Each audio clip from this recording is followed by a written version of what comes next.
Good morning, everyone. I am Hariram Agrawal, Secretary EIRC and Chairman for the Committee on Financial Market and Investor Protection EIRC. Welcome you all to this today's 6th CP program at this Dhanyo Auditorium. Friends, Vice Chairman of the committee, Dayaniwas is with us. So we are starting with the session of Dayaniwas. May I request CA Biswaranjan Sutar, member ICAI EIRC, to please take up the session. CA Biswaranjan Sutar, member EIRC.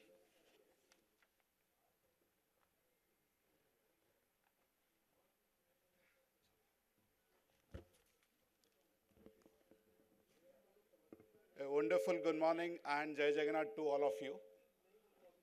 Today is a very special day because the Rath Yatra return day is today, the Bahuda Yatra. So on this occasion, I welcome all of you to this Capital Market Conclave, charting Indian economy 3.0. To initiate the first session, may I call upon Central Council member C.A. Dhanyo Sharma to the dais.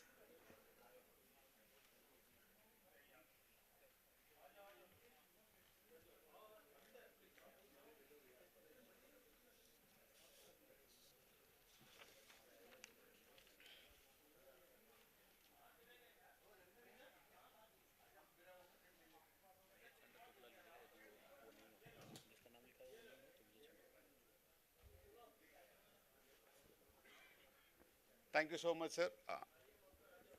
C.A. Dayaniwas Sharma is a distinguished Central Council member from Hyderabad and with a robust background in forensic accounting, AI integration and education policy. He has played a pivotal role in the initiatives such as UDIN, SSP, forensic standards and more profoundly CREATE 22. He has chaired and served on numerous ICAI committees and is recognized as a thought leader in digital accounting, corporate restructuring, and tax literacy. Internationally acknowledged, including being featured in the UAE as a young India visionary, C.A. Sharma is also a board member of XBRL India. With this note, may I call upon C.A. Basantlal Parekh to felicitate our Central Council member, C.A. Dayaniwas Sharma ji. C.A. Basantlal Parekh. May I call upon C.A. Vikas Chandar.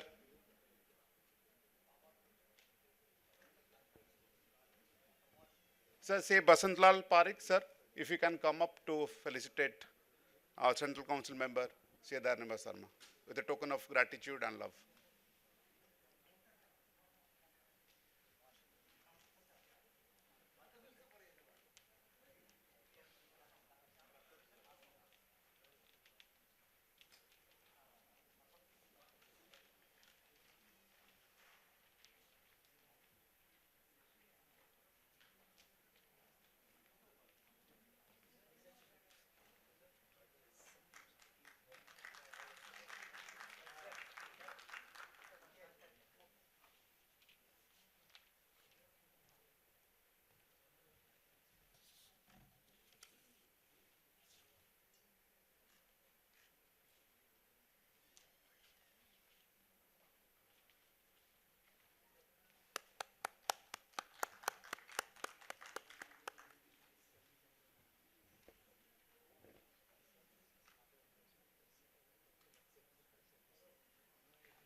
Thank you so much, sir. C.A. Dayaniwas Sharma will be giving his insights today on the topic financial transparency, the role of robust reporting and MIS in capital efficiency. So with this note, the space is yours, sir.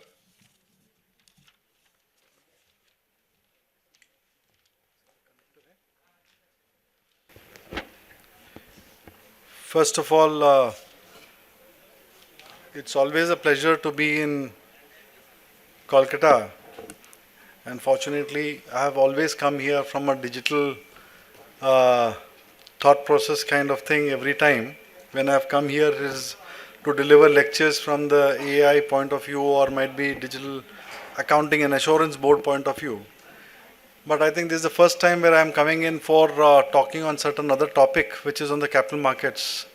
As fortunately being the vice chairman of this particular committee and has been a great journey all throughout. But before that, let me just wish my big pranams to no other person than the past council member, Kashi Khandelwal sir, who I call him very lovably as Chacha, because of his association with my father from such a long time, I think more than 40 years, 4 decades of association is not a small time.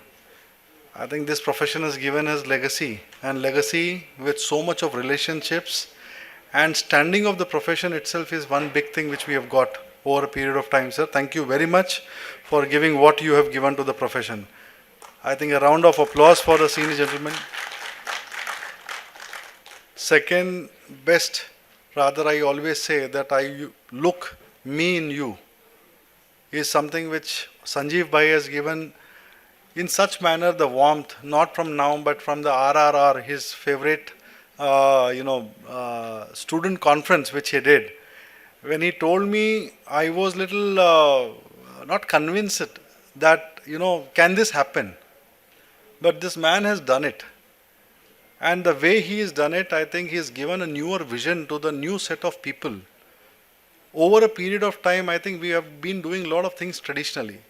But looking at the same thing differently is given a total different perspective for the profession when the young students who are there, they are looking at chartered accountancy course, and if we are able to give them something new and different, I think that is where the motivation comes from to complete their courses. And I think most of them would have completed by now their chartered accountancy course also, but also the regional conference which he did under his chairmanship is become talk of the country, not of town, but entire country, that Calcutta has done such wonderful program. So Sanjeev bhai, and thank you all, because this is the first, you will be surprised after the election got over, I am standing before you or any audience for the first time. Because of my personal commitments with my family, my daughter was getting admitted. So when Sanjeev bhai told that I have to come here, I have come here from that perspective to just thank you all for sending such a wonderful person to the council. And I think a round of applause for this gentleman also, who is doing a varied, a new look to the profession. GCC summit, which he has done in Delhi, I think it was an eye-opener, not only for the members, but just imagine a gentleman taking 6 government bodies together, 6 government agencies together, not any association, मतलब the groups and all. The जो badge बोलते हैं ना India, मतलब emblem, 6 ministries का लेकर, if anyone could do, I think this is the first person who has done that wonderful work, and the kind of exposure which people have got in Delhi was unmatchable. Furthermore, I think he is planning to do it in Ahmedabad, Chennai, Hyderabad. He has given me 4th position in that process, but doesn't matter. So Hyderabad happens to be the biggest one. ये hand mic है क्या? थोड़ा freely बात करूँ या एकदम formally बात करूँ सर? क्योंकि कैपिटल मार्केट्स है, उसके ऊपर से सैटरडे है, तो कल मार्केट कम बंद हो गया, कल बंद ही रहने वाला है, तो थोड़ा फ्री बात करेंगे तो अच्छा रहेगा थोड़ा सा. So primarily when we talk about the kind of activities which are happening at the institute, might be sometime later I'll come and talk about something very interesting which we are doing across the board, particularly with regards to AI, which is my favorite topic. Because how many of you have used or completed the AI course here? Because there is a logic. I am going to take you there. The discussion I am going to take you there. How many of you have done? Not many? But do you know one fact? That the AI course which has been done, we have a CA-GPT. I am not going to talk about AI, don't worry. Capital markets पे बात करना आता है, तो I'll talk on capital markets only. So The point is, in AI, we have actually done, which is not done by any country in the world and including any regulators in the country. Whether it is any part of the other international bodies, or when you talk about SEBI, BSC, NSE, or any other body has not done such thing which we have completed, which primarily is with regards to the 5,000 listed company balance sheets are put in CA GPT. How many of you have seen that? Have you seen that or no? If not, I think Sanjeev bhai, we need to take them through in the next capital market session, or might be I'll talk to Durgesh bhai that one of the sessions which we should put is AI with what do you say, capital markets, because lot of such things have actually been initiated, and that data which is there, 5 years data, 5,000 company data. This 5,000 company data is actually giving you all the financial statement which has been put into it, and you can do any kind of analysis from any industry. If you want to take pharma, you want to take construction, you want to take real estate, you want to take IT and ITES, you want to take manufacturing, engineering, cement, infrastructure. There are now multiple clusters which are being made out in CHGPT, in which you can actually go and take the discussion forward, or might be understanding or any kind of analysis which you want to do, you can comfortably do, right? So all are with me or still in the morning blooms? All, right? So let's actually start discussing about this topic, financial transparency. What is financial transparency as per you? The topic is only with 3 bullet points and this discussion is complete. What is financial transparency and why is it relevant today in this country when we are talking about moving towards the 3rd largest economy? Sorry? Do you all agree that we are moving towards the 3rd largest economy, yes or no? Right? Do you all think that the businesses are doing well? The volume of businesses increased. Might be from an individual sector point of view, it is spread out. So the volumes of an individual level would have come down, but the number of people who are participating in business has gone up. Yes or no? Now next point. MSME. Do you think that MSME is growing like anything in this country? Are the capital markets, when you come out with an IPO, the subscription is going through in a very effective manner, yes or no? Why is it so? More liquidity. So earlier, our nation was dependent on FIIs, but now our nation is dependent on our own money. Lot of synchronization or might be channelization of funds has come into this country, because of which funds are relatively comfortably available. And what is happening is the growth story is going in a total different tangent. हमको समझना पड़ेगा कि हम हनुमान हैं, हमारा role Hanuman जैसा हो गया, हमको कोई जगाना चाहिए तो ही जागेंगे और जब ही छलांग मारेंगे हम लोग. Abhi, this is the condition in which a lot of people are moving away from the practice, they are getting into industry. But I think who are doing so, I have a different opinion. But people who are going to stay in the practice and people who have been continuing to stay in the practice are all going to be highly relevant in this environment. Availability of capital has become easy. When you talk about private equity, venture capital funds, when you talk about IPOs, when you talk about banks, when you talk about HNIs who are investing in different businesses, people who have sold their businesses to a multinational company, their family trust has huge amount of money which is available with them. Agreed or not agreed? Today, when we are looking at situations, today people are looking at where is a better opportunity where I can invest money. आप आपके जो लोग यहाँ पे बैठे ना, आप आपके दिल पे हाथ लगा के देखो, अगर आपको बोलेगा कोई आदमी 1 करोड़ रुपए इन्वेस्ट करना है जिसके अंदर रिटर्न बहुत अच्छा आने वाला है, इन्वेस्ट करेंगे नहीं करेंगे? Because today if I have to go and take a loan from any particular bank also, आज तो लोग फोन करके पूछते हैं भैया लोन चाहिए क्या? है या नहीं? So just see what is the fund which is available across. Welcome to the chairman, sir, past president, sir. Namaskar to you.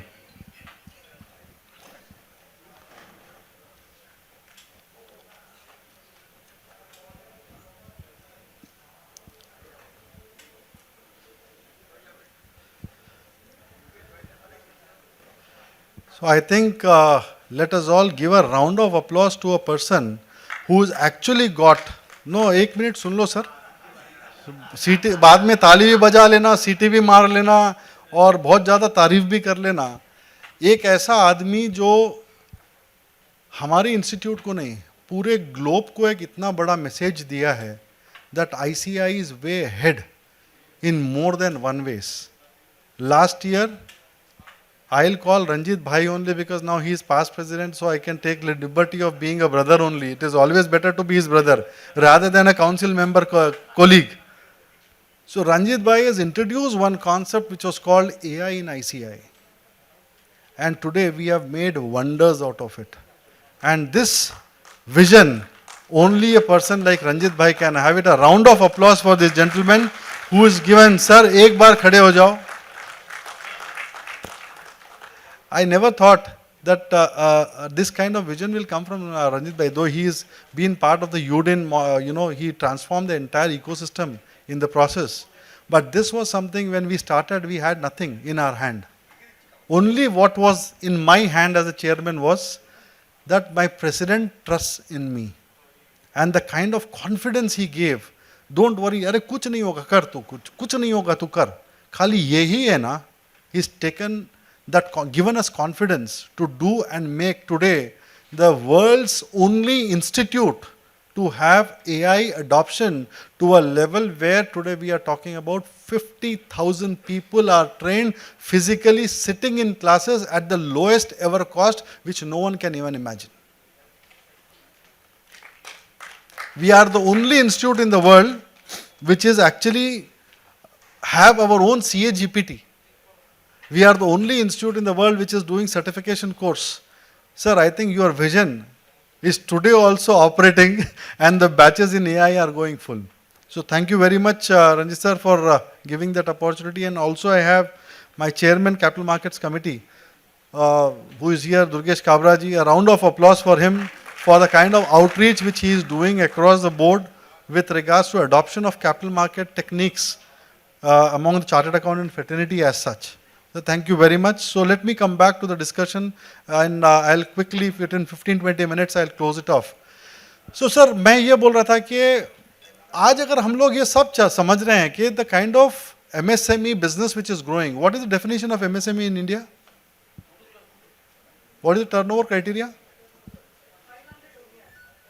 हो गया अभी? No, it is 250 crores turnover. हो गया क्या? अरे फिर इसीलिए हम लोग है ना काउंसिल में पढ़ते नहीं हैं, आप लोग पढ़ते रहते हैं मैडम, हम लोग को good. So even if you talk about that kind of turnover which is there, and MSME, the number of MSMEs which has grown into India, and the large companies are going larger in the entire process. And today what is happening is, instead of taking loans, many people are thinking of raising capital.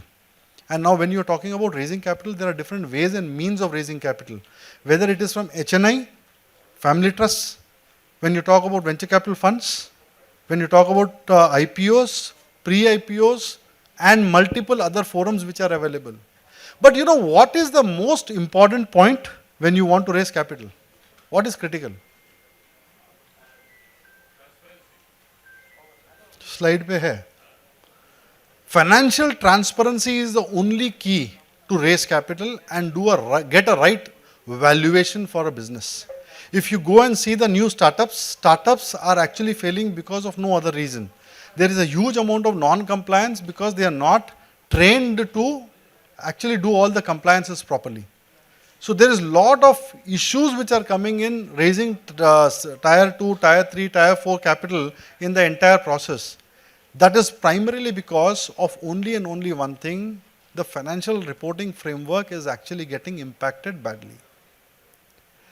If we are able to understand one fact which is very clear, which is the strength of a chartered accountant, and you are able to become a value center rather than a cost center.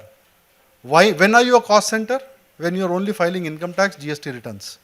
वो पैसा देना है उसको. But when you are a value center, that is when you are raising capital for these all people and giving them a right approach in the entire business. Now the point is, when you talk about this financial transparency and the MIS process which we are talking about, the biggest challenge when a company wants to raise capital through a private equity or a high net worth individual, the problem is coming from here.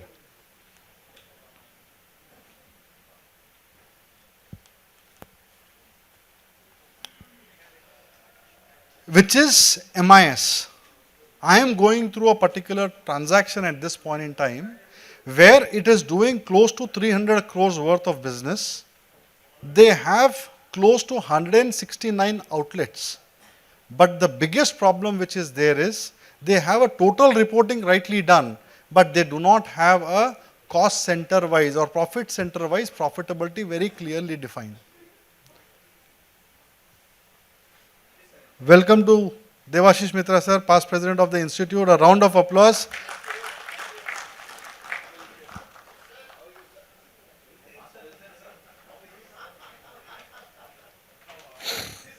Yes sir. What is happening in this particular thing is that household businesses which were there, right? The small retail stores which were there have become multi-storied businesses now. The biggest problem is we as auditors are still doing an audit for ticking the entire vouchers. But the day we actually transform ourselves to give a qualitative MIS or might be a right data, analytics has been done, right data dashboard has been done, where the evaluation of the business can be done very effectively, take it from me, that transparency of reporting will make whole lot of difference, which I am seeing today. Just imagine 1 crore of EBITDA, right? And the multiplication factor of EBITDA is 20 times. What is the value? 20 crores. If my MIS and data is rightly not been presented, the valuation of the business from 20 it is coming down to 15. What is the loss of valuation? 5 crore. Now just imagine 1 crore is a multiple of 5 crores. If you have a qualitative MIS done for your clients, take it from me, he'll always bend before you. They will think in a manner that my auditor is not only just ticking and closing the audit and filing the tax return, but I am getting a valuation out of it, and this valuation is converting into a money form when I am going for a private equity raise. Similar is the next one, robust reporting. Now what is happening is, most of the time people are actually trying to defer their tax liabilities by doing some adjustment in the account. But the impact is ultimately going to come. When you talk about GST, income tax, entire labor law compliances, when you talk about MSME, you just see the integration which is being done by all the government departments and the kind of financial reporting which is coming out from all the reporting. This is becoming an important factor with regards to the robust reporting format which is to be given to a management. Management doesn't want to do anything wrong. But the advice also from our side has to be right, saying that today you do this adjustment, tomorrow you have this impact. So the robust reporting is something very important, and the financial reporting. See, यहाँ पे बहुत debate हुआ है. Non-corporate entities के लिए financial reporting framework जो institute करा है, everyone is talking about it in a different manner. But why are we not thinking in a particular format that if your client is going to report all this financial statement in a well understandable manner, which is acceptable, which is standardized across the board, then it makes whole lot of difference. The comparability also becomes very easy. XBRL in India is not what should be as per me.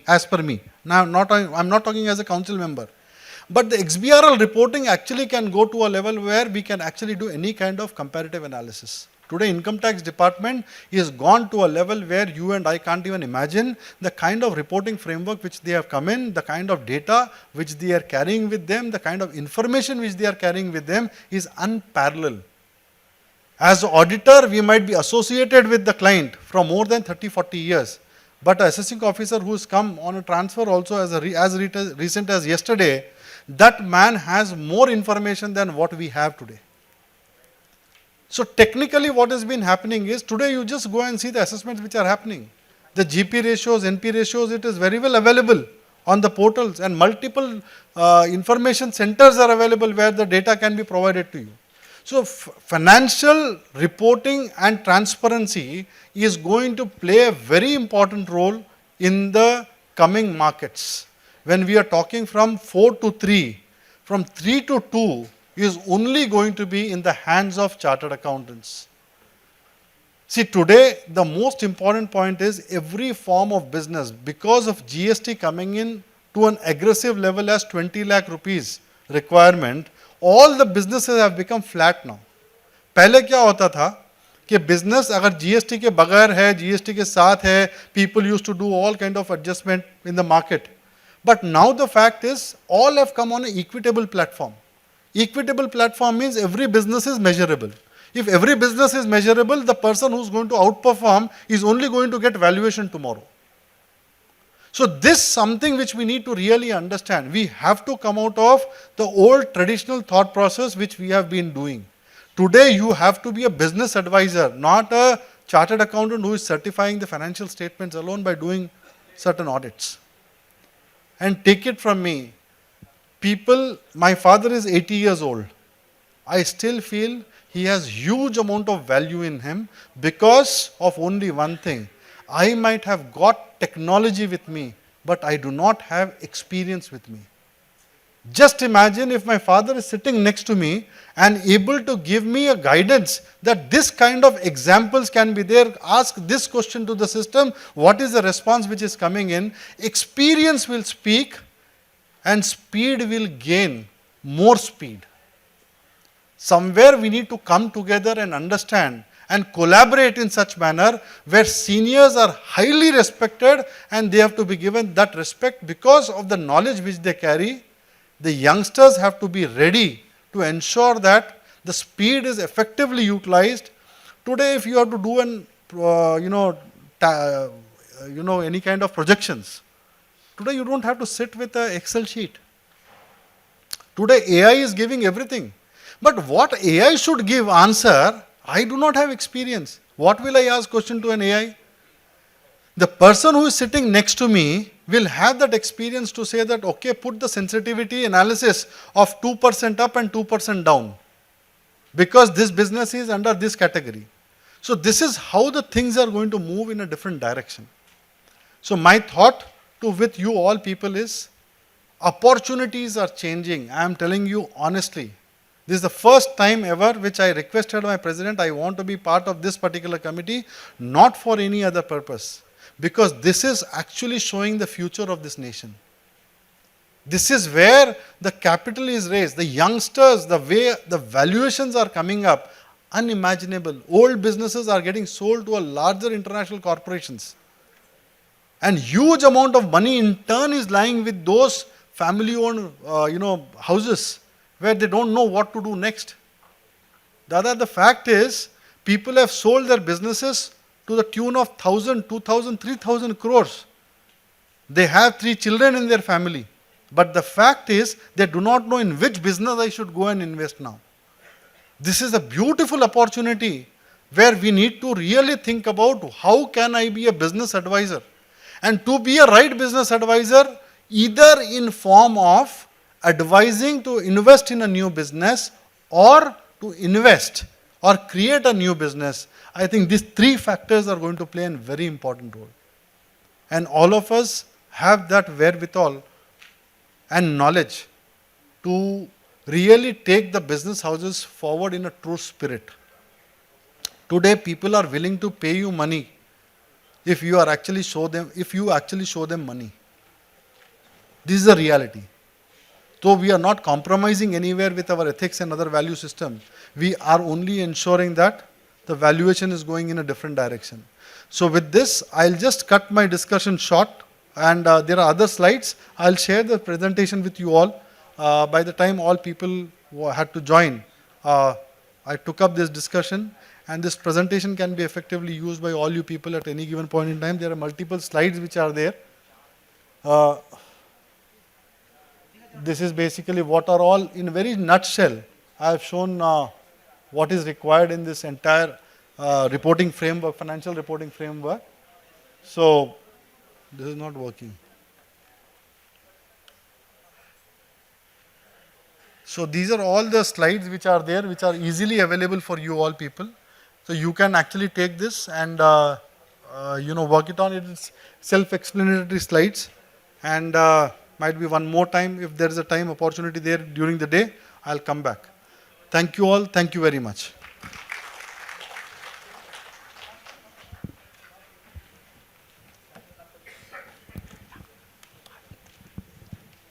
Thank you so much, sir. Well, if I have the liberty of Dhanyo sir to sum up this session through his microscopic lens, it will be the big picture envelope is filled with small short stories built on quality reporting and transparency. With this note, we extend our heartfelt gratitude to the first session speaker, Sri Dayaniwas sir, and we'll be rolling forward for the inaugural session, and I'll hand over this session to our secretary, Sri Hariram Agrawal ji. And with this note, we are concluding this session. A big round of applause for the speakers and our vice chairman of the committee, none other than CA Dayaniwas Sharma ji. Thank you, sir.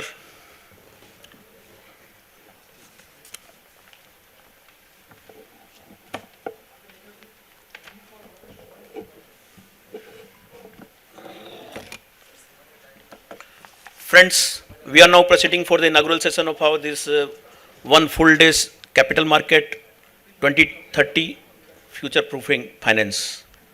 Capital Market Conclave, Charting Indian Economy 3.0. Friends, once again I welcome you all to this full day program on capital market.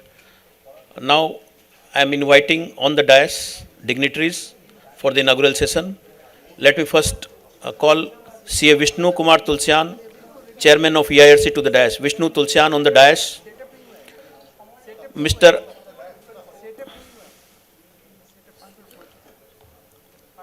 Ajay Sureka, Chairman ANMI EIRC.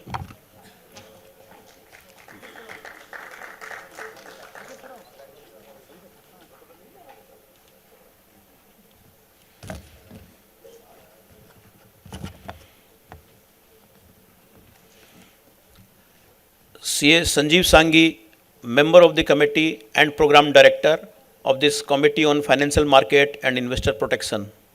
CA Sanjeev Sanghi.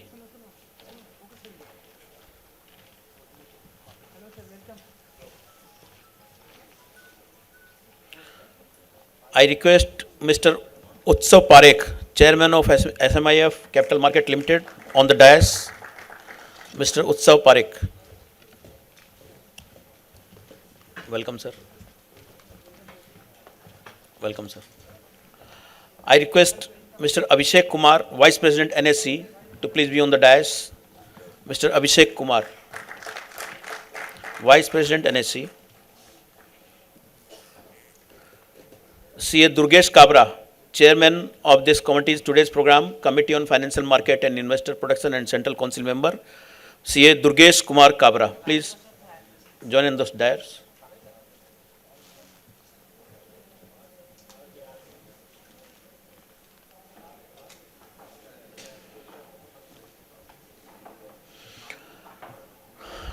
CA Dr. Devashish Mitra, Past President ICAI.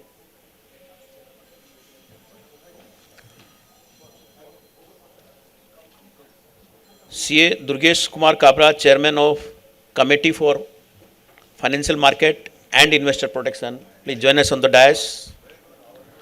CA Dr. Devashish Mitra, Past President ICAI. Please join us on the dais.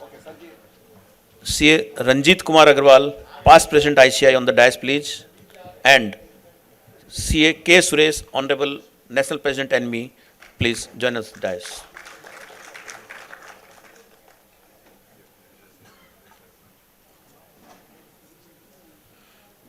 Mr. K. Suresh.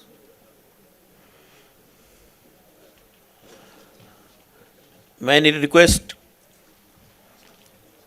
all of us to please raise for playing the ICAI motto song.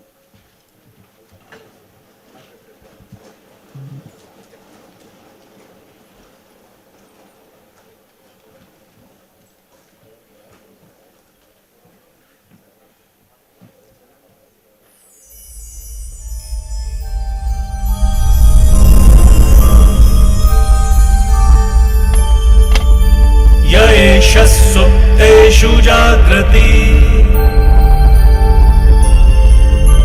य एष सुप्तेषु जागृति कामं कामं कामं कामुषो पुरुषो निर्मिमाणः तदेव शुक्रं तद्ब्रह्मा तदेवामृतमुच्यते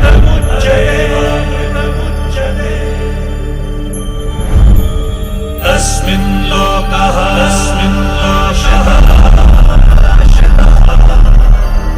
सर्वे तदूनात्यपि कश्चन एतद्वैता एतद्वैता एतद्वैता एतद्वैता एतद्वैता एतद्वैता. Thank you.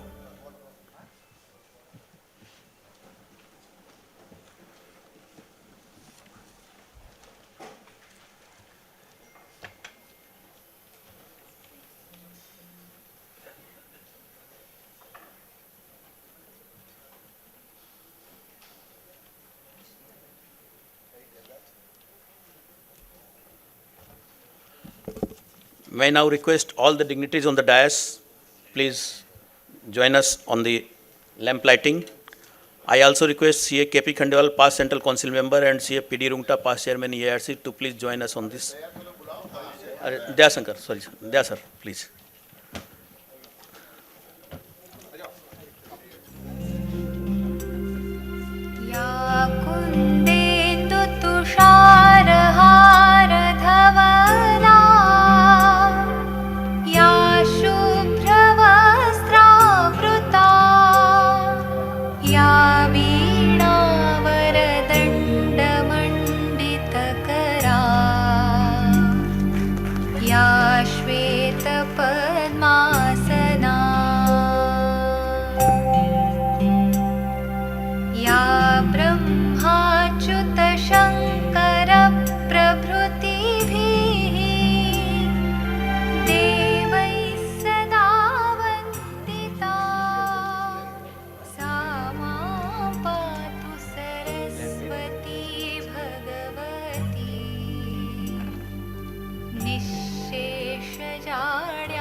Thank you.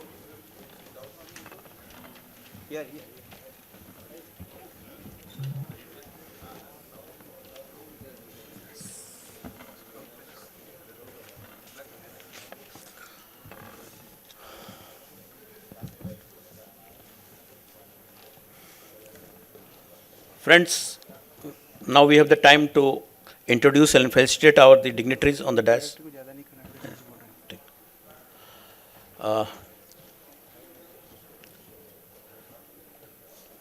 May I invite Mr. Sudhir Jain, Vice Chairman of ANMI, to please come on the dais to felicitate CA K. Suresh.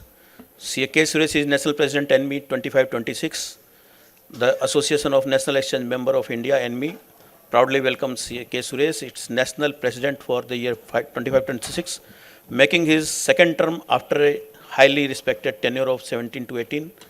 A veteran in the broking of the financial services industry, CA K. Suresh brings over 3 decades of experience.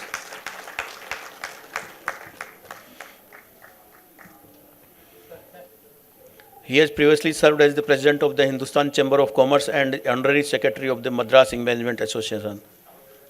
Thank you, sir. May I request Mr. Hari Modi of ANMI to please felicitate our CA Ranjit Agrawal, past President of ICAI. CA Ranjit Agrawal is well known as Udine man, and he has done a lot of work in his tenure in the regional council as well as central council. Mr. Hari Modi will be felicitating CA Ranjit Kumar Agrawal.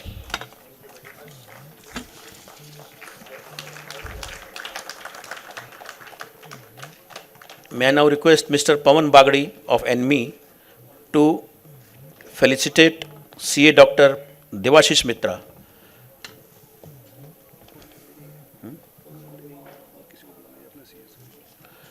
May I now request CA R.S. Jhanwar, please come on the dais to felicitate CA Dr. Devashish Mitra. CA R.S. Jhanwar, please join us on the dais for felicitating CA Dr. Devashish Mitra. He is the man of International Conference WOPA. CA Dr. Devashish Mitra.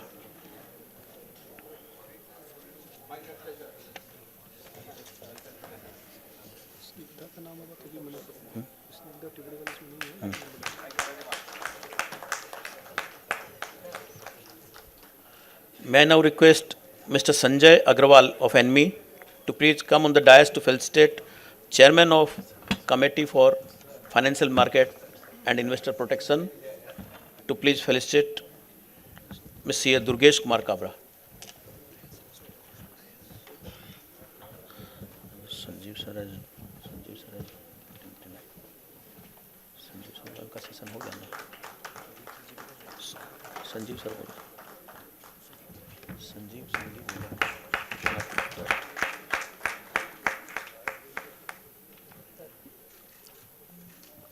May I now request Mr. Naveen Agrawal of ANMI to please come on the dais to felicitate Mr. Abhishek Kumar.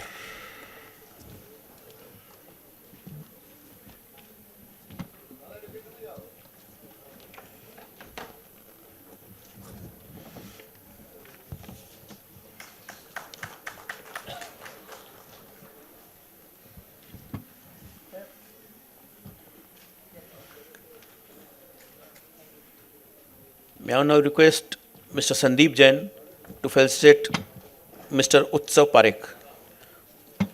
Mr. Utsav Parekh is Chairman of SMIFS Capital Limited.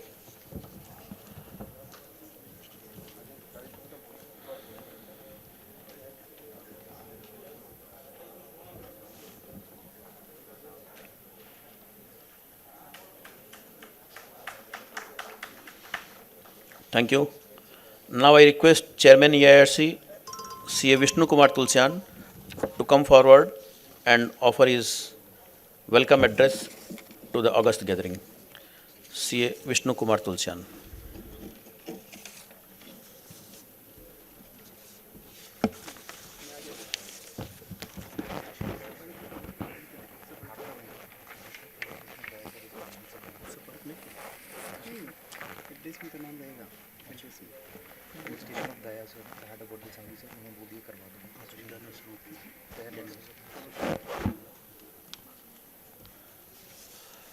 May I now request CA Dayaniwas Sharma, Vice Chairman of this committee, to please come on the dais.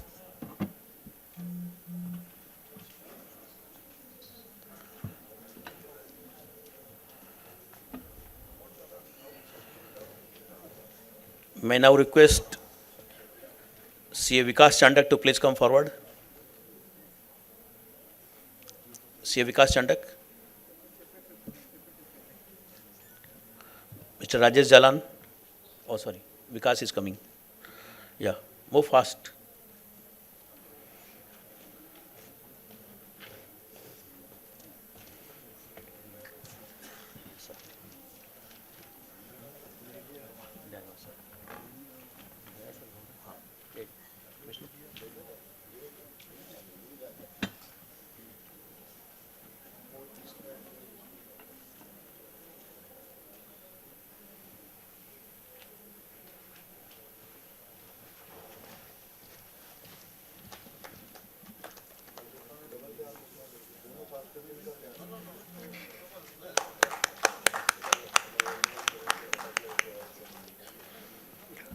C.A. Vishnu K. Tulsian, Chairman, for welcome address.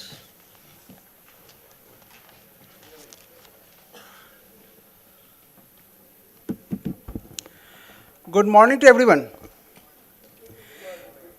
Capital market के seminar में आए हैं और energy नहीं रही तो कमाएंगे कैसे हम लोग? हैंस good morning to everyone. Yes, sit on the dais. Ajay Surekha ji, chairman ANMI, Sanjeev Sanghi sir, conference director, Utsav Parekh sir, chairman एसमिफ्स, mister Abhishek Kumar, vice president NSC, Shri Durgesh Kabra ji, chairman ICAI, CFMIP ICAI, doctor Debashish Mitra sir, past president ICAI, Shri Ranjit Agarwal, immediate past president ICAI, and CA K. Suresh ji, honourable national president from ANMI, and esteemed guest of the dais. We also recognize the presence of Vinod Goyal ji, who is come to join us, and we are really very much fortunate, sir, you are here. And we also recognize the presence of ex officio of Kuwait chapter, who has come to join this program. So thank you so much for coming here, sir. In spite of that, we have Kasi Khandelwal ji, Piri Rungta ji, and other dignitaries who is here to have this conference, a very energetic conference, because capital market is always tempting for each and everyone. Friends, it is said that in the words of APJ Abdul Kalam that we are the part in nation building. How the nation can be built? Maybe in the form of, as we are the chartered accountant, the architect of this economy, or we are the financial soldiers, or we are the financial armies. In spite of that, we also have one army who has protected us on 7th May 2025, when our neighboring country attacked us and our army came forward to protect us. Due to them, we are here, and each and every second and minutes is being utilized by us in a very peaceful manner. So I request each and everyone, please rise for a minute to pay the tribute to those who sacrificed their lives and for those who is here to protect us. So 1 minute for them.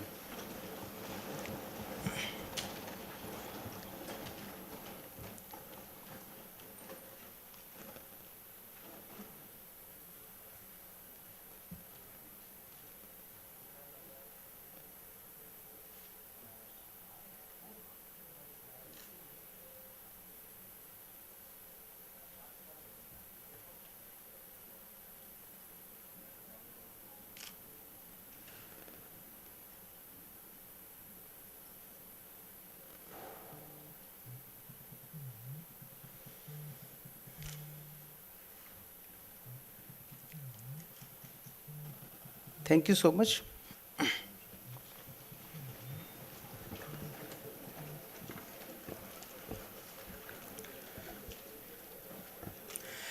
I think that we chartered accountant are the first citizen of this financial world. We chartered accountant are the first citizen of this financial world, and we always keep learning. If we remove L from the learning, our earning will be stopped. So learning is coined with the earnings, and if no earning, no learning. So to be relevant for the future, to be relevant for the industry and the stakeholders, we have to keep on ourselves learning. Hence the theme of this I, which is the theme of the EIRC, is I means E for the ethics. Ethics is very important. If the roots is not strong, we cannot run for the long terms. If you are not youth, if you do not learn or we do not earn, our youth will be demolished. So according to me, youth is not the person who is have 22 years of age or 25 years of age, but the person like you who is in the morning at 11 a.m. are here to learn something and to know something what is happening across the world. So I think you all are the youth of this institute, and you are the dedicated force for our development. Friends, we chartered accountant has started in believing on the PPP model, which talks about profit, people and planet. And hence we started ESG audits. And top 100 listed company has been selected for the purpose of ESG audit, because we believe that only finance cannot work, we have to also take care of the planet. If the basic existence is not under safe hand, we cannot grow in the long term. So this is the, in the capital market, still we have got the ESG audit mandatory on separate parts, and be the manufacturing industry, be the service industry, be IT sectors, be service sectors, everywhere, now the concept has come for ESG audit, because we have to be socially responsible for our planet and the environment in which we live on. So all the sectors which is listed or unlisted also, they should take aware of this ESG audit, and they should take part of this. I believe that SME is very potential sectors. If you see for the Eastern India or the India, we are the 30% of the contribution to the GDP. But while our neighboring country, be the China or Pakistan, it has a contribution of 60%. So I find and I believe that we have the full potential to tap this market. And this capital market is open to everyone nowadays, and we can tap this opportunity. And we brilliant persons on the speakers as well as our brilliant audience can tap this opportunity for the purpose of capital persons. And still there is concept of zero coupon bond, ZCB, and in which the social organizations can also tap the capital market by way of registering themselves with the national stock exchange emerge. So by that way, the capital market is very potential, and we can utilize with our nations. Friends, because this is a concept, this is a program of capital market, so we have a lot of other objectives. Especially one thing I want to say that with respect to sustainability, we started one initiative of making the carbon emission neutral. For that, we are having a lot of projects in which we at least, if we don't create the market, at least we can neutralize it. For that purpose, we are taking a lot of activities which will be demonstrated later on. And without wasting time, because a lot of speakers are here to demonstrate their experiences. So thanks so much for coming, and thanks ANMI for joining hands with us, and thanks for a lot. Thank you.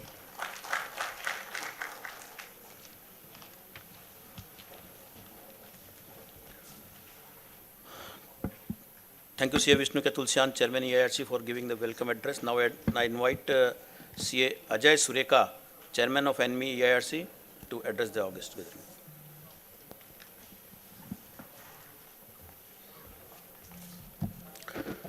Hello. Good morning and a warm welcome to all of you.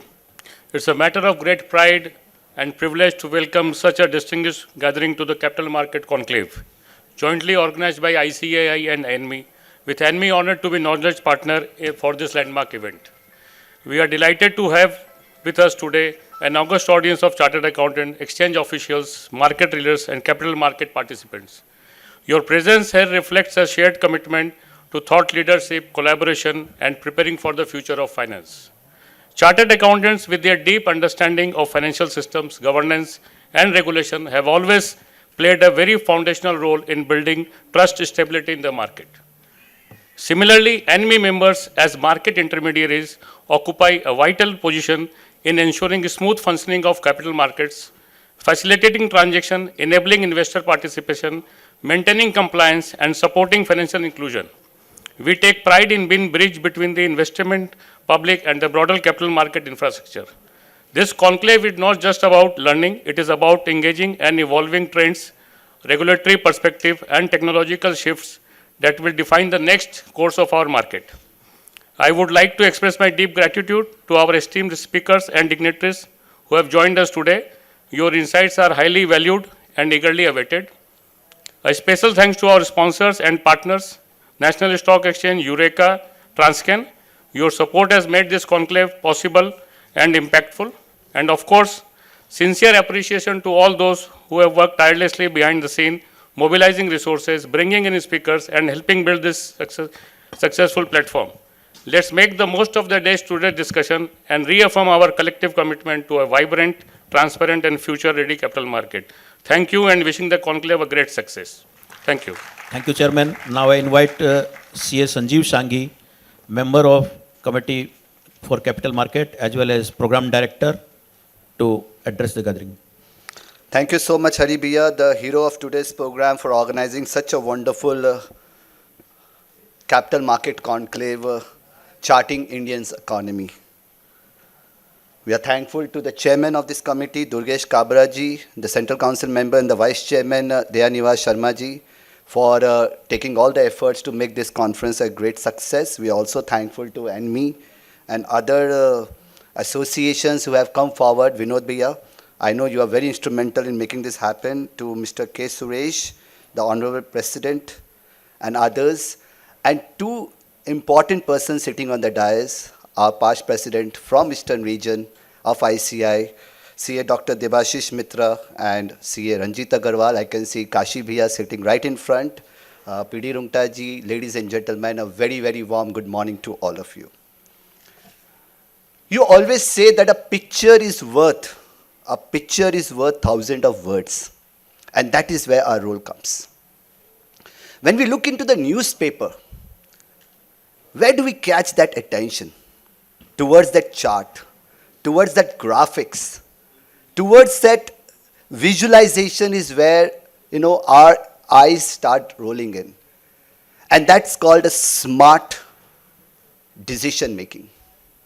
And this is where the role of chartered accountant in this capital market will come up, to make sure that we understand the numbers, we take decisions out of it, and we build in insights to make sure that the stakeholders can take decisions looking into the trend, looking into the numbers, and looking beyond balance sheet.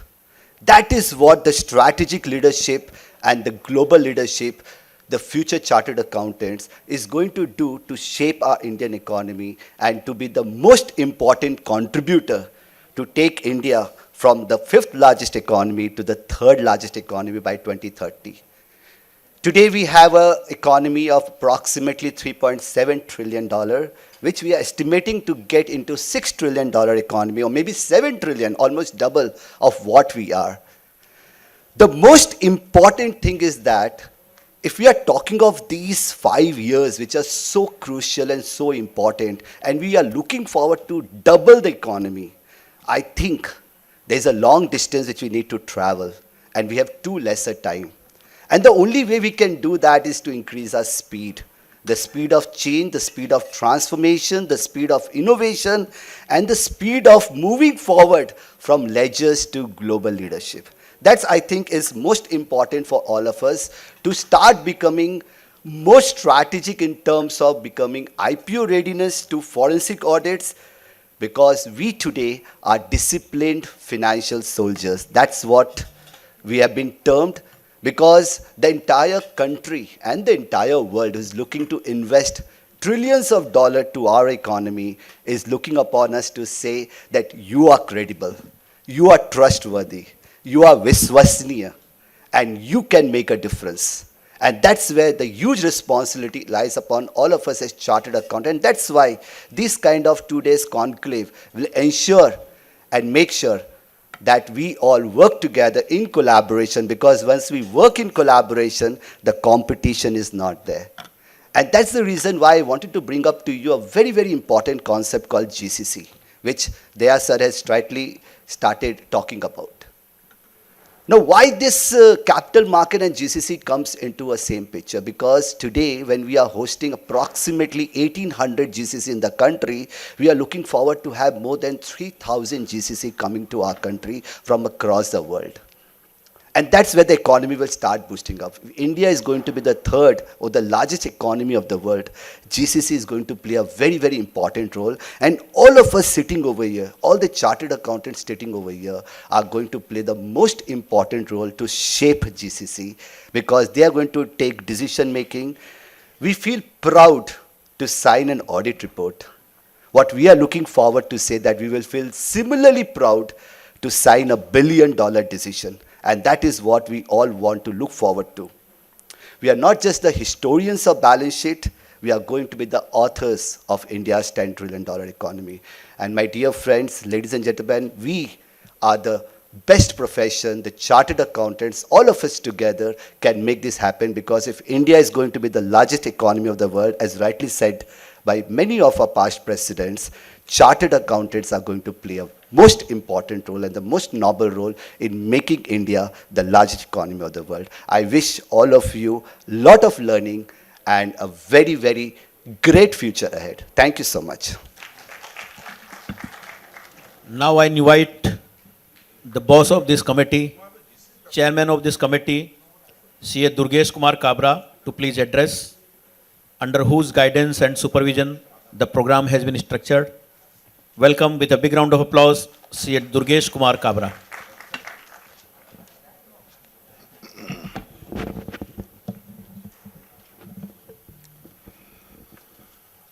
Good morning to one and all. Market अच्छा है यार. Good morning में आवाज नहीं आ रही तो कैसे काम चलेगा? So good morning once again. Thank you. Mr. K. Suresh, chief guest of the today's national conference. The two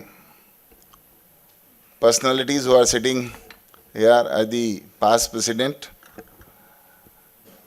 Debashish Mitraji, a very smiling personality, under whose leadership the walkout was held in Mumbai, the World Congress of Accountants, and by which the Indian Chartered Accountancy profession has got a different dimension across the globe. So kudos to Mr. Debashish Mitra. He always kept each and everyone together and tried his best that how the profession moves forward. The other gentleman and a very dear friend, Ranjit Bhai Agrawal, who is the immediate past president, and as very rightly said by Dayaniwas Sharma, that during his tenure, the Indian International Conference has become the WOFA. Earlier it was, we were thinking that only walkout can take place here, but now WOFA is becoming international. And in time to come, the seeds which he has sown, I think with respect to technology, with respect to capital market, I would thank him that this particular series, CA the Investment Guru, when I have requested Ranjit Agarwal ji, he consented to it and he said, yes Durgesh, go ahead. People should know that the chartered accountants are the investment guru and the young breed should come into it. So thanks to Ranjit Bhai Agarwal also, who has given the different directions to the council and to the profession. My another colleague in the council, Sanjeev Sanghi ji, a very dynamic person. आप लोग तो अच्छी तरह से जानते हैं, मुझे बताने की ज़रूरत नहीं. आते ही पहले जीसीसी कॉन्क्लेव करके धमाल मचा दी और अब इसकी सीरीज़ होने वाली है. नई अपॉर्चुनिटीज़ क्या हो सकती है जीसीसी में चार्टर्ड अकाउंटेंट्स के लिए? I think that's going to be unfolded for all of us. And a person who is a techno-savvy, having the various other kind of activity, consulting in respect of the technology to the clients, I think that will give the different directions to the members of our fraternity. My vice chairman, who has addressed all of you before us as a separate session and sitting down right now, Dayaniwas Sharma ji, a wonderful friend with whom I am there in the council for the 7th year. And let me tell you that he is doing a lot of things for not only for the capital market, but for the technology, being the chairman of DAB and the chairman of the EIRC, Vishnu Tulshanji, all other members, managing committee members sitting on the dais, all the friends, chartered accountant friends sitting here. I welcome you all to this conference and wish that you learn here a lot of things to earn a lot of money. And there are the speakers who are going to help you out. Chandan is sitting here, Chandan Tapadia, and the fund gurus will also come, who will guide you that how to manage the funds too and how to invest that fund after managing. That is most important.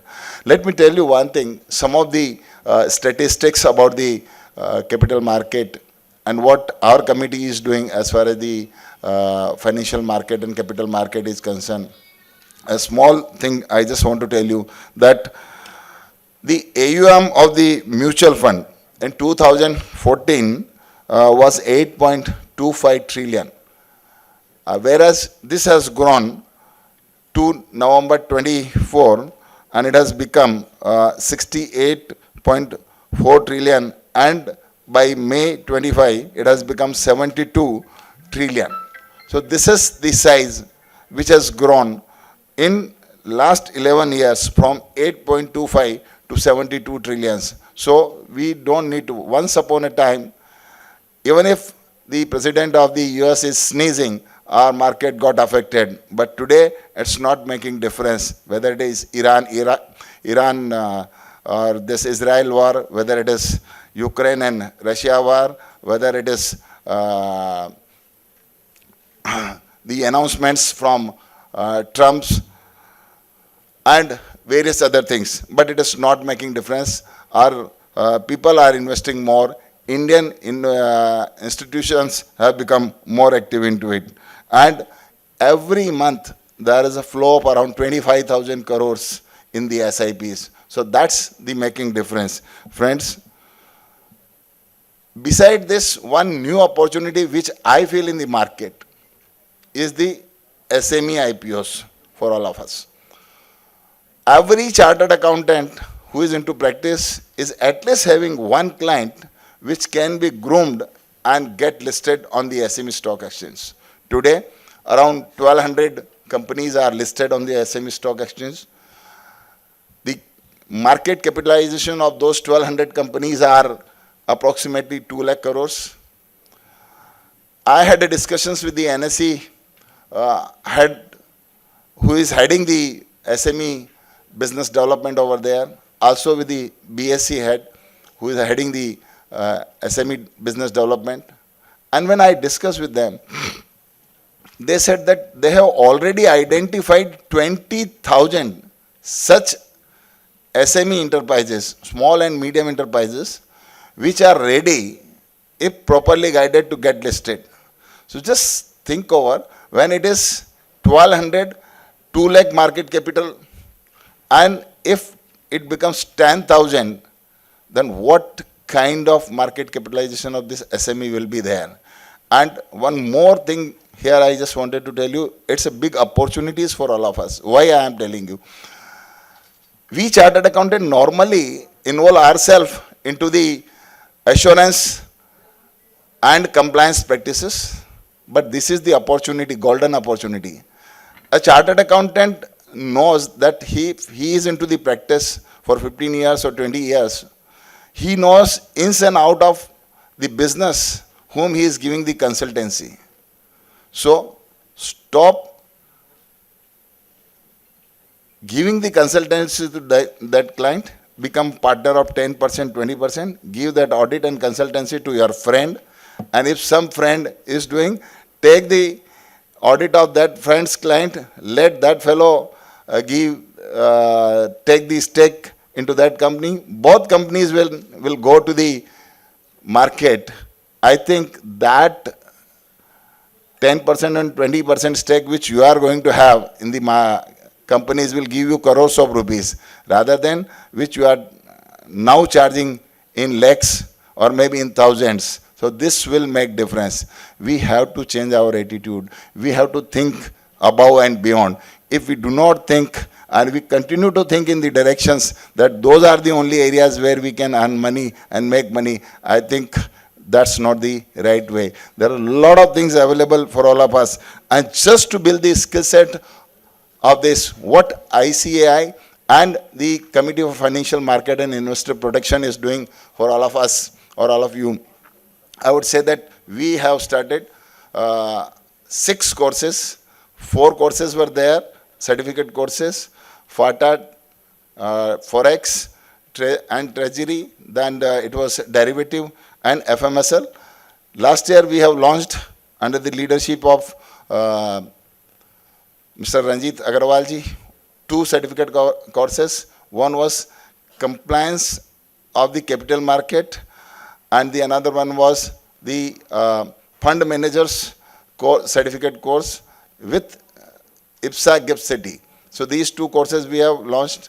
This year we are launching the certificate course on NBFC, certificate course on investment banking, and we are also coming out with the publications on the SME IPOs, where you can make a lot of things. And we are continuously approaching SEBI with respect to giving the recognitions to our course, which is known as FATA. Once you have done the FATA, you can become the registered research analyst. We have explained them.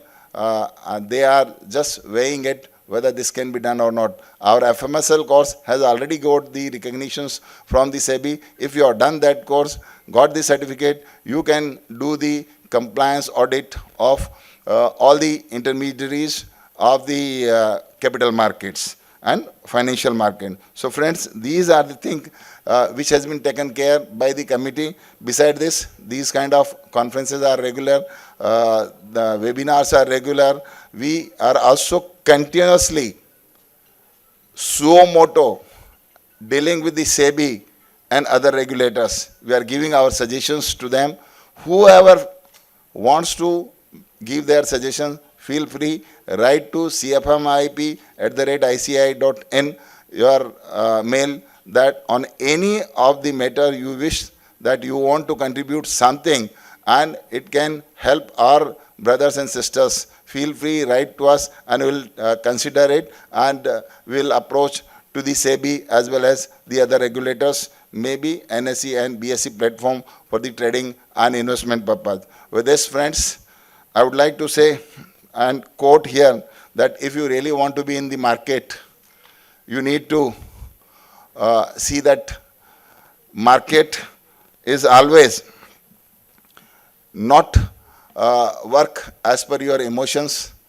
Emotions has to be kept on the one side and you have to accordingly invest. It is very rightly said by Rakesh Junjunwala, which I would like to quote here, that nobody can predict the weather, death, market, and woman. Market is like woman, always commanding, mysterious, uncertain, volatile.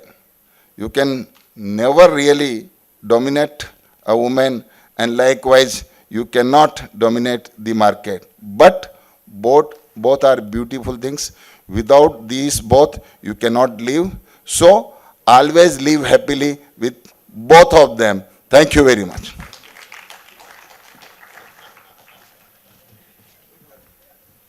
So nicely insight and comparison given by our chairman of this committee, C. Durgesh Kabra. As we know, Durgesh Kabra addressed over 250 seminars and conferences on company law, LLP, insolvency, bankruptcy, audits, corporate restructuring, etc. He also played a role in the ICAI initiative as director of IIPI, member of QRB, and chairman of several influential committees. Tech-savvy and visionary C. Kabra is admired for his ability to blend strategic foresight with execution, continuously contributing to the growth and modernization of the profession. A big round of applause for C. Durgesh Kumar Kabra. I recognize the presence of past president of ANMI, C. Vinod Goyalji. May I request C. Vinod Goyalji please come on the dais for felicitation. May I request C. Rajesh Jalan to please come on the dais for felicitating C. Vinod Goyal.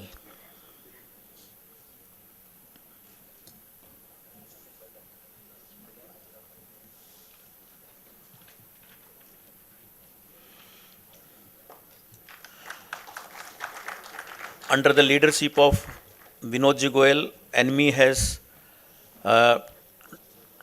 taken a big growth, and in terms of membership and other areas of their reputation.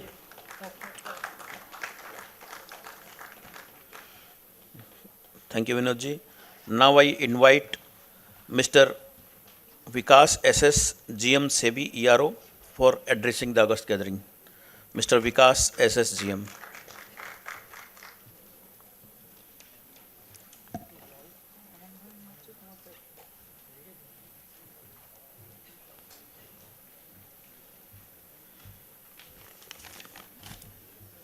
Good morning to all the dignitaries on the dais and the wonderful audience here today.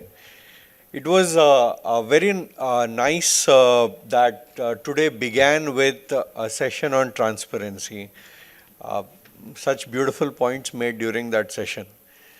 In fact, whenever we are talking about a theme like focusing on financial markets, focusing on India's growth story, so capital markets become an important part of this story.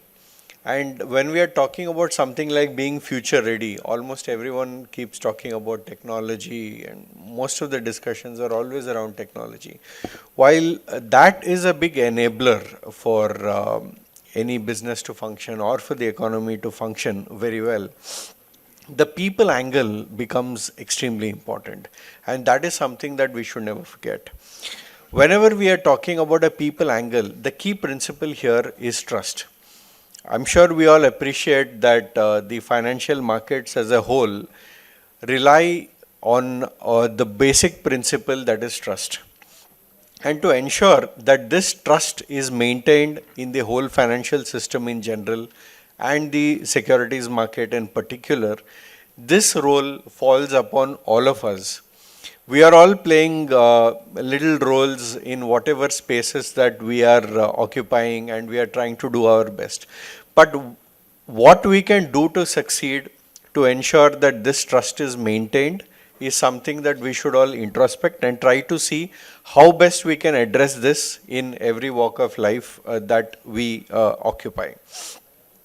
From the regulatory side, as you all would be aware, over the last 37 years, SEBI has ushered in various reforms, modernizing the market and trying to develop various aspects that are related to the market, trying to emphasize on transparency. So this has been done by SEBI over the last 37 years. And the core principle here is to keep a focus on the protection of the interest of investors. So this has been a very important move that has been transformational for the market in general. Now, to make things future ready from that point of view, what is important is to focus on what kind of practices that every institution is following. It could be the registered intermediaries, it could be practicing professionals who could be advising the companies that are listed or intending to list themselves sometime in the future. In all these cases, compliance becomes the bedrock. So, from the outside perspective, if anyone looks at the market, the foremost thing that anyone could be facing today is cyber frauds.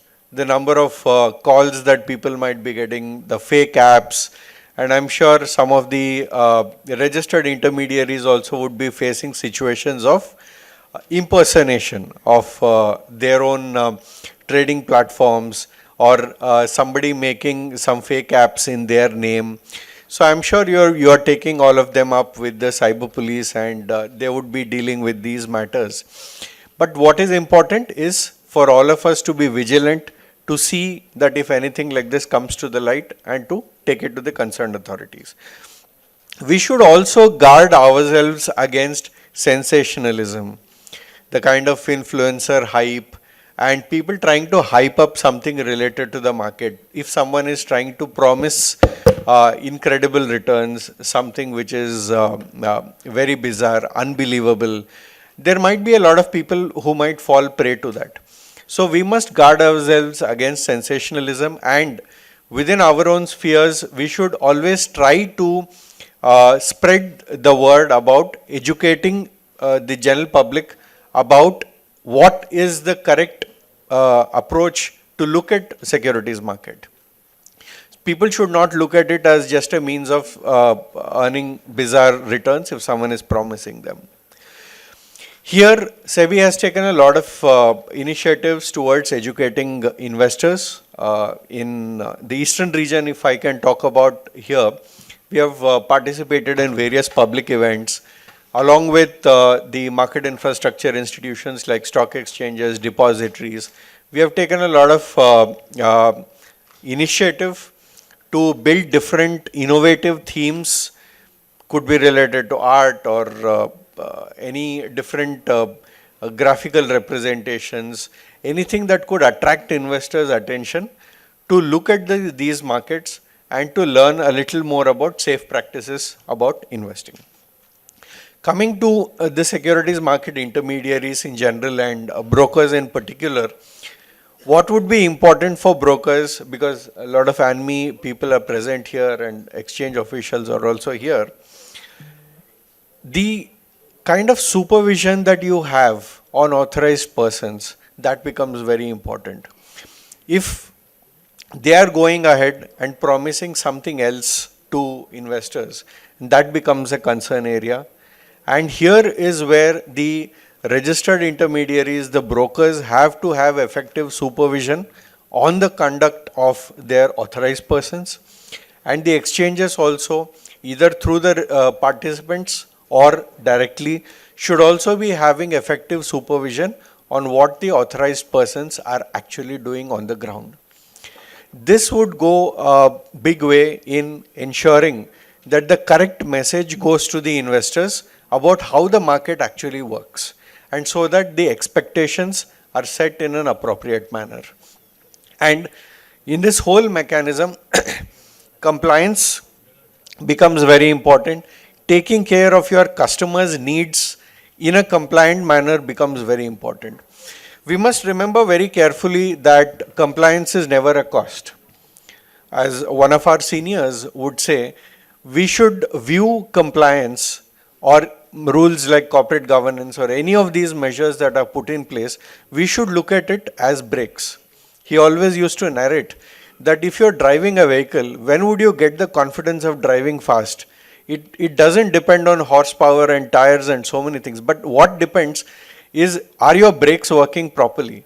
Is your compliance mechanism working properly? And that is exactly what will ensure that will give you the confidence that I can drive faster.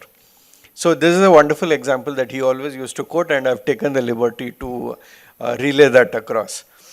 So even when we are using technology, when you are dealing with your customers, when you are dealing with the various clients of registered intermediaries, try to have a human face. It would be very efficient if someone is complaining with maybe a chat bot or something like that. But you could use the technology in the backend and try to serve the customer that you have with a human face, so that the challenges that they might be facing as investors, be it with regard to understanding the market or with regard to redressing the grievances that they might have, we need to have a human face and try to address those grievances at that stage. So this would help in ensuring that compliance becomes an enabler. Following of rules will not make it very costly for you, but it would ensure that your future is secure.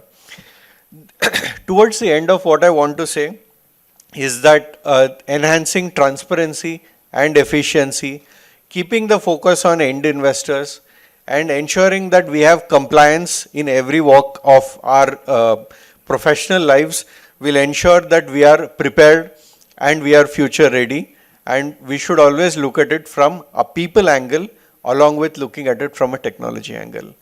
I'm trying to keep this brief so that there are a lot of speakers here. Thank you very much. Thank you. Thank you, Mr. Vikas, for such a nice deliberation. Now I invite Mr. Abhishek Kumar, Vice President NSE, to please give us his address. Mr. Abhishek Kumar, Vice President NSE.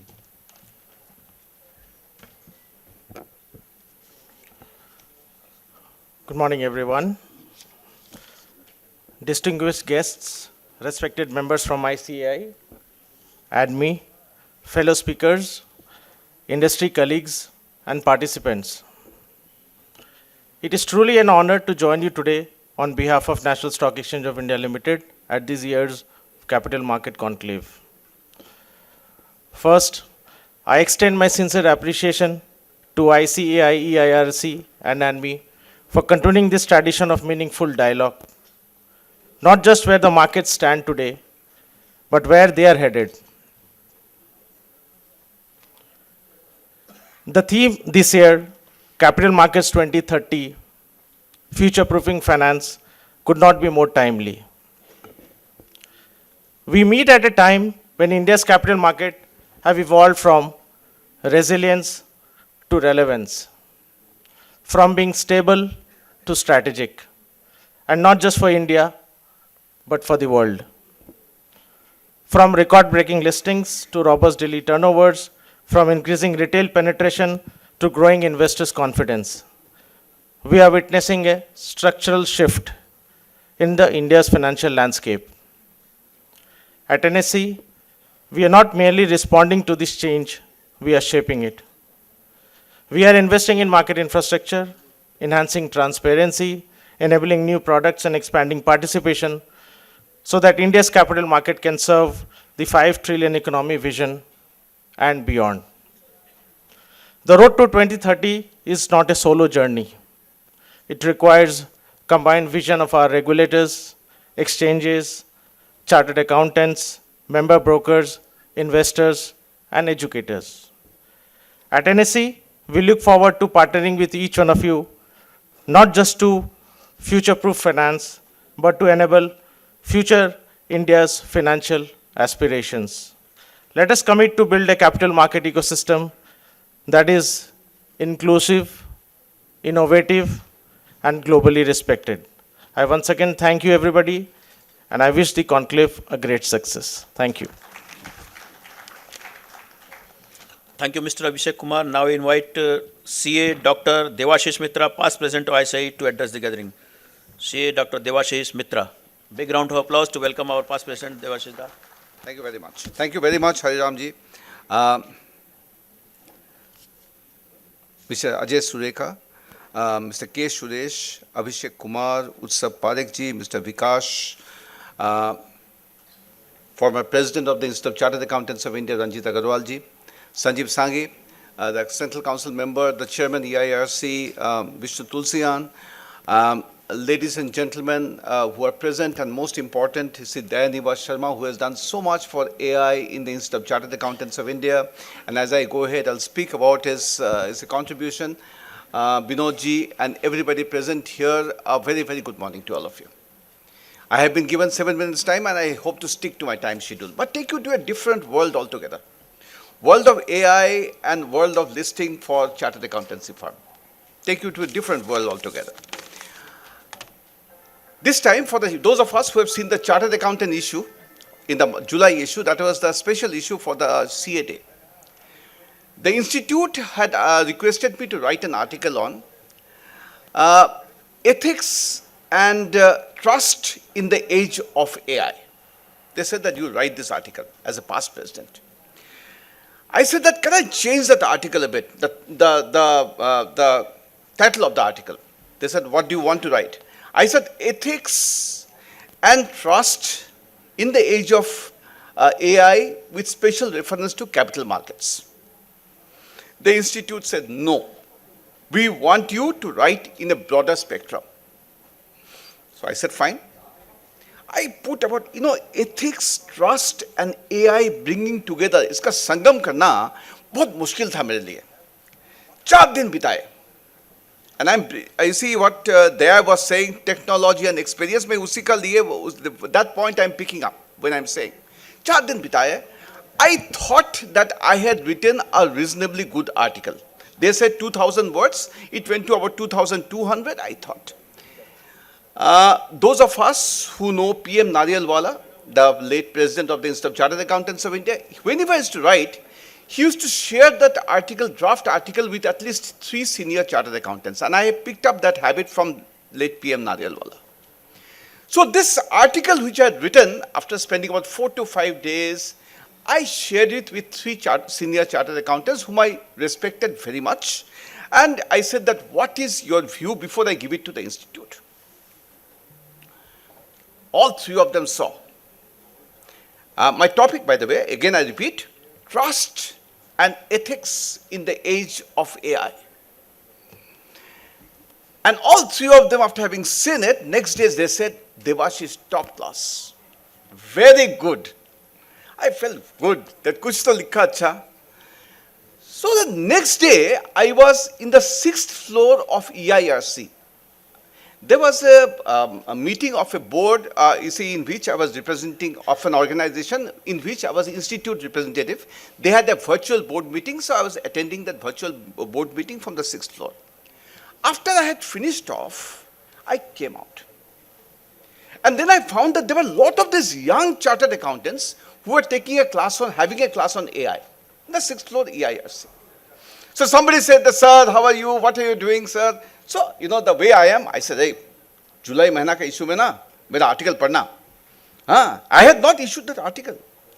मुझे वो पूछा, sir क्या ChatGPT से copy कर लिया क्या sir? So you see, you know, so I said that ऐसा बोलता है past president को. But there was somebody in the corner who said that, sir, picking up from him. Would you like to give this article to ChatGPT for the review and find out what does it say? Here comes there, see, and I see your ICAI GPT that you have developed. I said, ChatGPT मेरा article review करेगा क्या? And in my mind, I said, 3 chartered accountants have already given me a green signal. They said that top class. But since this man said this, boy said this, it was working in my mind. I said, let me give it to them. I give it to ChatGPT for the review of the article, right? And this, I'm telling you, this is the age in which we live. ChatGPT came back with comments in 30 minutes. Bolte, your starting paragraph, you are saying, you are started off by writing what is artificial intelligence. It does not attract your audience. You must start off with a bang. Start off with something. ChatGPT is telling me. Start off with something which immediately engages attention. They're telling me. See, here's telling about, right, say AI. Here's telling, start off with something which is immediately engages attention. Next, ChatGPT is telling me, your article has no diagrams, no illustrations. Nobody is going to see this article. Good Lord. 3 people have said top class, and here was GPT telling me, your article does not have any diagrams, no illustrations. Who is going to see this article? Number 3, they were saying, your ending is boring. AI. Your ending is boring. End with a bang. I was in a tizzy, right? Whole thing, I say, I was, taken to a different world. These guys, you see, and he has done so much of work there, you see, he will relate with me. You know what they were trying to tell me? I totally junked that whole thing. I said, first paragraph, they said, how do I write? What do I do? If I go and copy from ChatGPT, I'll get caught, right? What do I do? You see, somebody somewhere I found, Wimbledon tennis is going on. I don't know how many of you follow Wimbledon tennis, right? Great, you see, those of us who are tennis fans.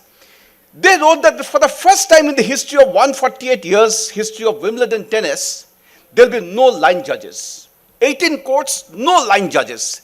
Only AI will judge all the line calls. No line judges. Can you believe it? Wimbledon, no line judges. And AI will do it. I said that is going to be my first paragraph.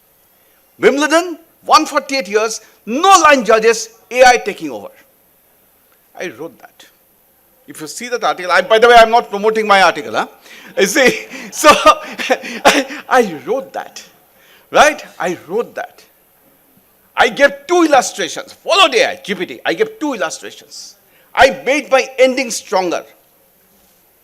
And yesterday in the evening, I was sitting in a club watching. I had just, I'm an avid golfer, just played golf and sitting with somebody, and Wimbledon was being shown. And this man sitting next to me said, Debashish, how have things changed? He's not a chartered accountant. How have things changed? I said, why? Look at Wimbledon, no line judges. AI. I said, boss, I have written that in my article.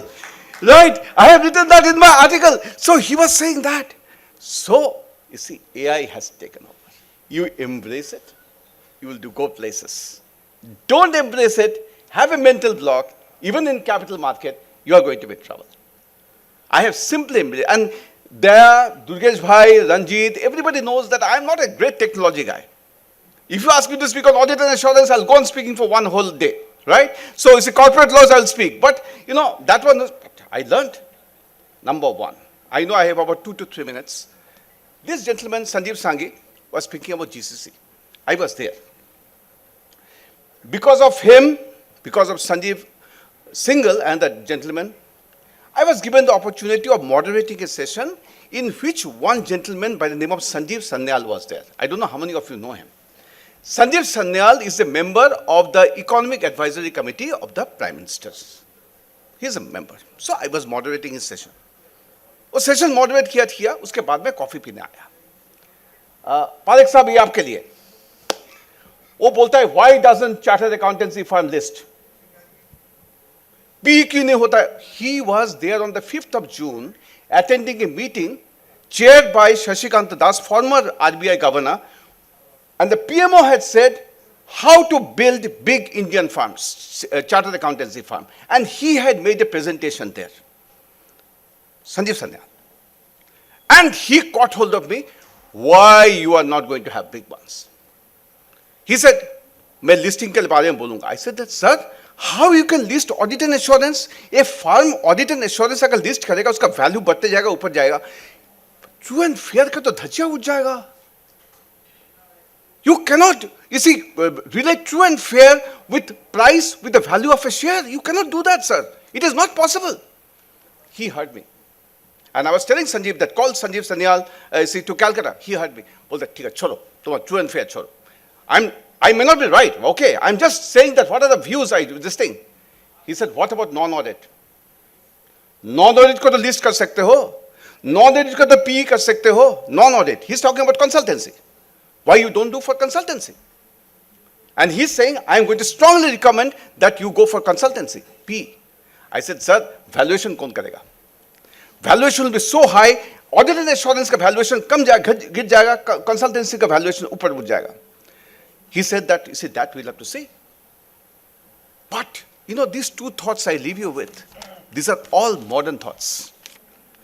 Thoughts which will change you. Thoughts which are going to change the profession that we see.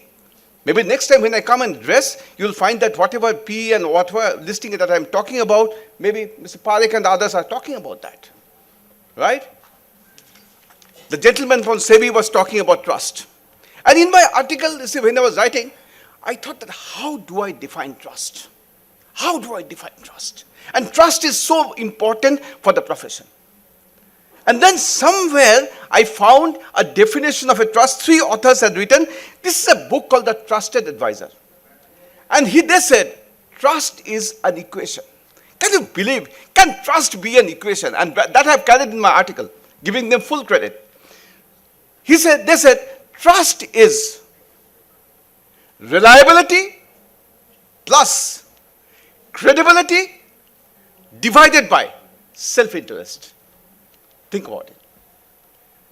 Reliability plus credibility divided by self-interest. That is trust. If you follow that, you are going to have trust. Ladies and gentlemen, we live in changing times. And this profession has this checkered history of being extremely adaptive to change. And I'm sure we shall take every challenge that comes our way as an opportunity.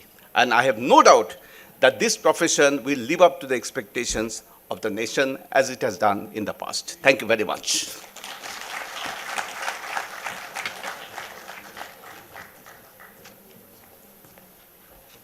Thank you, sir, for giving a totally different perspective and different view of our profession and our thought process. जहाँ CA है वहाँ everything is possible. किसी ने कहा भाई 1 and 1 कितना होता है, तो एक ने बताया, एक इंटरव्यू ने बताया कि 2 होता है. दूसरा बंदा था, उसको पूछा भाई कितना होता है 1 and 1, तो उसने बताया 11 होता है. उसके बाद बताया CA का इंटरव्यू जब हुआ तो बोला 1 and 1 कितना होता है, बोला कितना चाहिए आपको ये बताइए. So we are that. Thank you, sir. Now we do have the person who has made possible AI in ICAI, and prior to that he was known as Udin Master. Along with Dayaniwas Sharma sir, our past president Ranjit ji has made a large inroads in AI in ICAI. Now I invite to address Sri Ranjit Agrawal, past president ICAI, to this guys.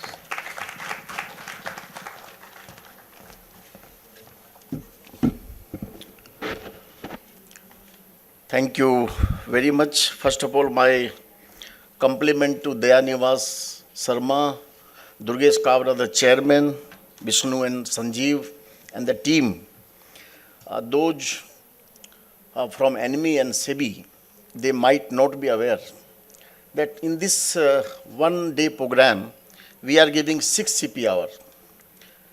And the institute, on average, every year, generate 36 lakh CP hour in 1 year. You can understand the kind of knowledge, the kind of learning, the kind of continuous education the institute is giving throughout the year across the country.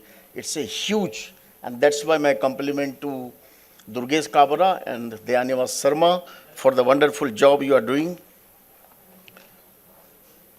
We have a lot of dignitaries. My past president, Devashish Mitra, when you give the word Jinda to AI, they will say life. So he always live whenever he speak, and that's why he makes everybody live whenever he is addressing the audience. He is the person who has brought World Congress of Accountants in India when he was the president in Mumbai, and from that the global landscape of the institute started, and that's why my compliment to Devashish Mitra ji. Thank you very much. All the dignitaries, K. Suresh, Abhishek Kumar ji, Utsav Parekh ji, Ajay Sureka ji, Vikas, Abhishek Kumar, and all the dignitaries, Hari Ram Agrawal and K. Suresh. Thank you very much. I can also see my council colleagues are there, past chairmen are there. We were talking about GCC. 17 or 1800 GCCs are already come to India. And why GCC is coming to India? Out of this 17 or 1800 GCC, 1000 GCC are from US and Canada. 25% GCC are from Europe and European Union. And 10% GCC are from Asian countries. Why they are coming to India? Because India has the big market, we have the youngest population, and we have the tech-savvy young population of the world. Most of this developed country, they have the aging population. They are not getting the people to take care of their business, their economy, and their company. And that's why most of the work has already shifted to India except China. And the time is coming when India will be every second workforce of the world will be provided by India alone. If you see this government full-page advertisement, every second global digital transaction happening in India. Can you believe it? We have on average 6.5% growth, except China, they have 4.6, and all the developed countries, whether USA or other country, 2.5%, 1.5% or 1%. This is the amount of growth the country are having, and India has on average 6.5% and above. We are living in the fourth industrial revolution. The first industrial revolution started when we got the steam engine. The second industrial revolution started when we got the electricity. The third industrial revolution started when we got the computers. And today, we are living in the fourth industrial revolution where we have AI, computers of things, blockchain, data analytics, and so on and so forth. We are living in that era. How to do the smart business and how to do the smart service, that is the challenge now in this fourth industrial revolution. I am giving you two examples. Today the challenge is, one side we have a growth story of India. And the other side, we have who are the beneficiary of this growth. Have you seen the Jan Street issue 2 days before by SEBI?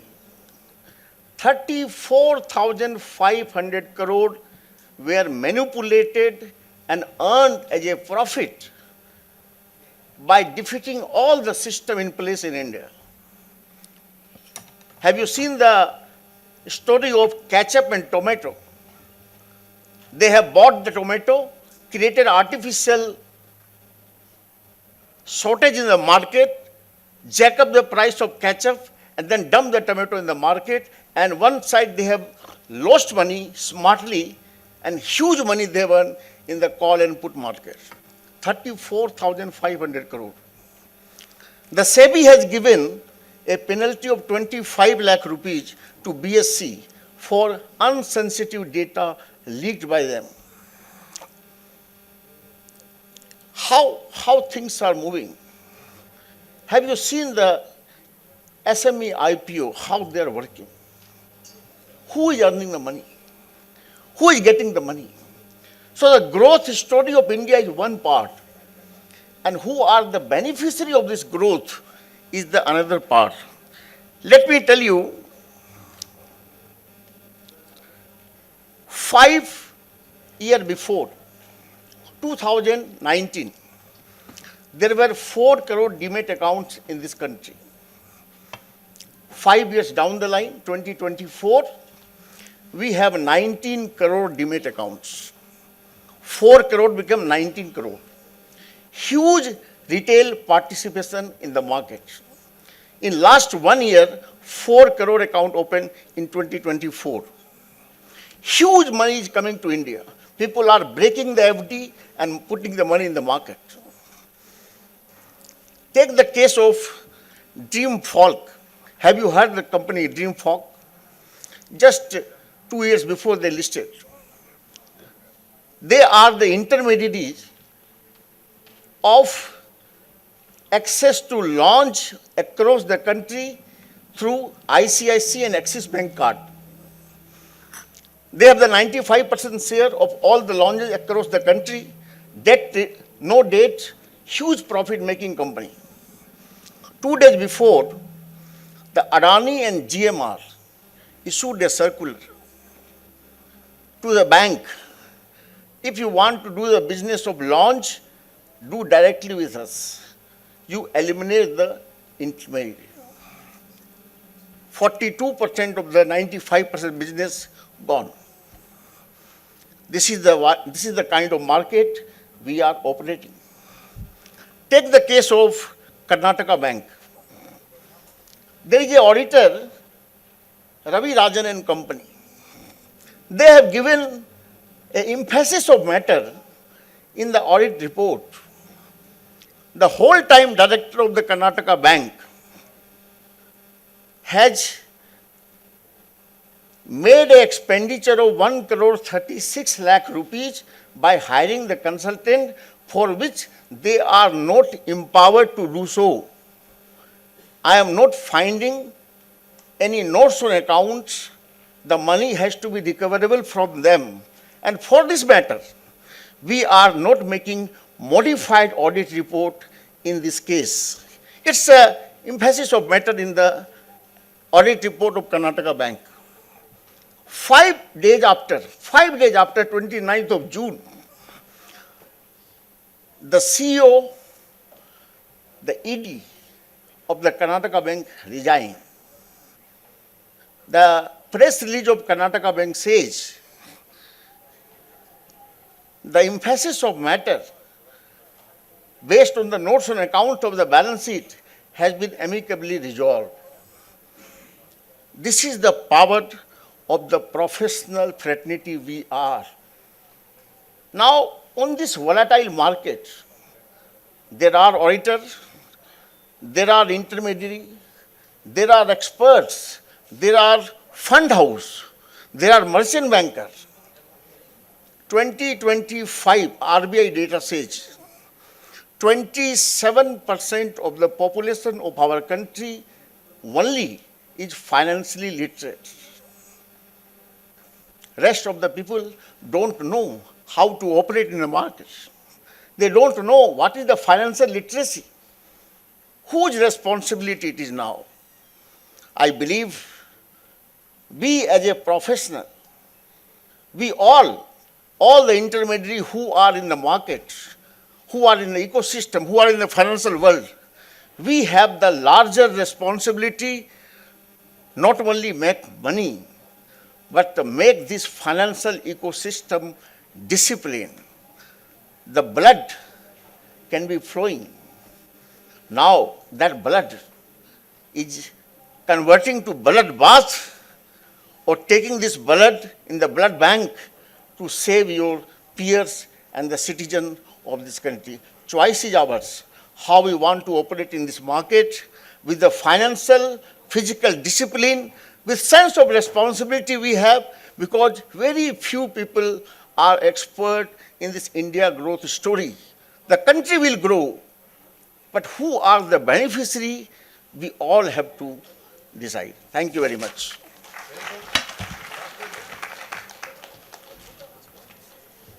Thank you, Ranjit ji, for a nice deliberation and threadbare analysis of the developments. Now I invite in the series of past president, after the hearing Dr. Devashish Mitra and Sri Ranjit Agrawal, another president of ANMI, CA K. Suresh, to please address the gathering.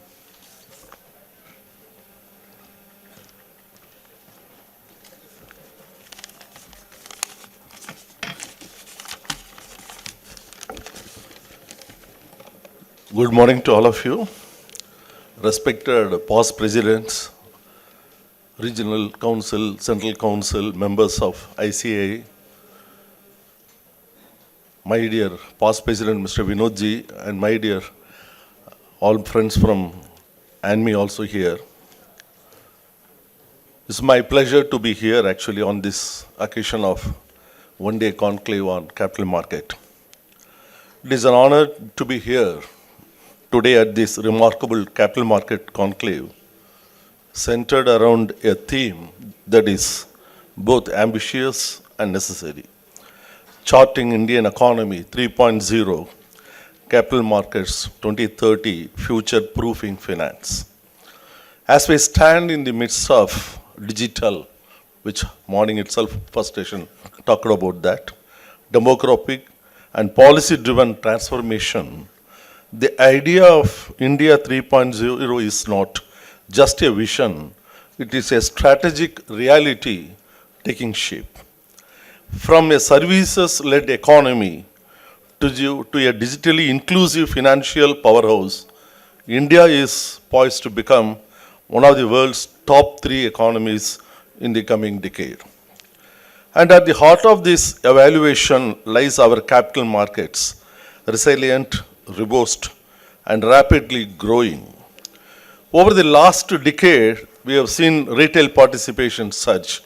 I think many speakers talked about that, how the demat accounts grown from 4 to around 20 crores. Regulatory framework strengthen. Already SEBI person talked about that. And digital infrastructure leapfrog. In fact, intervention of AI seriously dealt today morning. Yet, as we move towards 2030, the key question is that it's not just about growth, it is about sustainability, inclusiveness, and future readiness. Future-proofing finance means more than adopting technology, it means redefining trust. I think our past chairman talked about how to define trust. Improving financial literacy, which is also very important, ensuring regulatory foresight, and making the market accessible to every Indian citizen across regions and income groups. Still, many parts of the country not yet having the facility of brokers or the authorized persons to deal with markets, deal with capital markets. This involves strengthening the compliance with agility, enhancing the transparency in governance, supporting innovation while maintaining investor protection, deepening the debt and derivatives market, and preparing a generation of digitally native investors. ANMI's role in the transformation. At ANMI, we are proud to be a proactive contributor to this journey. With over 900 SEBI-registered trading members across the country, we act as a vital bridge between regulator and the market. Whether it is through policy consultations, investor awareness programs, capacity building initiatives, technology enablement at the member level, we are committed to ensuring that India's capital market remain secure, forward-looking, and inclusive. As a part of this only, we already introduced a knowledge-based quiz on weekly basis on corporate matters shared with our members as well as with the public. So all of you can also participate in that weekly quiz to just kindle your thoughts on the corporate world. And we also invite from this August audience and my past presidents to give articles for the ANMI also, because ultimately your knowledge is required for us also. So please support giving very valuable inputs through your journal, articles to our journal also. Let us remember the future of Indian finance will not be built by a single institution, but by a collaborative ecosystem of exchanges, intermediaries, regulators, technologies, and of course, our informed investors, which is very, very, very vital. Let us work together not just to adapt to change, but to lead it very seriously. India's story is being rewritten, and capital markets are not just turning pages, they are shaping the narrative. Thank you once again for all these opportunities. I am confident that the insights exchanged today will help all of us chart a smarter, stronger, and more secure financial future.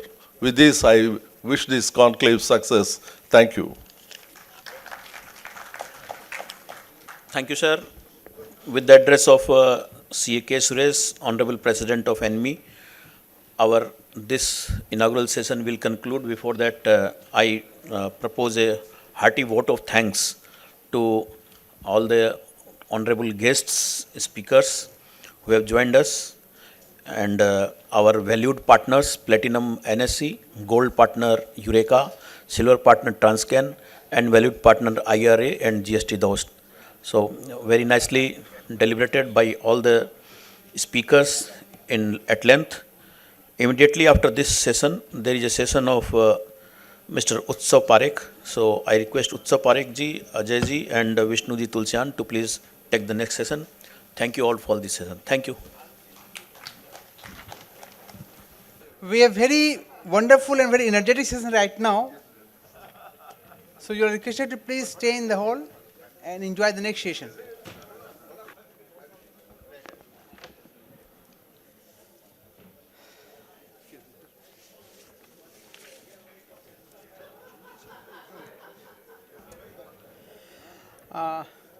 I request Ajay Sureka ji, please come the dais and take your seat. Ajay Sureka ji is CA, CS, CFA, CW, and also insolvency professional. He is also very active in the NSE, MSCX, and BSE.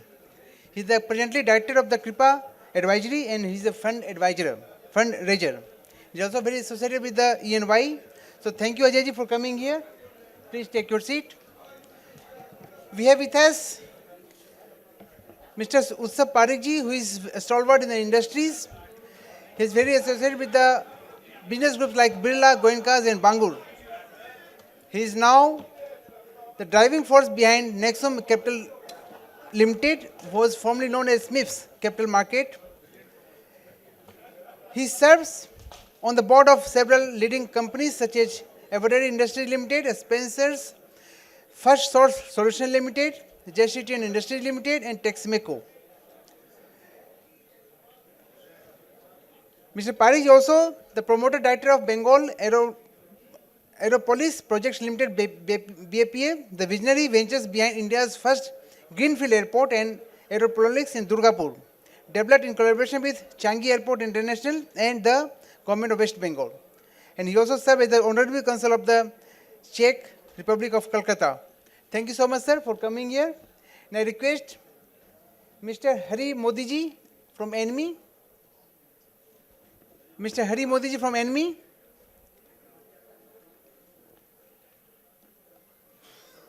He's not present here right now.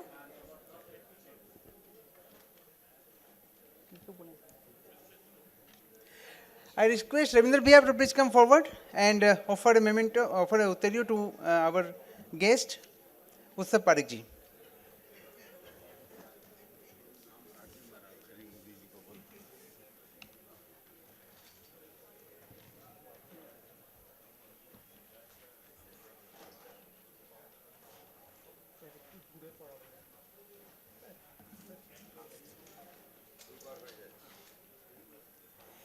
Please give big round of applause for him. Thank you so much, sir.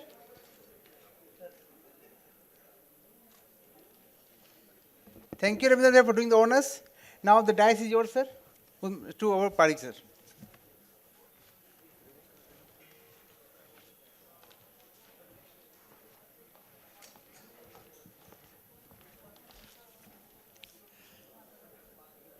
Thank you, sir. Distinguished guests, members on the dais, ladies and gentlemen, a very warm welcome and a good morning to all of you. It is indeed a great privilege and a pleasure to have been invited by Institute of Chartered Accountants of India, ANMI, for me to speak on a subject which I have lived for the last 47 years.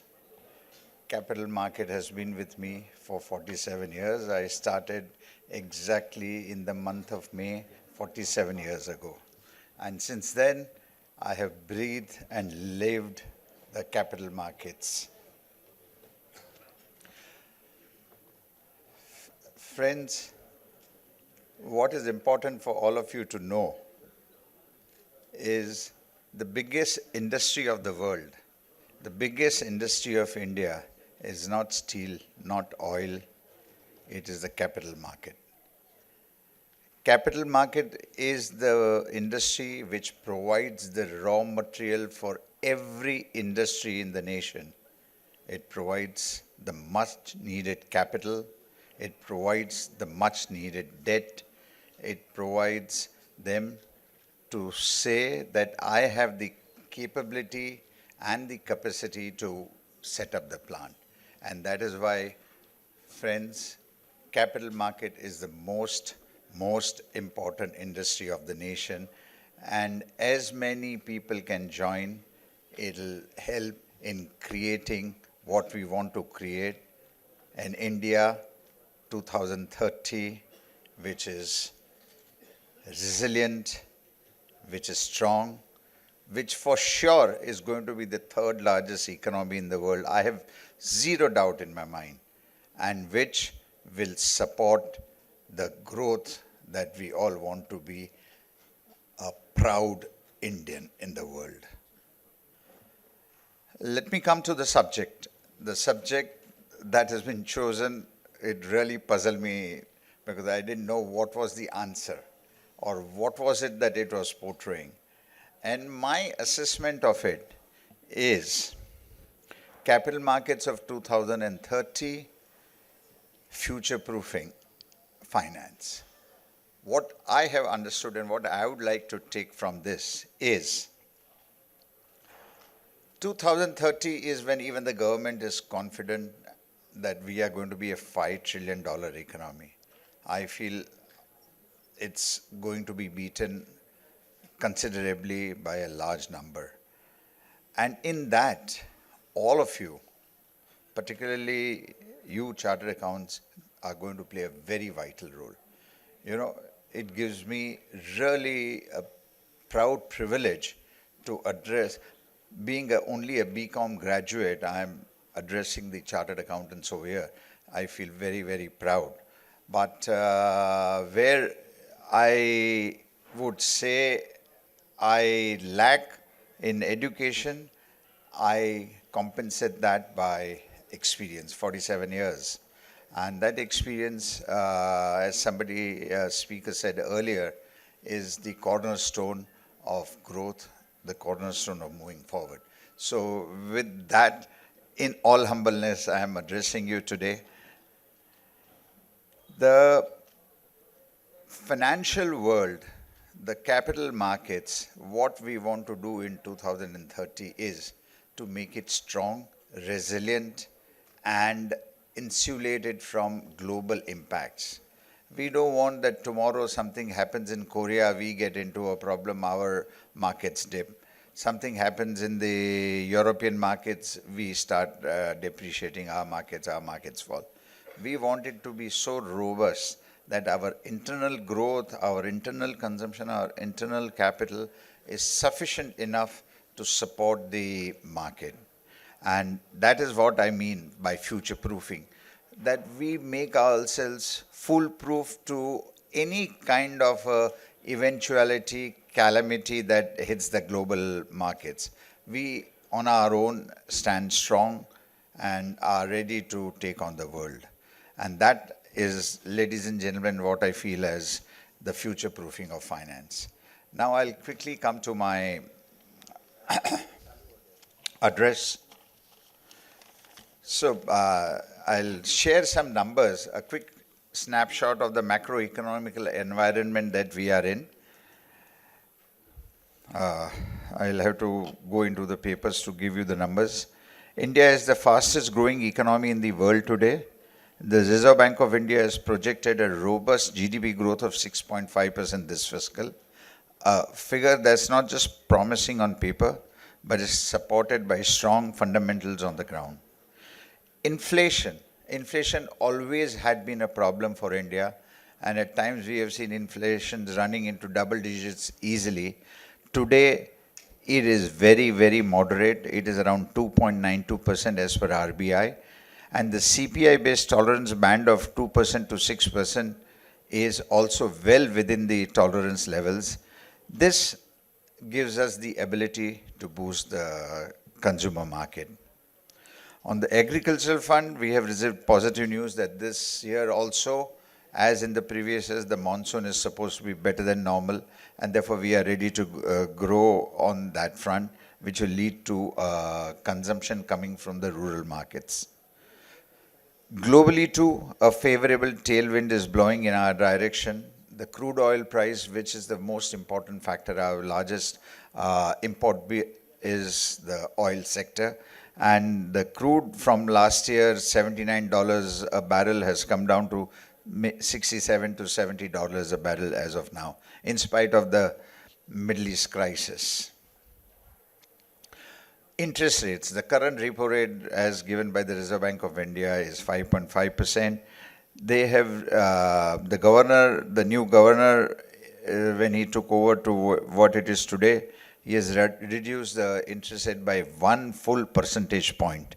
And he has done something which is even more important. He has infused liquidity in the market. The liquidity is as high as 9.5 lakh crores. So today, friends, any industry, any project, raising of resources for the debt market has become very, I will not say easy, but it has become very conducive. And if the project is good, the banks are looking at opportunities to lend.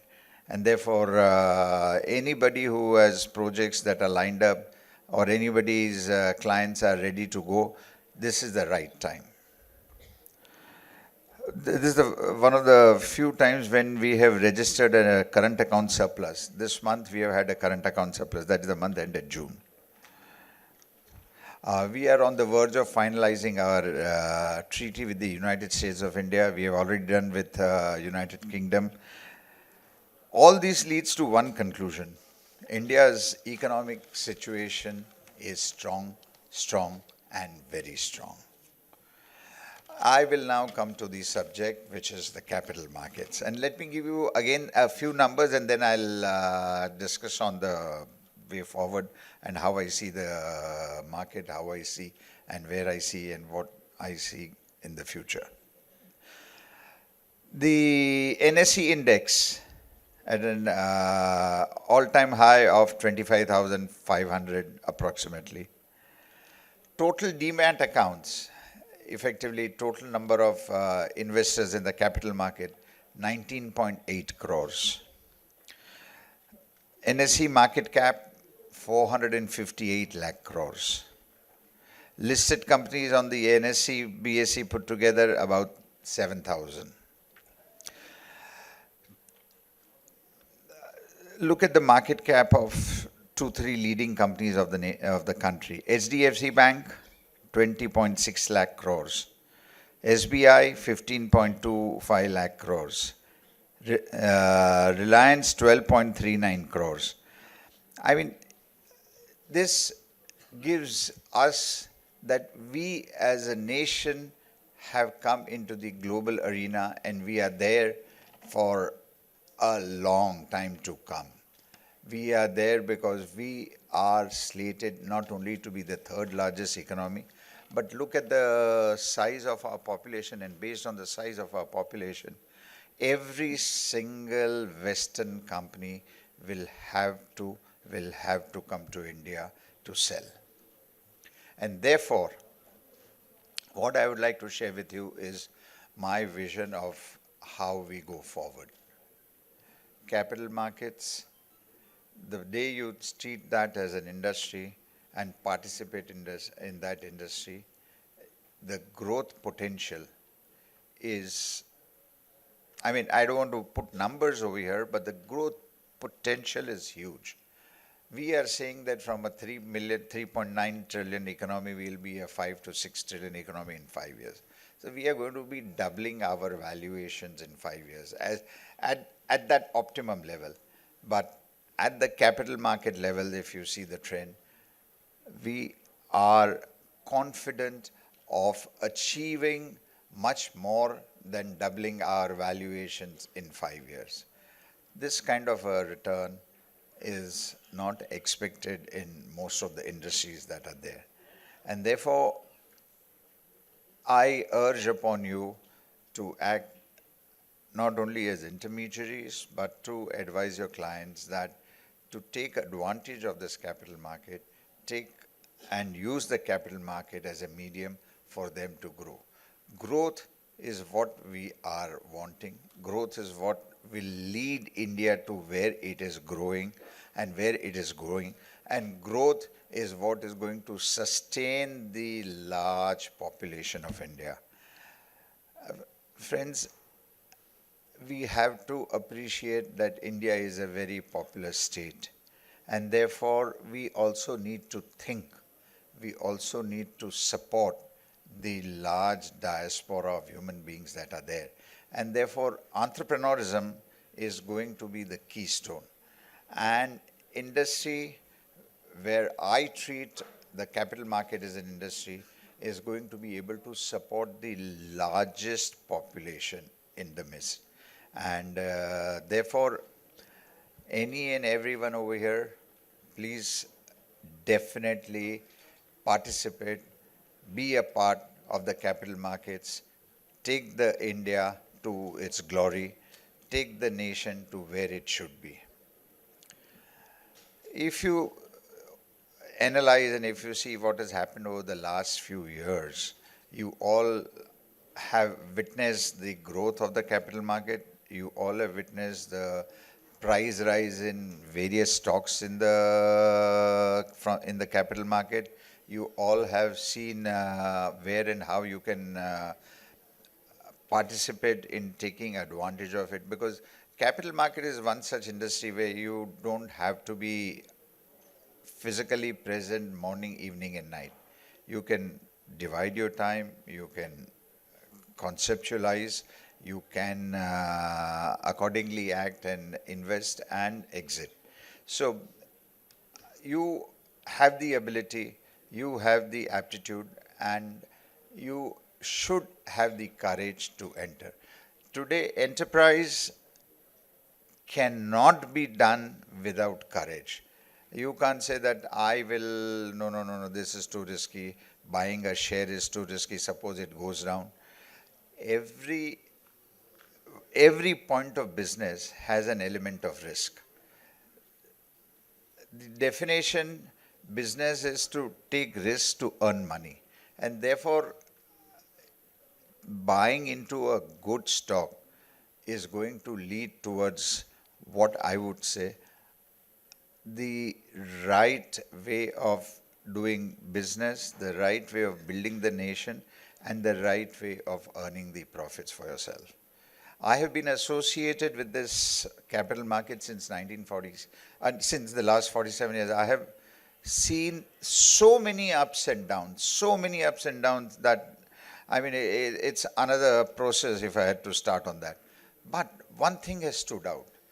The resilience of the stock market, the strength of the stock market, and the growth of the stock market. Every year on year, at every crisis, I would turn around and say, oh, the market's going to die, market's going to die.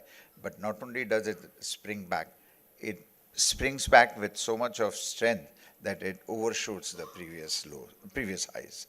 And in this, what I have seen, a lot of the investors would like to get into the momentum stocks of saying कि आज share ले लिया, कल 100 रुपया बढ़ गया, परसों 200 रुपया बढ़ गया, बेच के भाग गए. But the people who have made the most money are the people who have stayed in the market, people who have invested and continued to be invested.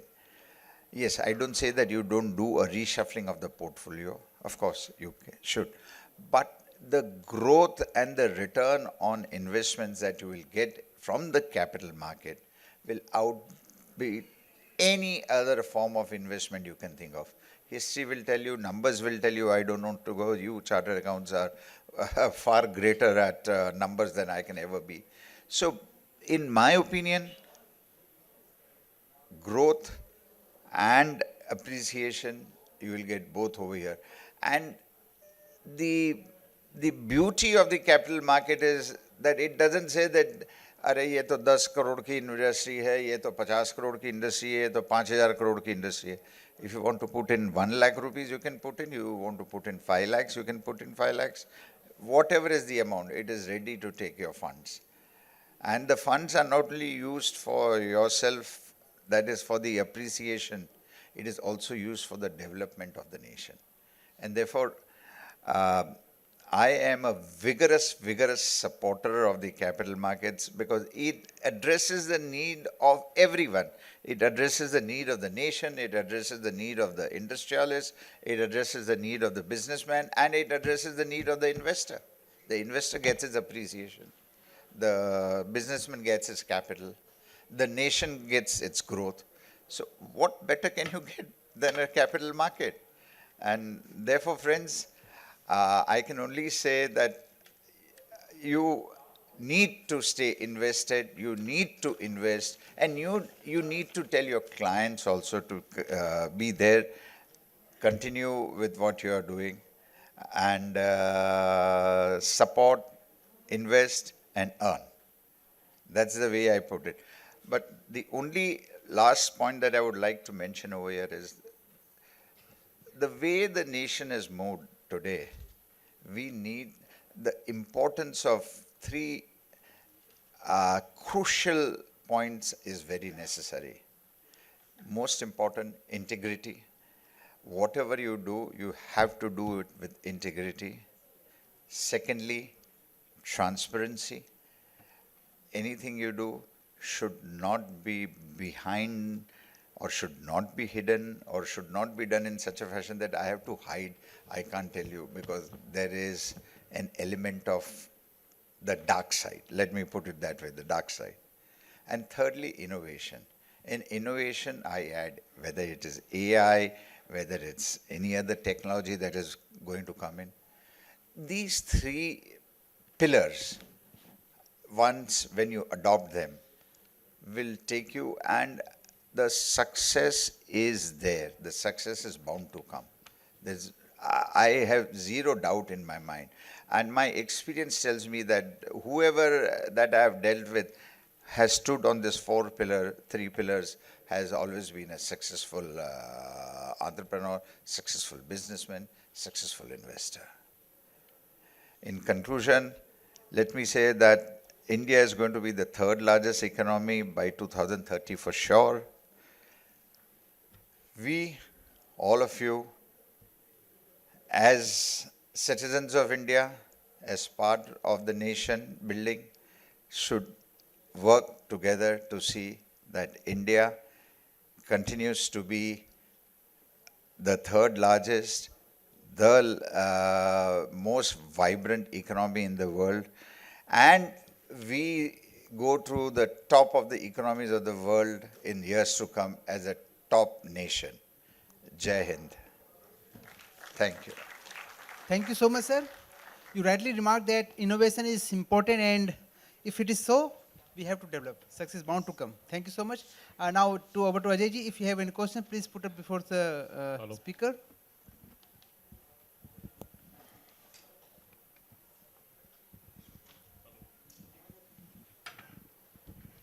Hello. Thank you, sir.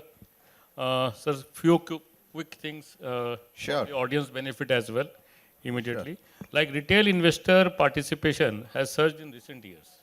So what systematic steps do we need to take to retain and grow the base sustainably? So, two things are very important. Today, we are only at 19.8 crore accounts. Our population is 140 crores. Take away the non-adult population. Still, we have the ability to go to a very large audience as investors. The more investors that come, the only important thing for them to be retained is, as I mentioned, transparency and integrity. The minute we don't want to see the fly-by-night operators that the company has taken the capital and overnight suddenly it's no more visible. SEBI has done a pivotal role in this, and I feel once the institute also sees to it that every account, there was an instance about Karnataka Bank, somebody just mentioned earlier, Agrawal ji mentioned. So the chartered accountants also should play a very strong role, that they should not allow anyone to be use the system to take advantage. You know, it should not be 1 and 1 is 2 or 1 and 1 is 11. नहीं, आप जो बोलो वो लिख देंगे. That concept should be given away by the institute's people. Point well taken. So like if you were advising young professionals entering finance today, what mindset would you tell them to cultivate to thrive in the decade ahead? So, as I said, the biggest industry is the capital market. And therefore, if you become a participant in the capital market, it will only benefit all, including you. The two important or three important aspects are dedication. You need to work with dedication. Secondly, diligence. You have to be careful. You are working with a raw material which is money, which is the most volatile raw material in the world. As volatile as a nuclear fission, because it is there today, it can vanish tomorrow. Therefore, you have to be diligent. You have to be diligent in doing what you are doing. And thirdly, confidence. Confidence in what you are doing has been with sufficient assessment, sufficient knowledge, and with sufficient, I would say, research, whatever you're doing. And if you have the confidence and the conviction, you can never go wrong. Thanks, sir. Point very well taken. Now, as we continue navigating the evolving financial landscape, voice like yours help us stay grounded in fundamentals while embracing innovations. On behalf of ANMI, ICAI, and all our participants, thank you once again for joining us today and sharing your experience. Thank you. Thank you for inviting me. Ultimately, ethics is paramount and which must sustain in all the time to come. Thank you so much for coming, sir. Thanks a lot. Thanks, Ajay ji. Now over to Haridam Agrawal ji for the next session. सोच कर, समझ कर, invest कर. सोच कर, समझ कर, invest कर. Do you know this tagline? How many of you? Yes, good. So now the thought of सोच कर, समझ कर, invest कर will be deliberated by none other than our next speaker, Mr. Vijay Kedia. A big round of applause for Mr. Vijay Kedia. He is with us.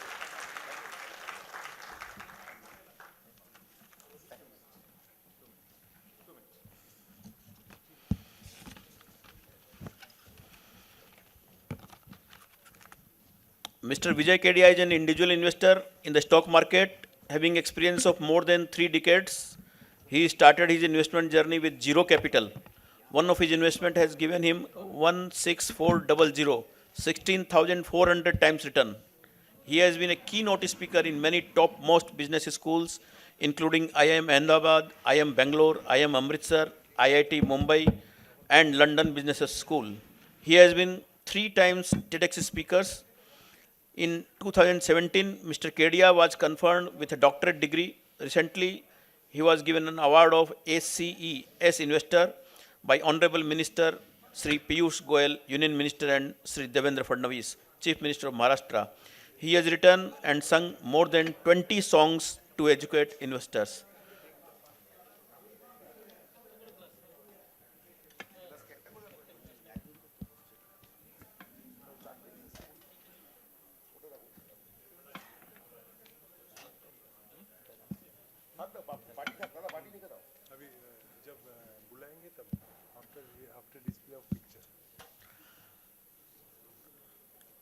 So do you want to hear the song sung by him? So a console, please, song, please.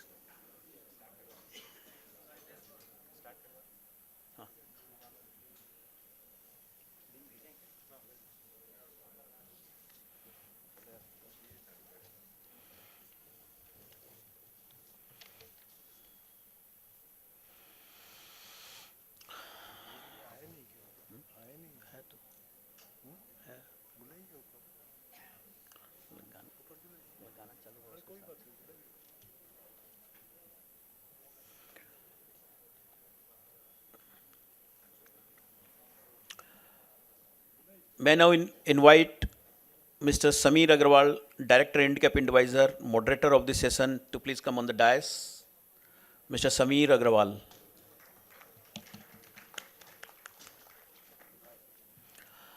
Now I invite Mr. Vijay Kedia, speaker, please come on the dais. Vijay ji.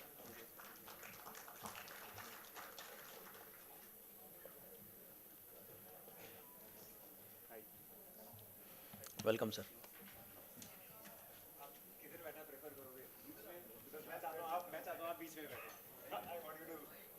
This will shift. Come. That's not a problem. Please. People want to see you more.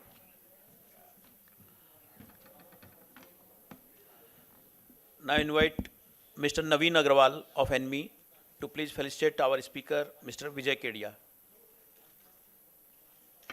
Mr. Naveen Agrawal.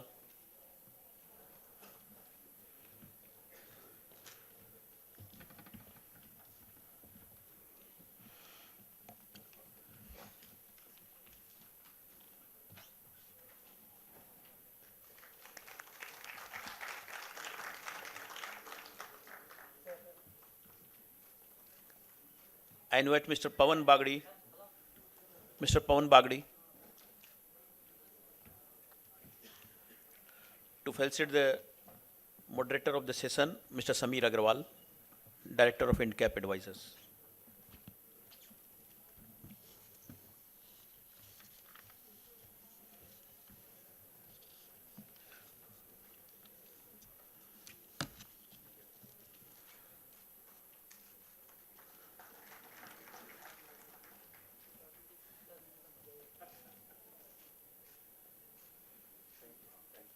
Thank you, sir. And I hand over the proceeding to Mr. Sameer Agrawal to carry the session. Mr. Sameer Agrawal. Good afternoon, everyone. Am I audible? Thank you. So, Vijay ji, सबसे पहले, sorry for this delay. I know your schedule is very, very important, but unfortunately the earlier sessions took some time. But कोशिश करेंगे sir, जितनी जल्दी इस session को अपने आपकी मधुर वाणी से सुनकर, समझकर, सोचकर लोगों को इन्वेस्ट करने का मौका मिलेगा. मुझे सर एक चीज़ बताएं, मेरे दिमाग में ये क्वेश्चन आ रहा था जो मैं आपसे डिस्कस भी किया, बट मैंने ये बोला नहीं है. Probably this is more of impromptu kind of a situation. कहते हैं पूत के पांव पालने में दिखते हैं. क्या आपके पेरेंट्स को दिख गया था और तभी आपका नाम विजय रखा उन्होंने? क्या क्या क्या सोचकर विजय रखा था सर? क्या उन्होंने तभी सोचा? विजय का मतलब होता है success, right? A successful investor. क्या सोच के उन्होंने विजय रखा था उस टाइम पे? क्या आपने भी सोचा था आप इतने सक्सेसफुल इन्वेस्टर बनोगे? तो हेलो, या सॉरी. तो ये तो संजोग से मैंने कभी उनको पूछा नहीं कि मेरे को क्यों पैदा किया, क्यों मेरा नाम रखा. लेकिन ये मेरे को बाद में समझ में आया कि एक बहुत बड़े सक्सेसफुल इंडस्ट्रियलिस्ट थे कलकत्ता के, तो उनके लड़के का नाम विजय था. तो मेरे जो दादाजी थे वो उनके टच में थे उन इंडस्ट्रियलिस्ट के. तो मेरे को बाद में शायद ये समझ में आया, संजोग से मैंने कभी पूछा नहीं, लेकिन मेरे को समझ में आया इसके लिए उन्होंने शायद मेरा नाम विजय रखा होगा. तो उन्होंने एक तुक्का मारा जो गलत हो गया. Very nice. सो विजय जी, आज हम लोग कलकत्ता में हैं and we all know that you are born brought up from Calcutta. आपकी शुरुआत कलकत्ता से हुई है. So it's so natural for me to ask you first question about your Calcutta lineage. How does Calcutta की पैदाइश, Calcutta की हवा पानी ने आपको ग्रो किया है? कैसे आपको इन्वेस्टिंग में has it actually helped that being from Calcutta you've been able to see or visualize that you want to make a career in stock market investing? तो ऑफ कोर्स ये तो बचपन से मेरे दिमाग में ये बात थी कि मेरे को शेयर बाजार में कुछ काम करने का है मेरे को. तो क्योंकि मेरे जो दादाजी थे वो स्टॉक ब्रोकर थे कलकत्ता में. तो ये तो लेकिन मेरा कभी भी ब्रोकिंग का मेरा कभी मन नहीं रहा कि मैं कभी ब्रोकिंग करूँगा, क्योंकि मेरे को अच्छा नहीं लगता था कि वो मेरे दादाजी है जो मैंने आपको बताया, वो फोन करके बाबू बाबू करते रहते हैं, जो कलकत्ते का प्रचलन है. बिल्कुल कि बाबू बाबू. तो वो उस समय के ब्रोकर, आज के ब्रोकर में बहुत बड़ा जमीन आसमान का अंतर हो गया. उस समय के जो ब्रोकर थे वो बेचारे ब्रोकर ही थे, जिनको हम स्लैंग में कभी दलाल बोल देते हैं, कभी कमीशन एजेंट, कुछ भी बोल दो आप. आज के ब्रोकर अलग है. आज के ब्रोकर माने आज अरबपति खरबपति, मोतीलाल ओसवाल और ये वो सब. जमाना चेंज हो गया. तो एक बात मेरे मन में आ गई कि मैं कभी ब्रोकिंग तो नहीं करूंगा मैं कभी. तो जब मैं 14 साल का था तो संयोग से मेरे पिताजी का देहांत हो गया था उस समय. तो उस समय यही समझ में आ गया कि अपने को काम तो करने का है, तो अपना ही करने का है. तो बाबू बनने का है, बाबू बोलने का नहीं है. So remember this line, बाबू बनने का है, बाबू बोलने का नहीं है. I think that's very practical for all CAs also. I think we have overgrown that culture now. I think sir, अब जो generation है CA की, I think they command lot of respect. I don't think they tell their client babu babu anymore. It's all by first names or probably G. That's the way it is. नहीं, आज sir बोलते हो, आज का सब बात नहीं है. वो चेंज हो थोड़ा सा, खाली भाषा अंग्रेजी में बोल देते हो तो गाली नहीं लगती है. बात ये sounds better than babu. बाबू. लेकिन वो मेरे ख्याल से बहुत हद तक चेंज हो गया. जो आप बोलते हैं बराबर है. जो मॉडर्न आजकल जो ऑफिस कल्चर है उसमें फर्स्ट नेम से बुलाते हैं, लेकिन फिर भी जो कन्वेंशनल जो बिजनेस है उसमें अभी भी सर या ये वो करके वो बोलते हैं. ठीक है, दैट इज ऑल राइट. तो इसमें कोई बुराई भी नहीं है. और ये बाबू बनना है, मैंने बोला, इसका मतलब अपने दिमाग में भी नहीं चढ़ाने गया. आपको समझ तू कुछ नहीं है भैया, लोग तेरे को बाबू बोलते हैं तो कुछ इस पे तो बड़ा मत समझ अपने आप को. बिल्कुल. तो सर आज का थीम है सोच कर, समझ कर, इन्वेस्ट कर. That's what the session theme is. मैं आपसे एक बहुत सिंपल सा चीज पूछूंगा कि you have been investing in so many stocks. हर अलग अलग तरह के कंपनीज में, सेक्टर में, इंडस्ट्री में आप इन्वेस्ट करते हो. आप जब भी किसी कंपनी को चुनते हो इन्वेस्ट करने के लिए, तो एक होता है यार ये जबरदस्त चीज है, ये तो इसमें घुस जाओ. एक होता है नहीं बॉस, ये तो रेड फ्लैग्स है, सो इसमें तो हाथ ही नहीं लगाना है. तो how do you, what are your biggest greens, what are your biggest red flags, what do you see before you invest? तो इसमें मैं सबसे पहले ये बोलना चाहूँगा कि मैंने जो कलकत्ता में जो इन्वेस्टिंग का जो भी अल्फ़ाबेट्स मैंने सीखा और जो भी गुर सीखा, जो पहली क्लास मैंने जो अटेंड की, वो कि मिस्टर SP मोदी बोलकर हमारे कलकत्ता के एक बहुत वेटरन इन्वेस्टर हैं, शिव प्रसाद जी मोदी. तो आप लोग में कुछ लोग जानते भी होंगे उनको. तो जो कुछ जानते जरा सा एक बार हाथ उठाएंगे काइंडली. चलिए 4 5 6 7 लोग को हाथ उठाएं. तो ये मेरा सौभाग्य है कि आज मैं मेरे गुरुजी को लेके आया हूँ यहाँ पर. ये हैं SP Modi. Big round of applause. First row में हैं. तो ये आ नहीं रहे थे, वो बोले नहीं नहीं मैं नहीं जाऊँगा, तो मैंने गाना सुनाया कि तेरे बिना भी क्या जीना, ओ मोदी रे तेरे बिना भी क्या जीना। तो इस बोलकर मेरा सौभाग्य है, thank you very much Modi ji, जो आप आज यहाँ पर आए हैं मेरे साथ में। पहली बार जब से कलकत्ता से आपने मेरे को निकाला है तब से मैं अच्छे के लिए, अच्छे के लिए।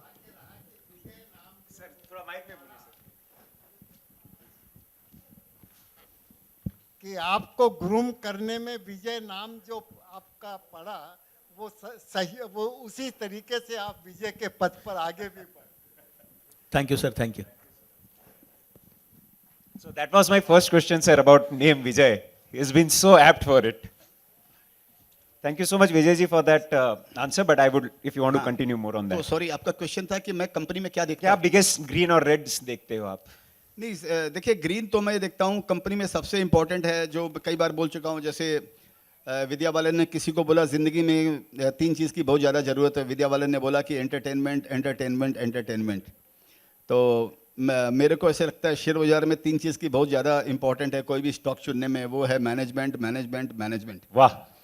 तो और इसका सिंपल एग्जांपल ये है कि अगर अच्छा मैनेजमेंट होगा तो एक 5 लाख की गाड़ी में भी आपको डेस्टिनेशन पहुंचा देगा आपको, और अगर ड्राइवर ही अगर ख़राब हो गया तो आपकी 9 करोड़ की रोल्स रॉयस को भी ठोक देगा और आपकी भी ज़िंदगी खतरे में हो जाएगी, आपका भी फाइनेंशियल करियर खतरे में हो जाएगा। तो सबसे इम्पोर्टेंट है ड्राइवर, ठीक है। तो ये मैंने ये समझा मैंने, और ये भी मैंने मोदी जी से ही सीखा कि हाँ भाई मैनेजमेंट को छोड़कर इधर उधर काम नहीं करने का।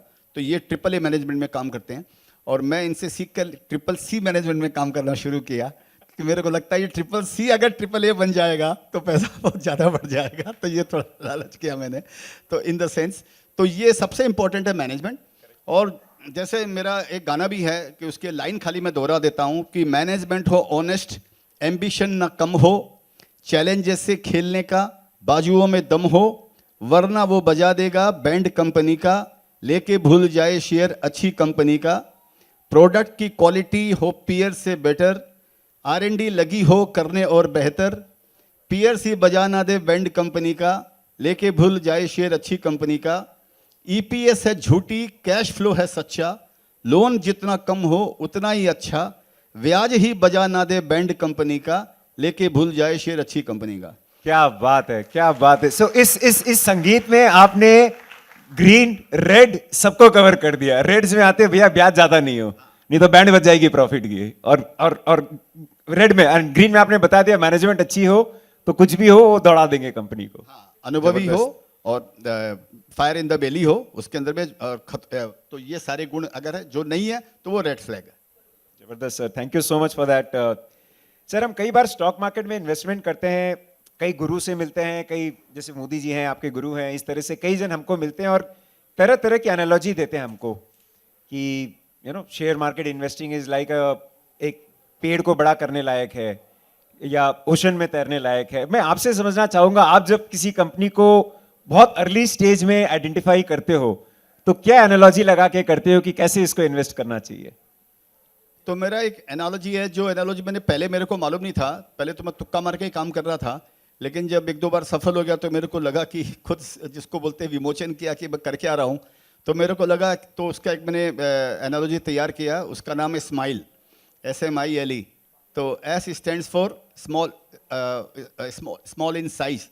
तो मैं यूजुअली स्मॉल कंपनी में इन्वेस्ट करता हूँ जो उस सेक्टर के अंदर में स्मॉल कंपनी होती है। अगर 4-5 समझिए कंपनी है उस सेक्टर के अंदर में, तो उसमें चौथी 5वीं कैटेगरी की जो भी कंपनी है स्मॉल इन साइज है, मैं उसमें इन्वेस्ट करता हूँ। तो वो ऑब्वियसली वो स्मॉल कैप और मिड कैप में ही रहता है। और मीडियम इन एक्सपीरियंस, तो MI जो स्माइल का MI उसको मैंने बनाया मीडियम इन एक्सपीरियंस। तो मेरे को ऐसे लगता है कोई भी कंपनी के जो मैनेजमेंट है उसको कम से कम 15-20 साल का अनुभव होना चाहिए, तो वो मीडियम इन एक्सपीरियंस है। क्योंकि 15-20 साल के एक्सपीरियंस में उसने 2-3 रेसेशन देखे होंगे, फॉरेक्स का प्रॉब्लम देखा होगा, वॉर देख लिए होंगे, रेसेशन देख लिया होगा, स्लो डाउन देख लिया होगा, और इधर सारी चीज़ें तमाम चीज़ें 15-20 साल में उसने झेल ली होगी। तो उसके बाद में उसको उन चीज़ों से निपटना आ गया, उनको समझ में आ गया इन चीज़ों को कैसे सॉल्व किया जाता है और गलत काम का क्या शेयर बाजार पनिश करता है, ज़्यादा बोलने का शेयर बाजार क्या पनिश करता है, झूठ बोलने से शेयरों के मार्केट कैप कैसे साफ होते हैं। इस तरह के एक्सटर्नल और इंटरनल ये सारे एक्सपीरियंस उसको 15-20 साल के अंदर में देखने के लिए मिल जाते हैं। तो वो एक मजा हुआ, हम मान सकते हैं कि ये एक मैनेजमेंट हो गया। इसलिए मीडियम इन एक्सपीरियंस और लार्ज इन एस्पिरेशन। और मैनेजमेंट, जैसे मैंने बताया कि मैनेजमेंट इज़ वेरी इंपॉर्टेंट, उसका एस्पिरेशन बहुत बड़ा होना चाहिए। अगर वो स्मॉल कैप और माइक्रो कैप है तो उसके मन में ये होना चाहिए कि मेरे को मिड कैप बनने का है, या मेरे को एक नेशन वाइड कंपनी बनने की है, या मेरे को इंटरनेशनल कंपनी बनने की है, मेरे को बहुत बड़ी कंपनी बनने है। आज मैं अगर 1000-2000 करोड़ पे हूँ, मेरे को 10-20 हज़ार करोड़ की कंपनी बनने की है 10-5 साल के अंदर में। क्योंकि वो एस्पिरेशन होने से ही वो करोड़पति से अरबपति बनेगा, तो हम लोग इन्वेस्टर लखपति से करोड़पति बन सकते हैं उस कंपनी के अंदर में। नहीं तो हमारे लिए कोई मतलब का नहीं होगा, अपॉर्चुनिटी कॉस्ट लग जाएगी, उसमें पैसा लगा दिया, 10 साल परफॉर्म नहीं किया, हम पीछे हो गए। तो लार्ज इन एस्पिरेशन, और सबसे लास्ट में extra large market potential. Management के अंदर में बहुत फायर इन द बेली है, लेकिन उस प्रोडक्ट का मार्केट साइज ही ज़्यादा बड़ा नहीं है।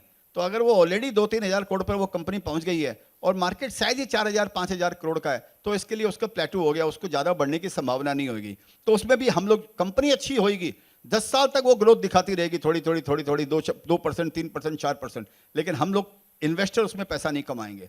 तो इन चीज़ों को अगर हम ध्यान में रखें, हाई ग्रोथ में जिसका मार्केट साइज भी बढ़ रहा है और कंपनी का भी साइज बढ़ रहा है और मैनेजमेंट एथिकल है, उस कंपनी में पैसा लगाएंगे तो पैसा जल्दी बढ़ेगा। Excellent analogy. I think we all should remember small. It's easiest term to remember and to smile and very easy to follow. So for all of us, that's a great analogy that Vijay ji has suggested and अपने को follow करना चाहिए. Sir, हम यहाँ mostly सब chartered accountants हैं and very active in numbers. You know, numbers पे तो हम बहुत कुछ कर लेते हैं, देख लेते हैं, balance sheet के analysis भी कर लेते हैं. But I think stock market investing is not only about numbers, it goes beyond numbers. तो beyond number ऐसे क्या एलिमेंट हैं जो हम हमारे मेंबर्स किसी कंपनी में देखकर इन्वेस्ट कर सकते हैं beyond numbers? तो सबसे पहले तो सब चार्टर्ड अकाउंटेंट है, तो मैं प्रार्थना करूंगा प्लीज जरा हाथ उठाएंगे जो सीए यहाँ पे। अरे बाप रे बाप, तो मेरे को तो इधर देखना पड़ेगा। चलिए, सी के पहले बी आता है, मैं बीए हूँ, ध्यान रखना भैया। ठीक है, तो एनीवे, तो आप लोग जितने ने अभी हाथ उठाया जो सीए हैं, मैंने सीए लोग के लिए गाना लिखा 4 दिन पहले, दिल्ली में लॉन्च किया, आप लोगों ने सुना? सर प्लीज सुनाइए sir, I think everyone would be very. अरे बाप रे बाप, सुना ही नहीं, ये तो मेरी तोहिन हो गई, बहुत कम लोगों ने सुना यार। लाइव सुनना है सबको सर। तो वो तो यूट्यूब पे आएगा। यूट्यूब पे चला, वही वाला दिया आपने? नहीं, वो नहीं दिया है। तो गाना मैंने लिखा था, मैं सीए हूँ यारो। वाओ, ठीक है, हाँ? मैं सीए हूँ यारो और मैंने ये ठाना है, नया भारत बनाना है, नया भारत बनाना है। मैंने अपने आप को इतना तपाया है, मेहनत लगन और धैर्य से आदर ये पाया है। अब ज्ञान विधान विज्ञान से लाना नया जमाना, मैं सीए हूँ यारो। Very nice, a big round of applause please. Very nice sir. ये तो आप लोग के लिए गाना था। हाँ, और YouTube पे जाके देखना भाई उसको जरूर से। और अब सीए से Beyond का numbers. जो बियॉन्ड नंबर्स जो है, जो मैंने जो ये समझा है कि सीए बनने से आपको ये सर्टिफिकेट नहीं मिलता है कि आप शेयर बाजार में सफल हो जाओगे। पहले आपको ये समझना चाहिए, उस ओवर कॉन्फिडेंस में नहीं रहना चाहिए। इसका रीज़न मैं आपको बता देता हूँ कि कंपनीज आर बियॉन्ड नंबर्स। जो आप नंबर्स आज देख रहे हो वो उसमें पढ़ने में आपसे बढ़िया कोई नंबर पढ़ नहीं सकता, इसमें कोई दो मत नहीं है। इस बोलकर आपका उसके अंदर में योगदान बहुत जरूरी है, लेकिन जो नंबर्स आप देख रहे हो वो आपको पास्ट टेंस बता रहा है आपको, उसके अंदर में हर समय आप फ्यूचर टेंस नहीं आप समझ सकते हो। इसका मैं आपको एक एग्जांपल दे सकता हूं कि समझो आप सुबह ब्लड टेस्ट करा के आए हो 10 बजे लेबोरेटरी के अंदर में, और वो लैब में आपका ब्लड टेस्ट हो गया, और जो भी उसको शाम तक या दूसरे दिन समझिए आपकी जो भी रिपोर्ट आ गई कि आपका CGS ये है और ये शुगर ये है, वो ये है, कोलेस्ट्रॉल ये है, वो सब है, लेकिन आप समझिए उससे एक आपको आइडिया मिलती है। लेकिन फिर भी आप समझ के चलिए कि वो रिपोर्ट सुबह 10 बजे तक की है। 10 बजे के बाद में आपने क्या खाया, अगर कुछ पिया या कुछ आपकी ऐसी एक्टिविटी हुई जिसके कारण अगर आपका बॉडी में कुछ चेंजेस हुए हैं, वो उस रिपोर्ट में नहीं आएगा वो आपको। तभी आपको डॉक्टर ये बोलता है कि यार 3 महीने से चेक कराओ या 6 महीने से चेक कराओ या साल भर में चेक कराओ। तो वो एक पास्ट टेंस है। हाँ, लेकिन उससे बॉडी का एक ये जरूर मालूम पड़ता है कि एज ऑन डेट ये बॉडी हेल्दी है। तो छोटे मोटे अगर कुछ भी अगर बॉडी में अगर आक्रमण हुए तो इनकी इम्यूनिटी जो है वो उसको झेल सकती है। ये हो गया इंटरनल फैक्टर बॉडी का। यही काम होता है कंपनी की बैलेंस शीट के अंदर में कि आप इंटरनल फैक्टर आप समझ जाते हो कि कंपनी का ये नंबर्स है, ये है। लेकिन अगर मार्च 25 का नंबर्स आया है और आपने रिपोर्ट पढ़ी है, समझिए 6 महीने बाद, 3 महीने बाद, उसके अंदर में फ्यूचर टेंस आ चुका है बहुत सारा, उसके अंदर में बहुत सारे आंकड़े चेंज हो गए। उसके बाद में अमेरिका का वॉर हो गया, उसके बाद में इजराइल की मिसाइल हो गई, उसके बाद में ट्रंप का टैरिफ आ गया, उसके बाद में चाइना ने रेयर अर्थ मैग्नेट आपको भेजने के लिए बंद कर दिया, उसके बाद में फर्टिलाइजर का आपको जो रॉ मटेरियल चाइना से इंपोर्ट करते हैं वो आपको उसका पंगा चालू हो गया, उसके बाद में पूरी दुनिया उथल पुथल हो गई है। तो इस बॉल का नंबर्स की उतनी वैल्यू नहीं है जितनी वैल्यू है अपडेट प्रेजेंट मोमेंट पे रहने के। जो हम लोगों को समझिए फिलॉसफी भी हमको, स्पिरिचुअलिज्म भी यही सिखाती है कि ना भूतो ना भविष्यते, हमको प्रेजेंट नंबर में रहना जरूरी है कि आज के दिन क्या हो रहा है। इसके लिए आपको अपडेट रहना जरूरी है कि वर्ल्ड वाइड, वर्ल्ड की इकोनॉमी में, वर्ल्ड में क्या क्या हो रहा है, ये आपको जानकारी बहुत जरूरी है। और जो एक तो वर्ल्ड की जानकारी पॉलिसी लेवल पे, और एक कंपनी की जानकारी कि कंपनी के जो प्रोडक्ट है उसका मार्केट साइज कितना बड़ा है, ये कितना बड़ा हो रहा है, और ये आगे कितना CAGR से ये बढ़ेगा, ये कंपनी कितना शेयर्स उसमें ले पाएगी। ये सारी चीज़ आपको बैलेंस शीट से नहीं मिलेगी, क्योंकि हर बदल रही है, हर घड़ी बदल रही है रूप जिंदगी, छाम है कभी कभी है धूप जिंदगी, हर पल यहाँ जीवर जियो, जो है समा कल हो ना हो। तो कल जो था वो तो गया भाई। तो आपको हर समय पढ़ते रहना है, अपडेट रहते रहना है, वर्ल्ड की इकोनॉमी को समझते रहना है, इंडियन इकोनॉमी को समझते रहना है, और अपनी धारणा को हर समय चेंज करते रहने का। Very nice, sir. So I think it's all about macro factors also other than the micro in terms of the balance sheet. बिल्कुल very very important. Vijay ji, आपको स्टॉक मार्केट में इन्वेस्टिंग करते हुए कितने बरस हो गए अब? करीब 15-20 साल से ज्यादा हो गए। मैं इस बोल कर अपनी उम्र नहीं बताना चाहता हूँ, इस बोल कर मैं ऐसा बोल रहा हूँ, तो इसी बोल कर 3 आप अभी भी यंग लगते हैं सर, कोई एकदम यंग है आप। लगने में और होने में आपने चेंज कर दिया बात को तो 30 साल तो हो ही गए। या सो मेरा आपसे ये समझना है कि you have seen lot of economic downturns, आपने कई सारे मार्केट क्रैश देखे हैं, लेमन देखा होगा, चेंज ऑफ गवर्नमेंट देखा होगा, कई तरह के क्रैशेस आपने देखे हैं। हाउ डज हम लोग पैनिक कर जाते हैं सर, कोविड आया, कुछ आया, इस तरह के कुछ इवेंट्स आते हैं, रिटेल इन्वेस्टर या थोड़े HNI इन्वेस्टर्स भी हमने कई बार देखा है पैनिक कर जाते हैं। You as an individual investor, how important it is and how do you keep yourself calm कि नहीं भाई ये ज्यादा लंबा चीज नहीं है, छोटी चीज है, कैसे अपने आप को कंट्रोल करते हो, हमको भी सिखाइए ताकि हम भी वो चीज सीख सकें। नहीं, ये बड़ा सिंपल है सर, हम हिस्ट्री से यही सीखते हैं। शेयर बाजार का अगर इतिहास अगर आप देखेंगे, समझिए 1990 के बाद ले लीजिए 1 मिनट के लिए, या और पुराना इतिहास देखिए, तो India is a rising economy. एक जगह मैंने पढ़ा था कि 1990 के या 92 के बाद में, कोविड का टाइम छोड़ दीजिए, बीच के 1-2 साल छोड़ दीजिए, इंडिया का कोई भी साल ऐसा नहीं हुआ जहाँ पर इंडिया की GDP ने 5% से ज़्यादा ग्रोथ नहीं की हो 1990 के बाद में। अगेन मैं ये बोलता हूँ, उसको कोविड का पीरियड निकाल दीजिए या 1-2 लीमन ब्रदर्स का क्राइसिस, उसमें भी शायद ग्रो किया था।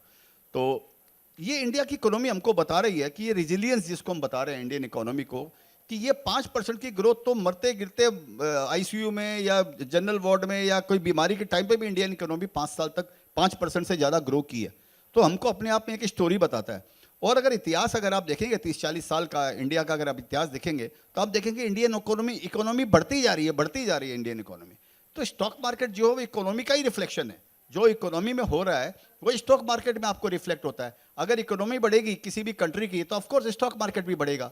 तो इसके अंदर में, और दूसरा एक चीज़ मैंने ये देखा कि जो शेयर जितना तेजी से ग्रोथ वाला कंपनी, अच्छी कंपनी, ब्लू चिप कंपनी या राइजिंग कंपनी या ग्रोइंग कंपनी, शेयर बाजार का जो भाव होता है ना वो डिफरेंट है। मैं हमेशा ये बात बोलता हूँ लोगों को, we are neither in a bull market nor we are in a bear market, we are into stock market.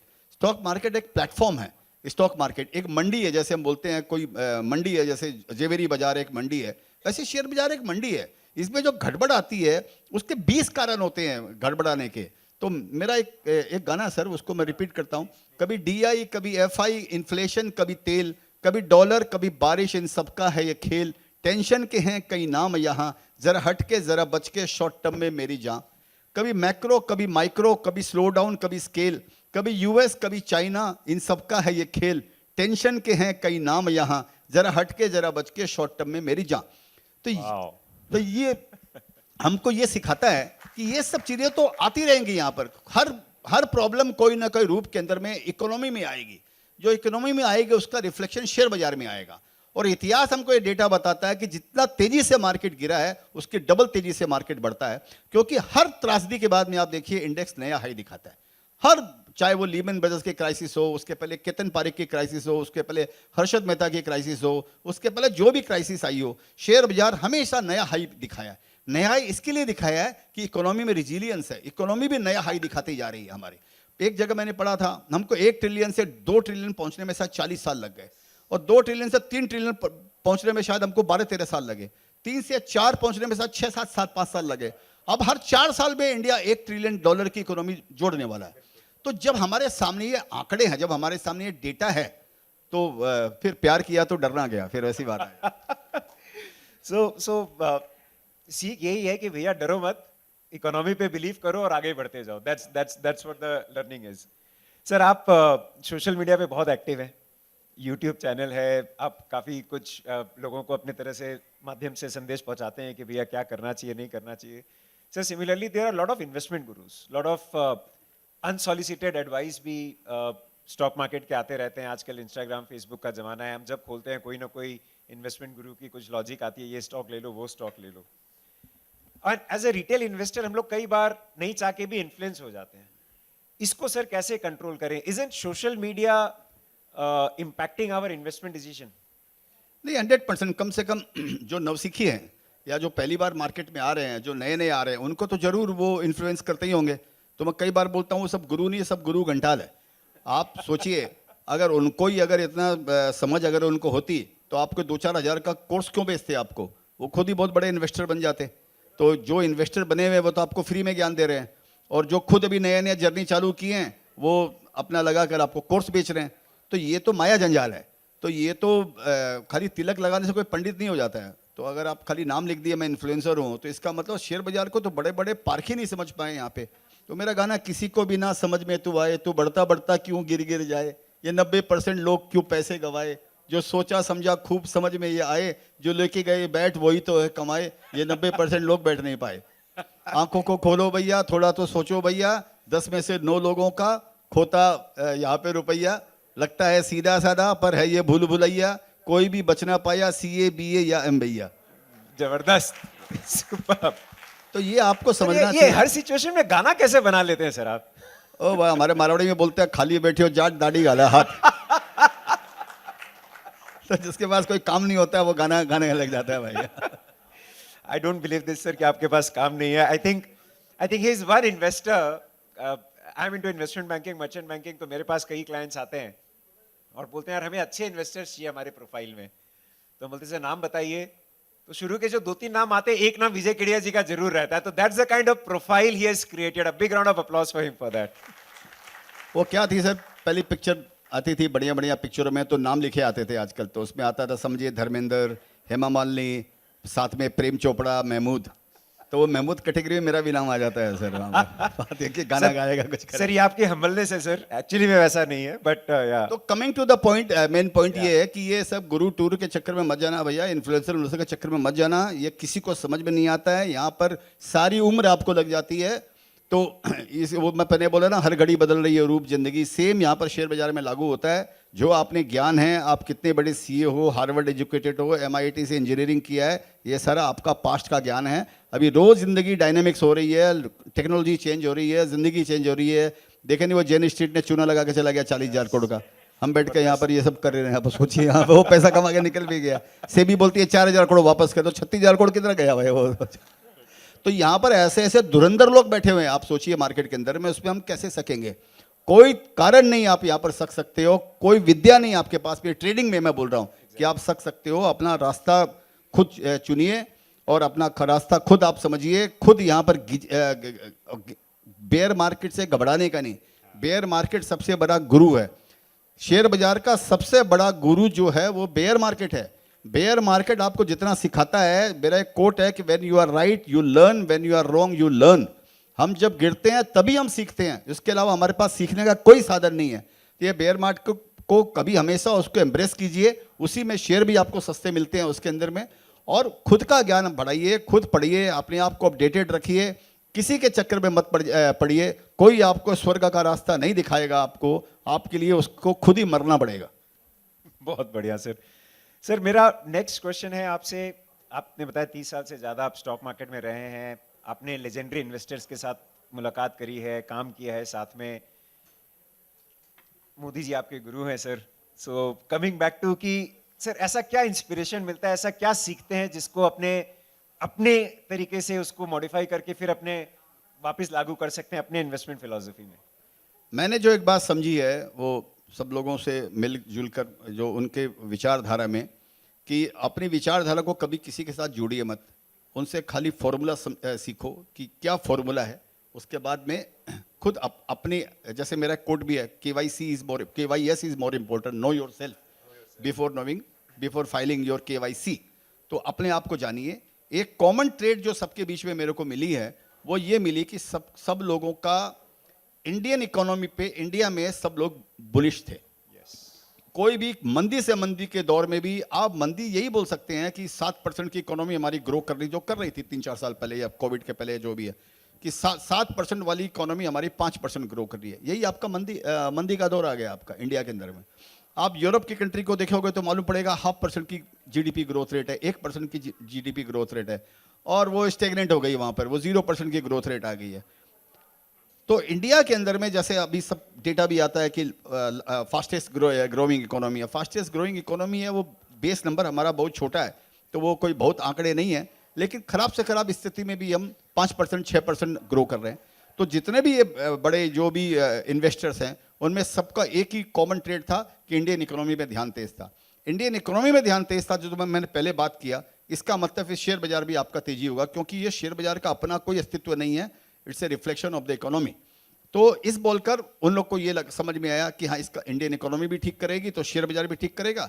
अब आपका विजडम इसी के अंदर में है कि जंगल के अंदर में हर तरह के जानवर दौड़ते हैं, बंदर भी दौड़ता है, समझिए हिरन भी दौड़ता है, और हाथी भी दौड़ता है, और चीता भी दौड़ता है। आपको चीता पकड़ने का, आपको जो 160 किलोमीटर की स्पीड से दौड़ रहा है, इतना ही विजडम है यहाँ पे कि आपको दौड़ तो सभी रहे हैं, सुबह हो गई है, सबको दौड़ने का है, अब 160 किलोमीटर की स्पीड से कौन दौड़ेगा, उसका चुनाव करने का। ये इतना इजी नहीं है जितना इजी मैं आपको बोल रहा हूँ, ये इतना इजी नहीं है, लेकिन ये अनुभव से ही आता है। ये सारा ज्ञान आपको करते रहने से आएगा, अनुभव से आएगा।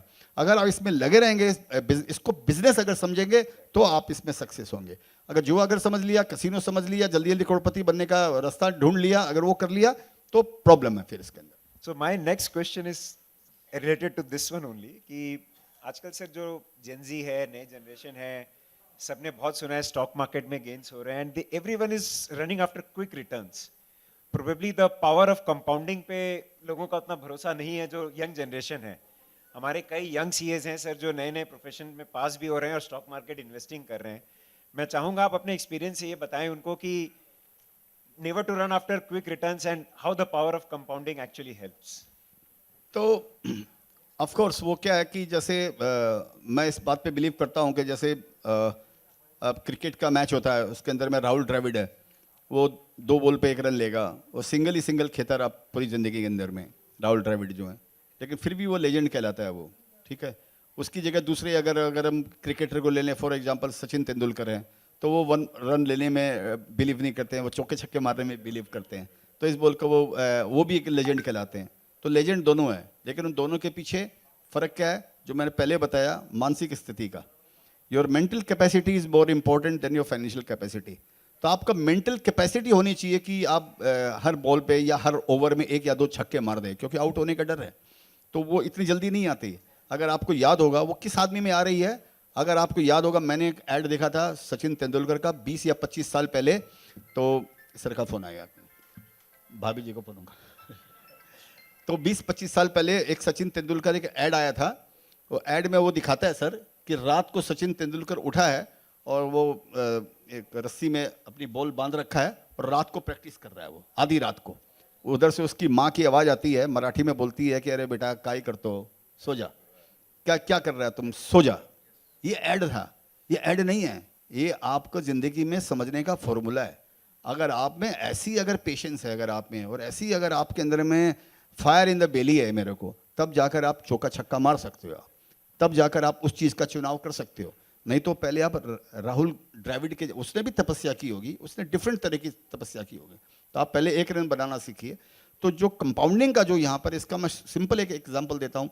मैंने 2005-06 में एक कंपनी का शेयर्स खरीदा करीब 70 रुपये के भाव में, 70 रुपये के भाव में शेयर्स खरीदा, वो 70 रुपया वाला 500 हो गया, 500 वाला 200 हो गया, 200 वाला 1000 हो गया, 1000 वाला 500 हो गया, फिर 500 वाला 2000 2500 हो गया, सेरा सैनिटरी वेयर उसका नाम है, फिर 2-2500 हो गया, 2-2500 वाला 1200 हो गया। हर बार 50% उसके अंदर में फॉल आता था, 50%, फिर वो 4200 हो गया, फिर कोविड में 1800-1900 रुपया हो गया, 60% खत्म हो गया उसका।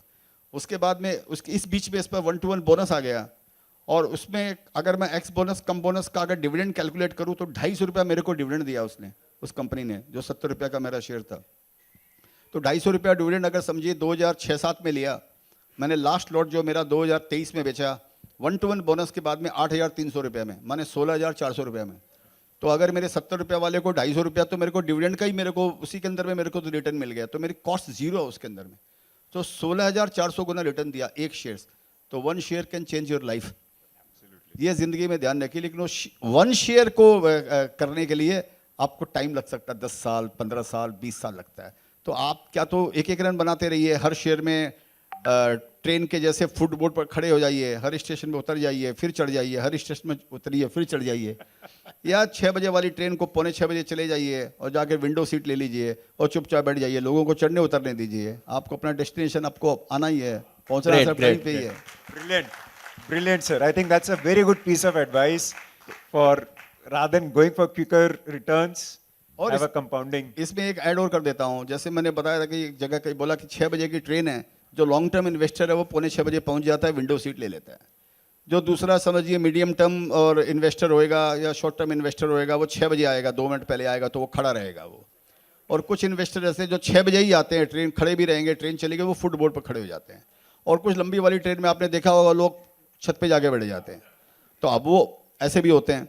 अब वो सोचिए जब एक्सीडेंट होता है इकोनॉमी का, एक्सीडेंट होता है ट्रेन का, सबसे पहले कौन गिरने वाला है? जिसको बोलते हैं BTST, buy today sell tomorrow.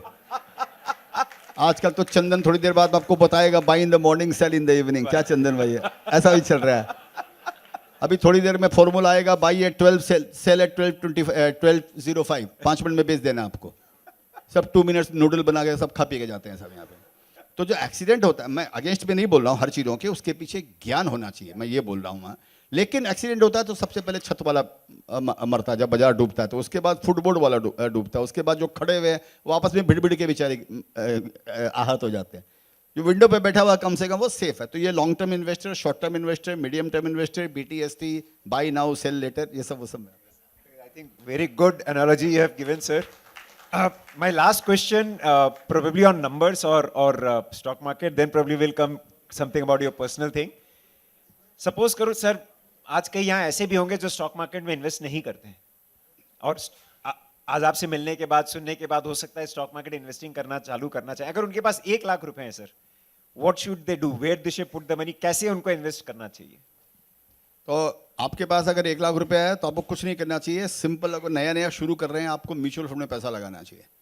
Don't try to be adventurous, कि यहाँ पर अच्छे अच्छे लोगों की हलवा टाइट हो जाती है, जो यहाँ पर कलकत्ता में सीखा है वर्ड ऐसे ही बोलते हैं, हलवा टाइट हो जाती है।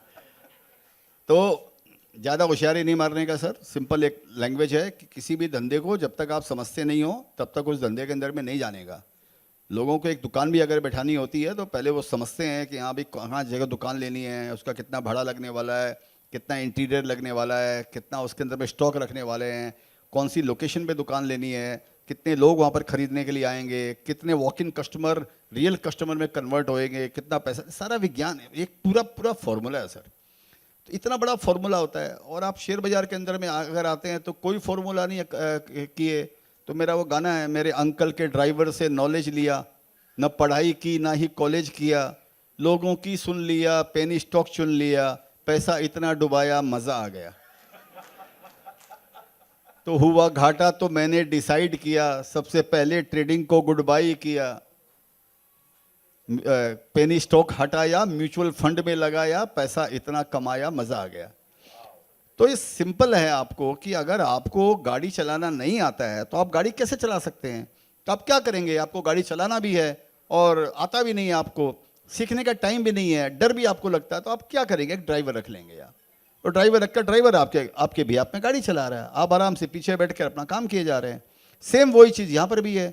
आपके पास में 1 लाख रुपया है तो आपको कुछ नहीं करना है। आपको जब तक आप ज्ञान नहीं सीख रहे हैं, जब तक आप यहाँ पर निटिग्रिटी नहीं स्टॉक मार्केट की सीखे हैं, 1 रुपया नहीं लगाना चाहिए।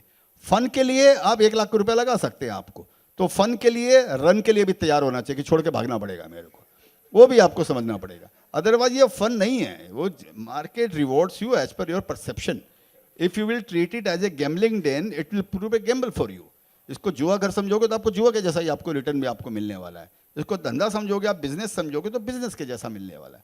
तो लाख रुपया म्यूचुअल फंड में लगाइए और आज से पढ़ना लिखना चालू कीजिए, पूरा मार्केट के बारे में स्टडी कीजिए, मैनेजमेंट का इंटरव्यू सुनिए, जो एक्सपर्ट जो इन्वेस्टर्स हैं आप उनके भी इंटरव्यू सुनिए। और अगर आपके पास में टाइम हो तो मैंने 18-20 गाने जो लिखे आप उनको जरूर सुनिए उनके अंदर में। हाँ, यहाँ पर भी सुनेंगे गाना आपका। तो वो गाने के अंदर में म्यूजिक मत सुनना कि मैंने कितना भद्दा गाया, ऐसा मत सुनना है। इसने सोचना भद्दा तो गाने ही का था भाई, मेरे को थोड़ी अरिजीत सिंह की नौकरी खानी थी भाई, आप ये समझ के चलो मेरे को। वो बेचारा क्या करेगा अगर मैं अच्छा गाने लग गया, तो आप सोचिए अरिजीत सिंह क्या करेंगे हमको। तो मैं गाना मेरा पेशा नहीं है, मेरा पेशा गाने के अंदर में आपको संदेश जो बोलते हैं बंगाल में, कंटेंट वो आपको देने का है। तो मेरा तो कर छोड़िए, लोगों के इंटरव्यू सुनिए, जो मैंने पहले बताया इकोनॉमी को समझने का चेष्टा कीजिए, इंडिया में क्या, और अपना ज्ञान बढ़ाइए। 2-3 साल तक अपना ज्ञान बढ़ाइए, उसके बाद में डायरेक्ट इन्वेस्टमेंट की बात कीजिए। अदरवाइज म्यूचुअल फंड के थ्रू आप लगाइए, ड्राइवर के through. Thank you so much, sir. So, probably few of the other questions, sir. Stock market investment करते हैं, फुल टाइम करते हैं, मार्केट आवर्स में करते हैं, कुछ तो सर वीकेंड में करते होंगे अपने आप को काम रखने के लिए। व्हाट आर योर हॉबीज, क्या करते हैं? How do you keep you balanced other than stock market? नहीं, ऐसा क्या है कि मार्केट तो दिन भर मेरे दिमाग में रहता ही है सर, और चाहे 24 घंटा हो। मार्केट में मेरा सेंटर ऑफ ग्रेविटी है वो स्टॉक मार्केट ही है वो। तो बाकी वो खाली टाइम के अंदर में गाने वाने गाता रहता हूँ, अपनी आवाज़ को थोड़ा ठीक ठाक करते रहता हूँ, गाने वाने लिख लेता हूँ थोड़े बहुत, ये सब ही काम करता हूँ सर। चलिए बहुत बढ़िया सर। सर ये आर्ट आपने सीखी कहाँ से सर, कि इन्वेस्टिंग में म्यूजिक को ब्लेंड करो और संदेश पहुंचाओ? ये आपके दिमाग में आया कैसे और आपने इस पे मास्टरी कैसे करी सर? नहीं सर, मास्टरी तो क्या मैं बचपन से ही गाने तो मैं गाता था। तो मैं क्लास के अंदर में सर क्या था ना, मेरे को पिछली बेंच पे टीचर बैठा देते थे मेरे को रियल में। तो मैं बैक बेंचर ही रहा पूरी life.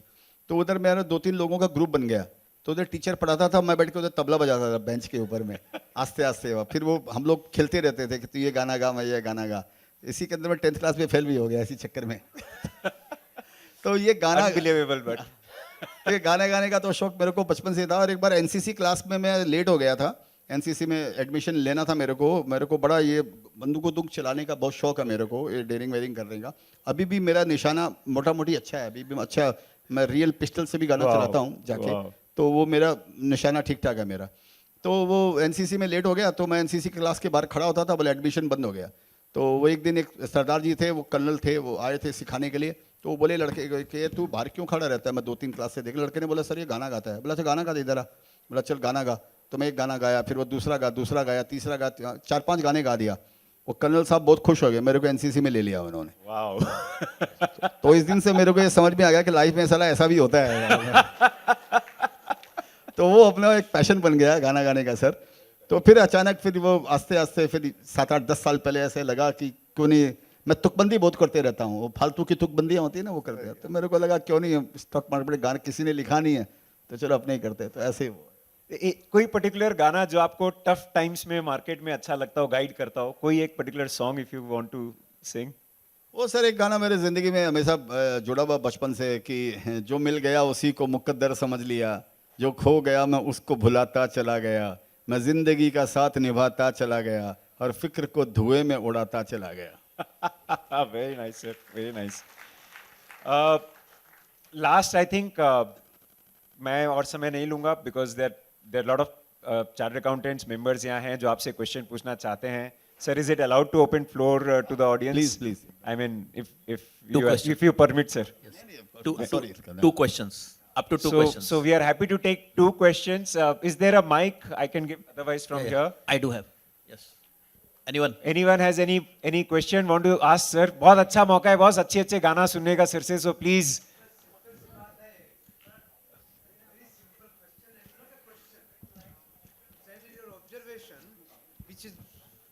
everybody, you are such a talent in the market. Just give 2 sectors. Don't give me the company name. Give 2 sectors only. We will choose. We are chartered accountants. We can choose that, but give 2 sectors. We will choose that. Thank you.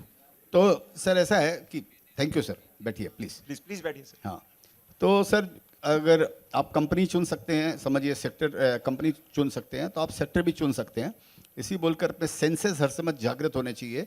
मैं आपको उसका उत्तर खाली सीधा नहीं देता, क्योंकि मैं कोई भी नए शहर में जाता हूँ सर, तो मैं बाहर निकलता हूँ तो मैं खाली देखते रहता हूँ कि दुनिया में नया क्या हो रहा है। समझे कोची गया फॉर एग्जांपल, तो मॉल में भी गया तो मैं मॉल में देख रहा हूँ कौन सी नई दुकान आई है, कौन सी दुकान में ज़्यादा भीड़ है, लोग क्या ट्रेंडी क्या है, नया फैशन, नया इमर्जिंग सेक्टर क्या खुलने वाला है। ये एक मेरा एक आदत बन गया मेरा। तो मैंने उसको एक बार कनेक्ट किया सर कि क्या होता है ना कि जब हम प्लेन में बैठते हैं तो एयर होस्टेस हमको बोलती है कि 2 द्वार आपके पीछे हैं, 2 द्वार आपके आगे हैं, 4 द्वार आपके बीच में हैं, आप ज़रा ध्यान रखिए, आपका निकटतम द्वार आपके बाजू में भी हो सकता है, ऐसा एयर होस्टेस बोलती है। उसको देखते देखते मेरे दिमाग में ये बात आ गई कि ये शेयर बाजार में भी ये फॉर्मूला लागू होता है। 2 स्टोरी पीछे है, 2 स्टोरी आगे है, 4 स्टोरी आसपास है, आपको पीछे वाली स्टोरी बीत गई है, चला गया वो, आगे वाली स्टोरी मालूम नहीं लंबा है कब शुरू होगी, बाजू की स्टोरी हो सकता है अभी चालू हो रही हो। तो हमको अगर अपने आँख कान खुले रखेंगे तो हमको वो स्टोरी दिख सकती है हमको। ये शेयर बाजार का रहस्य है, पहली बात। दूसरा मैं आपको ये बताना चाहता हूँ, नहीं वो सर मैंने वही मैं बोल रहा हूँ, मैंने अभी ख़त्म नहीं किया सर। मैं पहले आपको परिभाषा आपको बताया मैंने इस बात का ये, तो अब आपको ये चुनने का है कि आजू बाजू वाले द्वार कौन से हैं। तो इसका 2 तरीके से आप चुन सकते हैं सर।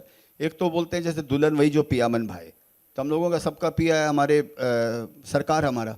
जिधर सरकार का फोकस होता है वो सेक्टर आपको समझ में आना चाहिए। मैं आपके बात पे आऊँगा सर, आप गुस्सा मत होइए, मैं आपके बात पे आऊँगा। तो मैं बिना दिए बिना यहाँ से जाऊँगा ही नहीं 2 सेक्टर बोले बिना। लेकिन पहले मैं आपको वो बात बता रहा हूँ जो मैं नहीं भी रहूँ तो भी आप उस बात को समझें, उसको समझ लें कि हमको आगे से कैसे चुनने का। 2 छोड़िए 22 कैसे चुन सकते हैं आप। तो सरकार का जहाँ पर फोकस रहता है वो सेक्टर सबसे अच्छा होता है, क्योंकि सरकार कोई सब्सिडी देती है, सरकार उसके लिए टैक्सेस कम देती है, सरकार PLI स्कीम जैसे इलेक्ट्रॉनिक को दिया हुआ है, ये आप लोग अच्छी तरह समझते हो। ये पढ़ते रहने से आपको मालूम पड़ेगा। तो इससे आपको निकालना पड़ेगा कि कौन सा सेक्टर आगे अच्छा आने वाला है, जिधर गवर्नमेंट चाहती है कि इसका विकास हो। अगर गवर्नमेंट नहीं चाहेगी, गवर्नमेंट को लगता है सेचुरेटेड है, मेरे को इसमें कुछ ज़्यादा करने का नहीं है, उस पर कॉम्पिटिशन भी ज़्यादा आने वाले का है आपको, तो उस पर आपको नहीं जाने का है। तो एक तो ये समझ में आता है। दूसरा, गवर्नमेंट के अलावा भी जनता किसको चाह रही है। जब आपको ये लगे, एक मेरा कोट है sir, when luxury becomes necessity, that is the time a story is in the making। जब आपको ये समझ में आए कि कोई भी लग्जरी जो है वो नेसेसिटी बन गई है, वो सबसे बड़ी स्टोरी बनने वाली है, वो सेक्टर दुनिया का सबसे बड़ा सेक्टर बनने वाला है। मैं एक एग्जांपल दे देता हूँ, इनके पास टाइम नहीं है, मेरे को बार बार ऐसे बोल रहे हैं, लेकिन मैं रुकूंगा नहीं सर, आपका जवाब दे के जाऊँगा। तो एक सेक्टर, जैसे मैं आपको एग्जांपल के लिए थोड़ा जल्दी बोल देता हूँ। एक सेक्टर मैंने चुना, टेलीकॉम का सेक्टर चुना, एक कंपनी का टेलीकॉम इक्विपमेंट मैंने पकड़ा, एक कंपनी को मेरे दिमाग में आया 2015-16 में, थोड़ा शेयर्स लिया, फिर उसके लेकर मैं रुक गया। वो 2020 में टाइम के अंदर में वो शेयर्स मेरे को 400 वाला शेयर मिला 40 रुपये में, और मैंने 4-5 टका उस कंपनी का शेयर्स ले लिया। मेरे पास जितना पैसा कोविड में था सब उस कंपनी के अंदर में लगा दिया। क्यों लगाया बता देता हूँ। वो टेलीकॉम इक्विपमेंट बनाता था, टेलीकॉम सर्विस प्रोवाइडर उसके कस्टमर्स थे, तो customers are very important. Telecom service provider, एक समय 14-15 कंपनियां थी टेलीकॉम के अंदर में, 15 रुपये आने का, 15 रुपये इन कॉल आउट कॉल लगता था। मेरे पास कॉल आता था, मैं काट देता था, मैं साला 15 रुपये मेरा लग जाएगा, इससे हाय हेलो जयराम जी की करना है, ये के भाई जी क्या हाल है, और 15 रुपये भी दूंगा, मतलब ऐसा काम क्या करने का अपने को। ऐसा भी टाइम अपने लोगों के साथ में आया है सर। वो 15 रुपये वाला जो था, समझिए वो डेटा फ्री हो गया, व्हाट्सअप वगैरह फ्री हो गया, ऐसा टाइम आ गया अपने 8-10 साल के अंदर, 7-8 साल जो भी आ गया। लेकिन जो लग्जरी था, और 14-15 कंपनियां थी टेलीकॉम के अंदर में, 2015, 16, 17 तक आके 2.5 कंपनी रह गई। रिलायंस बाद में आया, पहले खाली वो BPL TPL सब बिक आ गए, तो भारती था, और दूसरा ये वोडाफोन था। अब जियो आया तो उसने गेम चेंज कर दिया, उसने लग्जरी को उसने नेसेसिटी बना दिया। अब मेरे ड्राइवर के पास में 2 फोन है, मेरे पास एक ही फोन है, ये फैक्ट है। ठीक है, तो उसने लग्जरी बना दिया, रेट को उसने स्लैश कर दिया, उसने पहले फ्री बांट दिया, लोगों को आदत लग गई, अब फोन के बिना कोई रह नहीं सकते हैं।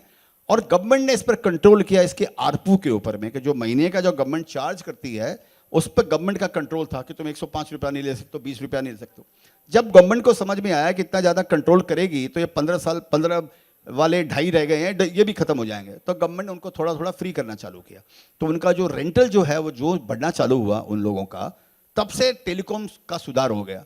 2000 जब ये जियो आया तो उसने पूरा पाशा ही पलट दिया, घर घर के अंदर में वो पानी हो ना हो लेकिन मोबाइल जरूर हो गया घर के अंदर में, ऐसी स्थिति आ गई वहाँ पे। तो उन्होंने सबने अपग्रेड करना चालू किया, तो दुनिया पहुँच गई थी 5G में, हम थे 2G के अंदर में। 16-17 में आकर रिलायंस ने बोला हमको 4G में जाना है या 3G में जाना है, 4G में जाना। उसके लिए इक्विपमेंट चाहिए थे, इक्विपमेंट चाहिए तो इंडिया में खाली एक ही कंपनी ये बनाने वाली थी जो उनके लिए इक्विपमेंट ये बना सकती थी, दूसरी कंपनी सब बाहर की थी। इधर मोदी जी का मेक इन इंडिया चालू हो गया, इंडियन कंपनी को हमको बढ़ावा देने का। ये सारे ग्रह मिल गए तो कुंभ का मेला लग गया। तो उसको सोच कर मैंने 2020 के अंदर में वो शेयर्स लिया। उसके बाद में 3 साल बाद उसमें टाटा लेने के लिए आ गया। टाटा लेने आ गए, वो अपना तकदीर था, वो अपने को पास कैलकुलेशन नहीं था। वो 40 रुपये वाला शेयर ऊपर में 1400 रुपया हुआ, 1400 वाला आज भी 700 रुपया। ये स्टोरी है कि अगर आपकी नेसेसिटी बनती है लग्जरी तो कैसे विकास हो सकता है, और इस तरह से आपको सर चुनने का है। 2 सेक्टर जो आपने बोले मेरे को ध्यान में है सर, ऐसे नहीं जाऊंगा वो मेरे दिमाग में है सर। तो एक तो मेरे को लगता है इंफ्रास्ट्रक्चर का शेयर, कंपनी इंफ्रास्ट्रक्चर ऐसा है कि जो इंडिया अभी भी अंडर पेनिट्रेटेड है, गवर्नमेंट का भी फोकस है, और उसमें इंफ्रास्ट्रक्चर में कई कंपनी आती है। तो सबसे अब इसमें पावर आप समझ लीजिए, पावर एक ऐसा है कि जिस तरह से पावर का इलेक्ट्रिक की ईवी चार्जिंग आ रही है, जिस तरह से डेटा सेंटर खुल रहे हैं, पावर की इतना बड़ा डिमांड निकलने वाली है, चैट जीपीटी वगैरह AI VI के अंदर में इतने पावर लगते हैं, तो उसके अंदर में पावर की शॉर्टेज हो सकती है इंडिया में, गवर्नमेंट भी समझती है। तो जो पावर से रिलेटेड कंपनियां, नॉट ओनली पावर जनरेशन, जो उनकी एंसिलरीज भी हो, जो उनको सपोर्ट करती हो, उनमें अच्छा होना चाहिए। और ऐसे बहुत सारी कंपनियां अच्छी होगी। दूसरा मेरे को टूरिज्म लगता है, गवर्नमेंट के समझ में आ गया है कि डोमेस्टिक टूरिज्म इतना बड़ा है, अगर इसको ठीक से हम इंफ्रास्ट्रक्चर प्रोवाइड करें, ठीक से होटल हाइजीन और सब हो, तो इंडियन में इतना टूरिज्म है, इतना बड़ा टूरिज्म फैल सकता है। लेकिन टूरिज्म में अब कंपनियां क्या, तो एयरलाइंस की कंपनी अच्छी, जैसे मेरे पास कोई एयरलाइन का शेयर है टूरिज्म की प्रॉक्सी के हिसाब से, वैसे ऐसे आप चुन सकते हैं। ये 2 सेक्टर मेरे को अच्छे लगते हैं। इसके अलावा भी और बहुत सारे सेक्टर, मेरे को PSUs बैंक बहुत सस्ता लगता है। जो PSUs बैंक है, छोटी बैंक है, वो मेरे को लगता है सेफ एंड सिक्योर्ड और सस्ते, और क्लीन अप भी हो चुका है बैंक्स। क्लीन अप भी हो चुका, अब सब वो आ गए 0.5 NPA में आ गया, कुछ आ जाएंगे 0 NPA में आ जाएंगे 1-2 साल के अंदर में। तो मेरे को comparatively Thank you. Sir, sir, 1 second. I have just one last question from him, sir, because we are really running short of time. We had a lot of other sessions. Good afternoon sir ji, Vikas Saraswat. Sir 2 चीज़ खाली बताइएगा। जैसे मान लीजिए कि जंगल में मैंने चीता पकड़ लिया, अब वो चीता बीमार नहीं है, ये कैसे करूँ? क्योंकि मेरे पास में कोई भी डायग्नोस्टिक सेंटर नहीं है जहाँ मैं उसकी टेस्टिंग करा सकूँ, कॉमन मैन हूँ। और दूसरा मान लीजिए कि मैं ट्रेन में बैठ गया, डेस्टिनेशन में पहुँचना है, अब ये एग्जैक्टली पता नहीं है कि डेस्टिनेशन कहाँ आ जाएगा, कहाँ उतरना है या पहले उतरना है। ये 2 चीज़ थोड़ा सा क्लियर कर देते सर। नहीं, ये किसी को भी नहीं मालूम है। हमको अपना खुद का ही बॉडी का नहीं मालूम है, तो चीता का कैसे मालूम पड़ेगा हमको? तो ये हमको एक एजम्पशन लेना पड़ता है कि जनरली अगर ये चीता की लाइफ क्या है, समझिए अगर चीता की लाइफ सपोज 15 साल होती है, 20 साल होती है, वो हमको एक एजम्पशन लेना पड़ता है सर। इसी बोल के मेरा कोट है कि buy like a bull, sit like a bear, but watch like an eagle. आप अपना जो भी पौधे को, आप जो पौधा आपका पनप रहा है उसको गार्डन घर में लगाया अगर होगा, तो आप उसको रोज खाद मिट्टी पानी और उसमें आपको डालना पड़ेगा। आपको उसको देखना पड़ेगा कि इसकी वीड्स आपको काटनी पड़ेगी, और आपको देखना पड़ेगा कि पौधा मर नहीं रहा है ना। तो जो आप चीते की जो बात की, वो चीते पर आपको ध्यान लगाना पड़ेगा आपकी कंपनी के अंदर में। हर कंपनी का क्वार्टरली नंबर्स आते हैं अभी यहाँ पर, हर कंपनी अपना कॉल करती है, हर कंपनी टीवी पे आकर इंटरव्यू देती है, हर कंपनी का कोई ना कोई मैगजीन पे, न्यूज़पेपर में इंटरव्यू आता है। उससे आपको एक अंदाजा लग सकता है उसको कि कंपनी का ग्रोथ अबार चालू है या कंपनी आगे बढ़िया करेगी। उस हिसाब से अपने आप को, आपका दिमाग में जो है वो उसको आपको एडजस्ट करना पड़ेगा। आपको लगता होगा 5 साल कि कुछ नहीं होगा, हो सकता है उसका फॉर्चून चेंज हो रहा हो, टैरिफ के कारण कुछ चेंज हो गया होगा। तो ये आपको विचार करना पड़ेगा, ये आपको उसको मॉनिटर करके आपको समझ में आएगा। तुरंत आपको इसका वो नहीं मिलेगा। 2-4 में 5-7 आप इन्वेस्ट करोगे, एक में आपको गड़बड़ी भी होगा, एक में पैसा आपको जैसा सोचा नहीं होगा। ये पार्ट ऑफ द गेम है इसके अंदर में, इसमें कोई घबराने का बात नहीं है। तो ये से चलता रहेगा। दूसरा क्वेश्चन क्या था आपका? ट्रेन में बैठे सर डेस्टिनेशन का पता उतरना, जब आपको ये लगे कि कंपनी का ग्रोथ खत्म हो गया, जब आपको ये लगे कंपनी का ग्रोथ प्लेट्यू हो गया, जो कंपनी समझिए 20% ग्रो करती थी, 15% ग्रो करती थी, अब आपको समझ में आ गया, कंपटीशन बढ़ गया और ये अब 2-4-5% ग्रोथ करने वाली है, तो कंपनी का भाव बढ़ना बंद हो जाएगा, क्योंकि कंपनी का जो रेट है वो कंपनी की ग्रोथ से कनेक्टेड है। तो जब उसका आपको लगे ये प्रोडक्ट ऑब्सोलीट हो रहा है, तब आपको उतरना पड़ जाएगा। जब आपको लगे कि इसका ग्रोथ कम हो गया, तब आपको उसमें से निकलना पड़ेगा। तो ये आपको वॉच करना पड़ेगा आपको। Thank you so much sir, thank you so much sir. Vijay Kedia ji यहाँ पर हैं, so please we can take questions, more questions. Sir मैं रिक्वेस्ट करूंगा कुछ हमारे ऑडियंस से आप क्वेश्चंस बाद में ले लीजिएगा, we are running short of time, other sessions have to start. A big round of applause for the legendary investor Vijay Kedia ji, and thank you so much sir for coming here today. Thank you so much. Thank you Vijay ji for nicely deliberating the different aspects of investing, Soch Samajh Kar, Invest Kar, and many thanks to Mr. Sameer Agrawal for properly anchoring this so nicely, the session. Thank you both of you.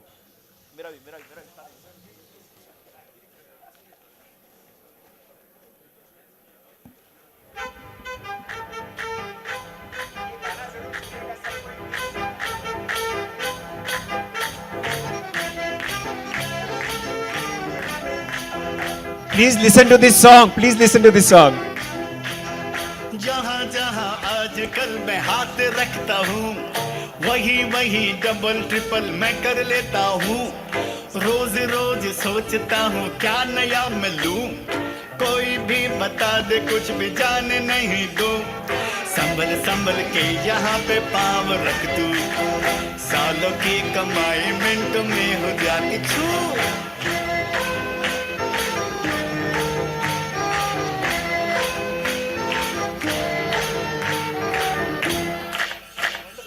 SME और IPO से बच के रहना तू, penny stock से आ रही है आसमां को छू।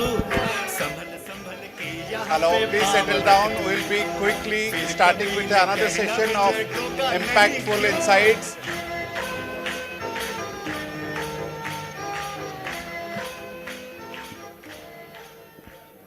I request all to settle down a bit.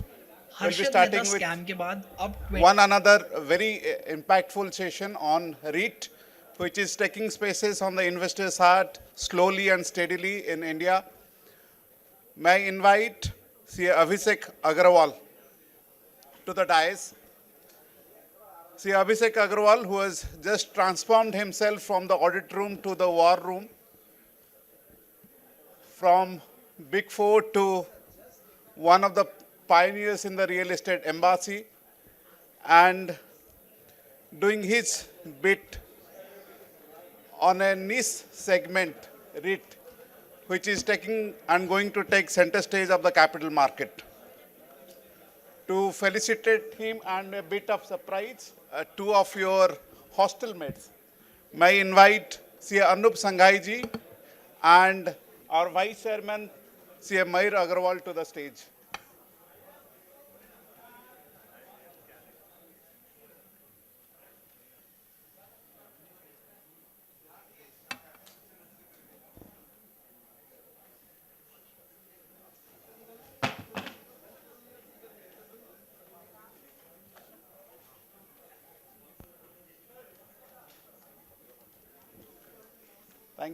Thank you, Mayur bhai. Now, I give the space to you, Abhishek ji, and he'll be deliberating on the topic, understanding REIT in India, the key features and benefits.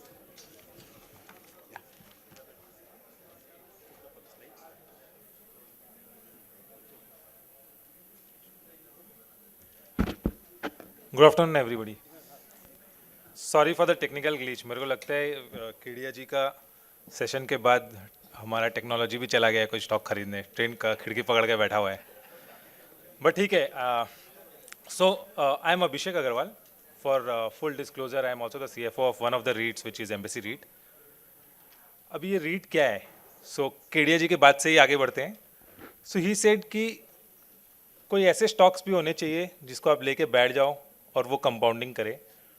Similarly when you go to your total portfolio level, one is equity allocation, and then there are allocation to safer assets or real assets like real estate, gold, bonds, FDs in case of India.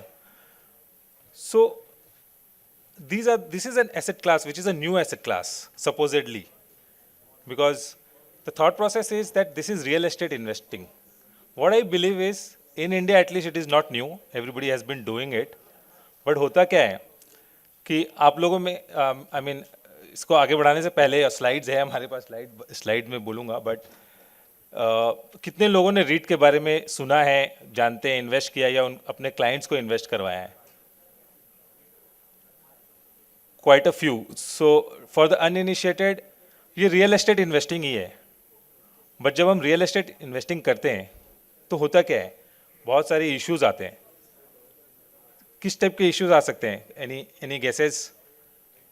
अगर आप commercial में या residential में या land लेकर के ही कुछ commercial बनाना चाहते हैं और उसको भाड़े में देना चाहते हैं, इस टाइप का कुछ इन्वेस्टिंग करते हैं, तो what are the kind of issues that you get? Regulatory issues, liquidity issues, so a lot of issues are there. So let's say for example, किसी को लैंड खरीद के उसमें ऑफिस बनाना है और ऑफिस देना. ऑफिस क्यों? घर भी कर रहे हैं बहुत लोग, बट घर में रिटर्न कितना आता है रेंटल्स? 2%, 3%. एंड जैसे संजीव सिंह जी ने सुबह बोला, रंजीत जी ने बोला सुबह कि lot of GCCs are coming to the country. Today we have 1800 GCCs taking up almost 400 million square feet in the country, and that number is going to go to 3000 GCCs over a period of time, let's say 4 to 5 years. तो उनको रहने के लिए, वो talent के लिए आ रहे हैं, बट उनको ऑफिस के लिए जगह भी चाहिएगा. So that is an asset class which is booming right now.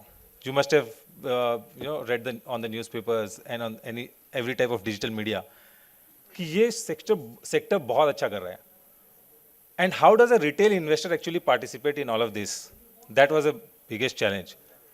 If somebody wants to do a building, let's say, he gets into land litigations, there are issues, brokers के चक्कर लगाओ, high brokerage दो, and then you don't know, you have taken a particular part of that building and tenant उसी में नहीं आ रहा है या उस building में नहीं आ रहा है.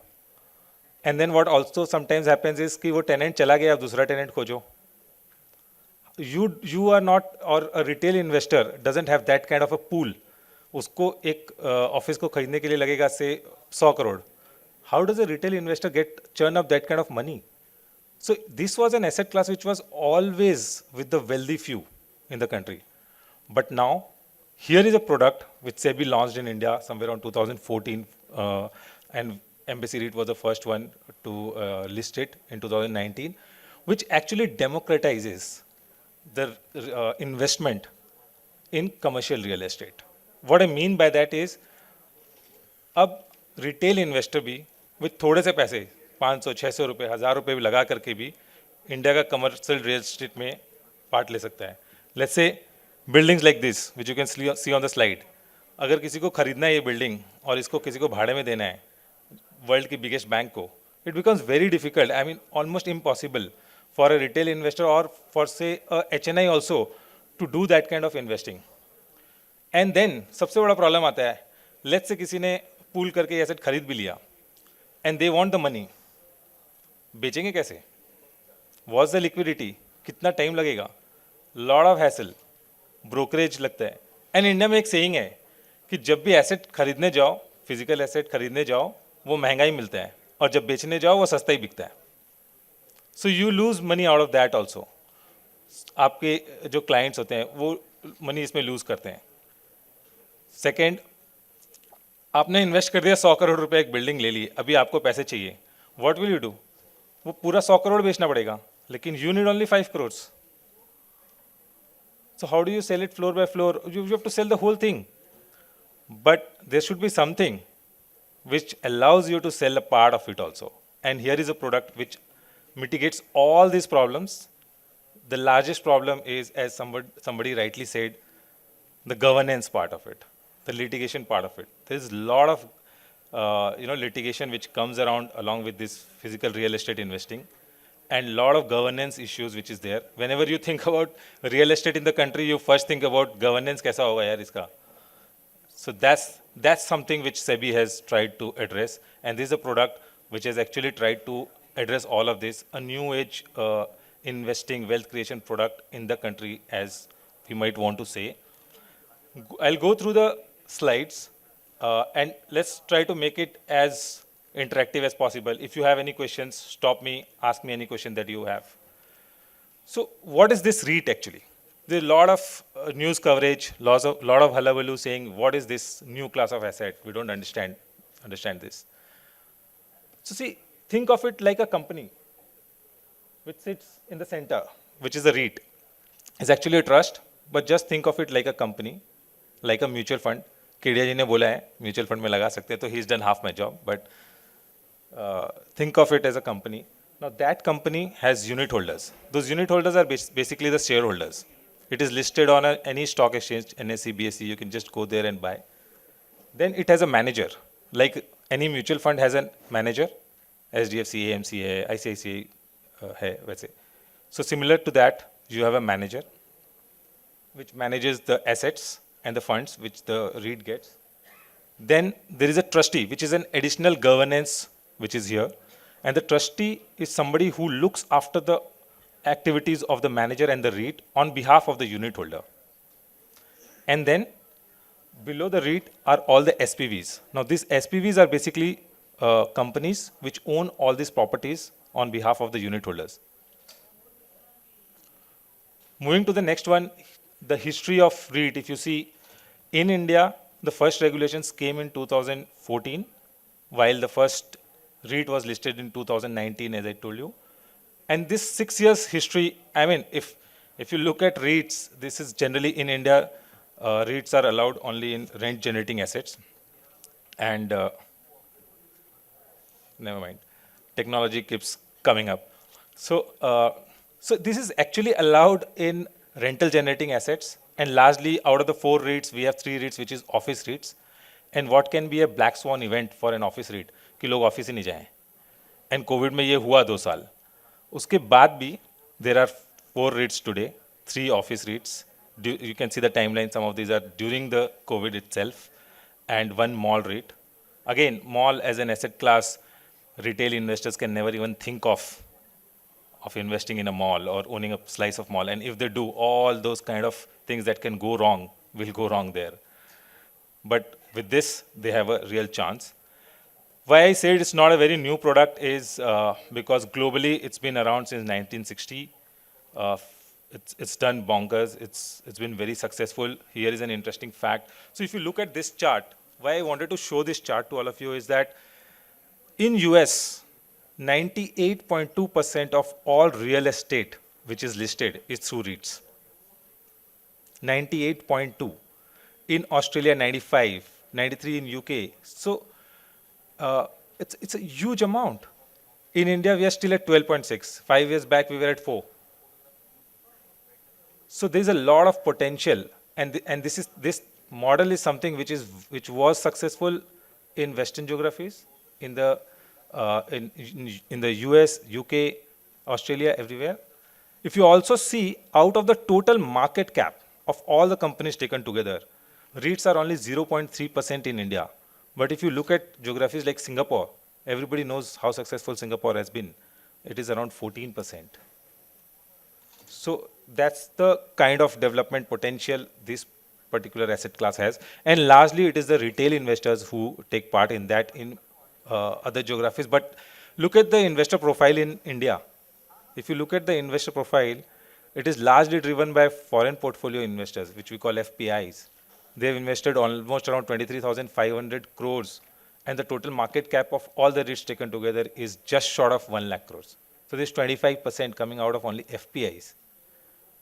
There's almost around 25,000 crores from mutual funds. So all the mutual funds that you are investing in, which is taking this stand of multi-asset and a balanced fund, they are also investing here. Now, as I was saying, today 4 listed REITs all have AAA stable credit ratings. So, I mean, if you look at real estate, where do you get AAA credit paper?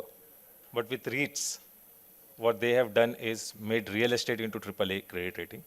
Total AUM is 1,60,000 crores in the span of only 6 years.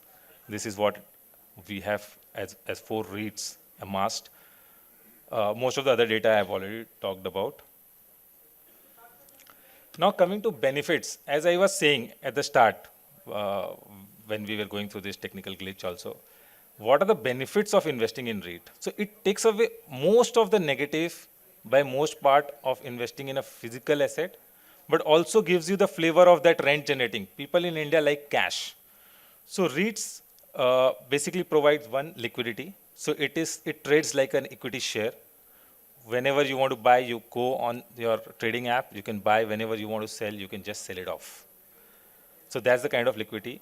It gives you the flexibility to sell part of it because each unit can be sold like equity shares. The second is diversification.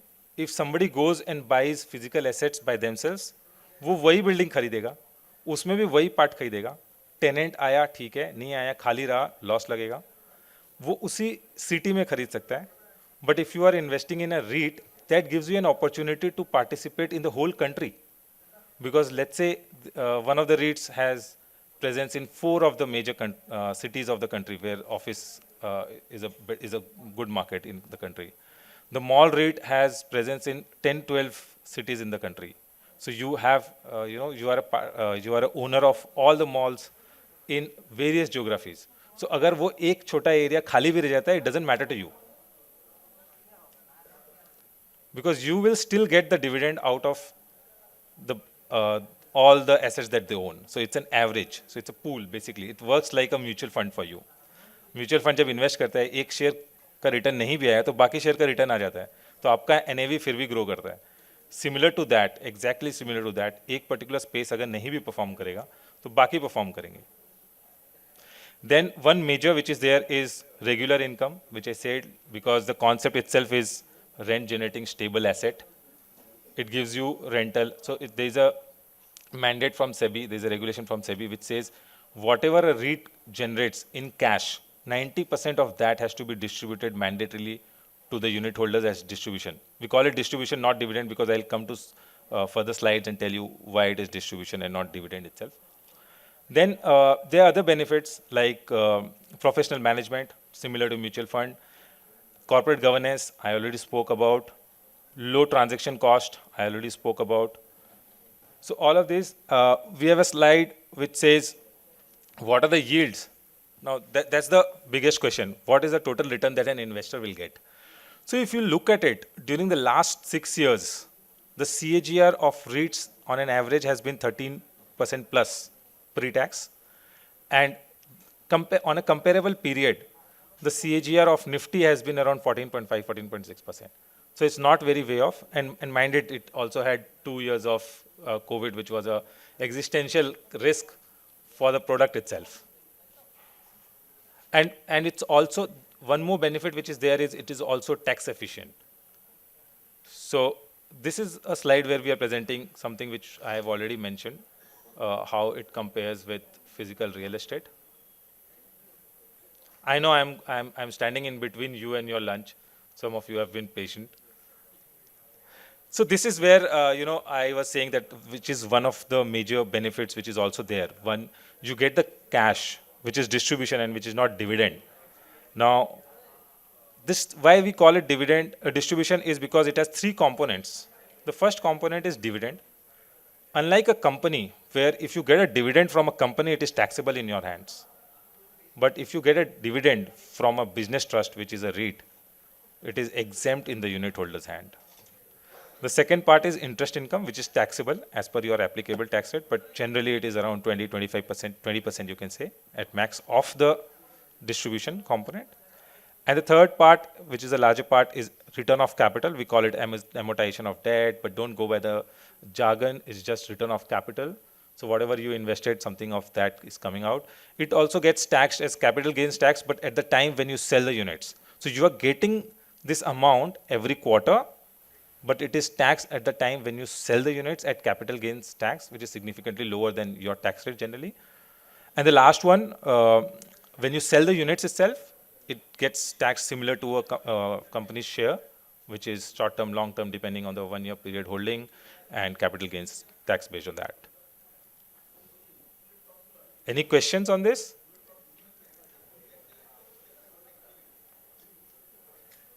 Moving on, this I already told you. How do you invest in a physical real estate? We all know the hassle. But how do you invest in a real estate And mind it, it is not something like a unit which is out of air and there is no backing to it. All the units are backed by actual physical real estate, which can be seen. The buildings are there, the malls are there. You might have heard about one of the news saying that one of the REITs actually purchased South City Mall, which is there. So those are the kind of assets that are being held here. When you think about, let's say, assets, you get the news. We heard the news that a lot of GCCs are coming to India. They're coming to, let's say, spaces like Hyderabad, Bangalore, Gurgaon, Pune. Now, these are the tenants who are taking this grade A type of assets, and these are the assets which are being held and which are the base for your units. Going to opportunity, yeah, I mean, total, if you look at the whole country, it is almost around 800 million square feet area, but out of that, the best quality assets, which is grade A asset as we call it, which is around retail, which is around 400 million square feet. Today, we have just short of 130 million square feet in the REITs. So 3x potential there. If you look at the mall REITs, almost 7x potential there.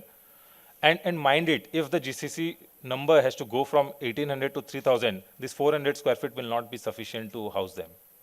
So that itself speaks about the potential which is there. Now, these are the 4 REITs which is available, pictorial depiction. I mean, don't have to go through it. Like, for example, this is the first REIT. I work in this REIT. There is almost around 51 million square feet that is under management of this REIT.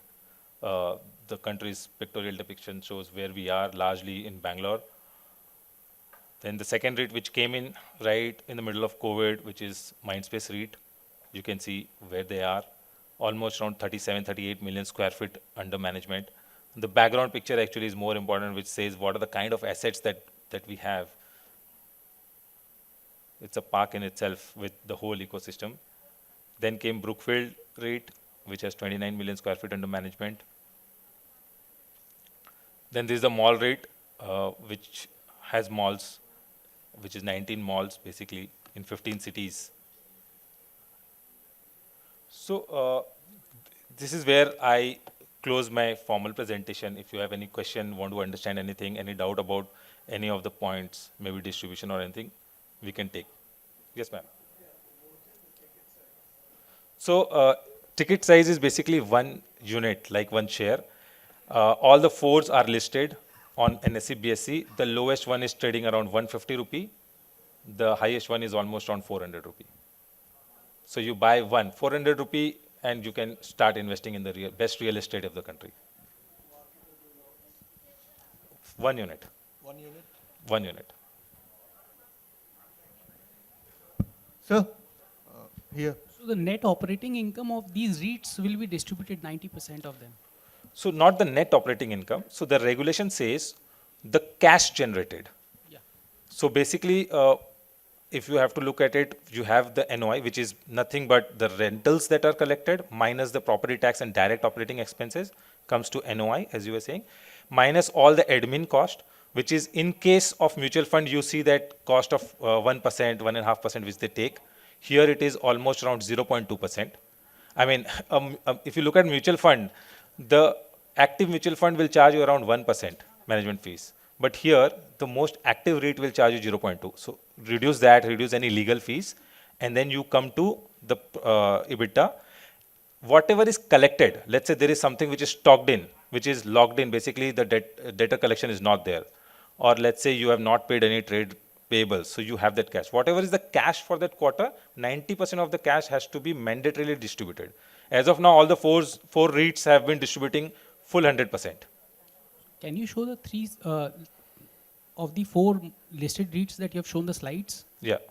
Of that, the distribution income is a very less percentage than the income that they have generated. Then NOI is higher in percentage.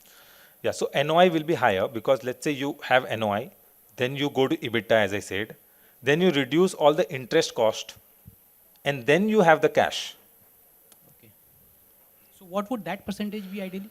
So let's say if you take about revenue, you can very well say the we call it NDCF, the net distributable cash flow, will be around 50% of the revenue. You can say that. See, one very good fact which I wanted to, and thank you for asking this question, which reminds me of this very good fact which maybe I didn't harp on, is you look at this 22,800 crore number.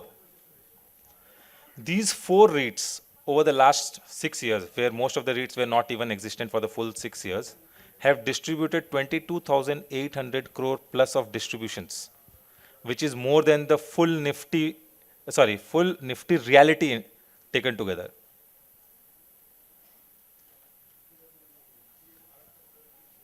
So, yeah, please.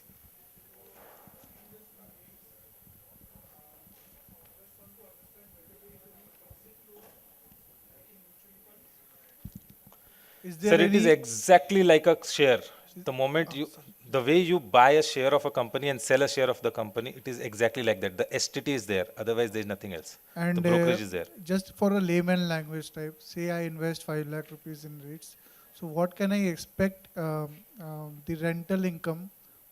Is the distribution process quarterly, half-yearly, or yearly? Because this seems to be a passive income generation process also. Yeah. So can you please explain basis 5 or 10 lakhs numbers, what can an investor look forward in this case, net of taxes? Sure. So, Thank sir, I'll take a percentage terms because then I'm taking 100 rupees as a base. But what happens is REIT regulation, which is regulated by SEBI, has mandated at least half-yearly distribution. But all the 4 REITs today have said and mentioned in their IPO document that we will distribute quarterly.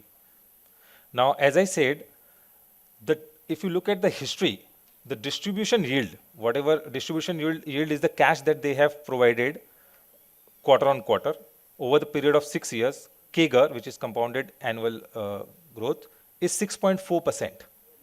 And this is tax efficient. This you cannot compare with the FD interest also because this is tax efficient. Second is they have also delivered a capital appreciation of 6.8%. Now, what is this capital appreciation? Basically, increase in the share price. But if you look at it from the perspective, because you said it is also a passive wealth builder, what does it actually represent? When you buy an asset, let's say a house or something, there are 2 things that you get. One is the rentals, which is the dark blue 6.4%.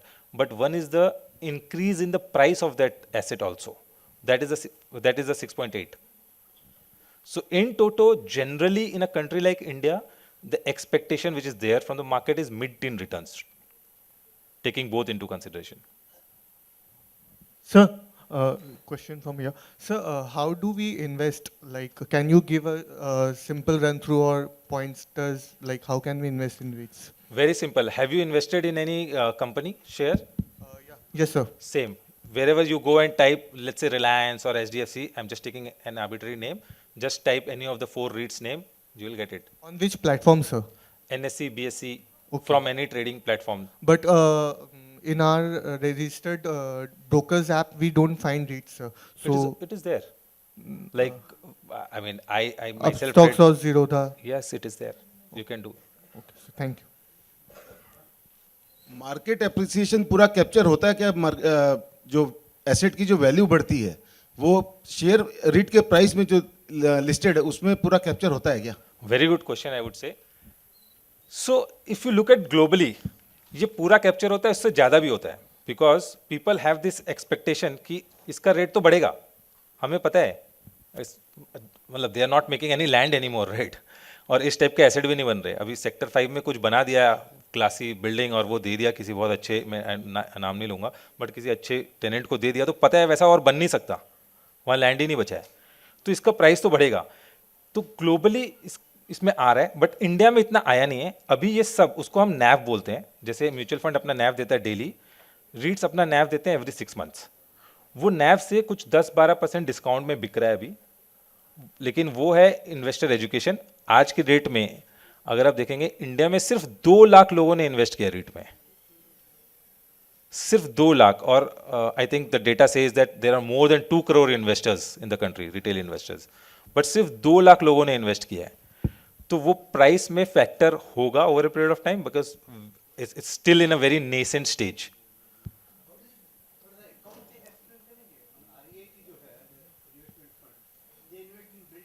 Yes. In every every year buildings are not completed. So how do they accounting कैसे करते हैं लोग profit कैसे ले सकते हैं? Very good question sir. So देखिए, पहला जैसे मैं बोल रहा था ना कि सेबी ने इसमें बहुत सारे गवर्नेंस लेके आए, तो उसमें एक गवर्नेंस ये है कि इसको स्टेबल प्रोडक्ट बनाना है, और उसके लिए सेबी ने एक रेगुलेशन डाला है कि कम से कम 80% एसेट ऐसा होना चाहिए जो कंप्लीटेड है और रेंट जनरेटिंग है. सिर्फ 20% एसेट ऐसा हो सकता है जो अंडर कंस्ट्रक्शन है, ताकि इन्वेस्टर को पैसे मिलते रहें.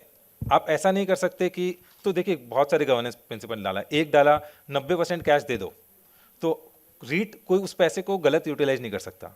दूसरा डाला लैंड नहीं खरीदो, लैंड खरीद ही नहीं सकते, तो कोई टाइटल इश्यू आएगा ही नहीं. तीसरा है ये कि 80% कम से कम ऐसा एसेट होना चाहिए जो कंप्लीटेड है और रेंट जनरेटिंग है. अब वो जो बाकी बचे एसेट हैं उसमें ये लोग लोन लेते हैं, लोन लेकर के वो एसेट बना सकते हैं, कंस्ट्रक्ट कर सकते हैं, और फिर वो भाड़े में देंगे. जब भाड़ा में देंगे तब इनकम आएगा, बट तब तक वो 80% से इनकम आएगा और वो देते रहेंगे.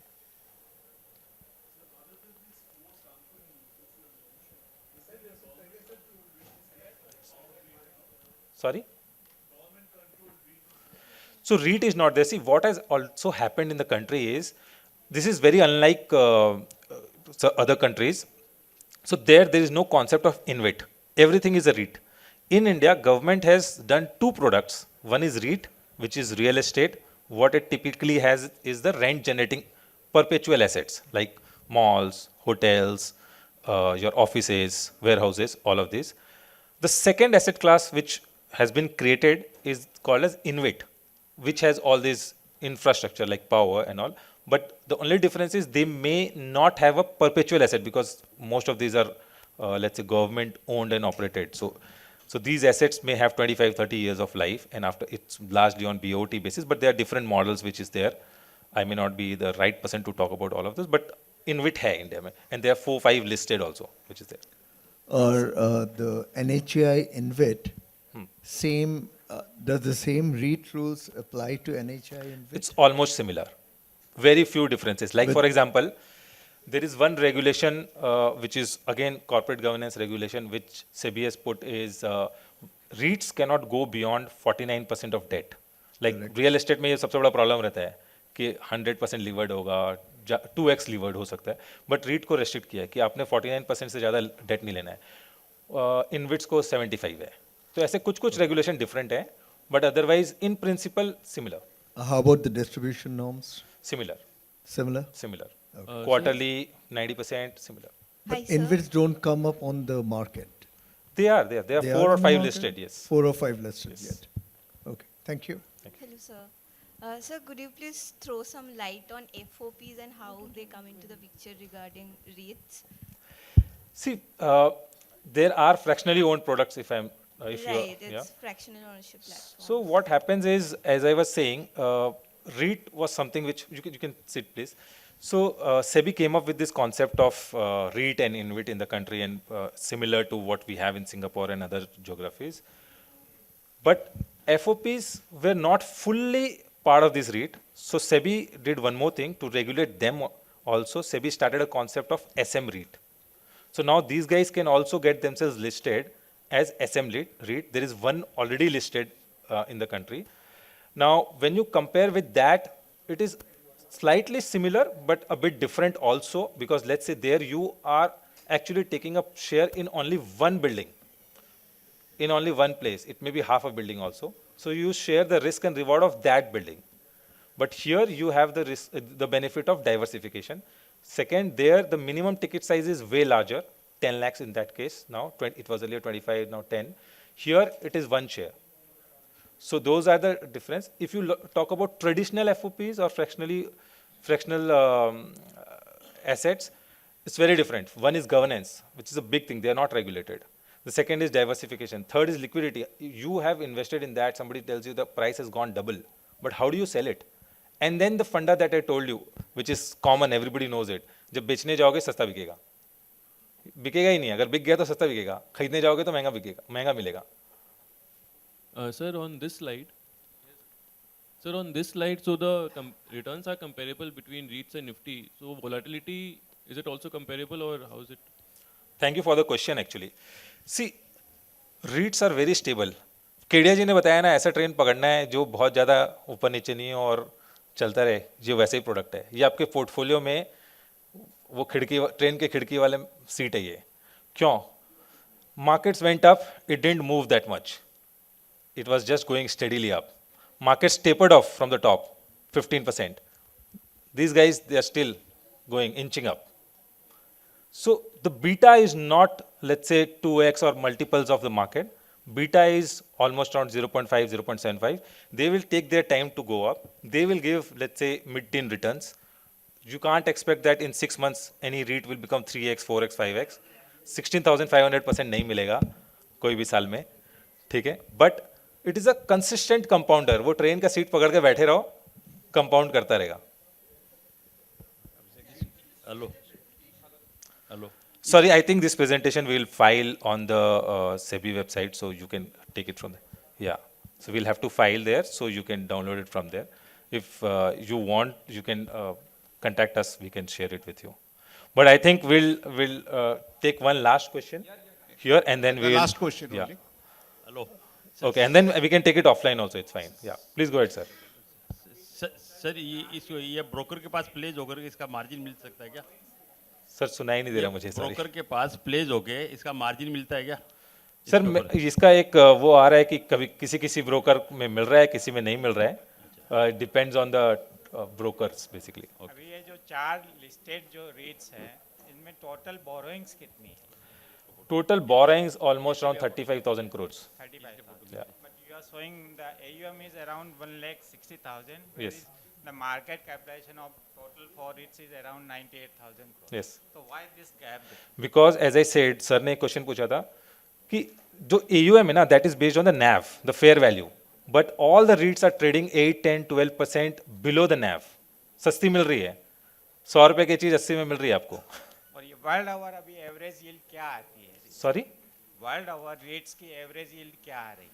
So world over, very good question. World over, the yield, total yield of the Sensex equivalent, market equivalent is almost around 15% CAGR over a long-term period of 15-20 years, and similar is for the REITs. Similar is for the REITs. So that's why REIT is such a hit product there, and that's why you saw 98% of all real estate is in REITs, because people have realized a fact. At least pensioners, all these people who are risk averse, new ones, as he said, mutual fund में डालो, portfolio allocators, those who think that yes, actual portfolio allocation better होता है, equity में तो डालेंगे, but safe product में भी डालना है. FD क्यों FD नहीं है वहाँ पे? Because REITs है. They have seen that with stable income, such a low risk profile, if I am getting similar returns, or if let's say even 1% notch lower, why not invest in that? So ठीक है, I mean we'll close here. I think we are running out of time, but if any question we can take it offline. Thank you everyone. Thank you so much, Abhishek ji. And the kind of questions we get post session affirms the credit rating what we get for the session. And it was incredibly AAA. We'll be breaking out for the lunch, and we'll assemble quick back for Kaushal Kapadia ji session. Thank you so much.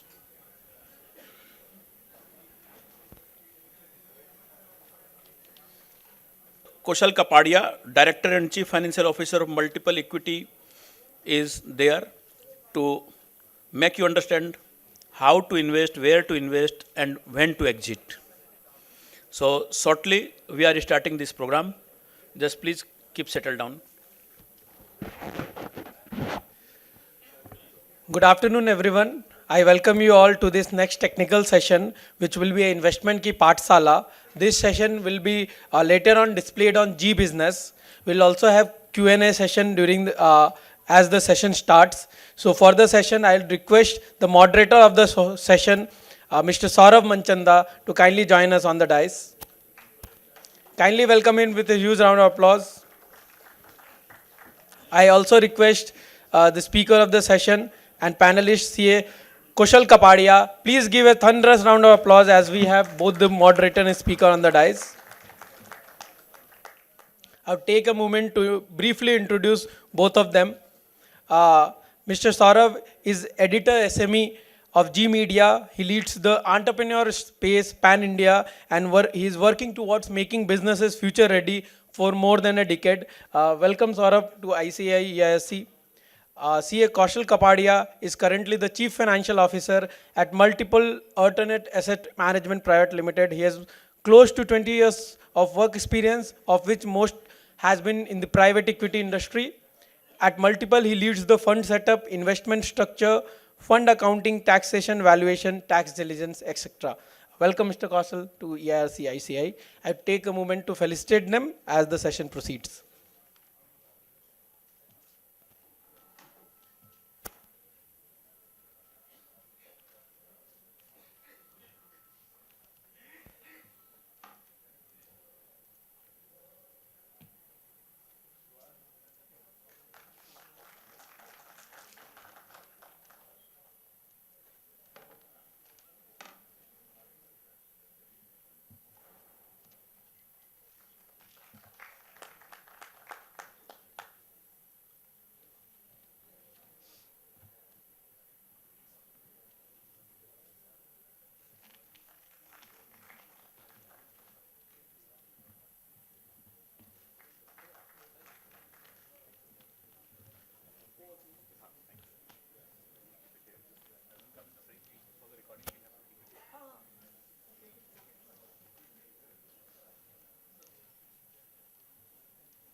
नमस्कार, good afternoon. आप सभी का बहुत बहुत शुक्रिया, thank you very much for joining us.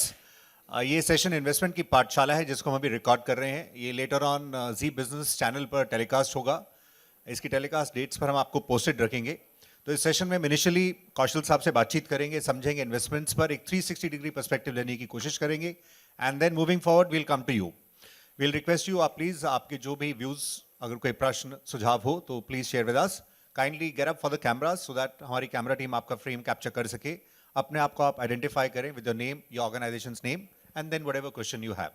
Will request one individual to ask one question so that we can have participation from majority of the people here. So thank you. We are starting the session. धन्यवाद।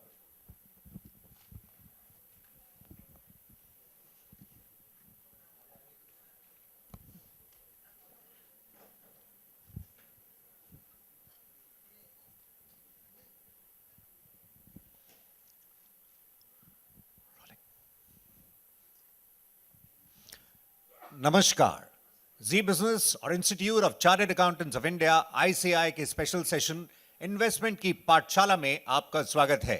आज हम मौजूद हैं कोलकाता में। Investments पर हम एक 360 degree नजरिया लेने की कोशिश करेंगे, खासकर पी इंडस्ट्री पर हम फोकस करने वाले हैं। हमारे साथ यहाँ पर CA कम्युनिटी भी मौजूद है। आप सभी का धन्यवाद, शुक्रिया। हम आपके पास कुछ ही देर में आएंगे, पर उससे पहले हमारे साथ इस वक्त मौजूद हैं कौशल कपाड़िया जी। कौशल जी, शुक्रिया हमें ज्वाइन करने के लिए। कौशल साहब डायरेक्टर एंड CFO हैं मल्टीपल्स इक्विटी के। धन्यवाद। तो कौशल साहब, धन्यवाद सौरभ। इससे पहले कि हम PE इंडस्ट्री की तरफ रुख करें, शुरुआत में तो आप हमें यही बताएं कि आप चार्टर्ड अकाउंटेंट की स्पेस में कैसे आना हुआ है, किस तरह से आप इस सफ़र में आए हैं, क्या आपकी लर्निंग्स रही हैं और कहाँ से मोटिवेशन मिला, ये अनुभव क्या सिखाता है? थोड़ा आप पॉज करके हमें बताइए। What have been the learnings over the years? Is it working? This one. Hello hello, yeah it's working. Thank you Saurabh for this. सबसे पहले मैं शुक्रिया चाहता हूँ ICAI और जी के जो मुझे यहाँ आने का एक अवसर मिला और मेरे व्यूज़ प्रकट करने के लिए एक मौका मिला है। So thank you very much. मेरी जर्नी शुरू हुई CA के लिए वैसे देखा जाए तो मेरे घर से। मेरे पिताजी भी एक CA है। अच्छा, घर से ही मोटिवेशन मिला, मतलब वहीं से प्रेरणा मिली। प्रैक्टिसिंग चार्टर्ड अकाउंटेंट, तो बचपन से ही नंबर्स के साथ खेलता रहा हूँ। I've been quite a logical person. Is he still practicing? He is still practicing. In where? Mumbai? In Mumbai. Okay. So मुझे ज़्यादातर प्रोत्साहन उन्हीं से मिला और बीकॉम करने के बाद सीए के लिए एनरोल किया। मैंने हमारी आर्टिकलशिप करी प्राइस वाटर हाउस कूपर्स में। फाइनेंशियल सर्विसेज सेक्टर में ज़्यादातर मेरी ऑडिट्स रही है। Mutual funds, stock broking, AMCs, P वगैरह ऑडिट में ही ज़रा मेरा रोल रहा हुआ है। और मेरी ये थिंकिंग थी कि ज़्यादातर कि पास्ट के एनालिसिस करने से ज़्यादा मैं फ्यूचर को बनाना चाहता था, फ्यूचर में थोड़ा सा योगदान देना चाहता था, और इसलिए मैंने ऑडिट से निकल कर इंडस्ट्री में जाने का फ़ैसला किया। और 2 साल जो कि मैंने हिंदुस्तान लीवर में पहले जॉब करी, पर फाइनेंशियल सर्विसेज का एक एक्सपीरियंस लेने के बाद मेरा इंटरेस्ट काफ़ी इन्वेस्टमेंट साइड पर झुक गया था, और तभी मुझे प्राइवेट इक्विटी का ये एक मौका मिला। प्राइवेट इक्विटी देखा जाए तो इट्स लाइक एक ऐसी जगह है जब का अपना फाइनेंशियल प्रिसिशन और स्ट्रेटेजिक विजन, ये दोनों का एक अद्भुत मिश्रण है। जो लोग अच्छी तरह से नंबर्स कर सकते हैं, उनका फाइनेंशियल्स काफ़ी स्ट्रॉन्ग है, और साथ में एक फ्यूचर के लिए दीर्घ दृष्टि भी रख सकते हैं, उनके लिए ये एक बहुत ही बढ़िया इंडस्ट्री और प्लेटफॉर्म है। राइट, इस ओपनिंग कमेंट के लिए आपका शुक्रिया कौशल जी। अब हम इसके कुछ और आयामों को आपके साथ टच करते हैं। आप जैसे जिक्र कर रहे हैं प्राइवेट इक्विटी इंडस्ट्री का, इसका एक ओवरव्यू देख सकेंगे अगर हम, जिस तरह से जो इन्वेस्टर्स होते हैं वो अर्ली स्टेज कंपनीज हों या फिर एस्टैब्लिश स्थापित बिजनेसेस में निवेश करते हैं। इसमें कैपिटल के साथ साथ एक्सपर्टीज भी है। इसके ट्रेंड्स इंडिया में जो हलचल हो रही है, जो संभावनाएं आ रही हैं, जो मौके हैं, और डिस्पाइट जो ग्लोबली उठापटक हो रहा है उसके बीच में आपने अभी जिक्र किया कि आगे का फ्यूचरिस्टिक भी देखकर विजन के साथ आगे बढ़ते हैं। तो इसके ट्रेंड्स के बारे में आप हमें बताएं, क्या चल रहा है, क्या आपका असेसमेंट है ग्राउंड से, किस तरह से आप कैप्चर कर पा रहे हैं पूरी समय सिनेरियो को? प्राइवेट कैपिटल की बात करूं तो उसमें 2 बड़े प्रकार होते हैं। एक हो गया प्राइवेट इक्विटी और एक हो गया प्राइवेट क्रेडिट। प्राइवेट क्रेडिट मतलब ज़्यादातर डेट बेस्ड होता है, वो mezzanine debt, venture debt, real estate funding वगैरह। तो वो पूरा डेट बेस्ड हो गया, तो वो एक प्रकार का प्राइवेट कैपिटल हो गया। प्राइवेट इक्विटी जो है वो इक्विटी स्टेक्स लेते हैं। उसमें ज़्यादातर देखा जाए तो 4 तरह के थीम्स होते हैं, स्ट्रैटेजीज जैसे हम कहते हैं। सबसे पहले देखा जाए तो वेंचर कैपिटल। वेंचर कैपिटल वो है जो हम नई कंपनीज में इन्वेस्ट कर रहे हैं, जो नए स्टार्टअप्स हैं, नए प्रोडक्ट्स लेकर आए हैं, नए इनोवेशन लेकर आए हैं, जो अभी शायद लॉस मेकिंग है, बट वो फ्यूचर में काफ़ी बड़ा आगे बढ़ने का प्रोस्पेक्ट्स रखते हैं। इस वजह से अगर ये हम नए वेंचर कैपिटल में इन्वेस्ट करें, उसमें हम सीड फंडिंग भी कहते हैं, सीरीज ए राउंड्स जो बोलते हैं, that is the venture capital rounds. उसके बाद आता है ग्रोथ कैपिटल। तो ग्रोथ कैपिटल होती है जो कंपनीज ऑलरेडी एस्टेब्लिश हो चुकी है, जिसका रेवेन्यू मॉडल बैठ चुका होता है, और वो काफ़ी साल से हो गए और उसका अभी नेक्स्ट फेज़ में है, जैसे वो ग्रोथ के लिए आगे बढ़ रहा है, कुछ नया एक्सपेंशन करें, नए जोग्राफीज़ में, नए प्रोडक्ट्स में, या कुछ नया रिसर्च करके आगे बढ़ना है। तो उस लेवल की कंपनीज को ग्रोथ कैपिटल देते हैं, which is typically series B से लेकर सीरीज़ एफ जी तक हो जाता है। तीसरा होता है बायआउट्स। और जैसे ट्रेंड्स की बात करें तो जैसे 2024 में लास्ट ईयर बायआउट्स सबसे ज़्यादा स्ट्रैटेजी था जो इन्वेस्टमेंट हुआ है जिसमें। बायआउट्स में ऐसे होता है कि हम इसमें वो पोर्टफोलियो कंपनी में जाके उसका कंट्रोल ले लेते हैं। कंट्रोल मतलब या तो मैं 50% से ज़्यादा उसके शेयर्स ले लूँ, या फिर मैं सबसे बड़ा शेयर होल्डर होके उसके बोर्ड ऑफ डायरेक्टर्स का कंट्रोल करूँ। दोनों में से कोई भी तरह से कंट्रोल करें। हाँ, डिसीजन मेकिंग। वो पूरा बिजनेस इट्स लाइक हम खुद चला रहे हैं, दैट इज़ द बायआउट में ऐसे होता है। और लास्ट एक स्ट्रैटेजी है which is PIPE, which is called private investment in public entities. So these are already listed companies जो शेयर मार्केट पे ट्रेडिंग हो रही है, बट फिर भी वो नया फंडिंग करने के लिए, ग्रोथ के लिए QIPs लेते हैं, प्राइवेट प्रेफरेंशियल इश्यूज लेते हैं वगैरह। तो आप ये बताइए, जैसे ये बिजनेसेस हैं, स्मॉल बिजनेसेस हैं, वो काफ़ी फ्रंट्स पर मेजरली कंट्रीब्यूट करते हैं, चाहे हमारी GDP है, चाहे एक्सपोर्ट्स हैं, चाहे एम्प्लॉयमेंट है, चाहे इंक्लूसिविटी है, और वो सप्लाई चेन्स में भी इंपॉर्टेंट रोल प्ले कर रहे हैं। तो ये जहाँ तक आपने पी इन्वेस्टमेंट्स के बारे में बताया हमें, कभी भी पी इन्वेस्टर जब बढ़ते हैं आगे, तो वो किसी एक कंपनी के अंदर क्या चेक करते हैं, कौन से ऐसे पैरामीटर्स होते हैं before you take a call कि भाई इसमें हमें आगे बढ़ना है? उस बारे में भी थोड़ा बता सकें, क्योंकि बिजनेसेस के लिए फॉर्मल फाइनेंसिंग एक बड़ा चैलेंज रहा है। डिस्पाइट इतना कंट्रीब्यूशन हम देखते हैं, फिर भी एक गैप है, there is a huge gap of formal financing. तो अगर वो नए दौर में न्यूअर अपॉर्चुनिटीज़ के लिए इन संभावनाओं को भुनाना चाहते हैं, टैप करना चाहते हैं, तो उसमें और इन्वेस्टर्स के नज़रिए से आप बताइए, देखते क्या एग्जैक्टली ताकि हम नए अपॉर्चुनिटीज़ के लिए बढ़ सकें? राइट, इसका मैं दो तरीके से जवाब देता हूँ। पहले तो मैं आपको एक आपके पहले वाला सवाल था कि ट्रेंड्स क्या चल रही है अभी रिसेंटली। सो इंडियन GDP के हिसाब से अगर मैं दिखाऊँ तो 2020 में इंडिया की GDP थी 2.8 ट्रिलियन डॉलर्स, और वहाँ से अगले पिछले 5 सालों में बढ़कर वो हो गई है 3.9 ट्रिलियन डॉलर्स।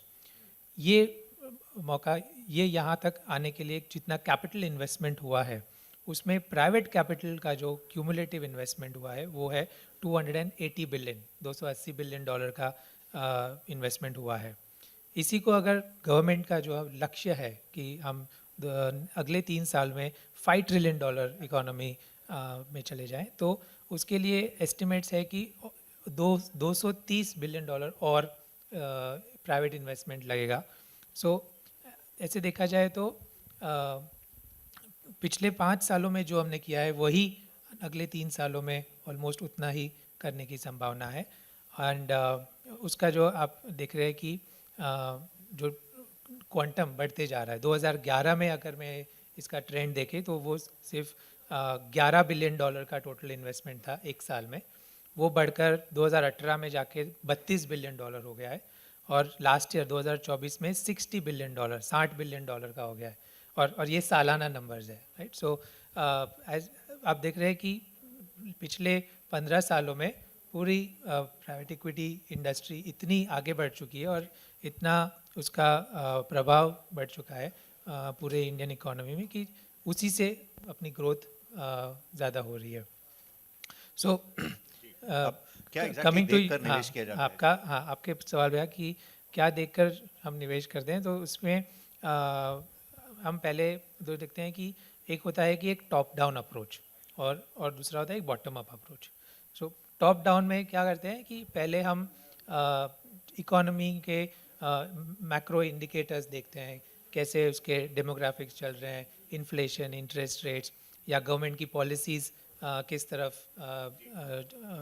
इंसेंटिव दे रही है, किस तरफ नहीं दे रही है, उस लोगों की ट्रेंड्स क्या है, कंजम्पशन ट्रेंड्स क्या है, वो सब देख के एक सेक्टर का चूज़ होता है। वो सेक्टर में से फिर हम काफ़ी उसके नीचे इंडस्ट्रीज़ होती है, जैसे सब फाइनेंशियल सर्विस सेक्टर है तो उसमें मान लो बैंकिंग हो गया, नॉन बैंकिंग हो गया, इंश्योरेंस हो गया, ब्रोकिंग हो गया, सो वो उसके इंडस्ट्रीज़ हो गए। इमर्जिंग ट्रेंड्स के बारे में हम आपसे पूछेंगे आगे भी। हाँ, सो वो चूज़ होता है। फिर उसके नीचे एक सब कैटेगरी और बढ़ जाती है, जैसे अगर सब इंश्योरेंस है तो उसमें लाइफ इंश्योरेंस हो गया, जनरल इंश्योरेंस हो गया, इंश्योरेंस ब्रोकिंग हो गया। सो उस तरह से नैरो डाउन करते जाते हैं हम, और फाइनली एक पर्टिकुलर लिस्ट ऑफ कंपनीज आती है कि भाई ये कंपनीज में हम निवेश कर सकते हैं। दूसरा है जो है कि एक बार डिसाइड करने आपके सवाल पे कि हम क्या देखते हैं। सो आई थिंक इसमें प्राइवेट इक्विटी बिजनेस में जो ये है कि उसका एक विजन देखना बहुत ज़रूरी है, और उसमें हमें कन्विक्शन होना ज़रूरी है, राइट। सो इसमें क्या है कि जो उसकी थीसिस है, जो सेक्टर ट्रेंड्स हमने देखे हैं वही चीज़ क्या वो प्रमोटर भी देख रहे हैं, राइट, और या जो हम चाहते हैं कि हमारा एस्टिमेट जो है उसी हिसाब से वो कंपनी बढ़ रही है कि नहीं, वो सबसे बड़ा इम्पोर्टेंट। सो एक तरीके से समानता सोच में वो बहुत ज़रूरी है। वो एक पैरामीटर हो गया। दूसरा ऑफ कोर्स फाइनेंशियल्स में प्रोजेक्शंस करते हैं कि उसके फ्यूचर में रेवेन्यूज़ कितने होंगे, प्रॉफिट कितने होंगे, कैश फ्लोज कितने होंगे, वो सब रिव्यू करते हैं, डिलिजेंस करते हैं। और फिर उसके दूसरे पिछले इन्वेस्टर्स का कितना रिटर्न्स हुआ है, ये कंपनी का गवर्नेंस स्ट्रक्चर्स कैसे है, कैसे वो इन्वेस्टर्स को ट्रीट कर रहे हैं। सो ये सब पैरामीटर्स को देख के फिर एक इन्वेस्टमेंट राइट, उसके अकॉर्डिंगली फिर कॉल ली जाती है। ये तो हुई पी इन्वेस्टर के नज़रिए से। अब कंपनी के एस्पेक्ट से भी आप बताइए, उसके पॉइंट ऑफ व्यू से वो अगर किसी पी पार्टनर के साथ बढ़ना चाह रहे हैं आगे, उनके पास कुछ उस तरह की संभावनाएं हैं, तो वो किन पहलुओं को देखें और फिर आगे बढ़ें? सो ज़्यादातर प्रमोटर्स काफ़ी बार ये गलती कर बैठते हैं, वो सबसे ज़्यादा वैल्यूएशन जो देगा उसी के पास चले जाते हैं। So while of course valuation बहुत ही ज़रूरी है उनके लिए, बट वो उनके ये भी एक देखना चाहिए कि कौन उनके साथ अच्छी पार्टनरशिप निभा सकता है। सो अगर ये जो पीई का निवेश है वो इट्स अ लॉन्ग टर्म के लिए होता है, 4 साल 5 साल 6 साल तक चलता है। सो इसके बिजनेसेस में काफ़ी उतार चढ़ाव आते रहेंगे।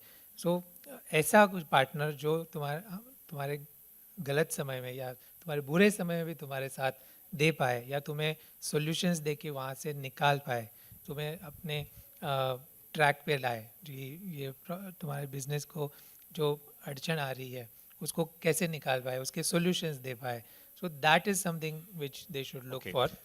And also second most important thing is कि उनका प्रमोटर्स का है ना एक इनहेरेंट पोटेंशियल होता है कि हर एक के मन में होता है कि मैं ये करूं वो करूं, बट वो कभी कभी वो डर भी रहता है कि मैं कर पाऊंगा कि नहीं। सो वो जो पोटेंशियल वो जान के उसको एक्सेलरेट कौन कर पाता है, वो एक अंडरस्टैंडिंग, वो एक नुआंस होना चाहिए वो पी इन्वेस्टर में, वो समझने का कि इस बंदे का पोटेंशियल कितना है आगे बढ़ाने का, और उसी के लिए उसी को वो मिरर दिखा के उसके प्रोत्साहन करके उसे आगे बढ़ा सकता है कि नहीं। राइट, हम आपके पास जल्दी लौटते हैं। उससे पहले आप हमें ये बताइए कि हम देखते हैं जो आज बड़ी कंपनीज हैं वो एक सब MSMEs ही थे। It's a journey, they start micro small medium enterprises and then they graduate. और तो ऐसा क्या हमारे स्मॉल बिजनेसेस आज करें ताकि वो भी उस पथ पर आगे बढ़ सकें, so that they become leaders of tomorrow? वो क्या ऐसी प्रैक्टिसेस को अडॉप्ट करें? आपने क्या अपने अनुभव में क्या पाया है? Good question Saurabh. सो इसमें जो भी प्रमोटर्स बिजनेस चला रहे हैं वो अपने बिजनेस में तो काफ़ी माहिर होते हैं और उसे वो अपनी तेज़ी से चला सकते हैं। सबसे इम्पॉर्टेंट चीज़ वो होती है कि बिजनेस चलाते समय वो दूसरी चीज़ों का ध्यान रखे और उसमें उसका गवर्नेंस स्ट्रक्चर वो कैसे रख रहा है, साथ में पहले से जो उसकी बुनियाद बनी हुई है वो मजबूत है कि नहीं। अगर उसकी पॉलिसीज़ ठीक से नहीं है, वो SOPs बनाए नहीं रखे हैं, उसके कमिटीज़ नहीं हैं, राइट, या तो अगर पॉजिटिव लो तो कमिटीज़ रखता है, जैसे ऑडिट कमेटी हो गया, रिस्क मैनेजमेंट कमेटी हो गया, बोर्ड ऑफ डायरेक्टर्स में सपोज इंडिपेंडेंट डायरेक्टर्स हो गए, तो वो अब कॉरपोरेट गवर्नेंस को कितना इम्पोर्टेंस दे रहा है और उसके साथ अगर वो बैठ के रहता है तो उसकी कंपनी को आगे बढ़ने में बहुत ज़्यादा फ़ायदा होगा। दूसरा उसके साथ ये है कि टेक्नोलॉजी ऐसी चीज़ है जो हर जगह यूज़ होती है, बट उसे यूज़ करना भी एक कला है, तो वो सबके बस की बात है नहीं। तो उसको कहाँ कैसे और कब इस्तेमाल की जाए वो अगर वो ठीक से समझ ले कि पहले की शुरुआत से ही अगर वो उसके स्केलेबिलिटी के बारे में सोचे कि अगर मैं आज यहाँ हूँ कल वहाँ पहुँचूँगा, तब तक मुझे यहाँ से यहाँ पहुँचने के लिए क्या टेक्नोलॉजी यूज़ करनी पड़ेगी, चाहे वो मेरे खुद के बैकएंड के लिए हो या मेरे कस्टमर्स के साथ इंटरेक्शन करने के लिए हो। दोनों तरफ से उसकी वो सोच टेक्नोलॉजी पे बहुत स्ट्रांग होनी चाहिए। अगर वो है तो technology can take him to wonders. Right, और डिजिटल ट्रांसफॉर्मेशन हो ही रहा है वैसे हम देख रहे हैं। डिजिटल ट्रांसफॉर्मेशन तो आपने स्टोरी देखी ही है। सो और तीसरा आखिरी इज फाइनेंशियल रिपोर्टिंग कि जैसे आप सब यहाँ चार्टर्ड अकाउंटेंट्स बैठे हैं तो मुझे बताने की ज़रूरत नहीं कि फाइनेंशियल रिपोर्टिंग कितना इम्पोर्टेंट है, बट अगर जो बिजनेसेस, जो छोटे बिजनेसेस अपने अकाउंटिंग पर ध्यान नहीं देते या प्रॉपर सिस्टम्स नहीं लगाते, मैनुअल बेसिस पे अकाउंटिंग करते रहते हैं, ERP का सपोर्ट नहीं लेते हैं, तो आगे बढ़ते हुए उन्हें क्या होगा कि डिसीजन मेकिंग, जैसे उनको अगर निर्णय लेने हैं कि उसका क्या प्राइसिंग करा जाए, क्या टेंडर्स भेजने हैं, कस्टमर्स के साथ कैसे कॉन्ट्रैक्ट एंटर करने हैं, उसके लिए जो इन्फॉर्मेशन उनकी अकाउंट्स टीम से उनको मिल रही है, अगर वो गलत हो रही है तो उनका पूरा बिजनेस अलग ही दिशा में चला जाएगा। सो जो छोटे बिजनेस अगर ये समझ लेते हैं कि पहले दिन से कि अकाउंटिंग के ऊपर भी पूरा मेरा कंट्रोल होना चाहिए और उसमें इन्वेस्ट करो early on, then that they can be very point well noted. जैसे वो फॉर्मलाइजेशन की तरफ बढ़ते हैं, मेन स्ट्रीम में आते हैं, उनका खुद का ही उसमें बेनिफिट होगा। और इनफैक्ट अभी जो पीछे बजट में डेफिनेशंस को भी रिवाइज किया गया है ताकि जो उनको लगता था कि अगर हम नेक्स्ट लेवल पे जाते हैं तो हमारे बेनिफिट्स हो सकता है चले जाएं, उसको ध्यान में रखते हुए उनका हमने देखा जो पूरा डेफिनेशन के जरिए उनका दायरा बढ़ाने की कोशिश की गई है। तो ऐसे वो अगले चरण की तरफ बढ़ सकते हैं। लेकिन जब आप ट्रांजैक्शंस करते हैं तो ट्रांजैक्शंस में फेलियर्स भी होते हैं, उनमें किस तरह की लर्निंग्स रही हैं वो भी बताइए, वो भी एक इम्पॉर्टेंट पर्सपेक्टिव है। सो ट्रांजैक्शंस में फेलियर्स तो होते हैं, इनफैक्ट ये इंडस्ट्री में आपको सक्सेस के जितने ही फेलियर्स भी दिखेंगे, so we have to be prepared for all of that. So इसमें तीन चीज़ बोलना चाहूँगा मैं। एक सबसे पहला है कि अलाइनमेंट विद प्रमोटर्स बहुत ही ज़रूरी है। सो जैसे मैंने पहले कहा कि हमारा विजन, प्रमोटर का विजन और हमारा इन्वेस्टर का विजन दोनों एक समान होना चाहिए। जैसे अगर प्रमोटर सोच रहे हैं कि मुझे रेवेन्यू बढ़ाना है बट इन्वेस्टर सोच रहे हैं नहीं तुम प्रॉफिट पे ध्यान दो, तो वो अलाइनमेंट नहीं कहलाएगी। प्रमोटर चाहता है कि चलो मैं एक्सपेंशन कर दूं, मैं एडवर्टीजमेंट पे बड़ा खर्चा कर दूं, मुझे ब्रांड बहुत बड़ा बनाना है, मुझे कस्टमर्स एक्वायर करना है, ओके। बट इन्वेस्टर बोलेगा नहीं नहीं तुम कॉस्ट कंट्रोल करो, तुम यूनिट इकोनॉमिक्स ठीक करो, पहले ये समझो फिर बाद में करेंगे। सो अगर ये जो मिसमैच है वो जल्दी सुलझती नहीं है। सो ये प्रमोटर्स के साथ अलाइनमेंट होनी बहुत ज़्यादा ज़रूरी है। अलाइनमेंट में दूसरा ये भी एक है कि उनकी कंपनी में इक्विटी कितनी है। अगर जो प्रमोटर्स काम कर रहे हैं उनकी मानो 10% भी इक्विटी नहीं है तो उनका इंटरेस्ट कम हो जाएगा। या ऐसे कहो कि उनकी शेयर्स की जो वैल्यू है वो उनके जीवन में कितना मायने रखती है, राइट, वो जानना बहुत ज़रूरी है। जिस दिन हम वो नहीं समझ पाए तो वो ये निकल जाएगा। बिकॉज उसमें क्या होगा कि उसको अगर वो ज़्यादा उसको मूल्यवान रखता है तो वो उसकी ज़्यादा केयर करेगा और उसको ज़्यादा बढ़ाने की कोशिश करेगा, वरना वो उल्टा हो जाएगा। So that is the one thing. Okay. And दूसरा एक और learnings I would like to share is the valuation discipline. See, any good investment, any good running business, if we have bought it at a wrong price, तो returns are going to be low, right? So कितना भी अच्छा business हो लेकिन आपका अगर entry valuation गलत हो गया है तो आपको returns नहीं मिलेगी उतनी। क्योंकि इसमें क्या होता है कि जब डील करते वक्त है ना बहुत सुंदर सा चित्र बताया जाता है कि इसमें कंपनी ये हो रहा है, वो हो रहा है, ऐसे करेंगे वैसे करेंगे, और वो डील करने की एक एंग्जाइटी होती है, कंपटीशन होता है कि वो दूसरा डील लेके चला जाएगा। तो वो एक इसी में ना सबसे ज़्यादा गलतियाँ फंड्स कर लेते हैं कि वैल्यूएशन पे ध्यान कम हो जाता है और उसमें क्या होता है कि भले ही वो बिज़नेस काफ़ी अच्छा कर रहा है बट इस इन्वेस्टर के लिए वो रिटर्न उतना नहीं बना पाता है। Great sir. अब थोड़ा दायरा बढ़ाते हैं। हम फ्लोर ओपन करने से पहले आपसे ये भी समझना चाहेंगे इमर्जिंग थीम्स, कौन से आपको थीम्स में दम दिख रहा है। भारतीय अर्थव्यवस्था की बात करें तो 4th लार्जेस्ट इकोनॉमी बन गई है डिस्पाइट ये जो व्यू का वर्ल्ड है, volatile, uncertain, complex, ambiguous, global अनिश्चितताएं, जियोपॉलिटिकल टेंशंस, बदलता वर्ल्ड ऑर्डर, तमाम तरह की चुनौतियां, उसके बीच में इंडिया को एक ब्राइट स्पॉट भी माना जा रहा है और कई मौके भी हैं। तो उसके बीच में आपको क्या इमर्जिंग थीम्स दिख रही हैं, किन में ज़्यादा दमखम नज़र आ रहा है? तो इमर्जिंग थीम्स में दो बड़े थीम्स बता सकता हूँ मैं. एक है सस्टेनेबिलिटी और ग्रीन सेक्टर्स में, जैसे कि जो रिन्यूएबल एनर्जीज़ है, solar energy is the largest. आज गवर्नमेंट का भी सोलर एनर्जी पे बहुत बड़ा फोकस है और बहुत सारे इंसेंटिव्स दिए गए हैं सरकार ने. अलग अलग उसने प्रोटेक्शन भी रखा हुआ है कि इंपोर्ट्स ना किया जाए, इंडिजिनस इंडस्ट्रीज़ को प्रोत्साहन देने के लिए. सो सोलर पैनल्स हो गए, रूफटॉप्स हो गए, उसके कंपोनेंट्स हो गए, चिप्स हो गए, वो सब में भी पूरे इंफ्रास्ट्रक्चर में there is a lot of scope. आगे जाके वो बड़े ही, यहाँ से काफ़ी बड़े हो जाएंगे ये बिजनेसेस. दूसरे जो है वो इसमें बायोगैस और वेस्ट मैनेजमेंट में भी काफ़ी स्कोप है. इसमें जो ये भी नए आ रहे हैं, बिकॉज काफ़ी सारे मेट्रोपॉलिटन सिटीज़ से और से जो भी वेस्ट जनरेट होता है उसको कैसे अच्छे से प्रोडक्ट कर सके, उसको रिसाइकल कर सके या उसमें से ही एनर्जी जनरेट कर सके. So there are various companies जो इसमें काम कर रही है, and that can be one more thing.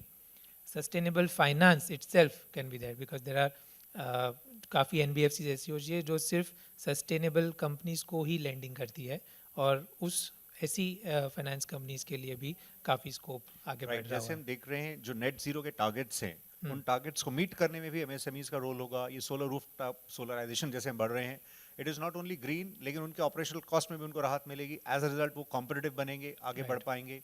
तो ये पूरी एक अपने आप में संभावनाएं खुल रही है. और इनफैक्ट वो जिन बड़ी कंपनीज के वेंडर्स हैं वो भी कहते हैं कि आप ग्रीन को अडॉप्ट करें, तब हम आपसे सोर्स करेंगे. एक्सपोर्ट मार्केट में भी कई तरह के नॉर्म्स आ रहे हैं जिसमें इनकी संभावनाएं खुलेंगी. इसके अलावा ग्रीन सस्टेनेबल के अलावा आप हमें ESG, इसको what we call it as ESG, environmental social governance standards. So काफ़ी सारे जो इन्वेस्टर्स है ग्लोबली और इंडिया में भी अभी काफ़ी प्रचलित हो चुका है कि जब भी हम इन्वेस्ट करते हैं पोर्टफोलियो कंपनी में, हम उनसे ये कंडीशंस लगवाते हैं कि आप ESG का स्टैंडर्ड्स को फॉलो करोगे. सो उसमें एनवायरमेंटल प्रोटेक्शन हो जाता है, पोल्यूशन कंट्रोल हो जाता है, काफ़ी ऐसी सब चीज़ें होती है जो ग्रीन इकोनॉमी बनाने में बेटर हो. राइट. तो नई संभावनाओं के लिए, ग्रोथ के लिए और सर्वाइव करने के लिए भी ये अब ज़रूरी होता जाएगा, क्योंकि उसके ज़रिए आपके लिए नए मौके खुलेंगे. और आपको टेक्नोलॉजी को भी अडॉप्ट करना है, ग्रीन भी करना है, क्लाइमेट चेंज को भी मद्देनजर रखते हुए रणनीति बनानी है और आगे बढ़ना है. आप ये भी बताइए, डिजिटल ट्रांसफॉर्मेशन का आप जिक्र कर रहे थे, आपको ये रिटेल स्पेस किस तरह से दिख रही है? इसमें जो कंज्यूमर पूरा लैंडस्केप में जो एक परिवर्तन बड़े पैमाने पर आया, एक समय ट्रेडिशनल मार्केट प्लेसेस होती थी, ये जो हाइब्रिड मॉडल हैं, आप फिजिकल हैं, डिजिटल तरह से ये जो पूरा शॉपिंग एक्सपीरियंस आ रहा है, इसको आप कैसे देखते हैं? इस पर काफ़ी जोर भी रहा है, क्या इसमें और हलचल आप देखते हैं एज वी मूव अहेड? बहुत सारे बिजनेसेस ये B2C से D2C हो रहे हैं. D2C मतलब डायरेक्ट टू कस्टमर. सो सभी बिजनेसेस डायरेक्टली कस्टमर से इंटरेक्शन करना चाहते हैं, and technology has helped it. जैसे हमारा हेल्थ टेक हो गया या फिनटेक हो गया, वेयर कंपनीज अपने आप एक ऐप बना लेती है या इंटरनेट के ज़रिए उस अपने कस्टमर्स को डायरेक्टली जा सकती है. उसमें एडवांटेज ये होता है कि हर एक कस्टमर का एक यूनिक रिक्वायरमेंट होता है, और उस रिक्वायरमेंट को टेक्नोलॉजी के ज़रिए वो केटर कर पाते हैं. So there is a lot of scope in this.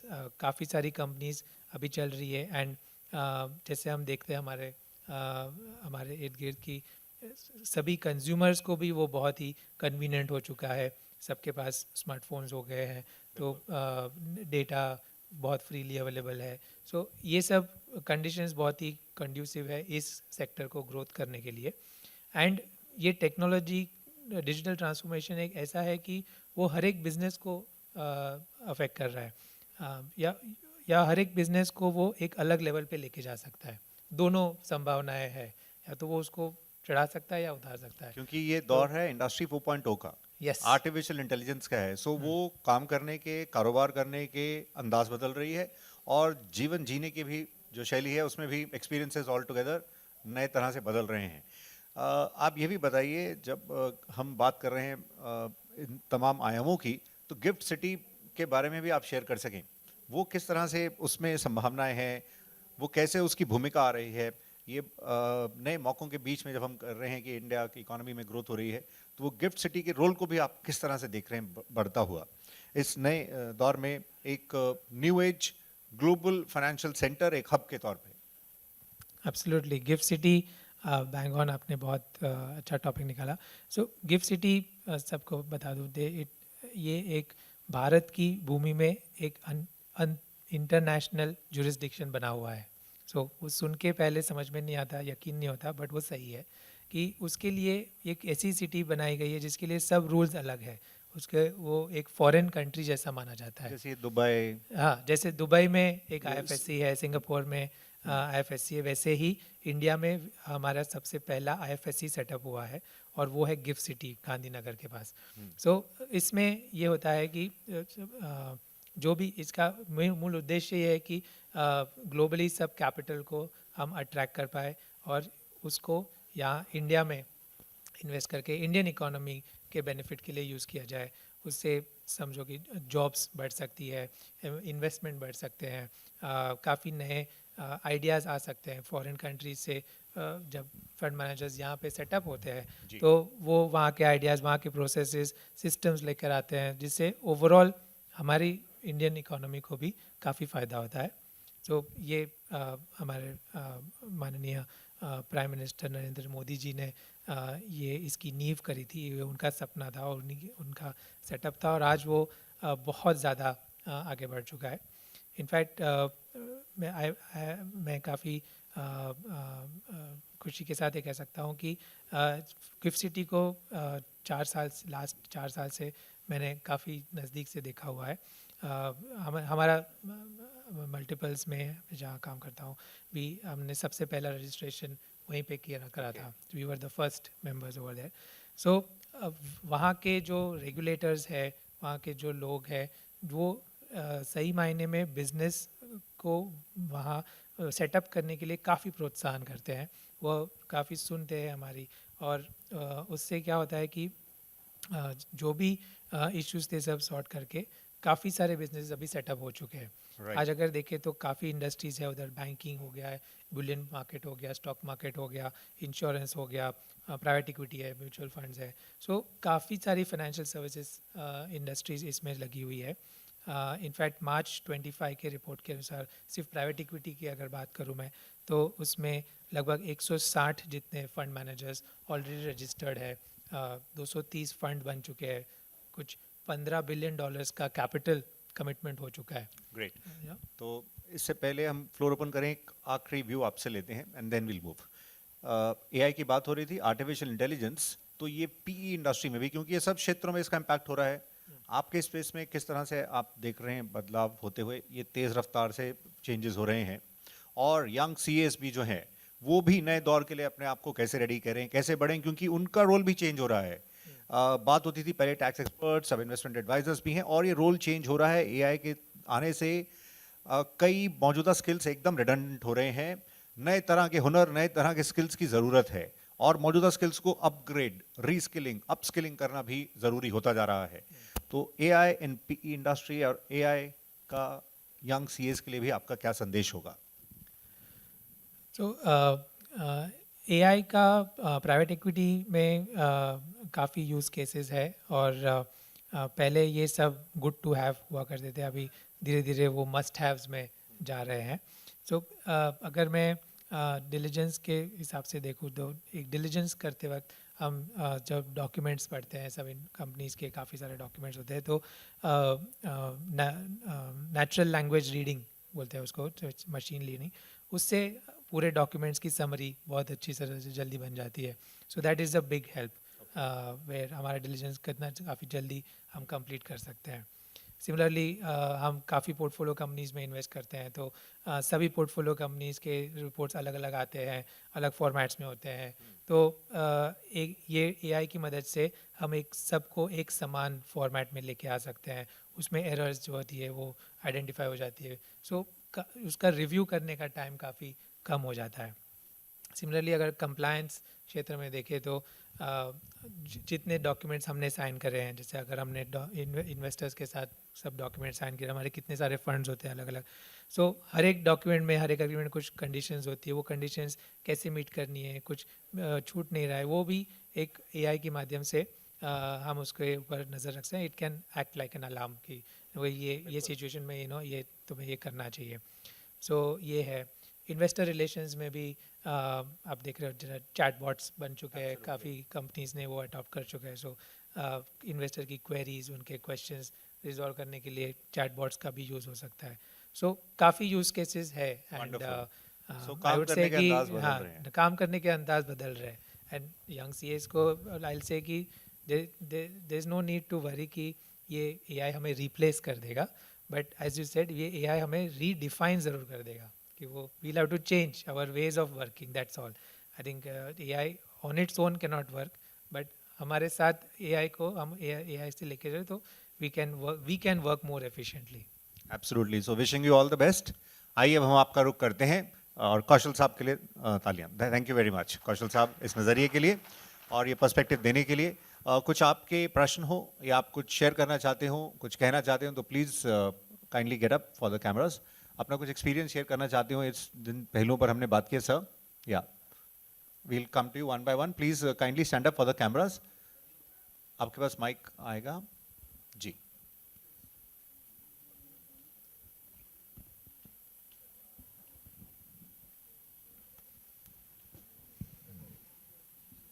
हाँ, मैं CA Jaladhar Swai, proprietor of Jaladhar Swai company से बोल रहा हूँ. सर, ये इन्वेस्टमेंट की पाठशाला में मेरा कौशल जी का ये क्वेश्चन है. अभी जो वर्ल्ड का सिचुएशन है, ये सिचुएशन में हम स्टॉक मार्केट में क्या सेक्टर चुनूँ जो मेरे को ये सिचुएशन में सही मार्केट में फंड लगा सकूँ. मेरा ये क्वेश्चन है, कौन सा सेक्टर बेस्ट रहेगा इस सिचुएशन में सर, प्लीज़. सो सेक्टर्स का तो जैसे मैंने बोला कि आपको काफ़ी मैक्रो ट्रेंड्स देख के करना पड़ेगा. और जैसे हमने अभी बात करी कि आजकल क्लाइमेट चेंज और सस्टेनेबिलिटी बेस्ड सेक्टर्स काफ़ी अच्छे होते हैं. So that can be a good option which you can see. Thank you sir. Thank you sir. कुछ आई थिंक आप कुछ कहना चाह रहे थे जी. सर, मेरा नाम है शाहीन अली मुंडोल. मेरी क्वेश्चन है कि अभी अनलिस्टेड सेक्टर में बहुत सारे स्टॉक अभी मिल रहे हैं, जैसे न्यू एज टेक्नोलॉजी बिजनेस मिल रहे हैं, बहुत सारे प्रॉफिटेबल कंपनी बिजनेस मिल रहे हैं. तो एक निवेशक को अपने अगर कुछ पैसा अगर निवेश करना है तो वो अपने अनलिस्टेड स्टॉक में भी अपना पोर्टफोलियो बना सकते हैं और प्राइवेट इक्विटी में अपनी पोर्टफोलियो बना सकते हैं. तो इसमें क्या किस हिसाब से अपने को कॉन्फिडेंट करे कि अनलिस्टेड शेयर में अपने 10-15 स्टॉक ना लेकर अपने प्राइवेट इक्विटी में हम लोग वो पैसे इन्वेस्टमेंट करें, इसका अगर आंसर देगा. Thank you. So private equity भी अनलिस्टेड में ही ज़्यादा इन्वेस्टमेंट करता है. सो आपका सवाल मैं ऐसे आंसर करूँगा कि इट्स लाइक आप इक्विटी स्टॉक मार्केट में खुद इन्वेस्ट करो वर्सेस म्यूचुअल फंड्स में करो तो कौन सा बेहतर है. जैसे अब हमारे पिछले सेशन में जैसे हमने सुना कि अगर आपको गाड़ी चलानी नहीं आ रही है तो आप किसी ड्राइवर को अपॉइंट कर लीजिए. सो इसी तरह आप अगर किसी फंड मैनेजर के पास इन्वेस्टमेंट करते हो तो उसकी एबिलिटीज़ का आपको बेनिफिट मिलता है, उसके स्टडीज़ का जो शायद आप इतना अपने बलबूते पे ना कर पाओ. सो that is an advantage. Individually अगर आप करने जाएंगे तो शायद आप 1-2 बार सक्सेसफुल हो, बट बाकी सब अगर ना हो तो आपको बड़ा नुकसान हो सकता है. बट कि अगर फंड में ओवरऑल एक फंड में जाए तो वो रिस्क उतना कम हो जाता है. Right sir, thank you. आपका good afternoon sir. I am Vasant Parekh. कोई बोलता है बेटा, कोई बोलता है खड़ा हो. किस तरफ से सर आप बोल रहे हैं? Okay, this side. Sir please camera के लिए आप खड़े हो जाएं जी. Good afternoon, sir. I am CA Vasant Parekh. What I am Sir. saying is there are so many WhatsApp group. I am member in all the WhatsApp group. They say AI based we will give you the information, and they have got all plans that is OTC buying, block buying. I am not giving any money over there. I just take a certain advice, script the advice, and I buy on my own. I am an investor for the more than 5 decades, right? So what I am saying ki is AI really working over there, or it's some frauds? What I am saying, if everybody says कि it's coming on the AI, then where the AI will stand? See, मैं अभी ये WhatsApp messages पे जो आते हैं उसकी genuineness कितनी होती है sir, I am not sure, क्योंकि वो क्या टेक्नोलॉजी यूज़ करते हैं या उनकी इंफॉर्मेशन कितनी पक्की होती है ये कहना बहुत मुश्किल है. So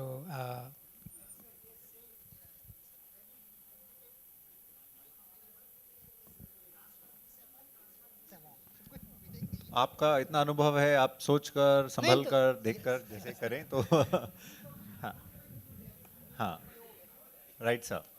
thank you sir for sharing this information. Thank you. कुछ और पहलू या आयाम कुछ और हों तो हम उनको भी शेयर करेंगे. सर आप बताएं.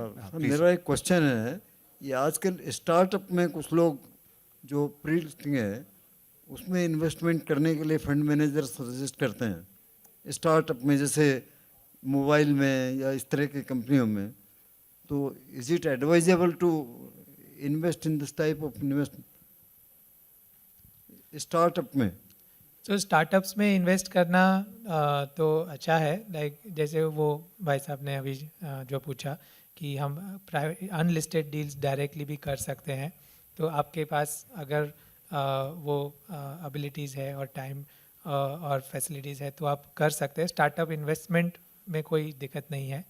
जस्ट कि अगर आपको उतना समय नहीं मिल पाता है तो आप फंड के थ्रू करेंगे तो आपको उनकी गाइडेंस का भी फ़ायदा मिल सकता है.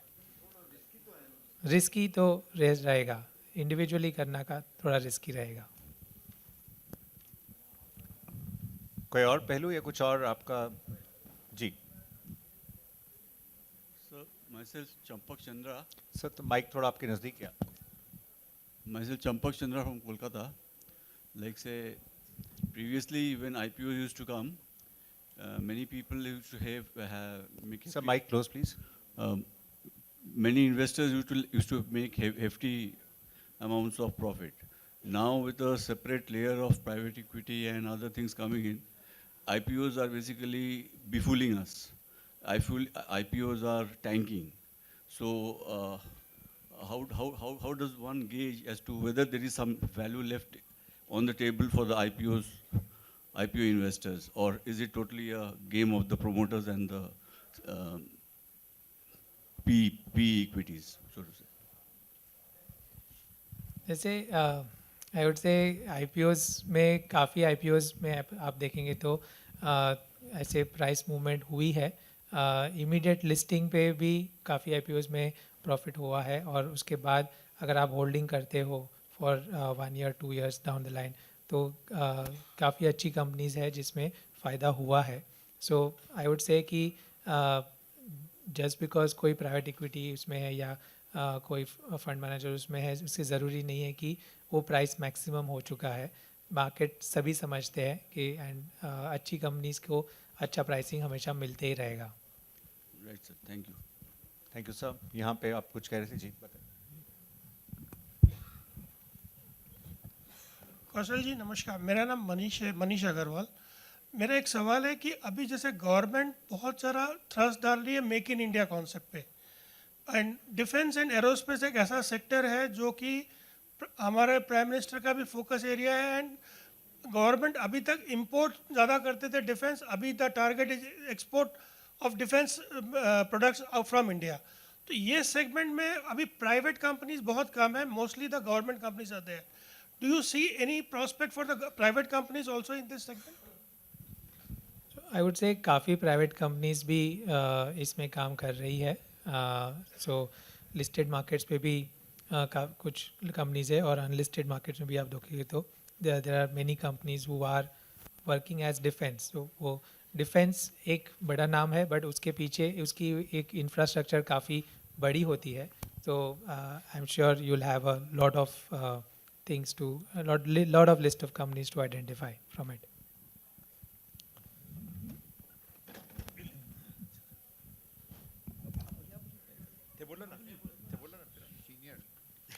सब बताएं. नहीं सर, एक छोटा सा क्वेश्चन यही था कि जो वैल्यूएशन होता है IPOs का, particularly SME IPOs, What do you say about that? What is the valuation basis क्या होता है? कहीं पे भी लिखा हुआ नहीं रहता है कि इस तरह से इसका वैल्यू 400 रुपये किया गया है या 600 रुपये किया गया है.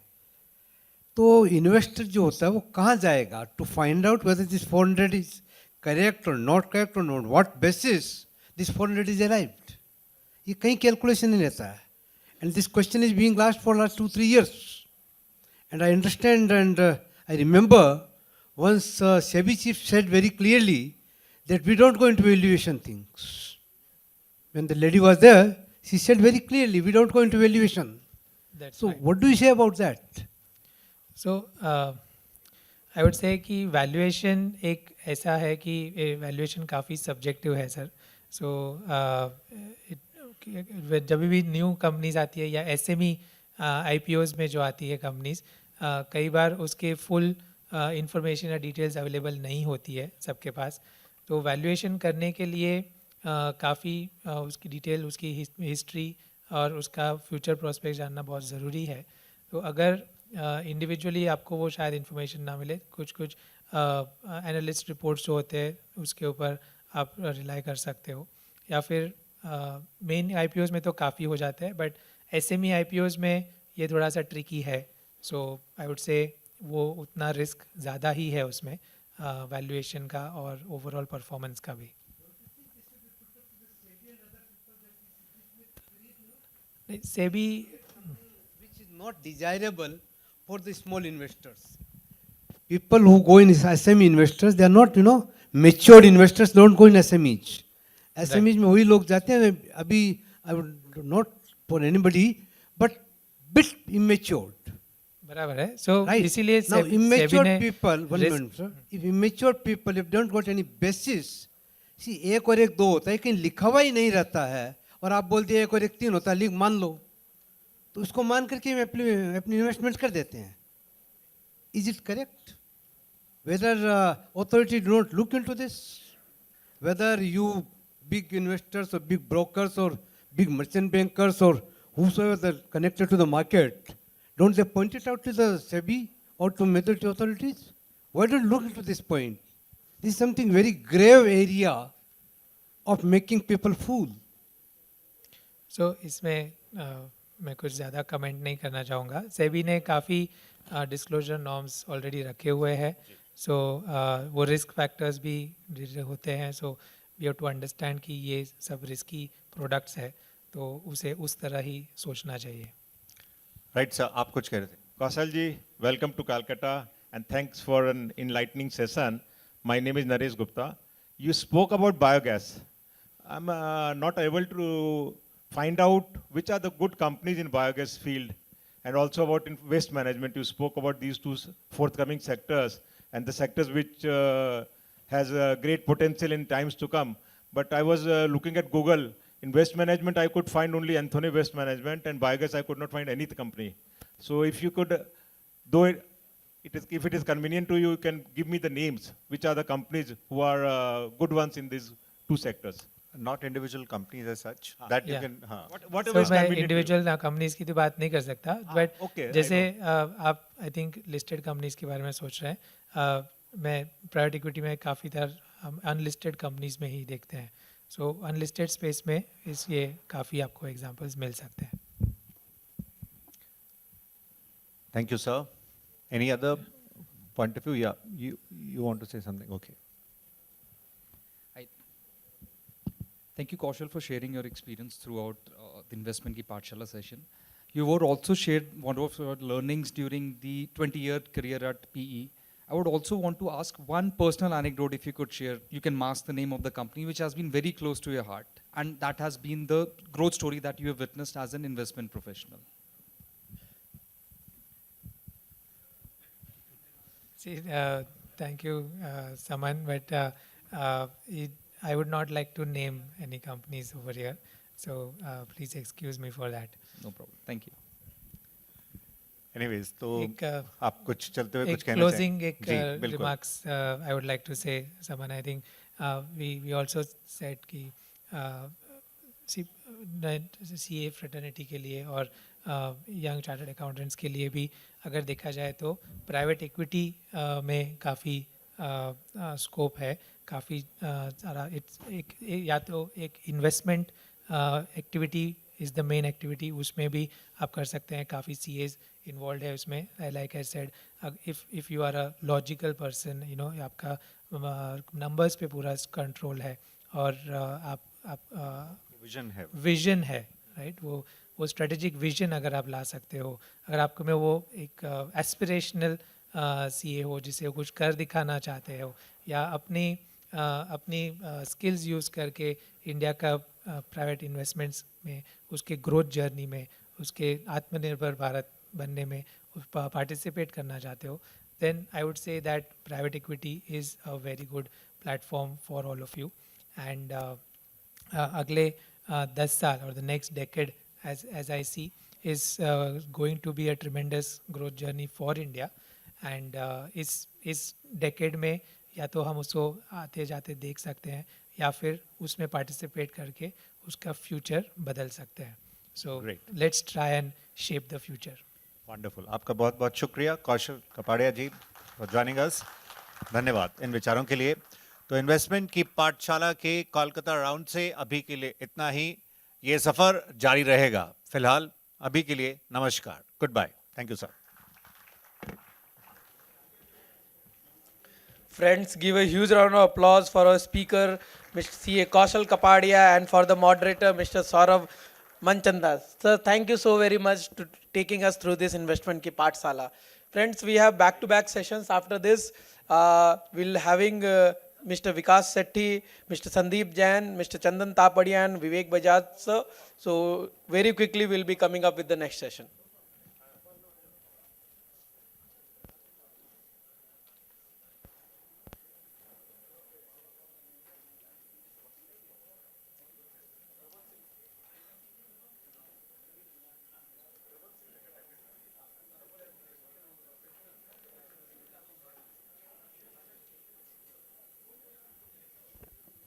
दिल थाम के बैठिए.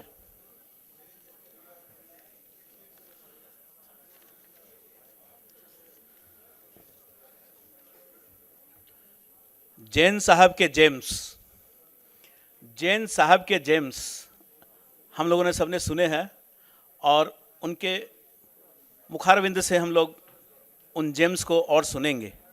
परंतु उसके पहले हमारे साथ और एक लर्नेड स्पीकर हैं, वो हैं आपके जाने माने mister Vikas Sethi.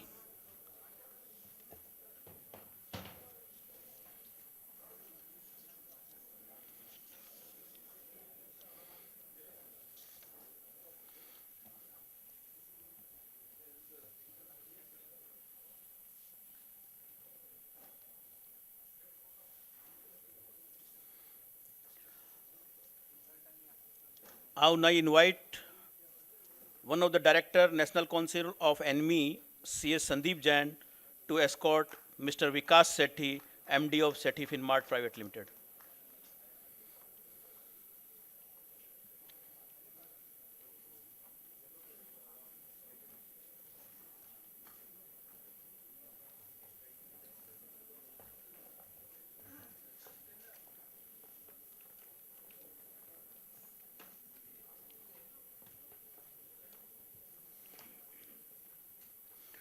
Friends, Mr. Vikas Sethi, a distinguished figure in the Indian capital market, known for his deep expertise, strategy foresight, and decades of experience.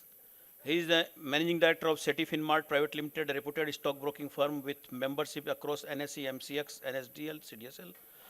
Mr. Sethi holds an MBA in Finance from University of Mumbai and a prestigious Masters in Finance from the globally renowned London Business School, consistently ranked among the top 3 business schools worldwide, with over 25 years of hands-on experience in trading and investing. Mr. Sethi has become a trusted voice in India's financial ecosystem. His sharp market insights and stock-specific analysis and regularly featured on prominent national business news channel, including G Business, CNBC, Awaz, ET Now, and Bloomberg. Investors across the country value the unbiased, research-driven advice and rely on the expertise to navigate the complexities of equity investment. his flagship show in G Business, Sadabahar Sethi Saab ke short-term picks, has generated a massive following among real investors. The show is known for its exceptional track record in delivering consistent returns and has become a must-watch for anyone seeing smart short-term investment ideas. Beyond television, Mr. Sethi contributes regularly to leading financial publications, offering valuable commentary on market trends and strategic investing. His investment philosophy emphasizes identifying fundamentally strong, undervalued stocks with long-term growth or potential. He is particularly admired for the ability to anticipate emerging trends and maintain a disciplined long-term approach to wealth creation. Recognized as a thought leader in India's financial community, Mr. Sethi has been honored with numerous awards for his contributions to the industry. He also serves as a mentor to budding investors and entrepreneurs, helping them build successful ventures and achieve financial independence. For felicitating and honoring Mr. Vikas Sethi, I now request Mr. Sudhir Jain, Vice Chairman of ANMI EIRC, to please come on the dais and felicitate our next speaker, Mr. Vikas Sethi.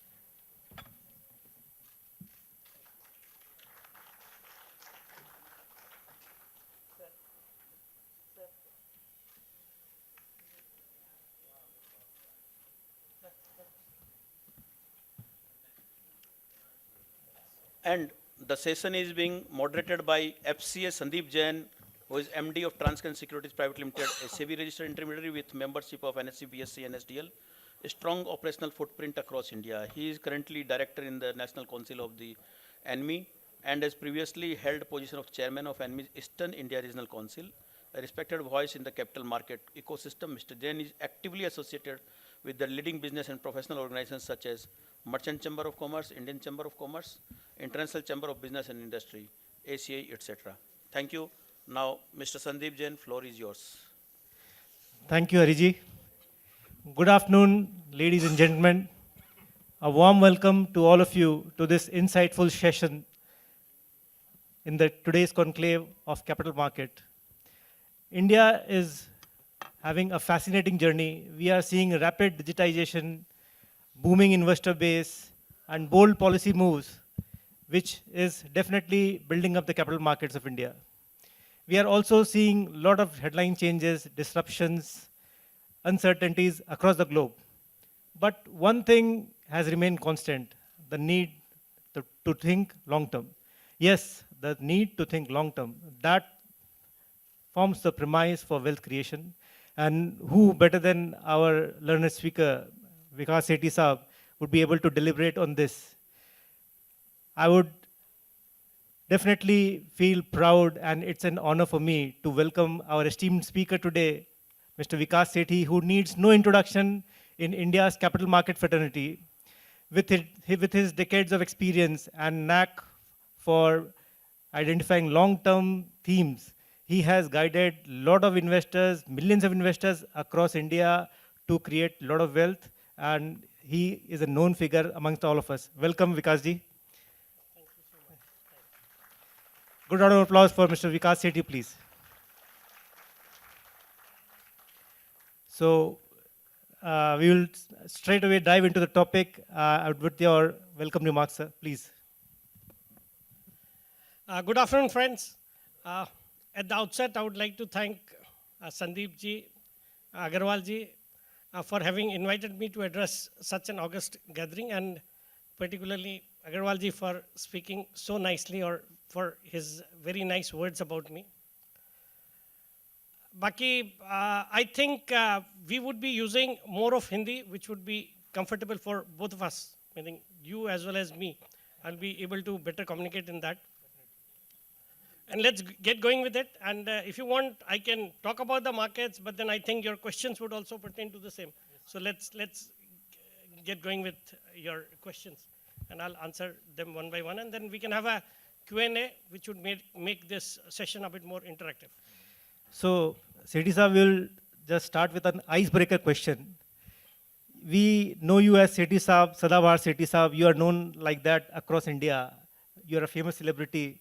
So, what are the perks of being Sethi Saab and what are the pain points of being Sethi Saab? The first thing is I enjoy being Sethi Saab. Everybody likes that. Wherever you go, be it at the airport, be it at a public forum, be it anywhere, people recognize you and that gives you a kick to give them good advice over television. And I feel so happy when people come to me and say that they've made or they've created wealth out of my recommendations and have been able to fund their child's education or their child's marriage. That gives a lot of satisfaction and content. But I feel it's the grace of God that I've been able to be of some help or some help to people across India. And I think it's good to be that. But then the one thing which pinches you is you cannot spend time with your family as much as you would love to. So that is always a grudge. But then I enjoy being Sethi Saab. Thanks. Lovely. So sir, हम जब ये बात करते हैं India unleashed की, जो आज अभी सेशन का टॉपिक है अपना, India unleashed strategies for long term wealth creation. So India unleashed से हम क्या समझना चाहते हैं एंड ऐसी क्या मैक्रो इकोनॉमिक डेटा में या पॉइंट्स में शिफ्ट हो रहे हैं जिसके कारण हमें लगता है कि यहाँ पे लॉन्ग टर्म वेल्थ अपॉर्चुनिटीज अपने को मिलेगी? नहीं, बिल्कुल Sandeep ji. I would like to start this with a very important point which I want to make. I would like to quote a French novelist by the name of Victor Hugo, who said, "No power on earth can stop an idea whose time has come." I repeat it. No power on earth can stop an idea whose time has come. And trust me, India's time has come. There's no doubt about it. Lovely. जब आप पूछ रहे हो कि हम क्या देख रहे हैं भारत में कि मैक्रो इकोनॉमिक, मुझे लगता है आज जो कुछ अच्छा इंडिया के साथ हो सकता है वो हो रहा है. India is today the world's fastest growing major economy. We are growing at 6.5%, and that is also not what we would expect. And with the kind of RBI policy which was there recently, where the RBI governor cut interest rates by 50 basis points and CRR by 100 basis points, and also made funding for gold financing companies a bit lenient, there's no iota of doubt that we would certainly cross this growth rate of 6.5%. I think we could be growing at 6.7, 6.8%. And look at it, we are today a $4.2 trillion economy. We are the 4th largest economy in the world. And we are headed to become the 3rd largest economy by, say, 2028, surpassing Germany. And जो हमारी सरकार ने पिछले कुछ सालों में, over the last decade, जो कुछ किया है, like the implementation of GST, RERA का implementation, then IBC, plus the PLI incentive schemes, manufacturing को बूस्ट करना, इंफ्रास्ट्रक्चर पे जो स्पेंड हो रहा है, पावर है, रोड्स है, पोर्ट्स है, एयरपोर्ट्स है, they are playing their role. And I think this will all lead to a great robust economy in the next few years. और मेरा ये मानना है कि we are at the same stage where China was about, say in 2003-04, when China used to be a $4 trillion economy. And today when you look at China, they've become an $18 trillion economy. तो अगर आप भारत को भी next 10-15 years देते हैं तो मुझे लगता नहीं है कि हम कहीं पे रुकेंगे. So these are the macroeconomic factors which would lead to India's growth in the next decade. And I think we need to be bullish on India, or we should all consider ourselves fortunate to be there in India at this point in time, when everything looks pretty good about India. मेरा तो एक ही बात कहना है कि ये तो अभी ट्रेलर है, पिक्चर तो अभी बाकी है मेरे दोस्त. Point well taken. सर आपने कह दिया इंडिया में अपॉर्चुनिटीज़ बहुत है. अब मोटी बात सबके मन में यही है कि भाई वो अपॉर्चुनिटी कहाँ पर है. तो आपकी नज़र अर्जुन की नज़र है और अर्जुन की नज़र हमेशा उस मछली की आंख में रहती है. तो अब हमें ये बताइए कि वो कौन से सेक्टर्स हैं और कौन सी थीम्स हैं जो हमें पैसा बना के देंगे आने वाले 5 से 10 साल के बीच में? सर, आज के जो प्रोग्राम है उसकी थीम है कैपिटल मार्केट 2030। तो हमको 30 के बाद नहीं जाना है सर। आपके शॉर्ट टर्म नुस्खे जो है 2030 के अंदर वाले नुस्खे बताइए सर आप। तो देखिए, मैं तो यही कहता हूं कि निफ्टी हो या इंसान, अल्टीमेटली ऊपर ही जाना है। तो आपको बस इतना ध्यान रखना है कि अपने हेल्थ का ध्यान रखें, ताकि निफ्टी के ऊपर जाने से पहले आप ऊपर मत चले जाओ। बाकी निफ्टी में इन्वेस्टेड रहोगे तो निफ्टी और इंसान दोनों को ऊपर ही जाना है। और जहाँ तक आपने पूछा सेक्टर्स, तो देखिए, जब एक बड़ी टाइड आती है तो it raises all the boats which are there, तो सब कुछ ही अच्छा करेगा। ये तो एक ऐसा बुफे का स्प्रेड है जहाँ पे आपको प्रॉब्लम ऑफ प्लेंटी है। There are several sectors which are going to do well, or in fact most of the sectors, because we are at the inflection point of growth. But फिर भी मैं 4-5 sectors जो मुझे अच्छे लगते हैं जिसमें आपको निवेशित होना चाहिए over the next 4 to 5 years, तो सबसे पहले जो जहन में आता है वो है banks and NBFCs. मुझे लगता है banks और NBFCs would continue to do well, और जिस तरह की हम GDP growth expect कर रहे हैं, this cannot be possible without the participation of banks and NBFCs. अगर हमारी जीडीपी ग्रोथ 6.5-7% होने जा रही है, 4% का इन्फ्लेशन है, तो nominal growth rate would be around 11-12%. तो we can expect our corporates to be growing at 15-16%. और मुझे लगता है जिस तरह का सेविंग्स की इकोनॉमी है हमारी, हम $4 ट्रिलियन की इकोनॉमी है, हम unlike America, unlike the western world, we believe in savings. 20% हम सेव करते हैं, तो $800 बिलियन की सालाना सेविंग्स है, और उसका फाइनेंशियलाइजेशन होना बहुत ज़रूरी है. आज भी हमारे मेजर इन्वेस्टमेंट्स रियल एस्टेट में, गोल्ड में, आपके सिल्वर में, फिक्स डिपॉजिट में पड़े रहते हैं. तो वो जैसे जैसे इक्विटीज़ में, बैंक्स में आते हैं, मुझे लगता है banks and NBFCs would do well. तो वो एक सेक्टर है जो हाईली अंडर पेनिट्रेटेड है और अच्छा करेगा. दूसरा मुझे लगता है renewable energy would be a focus area, कि जहाँ पे आपको बिल्कुल ध्यान देना चाहिए. Power as a sector looks good, और with in power renewable energy जहाँ पे सरकार का लक्ष्य है, आज जो 100-150 गीगावाट की कैपेसिटी पे आज हम है, वो 2030 तक 500 गीगावाट करने जा रही है सरकार. तो आई थिंक रिन्यूएबल एनर्जी और power as a sector would do well. फिर आपके मैन्युफैक्चरिंग पे अच्छा खासा फोकस है सरकार का. वहाँ पे मुझे EMS, इलेक्ट्रॉनिक्स मैन्युफैक्चरिंग पे एक अच्छा प्रोस्पेक्ट्स नज़र आते हैं. और मैं कई बार कहता हूँ कि जैसे 1980s में सुजुकी को भारत में एंट्री मिली, तो हमने देखा ऑटोमोबाइल में किस तरह का बूम आया, and we are today the 3rd largest automobile manufacturer in the world. वैसे ही जैसे GE कैपिटल जब भारत में आया, उसके बाद हमने सॉफ्टवेयर सर्विसेज में एक बहुत ज़बरदस्त ग्रोथ देखी, and we are today world leaders in IT services. वैसे ही मुझे लगता है एप्पल का भारत में आना और 2 प्लांट ऑलरेडी सेटअप कर लेना, एक बेंगलोर में, एक चेन्नई में, I think it's a start of a big journey for electronics manufacturing in India. और दुनिया को अभी चाइना का ऑल्टरनेटिव भी चाहिए, तो उस लिहाज से मुझे इलेक्ट्रॉनिक्स मैन्युफैक्चरिंग पर्टिकुलरली अच्छा लगता है. फिर aerospace and defence is a sector which continue to do well. मुझे लगता है कुछ तेजी अभी हो गई है ऑपरेशन सिंदूर के बाद, बट ये it's only a tip of the iceberg. आप थोड़ी जल्दी तेजी हो गई है तो थोड़ा गिरावट का इंतजार कर सकते हैं, but over the next 5 years 10 years I think defence and aerospace would do well. और हाल ही में नेटो ने जो एक प्रस्ताव पास किया है कि वो अपने जो डिफेंस एक्सपेंडिचर को 2.5% ऑफ जीडीपी से 5% ऑफ जीडीपी करने वाले हैं, तो उससे जो सालाना डिफेंस का इनका बजट है, जो कि if my memory serves me right, last year it was at $1.3 trillion. तो वो अगर 2035 तक डबल होता है यहाँ से, तो $2.6 ट्रिलियन. तो सिर्फ नेटो कंट्रीज़ की डिफेंस की स्पेंडिंग होगी. और उनके साथ साथ जब आपके नेटो कंट्रीज़ अपनी क्षमता बढ़ाएंगे, तो हम भारत, चाइना, जापान, पाकिस्तान सबको बढ़ानी पड़ेगी. तो मुझे लगता है इट्स अ ग्रेट अपॉर्चुनिटी. तो एरोस्पेस डिफेंस अच्छा करना चाहिए. और बाकी 5th मुझे लगता है सनराइज सेक्टर्स, जहाँ पे हमारे पास चॉइसेस लिमिटेड है मार्केट्स में, कंपनीज ज़्यादा लिस्टेड नहीं है या प्योर प्लेज नहीं है, बट मुझे लगता है आर्टिफिशियल इंटेलिजेंस है, डेटा सेंटर्स है, रिन्यूएबल एनर्जी है, ये सब ग्रीन एनर्जी, ये सब सेक्टर्स है, they would do well. So these are the few sectors where you should certainly be invested over the next 5 to 10 years. Audience को काफ़ी माल मसाला मिला है इसमें से भी, पक्का. और we will definitely identify opportunities out of these sectors which are pinpointed by you. Thanks for suggesting all these sectors. Now जो चीज़ आपको दिख रही है वो हमें नहीं दिख रही है, तो ऐसा व्हाट आर द स्पेशलिटीज, और आप कैसे मल्टीबैगर्स को आप चूज करते हो? How do you identify those?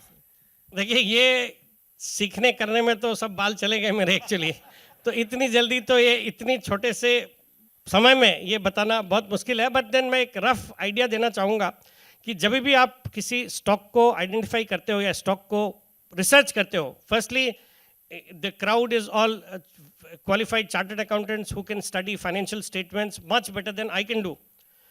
But आपको फाइनेंशियल्स तो देखने ही होते हैं कंपनी के। हम जो रोज बोलते हैं कि ग्रोथ होनी चाहिए, तो कई सारे क्राइटेरिया जिसको हम देखते हैं, जैसे एक कोई कंपनी में एक अगर कॉम्पिटिटिव एडवांटेज है तो वो बहुत अच्छा होता है।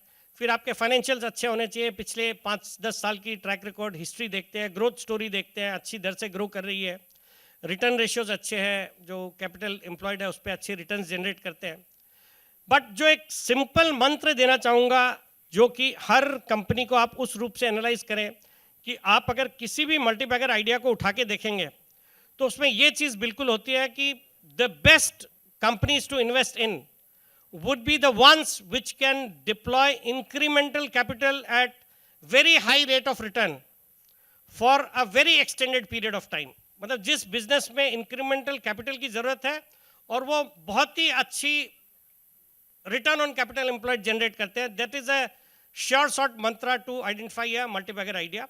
बाकी हम जब कंपनीज एनालाइज करते हैं तो एक बात मैं हमेशा हर सेमिनार में बोलता हूँ, जिन लोगों ने पहले भी सुना होगा उन्होंने को थोड़ा मोनोटोनस और रेपिटेटिव लगेगा, बट देन आप अगर ये कर लो तो आपकी काफ़ी हद तक जो लिस्ट है वो छोटी हो जाएगी।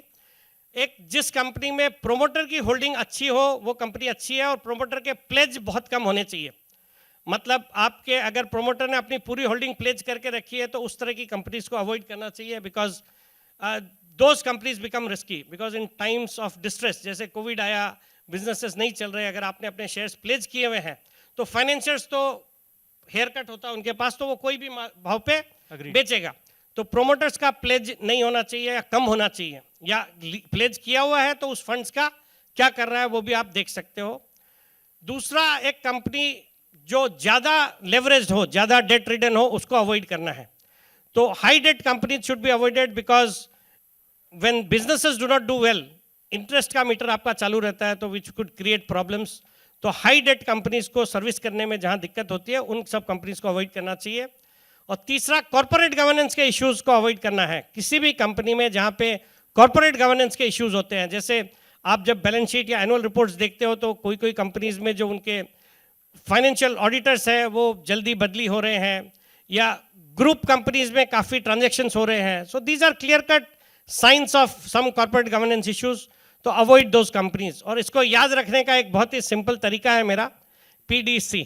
जिन्होंने मुझे पहले सुना उन्होंने बता दिया। PDC नॉर्मल पार्लेंस में हम पोस्ट डेटेड चेक्स के लिए यूज करते हैं। यहाँ पे P would stand for promoters pledge, D would stand for debt, high debt, and C for corporate governance issues. तो ये जो तीनों चीज़ें हैं, इनको अगर आप स्क्रीन कर लोगे तो आपकी लिस्ट छोटी हो जाएगी। फिर बाकी के क्राइटेरिया जहाँ पे एक कॉम्पिटिटिव एडवांटेज होए, अच्छी रिटर्न ऑन कैपिटल एम्प्लॉयड है, इंक्रीमेंटल कैपिटल एम्प्लॉय कर सकते हैं, and stay with those investments for time, for decades, and that would create wealth for you. Point well taken. Definitely these are enlightening points for all of us, I think.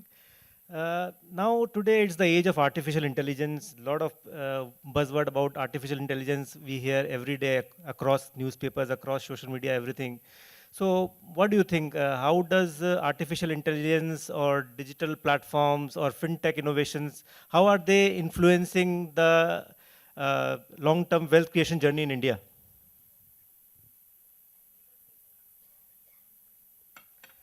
देखिए, ये जो artificial intelligence या जो digital transformation, digital platforms जो हुए हैं वो certainly बहुत ही हेल्पफुल है, बिकॉज इसके कारण आज जो access to capital markets, access to financial markets बहुत बढ़ गया है। आज एक छोटे से छोटे गांव में जब आप जाते हो तो वहाँ पे भी कोई बंदा बैठ के मोबाइल ऐप पे अपने ट्रेड कर सकता है, इन्वेस्ट कर सकता है। प्लस एक ट्रांसपेरेंसी हो गई। पहले पुराने टाइम पे क्या होता, ब्रोकर ने शाम को क्या बताया, किस भाव में सौदा हुआ, आजकल वैसा कुछ नहीं है, एवरीथिंग इज ट्रांसपेरेंट। तो वो एक बहुत बड़ा एक फ़ायदा हुआ। वो from the point of view of both investors as well as जो फाइनेंशियल इंटरमीडियरीज है, उनको भी having their branches in Mumbai they can have clients in say Nagaland. तो इस तरह की एक रीच मिल गई है, तो वो एक बहुत बड़ा फायदा है। बाकी इसके थोड़े बहुत ड्रॉबैक्स भी है, जिस तरह के आजकल फ्रॉड्स चल रहे हैं। तो मेरी तो सबसे यही गुजारिश रहेगी या यही रिक्वेस्ट रहेगी कि आप अपना ड्यू डिलिजेंस करें। आप क्लियरली जो भी ऐप्स जो इस बाजार में, there are no free lunches in this market. कई सारे ऐप्स आपको मिलेंगे जो गारंटी करते हैं कि हम ये रिटर्न आपको जनरेट करेंगे, there all frauds. No one can do this, no one can claim to do this successfully और consistently over a period of time. तो आपको वो ध्यान रखना। और कई सारे आजकल फ्रॉड्स होते हैं। अभी कोई मुझे मेरे जानने वाले बता रहे थे, मतलब एक बहुत ही पॉपुलर कंपनी बजाज फिनसर्व के नाम का एक ऐप, वो जो एक्चुअल बजाज फिनसर्व का ऐप है उससे ज़्यादा ऑथेंटिक लगता है अगर आप देखोगे तो। मतलब एक्चुअल ऐप से ज़्यादा ऑथेंटिक लगता है। और वहाँ पे वो क्लाइंट्स को ऐड करते हैं और उनको जो लिस्टेड स्टॉक्स हैं, अनलिस्टेड स्टॉक्स हैं, उनको जिस भाव पे आज क्लोज हुआ है पोस्ट मार्केट आवर, उससे कुछ 15% 20% डिस्काउंट में दिलाते हैं, दूसरे दिन सुबह बेच देते हैं। तो ऐसा हुआ है। तो अब उसमें क्या है, जो मेरे क्लोज रिलेटिव, मेरे कोई फ्रेंड, उन्होंने जब मुझे बोला तो मैं बोला यार ये तो बहुत अच्छा तरीका, हमको भी बताओ, हम भी यही करेंगे। लेकिन मैंने बोला ऐसा होता नहीं है। फिर यू वोंट बिलीव, मुझे उनको कन्विंस करने में, मुझे, जबकि he is a friend of mine, मैं कन्विंस नहीं कर पाया जब तक कि उन्होंने 5-10 लाख रुपए खो नहीं दिए। मतलब इतना ल्यूक्रेटिव होता है वो कि बोला, और 1-2 बार वो पेमेंट भी कर देते हैं। मतलब आपके शुरू में 50,000 लाख रुपया लेते हैं, उसके बाद आपको वो, उसने मुझे फ़ोन किया, बोला शाम को मैसेज आया, रिलायंस इंडस्ट्रीज आपको आज ये भाव में बंद हुआ है, 15% नीचे आपको माल मिल जाएगा आज। तो बोले भाई गजब हो गया, आज लाख रुपया लगाओ, कल सुबह 15% ऊपर, मतलब भाव भी खुला तो 15% में बिक गया आपके। तो फिर मैंने बोला अच्छा बढ़िया है। फिर मैंने बोला आप पैसे मांग लो उनसे, तो मालूम पड़ेगा पैसे मिलते कि नहीं मिलते। बोले नहीं नहीं अभी तो। फिर उन्होंने जब रिक्वेस्ट भी डाली तो कोई ना कोई कारण से वो हो नहीं सकता। बोला अभी आपका ये होगा, अभी ये होगा, है न करके। फिर उन्होंने, मज़ा आने लगा उनको कि लाख के 7 दिन में 2 लाख हो गए, या मतलब 7 दिन तो ज़्यादा बोल रहा हूँ, 2-3 दिन में 2 लाख हो गए। फिर उन्होंने और डाल दिया। तो ऐसे करके जब तक उनका एक सब्सटेंशियल अमाउंट नहीं हो गया, उसके बाद मैंने बोला अब तो तुम पैसे मांग लो। फिर कहाँ के पैसे, वो तो आने ही नहीं थे। एक्चुअली वो मुझे जब उन्होंने डिटेल्स भेजी तो मैं भी देख के चौंक गया कि वो वाकई में बजाज फिनसर्व की वेबसाइट से ज़्यादा ऑथेंटिक वेबसाइट इनकी है। तो इस तरह के फ्रॉड होते हैं। तो डिजिटल जाने का कुछ फ़ायदा भी है बट नुकसान भी है। तो मुझे लगता है जो बहुत ज़्यादा कन्वर्सेंट नहीं है टेक्नोलॉजी से, उनको ये प्लेटफॉर्म ज़्यादा यूज़ नहीं करने चाहिए, या फिर एक लिमिट तक। जैसे आप OTP शेयर कर रहे हो या आपको कुछ बहुत ल्यूक्रेटिव दिखता है, इस बाज़ार में ऐसे होता नहीं है कि आपको कोई आपके पैसे आपके डबल करेंगे तो वो तो खुद ही कर लेगा, फिर आपके पास क्यों आएगा थोड़ी बहुत फीस के लिए। That's it. नहीं सही है। वैसे भी गलत चीज़ों से बचना तो डेफिनेटली हमारा काम है ही। अब ये है कि काफ़ी रेगुलेटरी चेंजेस, बोल्ड रिफॉर्म्स इस गवर्नमेंट ने लिए हैं लास्ट 10-12 साल में, और ले भी रही है। बट ऐसे 2-3 और क्या रिफॉर्म्स आप चाहोगे कि अगर वो गवर्नमेंट वो रिफॉर्म्स ले, जिससे फर्दर वैल्यू अनलॉकिंग या वेल्थ क्रिएशन की जर्नी में और अपने को हेल्प मिले? देखिए सबसे पहले तो अगर मार्केट से रिलेटेड बात करूं तो सबसे पहले इनको जो प्रोसीजर है जो मार्केट में एक्सेस करने का, कैपिटल मार्केट्स में ज्वाइन करने का, आज हम ब्रोकर हैं, हमको एक क्लाइंट को अगर अकाउंट खोलना है तो इतनी फॉर्मेलिटीज़ कंप्लीट करनी पड़ती है उस क्लाइंट को। तो वो एक प्रोसीजर को सिंप्लीफाई करने की बहुत ज़्यादा ज़रूरत है। बिकॉज आप आज दूसरे एसेट क्लास में इन्वेस्ट करते हो, गोल्ड में करते हो, कोई पूछता नहीं है, आप जाओ गोल्ड खरीद लो। प्रॉपर्टी में करना है, आप जाओ प्रॉपर्टी खरीद लो। यहाँ पे आओ तो आपको KYC करना पड़ता है, वो भी एक रिगरस प्रोसीजर है। उसको एक सिंप्लीफाई करने की ज़रूरत है। एक जगह कर लिया, सब चीज़ हो गया, इस तरह का कुछ करना चाहिए। दूसरा मुझे लगता है अगर आप गवर्नमेंट के लिहाज से देखो तो आज जो भी दुनिया में हो रहा है, चाइना के प्रति जो दुनिया का विश्वास कम हुआ है, सबको China +1 करना है, या भी टैरिफ को लेके भी अगर कुछ जिस तरह की बातें हो रही है, अगर इंडिया स्टैंड्स टू गेन, तो आपको जो ईज ऑफ डूइंग बिजनेस पे फोकस करना है। मतलब यहाँ पे जो हमारे यहाँ पे लेबर लॉज है, जो लैंड एक्विजिशन के लॉज है, वो इतने आर्केक और इतने कम्बरसम है कि सबको तकलीफ होती है। तो मुझे लगता है ये ईज ऑफ डूइंग बिजनेस है, उस पर सरकार को अच्छा खासा फोकस देने की ज़रूरत है, जिसके कारण हमारा जो मैन्युफैक्चरिंग सेक्टर है, जो कि जिसका आज कंट्रीब्यूशन कंपेयर टू सर्विसेज या आपके एग्रीकल्चर से कम है, उसको बढ़ावा देने की ज़रूरत है। और तीसरा मुझे लगता है फाइनेंशियल लिटरेसी करना ज़रूरी है कि आज भी लोगों के ज़्यादा जो सेविंग्स है, जैसे मैंने कहा, वो कम रिस्क के लिए फिक्स डिपॉजिट्स में होते हैं, गोल्ड में होते हैं, प्रॉपर्टी में होते हैं, बट स्टॉक मार्केट्स वगैरह में इतने इन्वेस्टमेंट्स नहीं आते अनलाइक अदर डेवलप्ड कंट्रीज़। मुझे लगता है उस क्षेत्र में भी थोड़ा फाइनेंशियल लिटरेसी वगैरह पे अगर ध्यान देंगे तो these are the few things which if the government does, particularly ease of doing business, I think we have a long way to go. Point well taken भैया। हर व्यक्ति के जीवन में कुछ ना कुछ प्रिंसिपल्स होते हैं जिसको वो फॉलो करता है अपनी जर्नी में। तो what has been the one core principle that you have been following in your investment journey which has made you so successful today? मुझे लगता है इस मार्केट में पेशेंस और आपके डिसिप्लिन, ये दोनों बहुत ज़रूरी है। पेशेंस इसलिए कि इस बाजार में ओवरनाइट कुछ वेल्थ क्रिएट नहीं होता है, आपको you need to give time to this market. मतलब मैं हमेशा ये एग्जांपल देता हूँ कि आप अगर पेशेंस सीखना हो तो उसेन बोल्ट का नाम सबने सुना होगा। 3 ओलंपिक्स में 8 गोल्ड मेडल्स उसने जीते, 3 ओलंपिक्स में 8 गोल्ड मेडल जीते, और उसके लिए ट्रैक पे सिर्फ 2 मिनट दौड़ना पड़ा उनको, बिकॉज 100 मीटर की रेस 10 सेकेंड में करता है, तो 2 मिनट तक ट्रैक में सिर्फ रन किया है, मैराथन किया है, और 8 गोल्ड मेडल जीते। बट उसके लिए 20 साल तक प्रैक्टिस करी। इस तरह का पेशेंस चाहिए होता है इस बाजार में। और दूसरा डिसिप्लिन बहुत ज़रूरी है, बिकॉज आपको एक तो लेवरेज करके इन्वेस्टमेंट करना बिल्कुल नो है, बिल्कुल नो, कि leveraged investing is not which could create wealth for you, because इस बाजार में कभी कभार markets can remain irrational for longer than you can remain solvent. तो कई बार ऐसे मौके आएंगे जब बाजार में सब कुछ खराब दिखेगा, और उस समय अगर आप लेवरेज्ड हो तो आपको आपका माल बेचना पड़ जाएगा, जबकि वो समय है आपको खरीदारी करने का। तो एक डिसिप्लिन अप्रोच, जितनी रिस्क ले सकते हो अपना लॉन्ग टर्म फोकस करके, इस बाजार में बिल्कुल रहना चाहिए। बाकी these are the qualities I think which one long-term investor should certainly have. Definitely, these qualities are definitely well adhered to. Now we'll have some rapid-fire questions for you, जिसमें we'll be seeking some hearty and spontaneous answers from you, and I think the audience will like also. So we'll start with that. So, one financial habit you strongly recommend to every young investor? अब मुझे लगता है every young investor should start investing early and should invest regularly. मतलब there is no substitute for time in compounding. आप जितना जल्दी investing शुरू करोगे उतना अच्छा होगा। तो for young investors, start investing early and do your investing regularly. Consistently आप invest करें, and I think you will do good. If not finance, what you would have been doing today? I think I would be teaching or doing my work as a business consultant. Is market timing a myth? It certainly is. जैसे मैंने मेरे अभी थोड़ी देर पहले जो भी आपके questions थे उसमें कई बार बोला, it's very difficult to time this market. मुझे लगता है टाइमिंग करना पॉसिबल ही नहीं है। और कई बार क्या होता है, कई एग्जांपल्स आपको मिले होंगे, अगर आप बाजार में ट्रेड करते हो और जो कुछ बेस्ट डेज होते हैं अगर वो आपने छोड़ दिए, फर्ज करो स्टॉक आपका आपने बेच दिया कोई टाइम पे और उसके बाद वो बढ़ता है, ऐसे होता ही है सबके साथ, बेचते हो उसके बाद बढ़ जाता है, खरीदते हो उसके बाद घट जाता है।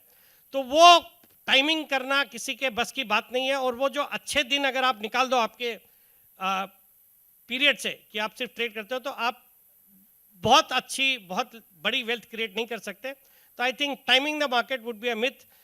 इन my opinion it's more important to give time to the market than timing the market. Risk or return, which deserves more attention? Obviously risk. Return and risk both are equally important. हम जब investment करते हैं तो return के लिए ही करते हैं, but unless you are able to manage risk आप रिटर्न कमा नहीं सकते हैं। तो I think risk would play a more important role than return. One thing most investors overestimate and underestimate. I think most investors overestimate their ability to time the market. सब यही सोचते हैं कि मुझे आता है बाजार को टाइम करना, So that is one thing which most investors overestimate. और जो underestimate करते हैं वो मुझे लगता है the power of compounding is always underestimated. यहाँ पे मैं एक example देना चाहूँगा कि compounding is certainly the eighth wonder. आप बोलोगे कि थोड़ा percentage इधर उधर या थोड़ा timing इधर उधर, it creates a hell of a lot of difference. आप आज लोग मेरे पास आते हैं, कई बार बोलते हैं मुझे 1 महीने में पैसे डबल करके चाहिए, आप स्टॉक बोलते हो उसके बाद भाग जाते हैं, तो आप करके दो। मैंने बोला बाबा ये होता नहीं है कभी। बट फिर मैं उनसे पूछता हूं कि आप खुद ये समझते हो कि आप 3 साल में पैसे डबल कर सकते हो? बोलता हाँ वो तो मैं बहुत इजीली कर सकता हूँ। बोला अच्छा सही बात, हम तो नहीं गारंटी करते कि हम कर सकते हैं, बट अगर कोई ये सोचे कि 3 साल में पैसे डबल कर सकता है तो उसको भी आज 25-26% की कैगर से अगर आप ग्रो करते हो या रिटर्न जनरेट करते हो तो आप 3 साल में अपने पैसे डबल कर सकते हो। बट अगर वही आप कंसिस्टेंटली 25-26% 30 साल तक करो तो how much return can you generate? Can you imagine? Your investment would become 1000 times. That is the power of compounding and this is always under estimated. People should understand the importance of compounding. Adding to this, can you illustrate it with a real life example who has followed it with a disciplined approach and made huge money on this? देखिए इतनी जल्दी एक stock जहन में आता है जो सबको पता ही है, राकेश झुंझुनवाला जी का एग्जांपल जो वर्ल्ड रिनाउंड है और वेल्थ क्रिएशन की उससे बेटर स्टोरी आपके सामने नहीं होगी. टाइटन में उन्होंने इन्वेस्ट किया 2003-4 में इन्वेस्ट किया और उनकी एवरेज प्राइस रही होगी 80 से 100 रुपए के आसपास. आज 20 साल बाद टाइटन इज कोटिंग एट 3600. कल थोड़ा चला भी है टाइटन तो 3700 हो गया होगा, 3600-3700 का भाव हो गया. मतलब आपको लग रहा है कि ये 90 गुना हुआ है, which is humongous return by any standard. But इतना ही नहीं, आप अगर टाइटन का जो बोनस और जो स्टॉक स्प्लिट उसने किए हैं वो अगर कैलकुलेट करेंगे तो आपका ये जो 40 गुना का रिटर्न है ये 800 गुना का रिटर्न होता है. 800 गुना का रिटर्न मतलब टाइटन में स्टॉक स्प्लिट भी हुआ है, टाइटन में बोनस भी हुआ है. एग्जैक्ट डेट्स मुझे याद नहीं है, but if you held 1 share in 2004, today you are owning 20 shares. तो 20 multiplied by 3600 would be 72,000 rupees. आज 20 साल में जो उस समय आज 100 रुपये का स्टॉक था या 80 रुपये का स्टॉक था वो आज 72,000 रुपये का प्राइस है. मतलब 700 गुना हुआ है, 800 गुना हुआ है. इस तरह के रिटर्न्स जनरेट करें हैं. तो ये एग्जाम्पल है असल में लॉन्ग टर्म वेल्थ क्रिएशन का, कंपाउंडिंग का, बेनिफिट का. अगर वही बात राकेश झुंझुनवाला जी भी अगर ट्रेड कर रहे होते तो इस 20 साल की पीरियड में टाइटन ने कम से कम 4 या 5 बार अपने हाइट से 40-50% करेक्ट हुआ है. अगर आप ये मानते हो कि मैं ऊंचे हाइस पे बेच के वापस ले लेता तो ऐसा प्रैक्टिकली पॉसिबल नहीं है, तो फिर आपके ये रिटर्न्स बनते ही नहीं. So for this kind of a return you need to stay invested in a truly great story. Every journey comes with some pitfalls, some learning, some. तो ऐसा कोई मार्केट क्रैश या ऐसा कोई मार्केट इवेंट जिससे आपने अपने जीवन के इन्वेस्टिंग जर्नी को चेंज किया हो या जिसने आपके जो मेंटल स्टेट है उसको इफेक्ट करके आपकी पूरी फिलॉसफी को चेंज कर दिया हो? बिल्कुल, ये सबके साथ ही हुआ होगा. 2008 की जो ग्लोबल फाइनेंशियल क्राइसिस थी, लेमन ब्रदर्स वाली, उसने बहुत कुछ सिखाया. उसने इम्पोर्टेंस सिखाई एक तो डाइवर्सिफिकेशन की, दूसरी आपकी रिस्क मैनेजमेंट की जो एक सीख है वो उससे मिली. And that has actually helped post 2008 कि आदमी को एक तो अपने इन्वेस्टमेंट्स को थोड़ा डाइवर्सिफाई करना चाहिए और एक रिस्क मैनेजमेंट पे अच्छा खासा फोकस होना चाहिए. सो this is one thing which the 2008 global financial crisis has taught us all. Before opening the floor to public for questions, we'll take 2 or 3 questions. Just one more rapid fire question. हर एक ये common पार्लांस है कि stock market के investor में हमेशा regret जरूर रहता है, चाहे वो अच्छा स्टॉक लेके जल्दी बेच देता है या ख़राब लेके जल्दी फंस जाता है और उसको लॉन्ग टर्म तक रखता है. दोनों केस में उसको रिग्रेट रहता है. तो ऐसा कोई स्टॉक जिसको बेच के आपको रिग्रेट रहा हो कि ये मैंने बहुत जल्दी बेच दिया? बिल्कुल, अगर वो स्टॉक मेरे पास आज पड़ा होता तो मैं आज यहाँ नहीं होता. कहाँ होते सर? एक्चुअली मैं रियल लाइफ मेरे साथ जो स्टॉक को बेच के मुझे आज भी रिग्रेट है या मुझे रखना चाहिए था, वो है बजाज फाइनेंस। 2010-11 में ये स्टॉक कुछ 100-125 रुपए के लेवल्स पे था और मैंने भी इस स्टॉक को 3-4 गुना होते देखा उसके 3-4 सालों में, which was a very good decent return.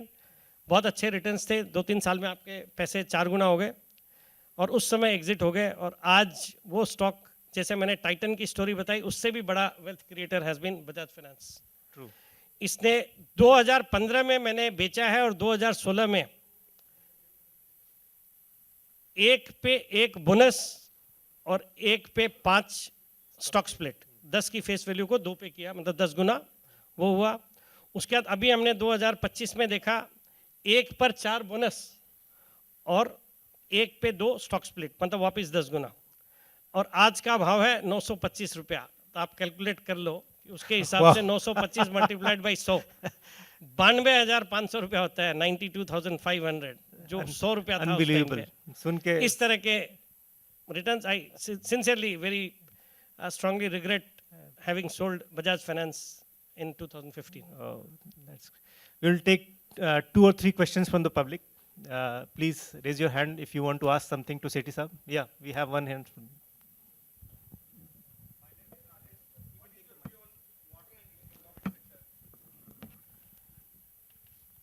Thank you for asking me this, because जब मैं सेक्टर्स की बात कर रहा था तो मैं सोच रहा था एक्चुअली आप लोगों को देख के, थोड़े कितनी भी बार हम आपके सामने आ गए हो, थोड़े हमारे भी कोल्ड फीट होता है, तो मैं भूल गया। But water related infrastructure is again a very good sector to watch out for, और ये मेरा पसंदीदा सेक्टर है। जो लोग मुझे टीवी पे देखते हैं, मैंने कई सारे स्टॉक्स, मतलब प्राय इस सेक्टर के 3-4 स्टॉक्स रेगुलर इंटरवल पे रिकमेंड करता ही रहता हूँ। और मुझे लगता है ये एक बहुत बड़ी अपॉर्चुनिटी होगी, बिकॉज जिस तरह से ग्लोबली भी ड्रिंकिंग वाटर के कंसर्न्स है, मिडिल ईस्ट में तो है ही है, ग्लोबली भी, तो मुझे लगता है ये water desalination, water treatment, water effluent, ये जो सेक्टर है, जिस सेक्टर में कई कंपनियां हमारे यहाँ पे इंटरनेशनल स्टैंडर्ड की कंपनियां हैं, they would continue to do well. तो मुझे लगता है इस सेक्टर को बिल्कुल रडार पे रखना है, and one should look for opportunities in this sector. One more question. Yeah. Hello. Please say your name also. Yeah, my name is C.A. Jitendra Agrawal. I'd like to know what is your take on microcap sector. Microcap companies जो list हो रही है, और SME platform पर जो नई companies आ रही है, I know there are many companies which are coming on SME platforms, तो उसमें कुछ अच्छी है कुछ खराब होती है, तो उसको आइडेंटिफाई कैसे करें, उस पर थोड़ा यदि आप आइडिया दे तो। देखिए, जहाँ तक माइक्रो कैप या SME IPOs का सवाल है, वहाँ पे फ्रॉथ बहुत है, तो you need to be very cautious, extra cautious. ऐसा नहीं है कि वहाँ से कुछ अच्छी कंपनियाँ निकल के नहीं आई है, they ultimately found their way into the main board NSE BSE and generated humongous returns for investors, but वो बहुत कम कंपनियां हैं। आजकल तो SME सेगमेंट में हर दिन IPOs आते हैं, कई जगह पे they are highly operated, manipulated. तो मुझे लगता है you need to do your own research और थोड़ा कॉशियस होके उसमें ध्यान देने की ज़रूरत है, बट जनरलाइज नहीं कर सकते। कुछ कंपनियां वहाँ से अच्छी निकल के आ रही है, but still I would recommend कि you need to do your due diligence properly, look at the lead managers to the issue, merchant bankers कौन है, फिर कंपनी की हिस्ट्री। जैसे हम लिस्टेड स्टॉक को जो मेन बोर्ड पे लिस्टिंग होती है उनको उनकी तो खैर रिसर्च रिपोर्ट्स वगैरह भी आती है, बट मुझे लगता है अपने लेवल पे वो करना चाहिए और उसके बाद ही उसमें निवेश करना चाहिए। There is lot of growth in that segment. Thank you, Sethi Saab, for your enlightening views, for your deliberations. I'm sure everyone here must have got a lot of insights from his deliberation. So big round of applause for our dear Sadabahar Sethi Saab. Thank you. Mr. Vikas Sethi sir, you have nicely deliberated the whole of the session and given the insights into the different aspects of this capital market. Sadabahar Sethi Saab ke short term picks. So very nicely and very nicely coordinated the session by Sandeep ji. Thank you sir. Thank you one and all.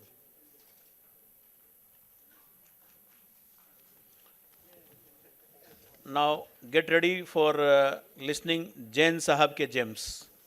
So our another coordinator Mr. Biswaranjan Sutar, please take up the session.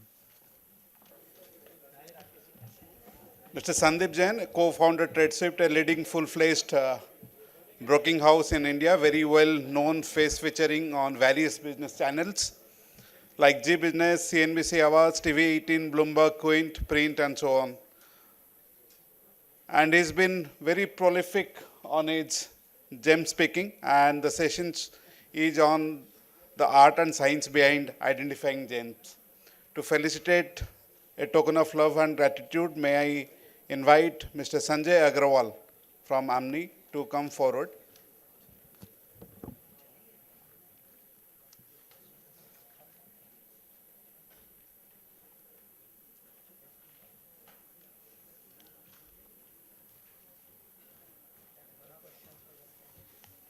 To Sandeep Jain ji.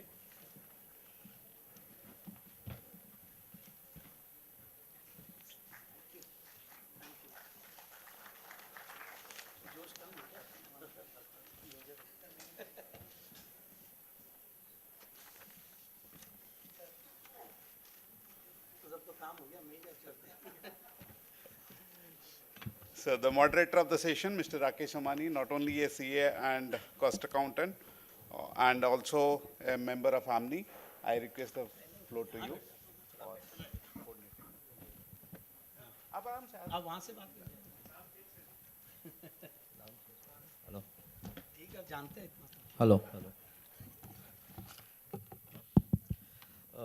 the session is the art and science of identifying gem, and probably I must congratulate ANMI and C Institute. We already identified one gem to present the gems of the stock market, and she is shining and glowing. Oh, thank you. So the topic is very relevant today. At this juncture of Indian economy and the present market situation, it's very, very important to learn the art of investing and having a science approach as well. So before I talk too much, let me ask Sandeep to put up his opening remark. Yeah, first of all, thank you so much. ANMI ने बुलाया, ICAI यहाँ तो मैं I think दूसरी तीसरी बार आ रहा हूँ, and it's always a delight. But आज थोड़ा क्या जोश, मुझे सुबह से इतने बड़े बड़े स्पीकर्स आ गए तो हमारे नंबर आने तक तो पूरा एकदम मामला वो हो गया, ठंडा हो गया. बट एनीवेज मौसम भले ही मॉइस्चर वाला हो, बट हम लोग पूरा जोश लाएंगे. And thank you so much again once again and session में बुलाने के लिए. And always Kolkata city of joy है एंड मज़ा बहुत आता है यहाँ आने में. एंड ओपनिंग रिमार्क्स में मतलब क्या दूँ मैं, स्टार्ट कर दूँ, सीधा दे दूँ, जेम्स ही दे देता हूँ, ख़त्म करे बात. मैं एक्चुअली क्या, वो थोड़ा रेगुलेटर्स का भी आजकल काफ़ी वो रहता है, थोड़ा हम लोग भी डरे हुए रहते हैं. बट एनीवेज अगर आप डिस्क्लेमर दे के अच्छे से स्टॉक्स देते तो कहीं कोई दिक्कत नहीं है. जस्ट दैट कि फ्रंट रनिंग नहीं होनी चाहिए और पहले से लेके मैं आ जाऊँ कल और आज सेमिनार में दे दूँ, वैसा नहीं होना चाहिए. बट मैं सेक्टर्स और स्टॉक्स तो ज़रूर दूंगा. मुझे ऐसा लग रहा है कि लास्ट तक अगर कोई नहीं रुकते तो हर थोड़ी थोड़ी देर में एक स्टॉक दे देते हैं. एक एक्चुअली के बाद आप गलत बोल रहे हो कि जोश थोड़ा कम है. नहीं जोश बहुत है. देखिए क्वालिटी और क्वांटिटी में फर्क होता है. यहाँ जो है एक एक जना, यही बोलने वाला था. हाँ मुझे पता, आप उससे आ रहे थे इसलिए मैंने आपका काम कर दिया. हीरे की परख सिर्फ जोरी जानते हैं तो सारे जोरी बैठे हुए हैं. यहाँ क्या, जो मार्क्स वाले सीए थे वो चले गए. उनका तो हो गया, कितने घंटे का था जिनका, 3 आवर्स का, 6 आवर्स का था, तो उनको तो मार्क्स मिल गए जितने मिलने थे. अब यहाँ वही है जिनको जेम्स और एकदम सीरियस लोग हैं, और यहाँ ऐसे लोग हैं सबको आप स्टेज पे बुला सकते हो और सब लोग स्पीकर है. मतलब यहाँ पे मतलब इतने बड़े बड़े दिग्गज बैठे हुए हैं. मतलब सेठी साहब अभी स्पीच दे के गए हैं, विवेक बजाज है, मतलब उनके साथ तो मैंने कितने सारे शोज किए. लास्ट टाइम भी अगस्त 4 तारीख को आई थिंक वो हमारा अनदर जेम है अपन साथ थे. वो हमारा अनदर वो जेम तो है. भाई उनके सॉफ्टवेयर से तो हमने रिसर्च सीखी है, उसमें तो कोई बात ही नहीं है. फिर हमारे एनमी के चेयरमैन साहब बैठे हुए हैं यहाँ पे. सो ऑलवेज इन सब के सामने मैं क्या बोलूँ. और बहुत बड़े बड़े ब्रोकर्स हमारे, संदीप जी है ट्रांसकैन वाले, दिलीप जी भाई साहब भी फ्रंट रो में बैठे हुए हैं. और भी मैं अगर कोई नाम मिस कर रहा हूँ तो please don't mind. But yes, Kolkata has now become, हर 2 महीने में जब एक बार आते हैं तो प्यार तो मिलता है और बताते रहते हैं. But anyways yeah so straight to the point.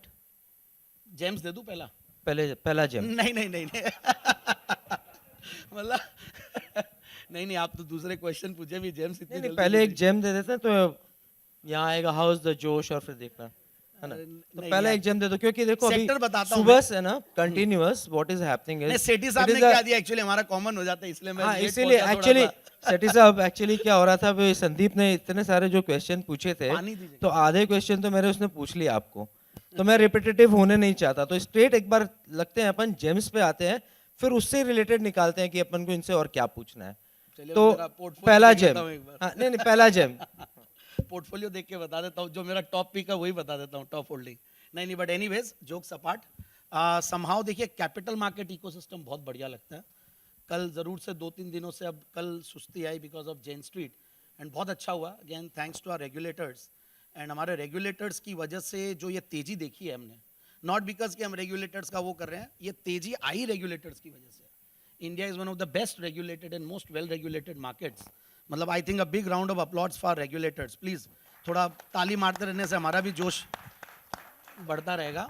And हमने देखा कि किस तरीके से उन्होंने रेगुलेट किया, किस तरीके से लिवरेजिंग को कम किया सिस्टम से, बट फिर भी देखिए कोई ना कोई आ जाता है। और मुझे याद है अप्रैल 18 तारीख 2024, मतलब मैं तो इनफैक्ट इस बार विवेक जी गए थे मसाई मारा और नायरोबी में सेमिनार करके आए हैं। लास्ट टाइम मैं सेमिनार करने गया था वहाँ पे और आया इंडिया और 1:10 ऑफिस पहुँचा और 1:30 पे ऐसा काम हुआ तो मैंने उसी दिन बोल दिया था कि ये तो बहुत बड़ा कांड हो गया भाई, आप 12 स्टॉक्स को बैंकिंग के हिला दो और स्टॉप लॉस दोनों साइड के हिट करवा दिए, ऊपर के नीचे के, एंड बहुत बड़ा लॉस एल्गो में लगा लोगों के, एंड एल्गोज बंद हो गए। चलिए एल्गोज भी एक ठीक है, वो सिस्टमैटिक ट्रेडिंग है, so they crack the formula. And US में इनफैक्ट मैं अभी न्यूयॉर्क में था लास्ट वीक, तो वहाँ पे भी इनफैक्ट इस तरीके के हेज फंड्स है जो कि वल्चर फंड्स बोल सकते हो, वो लोग यही टाइप की चीज़ें देखते हैं हर कंट्रीज में। और इंडिया में क्या है कि मार्केट में ब्रिड तो बहुत ज़्यादा डेप्थ नहीं है, मतलब बहुत सारे पार्टिसिपेंट्स हैं, लोग खूब जिसको देखो वो जोड़ा बेचता है। जोड़ा बेचने का मतलब समझते हैं ना आप, कॉल और पुट का जोड़ा बेचता है। हमारे जयपुर में तो हर दूसरे घर में ये फुल टाइम काम है और पूछते कि आपके ऑफिस टाइमिंग्स क्या, बोला 3:30 बजे के बाद जाता हूँ, मतलब अपॉइंटमेंट बाय डिफॉल्ट 3:30 बजे के बाद लेते हैं, तो फुल टाइम काम है ये। और ये जयपुर में, कलकत्ता में जिनके पास भी थोड़ा बड़ा पोर्टफोलियो हो जाता है प्लेज करके, तो हम लोग भी यही फॉर्मूला बना दी कि भाई स्मॉल कैप मिड कैप लो और प्लेज करवाओ, तो वो हमारे रेगुलेटर्स को समझ में आ गया कि भाई ये तो बहुत ज़्यादा हो रहा है, तो 90% आपको हेयर कट मिल जाता है। हालांकि अभी भी फंडिंग वगैरह होती है और लोग अपना जोड़ा बेच के जाते हैं। फिर इसी तरीके से एल्गोज बने, तो एल्गोज बने तो ये जो यूएस के जो स्मार्ट लोग हैं, देखिए आप प्रॉफिट का फिगर कोई बता सकते, यहाँ तो सब लोगों ने पढ़ी होगी कल की न्यूज़, कोई फिगर बता दे क्या फिगर था? हाँ 43 - 7,000, मतलब एक तरफ खोया था और दूसरी तरफ 43,000, सही है, यू आर राइट। तो इसीलिए आप सेंटर में बैठे हो, मैंने बोला ना सब एक के बाद एक स्पीकर है। तो 36,000 करोड़ का प्रॉफिट, तो ये तो जेन स्ट्रीट, और जेन स्ट्रीट जैसे अगर कोई एक आता है, एक कोक आता है तो फिर पेप्सी भी आता है, पेप्सी आता है तो कैंपा कोला भी आता है, वैसे उनके बहुत सारे यूएस में लोग हैं। तो मुझे ऐसा लगता है कि ये चीज़ बहुत अच्छी हुई। एक बार ज़रूर से कल MCX भी टूटा, BSE भी टूटा, NSE का IPO आने की टाइम हो गई है, NSE थोड़ा सस्ते वैल्यूएशंस पे, और हमने देखा राधा किशन जी दमानी अब नंबर 2 शेयर होल्डर हो गए हैं, एंड होंगे भी क्यों नहीं, मतलब इनफैक्ट एक स्टील प्राइस मतलब था वो, मतलब थोड़े दिन पहले जब 1500, 1600, 1800 रुपये से एक साथ 2300 हुआ, अब 2800 की बातें चल रही है। तो ये capital market ecosystem is there to stay. And हमारे PMS में भी हमने MCX को वो लगा रखा है कि ये बाय एंड फॉरगेट स्टोरी है। और अगस्त की 1 तारीख 2013 जिस दिन NSCL का कांड हुआ था, तब विवेक जी और मैं खूब MCX में एक्टिव हुआ करते थे, हम लोग की फ्रेंडशिप तब से है। तो देखा कि ये क्या हुआ अचानक से, और उसके बाद MCX खूब टूटा, and even we as a member हम लोग भी डरने लगे कि हमारी ABC इतना बड़ा कैपिटल वहाँ पे गया हुआ है, उसके कुछ प्रॉब्लम तो नहीं होगी। तो धीरे धीरे समझे कि इतना रोबस्ट है सिस्टम कि कोई एक आदमी की वजह से कोई हिला नहीं सकता। तो उस दिन 238 रुपये भाव थे, और आज MCX का भाव कितना होगा? 10,000 तो नहीं है, खैर 9,000 है, तो वहाँ तक पहुँच चुका है। वैसे ही BSE अप्रैल 1 तारीख 2020 रामनवमी के टाइम पे नवमी पिक के तौर पे दिया था, तो उस टाइम पे 220 रुपया, और आज भी ठीक है। BSE मुझे समाव वेरी फ्रेंकली महंगा लगता है इस लेवल पे, और फिर एक बार स्टॉक कोई FNO में आ जाता तो मेरा तो थोड़ा मैं ऑफ रडार कर देता हूँ। मेरे को FNO से चिड़ नहीं है, बट FNO से डर बहुत लगता है, क्योंकि वहाँ पे शॉर्ट सेलिंग भी होती है, बाइंग होती है, पोजीशंस वाला गेम हो जाता है। एंड कुछ लोग देखा हमने, कितना ही बड़ी कंपनी हो, कितना ही बड़ा स्टॉक हो, मगर लोग मिल के कुछ कर सकते हैं कई लोग। और आजकल तो कौन सा स्टॉक, इनफैक्ट एक बार अभी रिसेंटली हुआ कि जेम्स में मैं कभी भी FNO स्टॉक नहीं देता, तो मैंने आइनॉक्स विंड के नोट्स बना के ले गया, फिर थोड़ी देर बाद याद आया अरे नहीं यार ये तो एफएनओ में है, तो कौन सा स्टॉक एफएनओ में है वो आजकल ध्यान देना जरूरी होता है, और कौन सा नहीं है वो लिस्ट आजकल टांग के रखनी पड़ती है, पहले तो याद रहता था लॉट साइज की तरह, तो ये रोज अब निकल रहे बाहर जा रहे हैं, तो ये चीज़ ध्यान रखिएगा। कई बार कोई भी स्टॉक एक बार एफएनओ में आ जाता है ना, और जो मल्टी बैगेड स्टोरीज बनते हैं, मुझे याद है सोलार इंडस्ट्रीज अगेन, मतलब 2012 में उस स्टॉक को 1000 की मार्केट कैप पे रेकमेंड किया था, फिर रिसेंटली वापस से मैंने जेम्स में 1 लाख करोड़ की मार्केट कैप पे किया, अब कितना होगा मार्केट कैप उसका? Anyways, any guesses?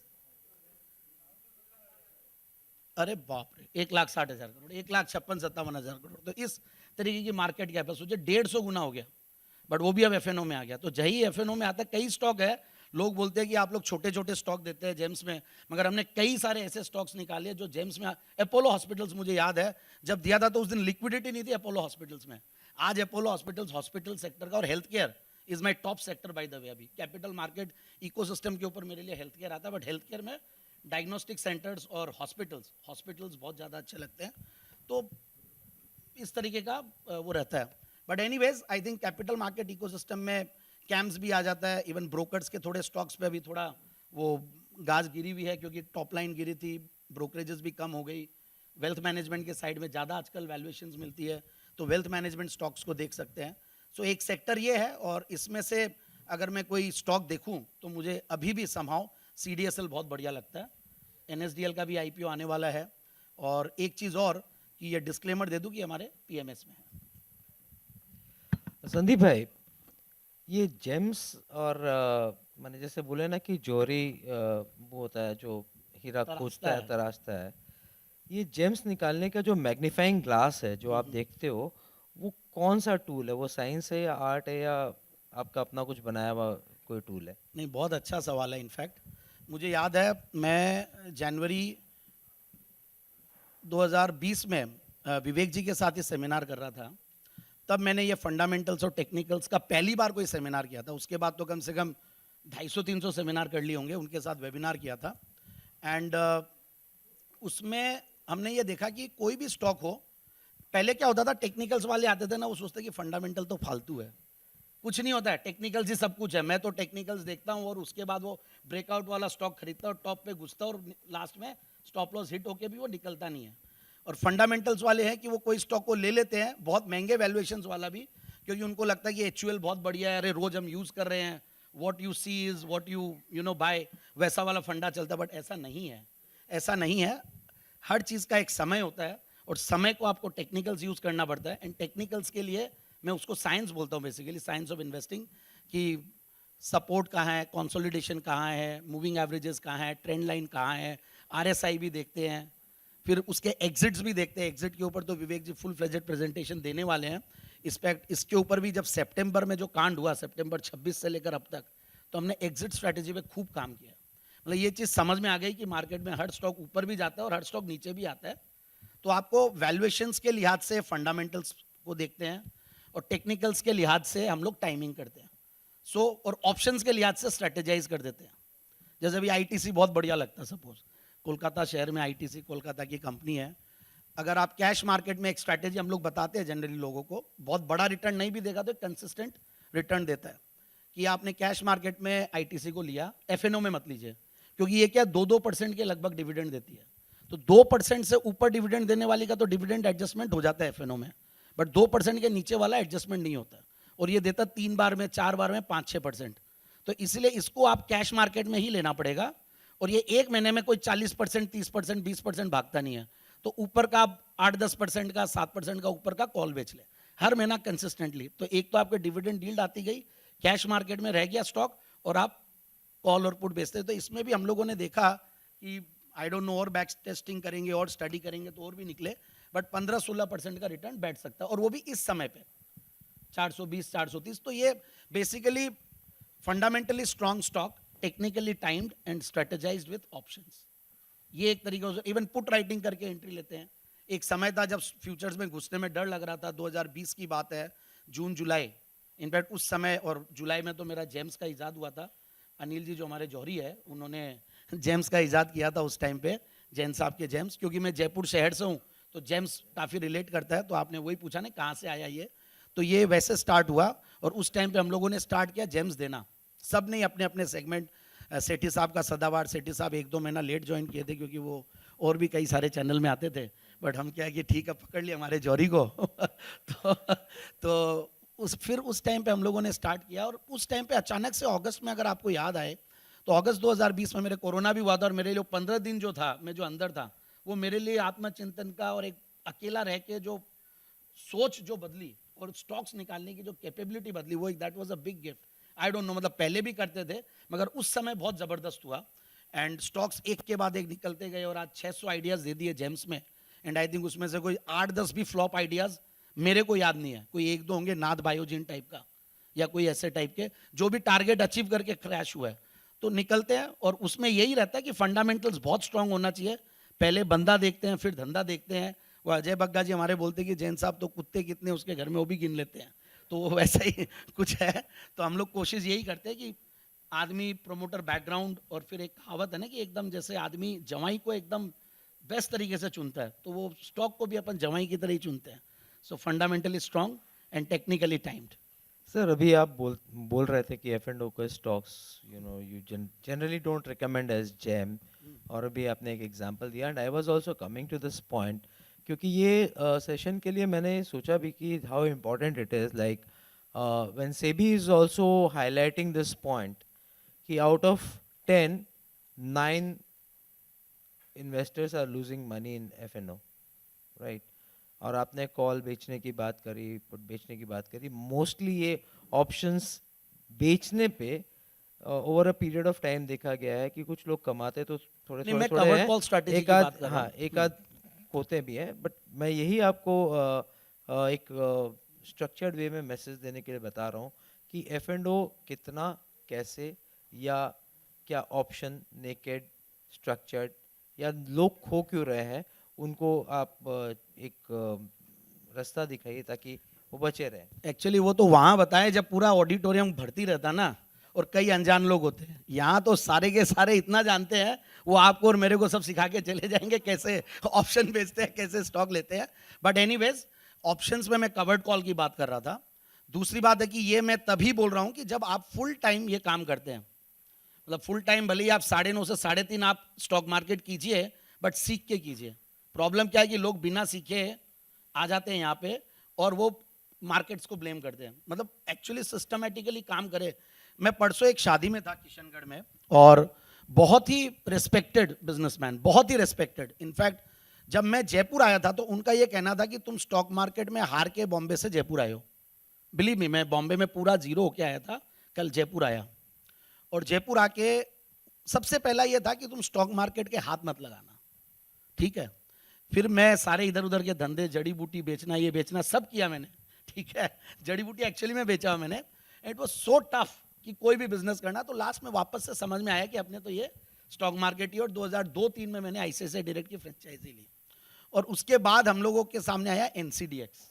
तो NCDX एक ऐसा वो था चैप्टर और ऐसा लाइफ का कि ये लेने के बाद एक ब्रोकिंग आउटफिट बना ली हमने।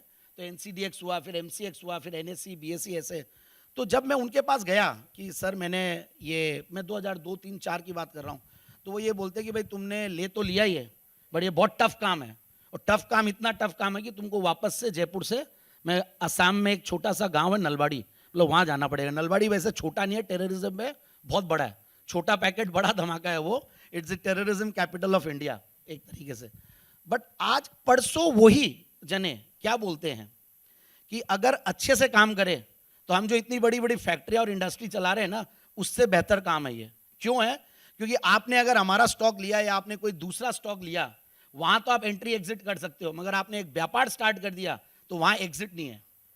तो इसलिए एग्जिट वाला जो सेशन है ना, बहुत अच्छे से सुनिएगा आप लोग, मतलब फ्यूचर वाला तो ठीक है। तो यही है कि F&O में लोग खोएंगे भी, फंडामेंटल्स में भी खोएंगे, टेक्निकल्स में भी खोएंगे, IPO में पैसा लगा के भी खोएंगे लोग।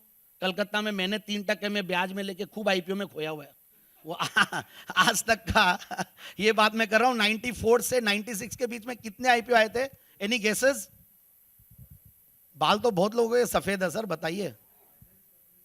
नहीं फिर भी एक फिगर तो बताइए, कितने IPO आए थे? हाँ 5,000 किसने बोला? अरे आप पहले वाले सेमिनार में थे, आपको एक क्वेश्चन का आंसर पता है। 4,000 आईपीओ आए थे, बिलीव मी, 4,000 आईपीओ। और मैं उस टाइम पे हर आईपीओ में जहां ₹2.5 लगते थे ना एप्लीकेशन के, उसमें ही लगाते थे। और लास्ट में ऐसा हुआ कि वो ₹2.5 तो निकले ही नहीं, ₹10 तो देने की बात ही नहीं आए, वो पार्टली पेड अप भी खत्म हो गया। तो इस तरीके के खराब आईपीओ में पैसे खोए हुए हैं।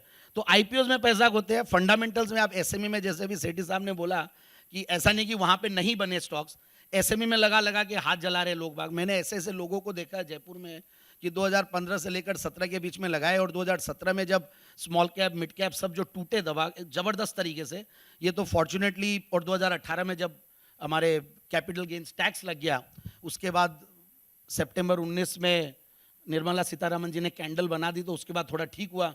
फिर कोरोना आ गया, फिर हमने देखा कैसे 7,500 आया।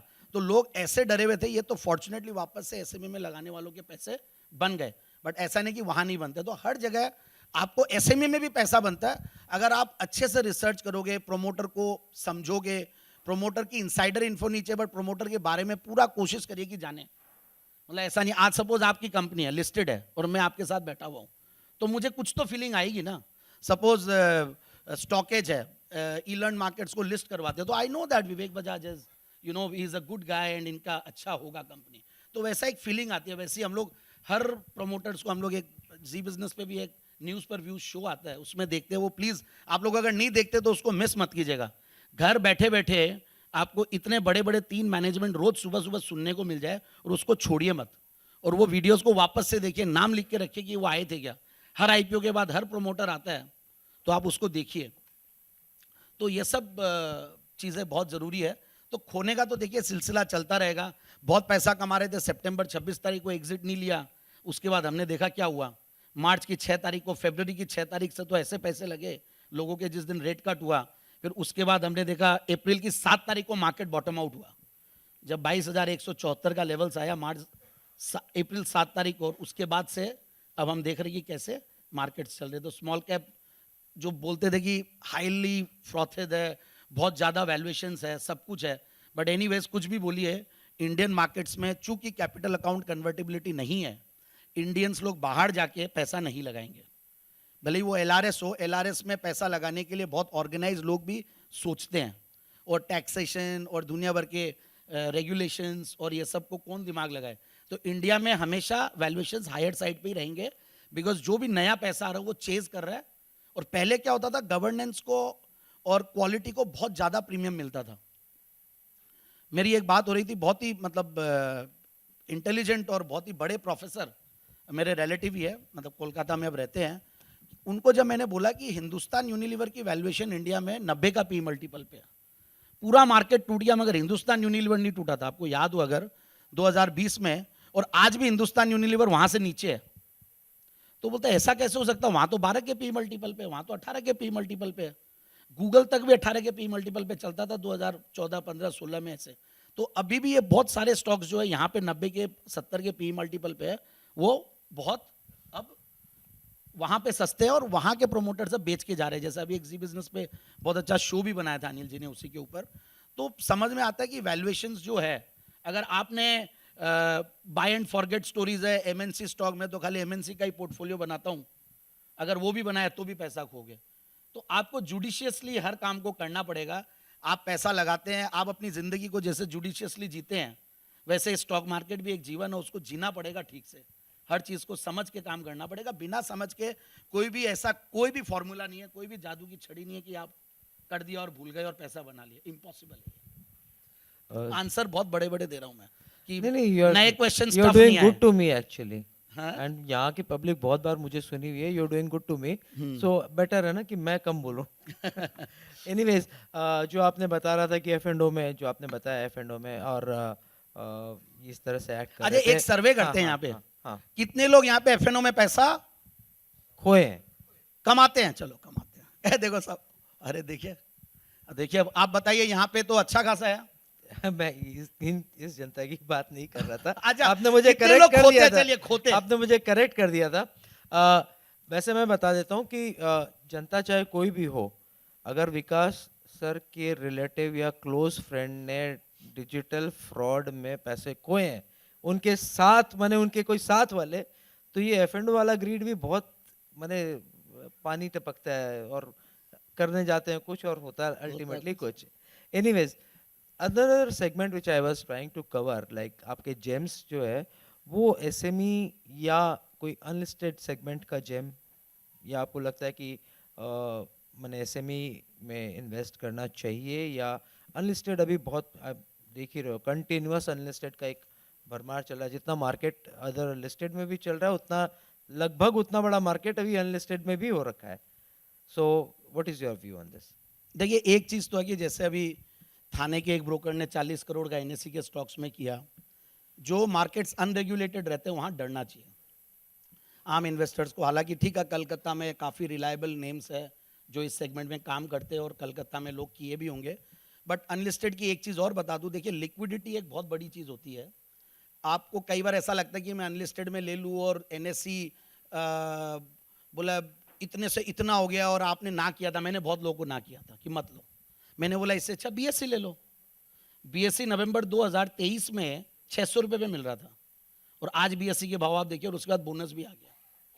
तो उससे तो ज़्यादा ही पैसा कमाए ना. बट इस बार पहली बार मैंने 24 मई को बीकानेर में मेरा एक सेमिनार था, तब मैंने बोला कि यार अब बीएससी एनएससी ले सकते हो, क्योंकि बीएससी के वैल्यूएशंस देखते हुए और प्लस वो लोग धीरे धीरे रिजॉल्व होगा, कितना भी हो जाओ एनएससी का आईपीओ तो आना ही पड़ेगा. It is impossible. अब वो 1000 करोड़ से 1300 करोड़ कर दे, 1300 से 1500 भी कर दे, 2000 भी कर दे, तो एनएससी का तो कोई फर्क पड़ना नहीं है. तो वो तो दे देंगे और आईपीओ भी आएगा. तो उस टाइम पे ठीक है, बट आपको ये ध्यान रखना है कि प्री आईपीओ में अनलिस्टेड में लेते हैं, लॉक इन पीरियड भी है, लिस्टिंग होने के बाद भी नहीं निकल सकते हो. आईपीओ कब आएगा? So it depends on the size of your portfolio, the quality, मतलब आपका फिर दूसरे इनकम कैसे हैं, और आपको अगर कभी उसमें ज़्यादा अनलिस्टेड में डाल दिया और आपको पैसे चाहिए, लिक्विडिटी चाहिए और आप निकल नहीं पाओ, बहुत डिफिकल्ट है. अभी रिसेंटली आजकल प्रेफ का ज़माना चल रहा है, हर आदमी प्रेफ में पैसा लगा रहा है, वहाँ पे भी लॉक इन आती है. अगर मार्केट एक साथ टूट जाता तो प्रेफ भरते ही नहीं है. बहुत सारी चीज़ें. सो आपको इलिक्विड आइटम्स पे थोड़ा ध्यान देना पड़ेगा, अनरेगुलेटेड आइटम्स पे ध्यान देना पड़ेगा. और अनलिस्टेड में बहुत ज़्यादा काम हो रहा है, ये भी अच्छा नहीं है, वेरी फ्रेंकली. और इस पर I am very sure, very sure, थोड़े ही दिन में कुछ आने वाला है, आना ही पड़ेगा. ऐसा हो नहीं सकता कि इतना बड़ा काम हो रहा है और अनरेगुलेटेड चले, पोर्टल्स बन रही है, पोर्टल पे ट्रेडिंग हो रही है, वो मतलब अच्छा खासा काम हो रहा है. So I think regulators are very active and वो लोग शायद अंदर ही अंदर कुछ कर रहे होंगे and they will come up with something.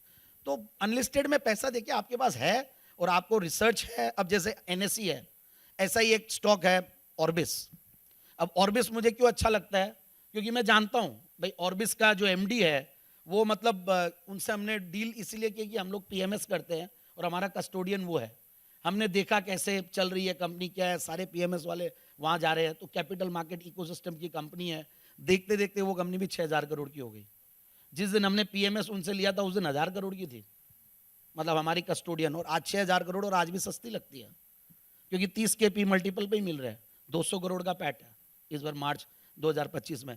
तो ऐसा कुछ भी नहीं है. एक मैंने आप लोग को जेम दे दिया बाय द वे, ऑर्बिस, तो मेरा बातों बातों में दे दिया मैंने. बट ओवरऑल अनलिस्टेड में आप अपना पॉकेट को देखते हुए ही काम कीजिएगा. बहुत मेहनत कराई है, मैं शुरू से बोल रहा हूँ पहला जेम दे दो, अभी जाके जेम दिया है. एनीवेज दूसरा दे दिया मैंने, पहला भी दिया है. Anyways capital market ecosystem is itself Pitara of GeM. आंख मीच के कोई भी उठा. संदीप भाई, साइंस तो हम बात कर लिए, और science of investing, like we have a lot of data to study, fundamentals, valuation models, ये वो, these are all science of investing. What do you think is the art of investing? देखिए, यही एक चीज़ है. जब मैं एक्चुअली, मेरे गुरुजी और विवेक बजाज जी के गुरुजी सेम है, वो है रमेश दमानी जी.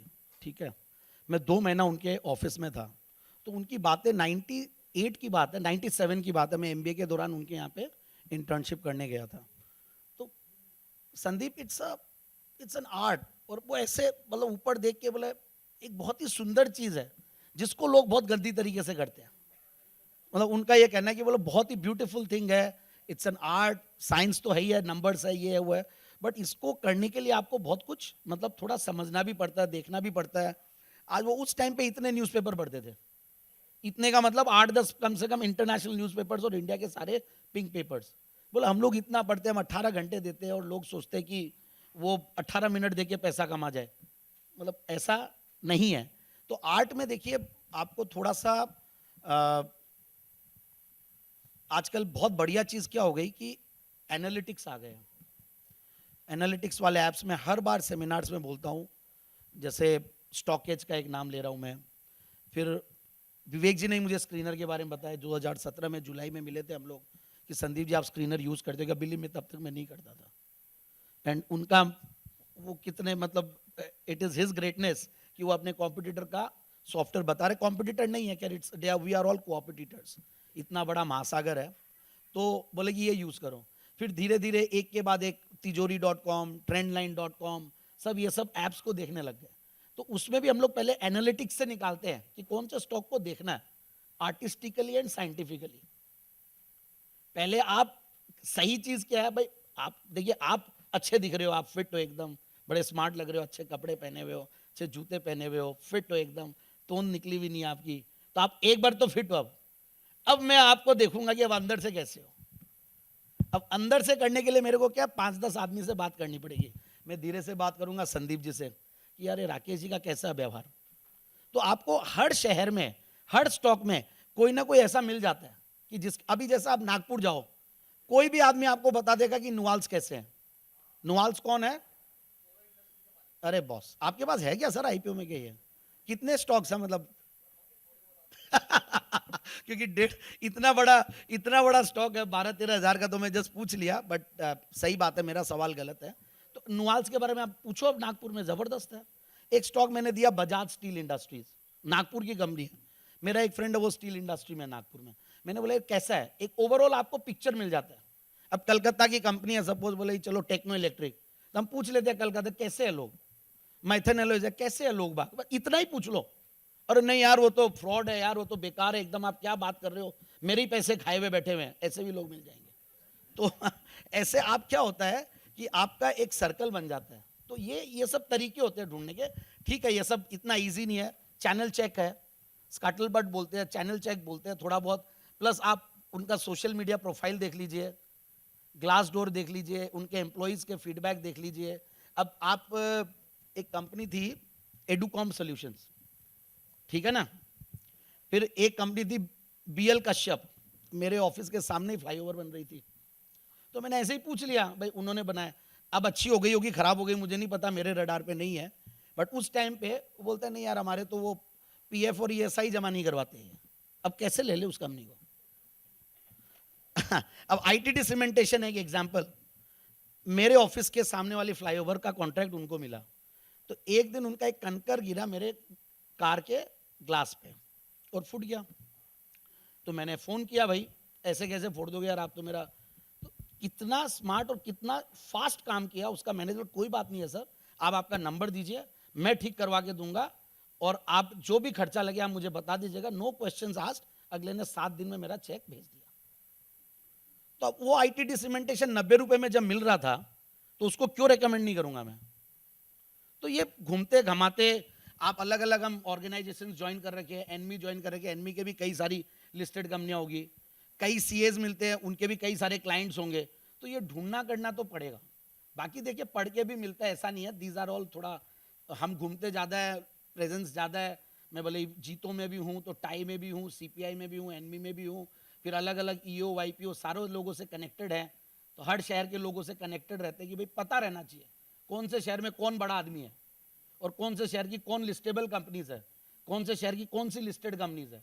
हर जगह जाओ, सबसे पहला क्वेश्चन होता है, नासिक गया, अरे यहाँ पे लिस्टेड कंपनीज कौन सी है, तो बोले कि सर यहाँ के ऋषभ इंस्ट्रूमेंट्स है, अशोका बिल्डकॉन है और बेडमुथ है। तो भाई पूछते भाई कैसे है क्या है, बोले सर अशोका बिल्डकॉन बहुत बढ़िया पार्टनर्स है, दोनों पार्टनर बहुत बढ़िया कर। तो ऐसे करके खबर थोड़ा मतलब खुद को एक्टिव होना पड़ेगा। It's like lending money to the company. So practically, that was the point which I was coming to. Investing is both art and science blended together. Art ज्यादा है, हाँ, आर्ट ज्यादा है, नहीं तो साइंटिस्ट लोग सबसे ज्यादा पैसे वाले होते हैं। साइंटिस्ट रिजिड हो जाते हैं। और तो 8th रूल जो था, 8th wonder of the world compounding, किसने इजाद की थी इसकी? एल्बर्ट आइंस्टाइन क्या थे? वर्ल्ड के सबसे मोस्ट इंटेलिजेंट आदमी थे, but I don't think he is the richest man in the world. So, science is like you do a lot of data, evaluations and all, but you become rigid unless and until you put that art of intuitive, subjective, philosophy, theory, and that is what मेरे को आपसे निकालना था. थोड़े दिन बाद तो आप क्या करो, चैट जीपीटी को लगा दो यहाँ स्क्रीन पे और पूछो, चैट जीपीटी आंसर करता रहेगा.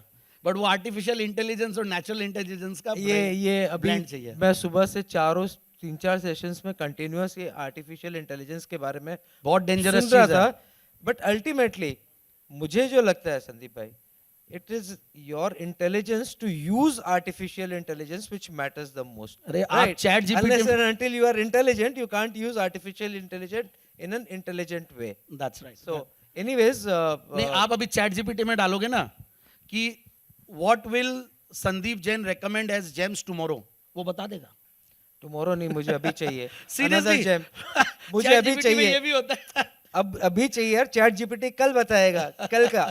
आज का बताओ what is gem of Sandeep Jain.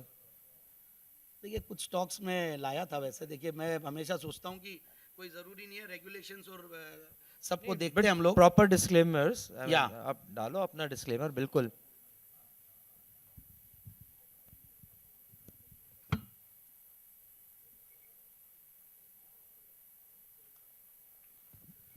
Actually हम लोग है ना हॉस्पिटैलिटी इंडस्ट्री पे बहुत बुलिश है. हो बोलता हूँ मैं. Hospitals, hotels and home improvement. तो होटल्स में और हॉस्पिटैलिटी की एक कंपनी है, दोनों का ब्लेंड है, एंड दैट इज अपोलो सिंदूरी होटल्स.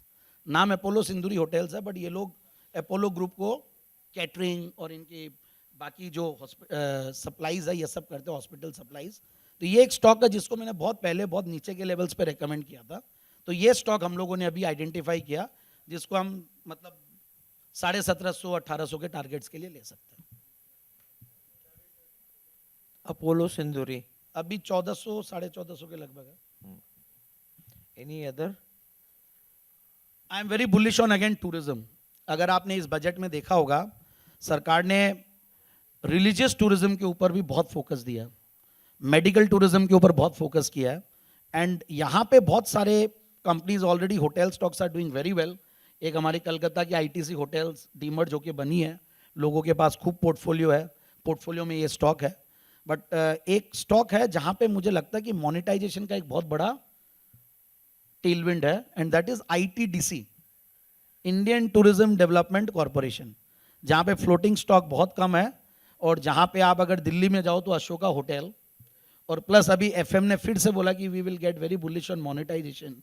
बहुत सस्ते वैल्यूएशंस में बहुत सारे काम करती है, इवेंट्स भी करती है, तो ट्रैवल एजेंसी भी चलती है, होटल्स भी है. सो यू कैन, और जिसमें मतलब पब्लिक शेयर होल्डिंग में जाओगे तो इंडियन होटल्स की भी 8% इक्विटी है, टाटा ग्रुप की. संदीप, यहाँ दूसरा संदीप नहीं है ना अभी? वो बाहर छोड़ने गए दूसरे गेस्ट. Thank you. जेम्स की बात हुई, लाइक विकास जी एक आध स्टॉक बताया था, you missed it. Anything you missed and which you regret? ऐसा भी आपको कोई ऐसा स्टॉक याद आ रहा हो? नहीं, अभी बहुत सारे स्टॉक्स हैं. इनफैक्ट जो मिस किया था और नहीं बना, इनफैक्ट एक जोमेटो था. इनफैक्ट उस स्टॉक को मैंने वेरी फ्रैंकली रेकमेंड नहीं किया था, और नहीं करने से मेरे वैसे रिपेंट में नहीं करता, क्योंकि ठीक है आप अगर एक स्टॉक में जैसे जल्दी बेच दिए, जैसे विकास जी ने बताया. नहीं, ओके, जैसे बीएससी है, बीएससी को मतलब पार्शियली जल्दी बेच दिया गया था. मतलब मैं पर्सनली तो बहुत कम ट्रेड करता हूं, बट यस पार्शियली उसको जल्दी से बेच दिया गया था बीएससी, क्योंकि वैल्यूएशंस एक्चुअली महंगे लगने लग गए थे. बट यस बहुत सारी अच्छी चीजें हो रही थी कंपनी में, but yet I feel the valuations are on the higher side. Before I open this to open house, क्या अभी का मार्केट या ऐसी पोजीशंस पे है where you can really identify multi baggers? Good question. Actually ये ना अभी कोई भी जन हम लोग को पूछता है कि मल्टी बैगर कोई बता दो. देखो मल्टी बैगर का कोई समय तो होता नहीं है, मल्टी बैगर मिलते नहीं है, मल्टी बैगर बनाने पड़ते हैं. एंड मल्टी बैगर बनाने के लिए देखिए, अगर कोई स्टॉक आपका 26% से ग्रो कर जाए तो मल्टी बैगर बन जाता है.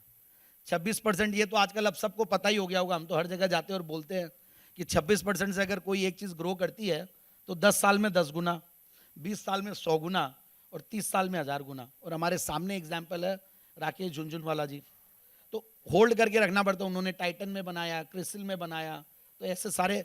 तो इट्स बेसिकली आपको स्टॉक वो ढूंढने हैं जहाँ पे return on capital employed actually में 20% 22% हो, फिर आपका रिटर्न ऑन इक्विटी, फिर आपकी ग्रोथ 20-20-20 देखते हैं हम लोग, फिर हम लोग पी ग्रोथ पैग देखते हैं। पैग मतलब वो वाला पैग नहीं कई बार क्या होता है लोग बोलते हैं पैग देखते हो, पैग देखते हैं। पैग मतलब पी ग्रोथ रेशियो, जो कि बहुत इंपॉर्टेंट है। इंडिया के मार्केट्स को लोग बोलते हैं बहुत महंगा, बट आप पी ग्रोथ रेशियो पे भी देखिए ना, हर सेक्टर को हम लोग वैसे देखते हैं, हर स्टॉक को वैसे देखते हैं। तो जनरली एक 1 इज द थंब रूल की 1 से नीचे हो तो सस्ता है, 1 से ऊपर हो तो महंगा है। फिर आपको हिस्टोरिकल भी देखना पड़ता है, मीडियन भी देखना पड़ता है कि हमेशा से तेज है क्या। तो ये सारी चीज़ें हैं। तो मतलब सवाल आपका यही था कि आपने अभी कोई मल्टी बैगर तो क्रिएट हो multi-bagger सकता है यही है या कि अभी आपको आपको लगता है कुछ नहीं, इस very पोजीशन में भी difficult. मल्टी बैगर क्रिएट हो सकते हैं, या क्योंकि मार्केट नहीं बन सकते ना, बहुत है मेरे पास तो, बहुत आइडियाज अभी भी, बट वो छोटे हैं। 2-3 ही दिए यार। मैंने लास्ट टाइम मैंने यहाँ पे एक स्टॉक दिया था, मैग्ना इलेक्ट्रो कास्टिंग्स, मुझे याद है 400-450 रुपए में, और कल वो हाइज बनाया वापस से, मतलब थोड़े दिन बाद ही वो रिजल्ट आया, क्योंकि उसमें एलजी इक्विपमेंट्स की स्टेक थी।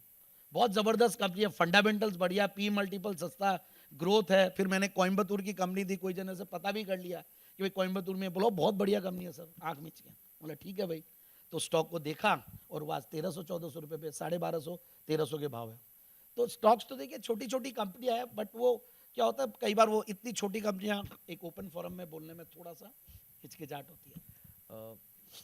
Questions from public. पिछली बार यहीं पे ही एक दिया था स्टॉक मैंने, 1 करोड़ की इक्विटी है सिर्फ, और वो दिया था बनारस होटल्स, और उसके बाद बनारस में इवेंट हुआ और ये हुआ, 1000 का स्टॉक 10-11 हज़ार रुपये हो गया। तो आप इक्विटी, छोटे इक्विटी वाले स्टॉक्स है बहुत सारे। एक छोटी सी कंपनी है ग्रॉप, ये देख लीजिए, 1 करोड़ की इक्विटी वाली कंपनी है, 7% प्रोमोटर्स के पास है, बड़े बड़े वो है। हेलो जैन साहब नमस्कार। नमस्कार सर। विनोद गोयल। अरे सर आपका इंट्रोडक्शन तो सर मैं 1974 से इन्वेस्टर हूँ। मेरे जन्म के पहले से। नहीं हाँ, जब मैं सीए में घुसा, हाँ। जब मैं सीए में आर्टिकल में घुसा तब ये सब कंपनियां वगैरह समझ में आने लगी, और उसके बाद 1986 का वीपी सिंह का बजट भी देखा और भी देखा, सारे अप डाउन, सारी स्टडी करने के बाद, सारा कुछ लगाने के बाद, अब आप चूंकि पब्लिक फोरम में कंपनियों का नाम नहीं लेते हैं, डिफेमेशन का इशू हो जाए, हाँ। 3 कंपनियों का बता रहा हूँ जो अपने समय की प्रीमियम थी, यही कलकत्ता की मैकली और रसेल, हाँ। बेस्ट कंपनी पूरे वर्ल्ड में टी गार्डन्स, अब वापस से ठीक हो रही है। और उसका बेस्ट ऑडिटर वो कंपनी आईबीसी में गई।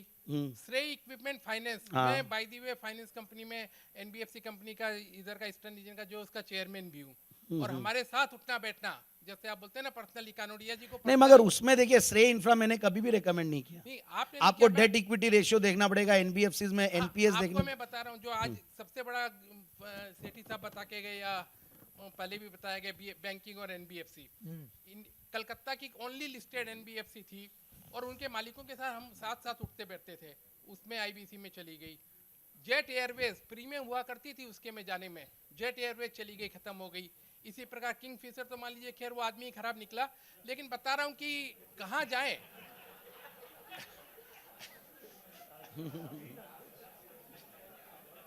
बताइए सर, आपका सवाल बताइए। नहीं, वही मैं बोल रहा हूँ कि इतना सब करने के बाद भी तो लॉस हो जाता है ना। इतना सब होता तो कहाँ जाए। नहीं देखिए ऐसा है, देखिए आप इसमें मैं आपको 1-2 चीजें बता देता हूँ वेरी फ्रैंकली। देखिए ये चारों स्टॉक्स में से एक भी स्टॉक में मैंने हाथ नहीं लगाया हुआ, एक भी स्टॉक में। मैक्लॉयड रसल में भी मैंने चैनल चेक किया था, एक मेरा फ्रेंड है चाय बगान वाला इन असम, वो बोल रहे उनका चाय बगान में इश्यूज आ रहे, ये आ रहे हैं, चाय बगान टी गार्डन्स की कंपनियां चल ही नहीं रही है। तो कुछ तो अपने को चैनल चेक भी थोड़ा और बेहतर तरीके से करना पड़ेगा। विनोद जी मैं आपके लिए नहीं बोल रहा, बट ओवरऑल मतलब क्या होता है, कई बार आप ज्यादा प्रोमोटेड से भी मिलते हो ना, तो आपका एक बायस्ड ओपिनियन हो जाता है, which is also not good. आपको एक थर्ड पार्टी बन के समझना पड़ेगा। अब आपने जैसे एनबीएफसी और बैंक्स की बात की, तो एक बहुत बढ़िया कंपनी अभी याद आ गई, एसजी फिनसर्व।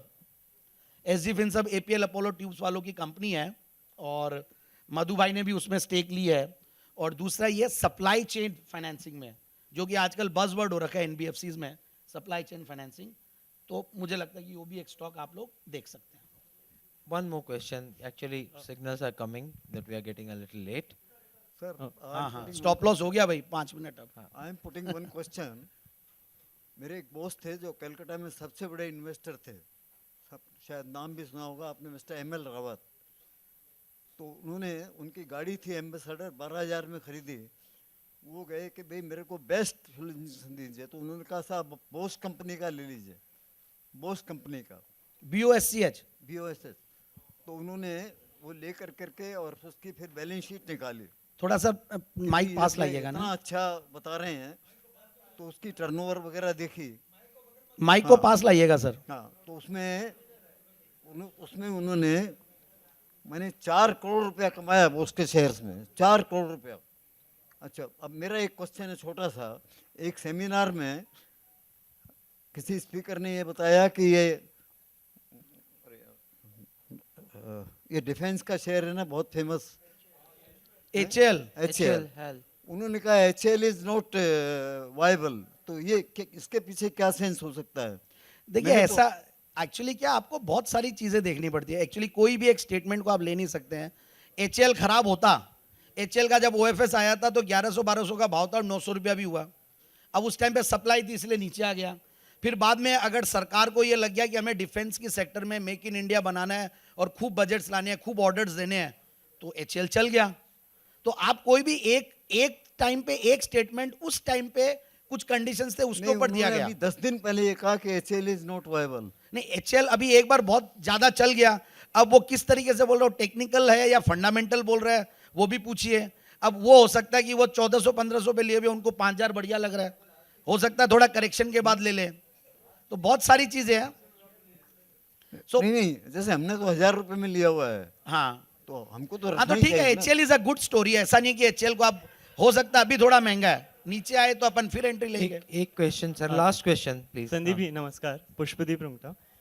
मैं एक सवाल है, आपका एक जेम स्टॉक था गोल्डियम इंटरनेशनल, वो मेरे को भी बहुत अच्छा लग रहा था, फंडामेंटली पढ़ने में भी सब कुछ अच्छा लग रहा है, बट आपका अभी नहीं चल रहा इन दिनों करेंटली. हाँ, व्यू क्या है? अभी वापस से ठीक हो गया.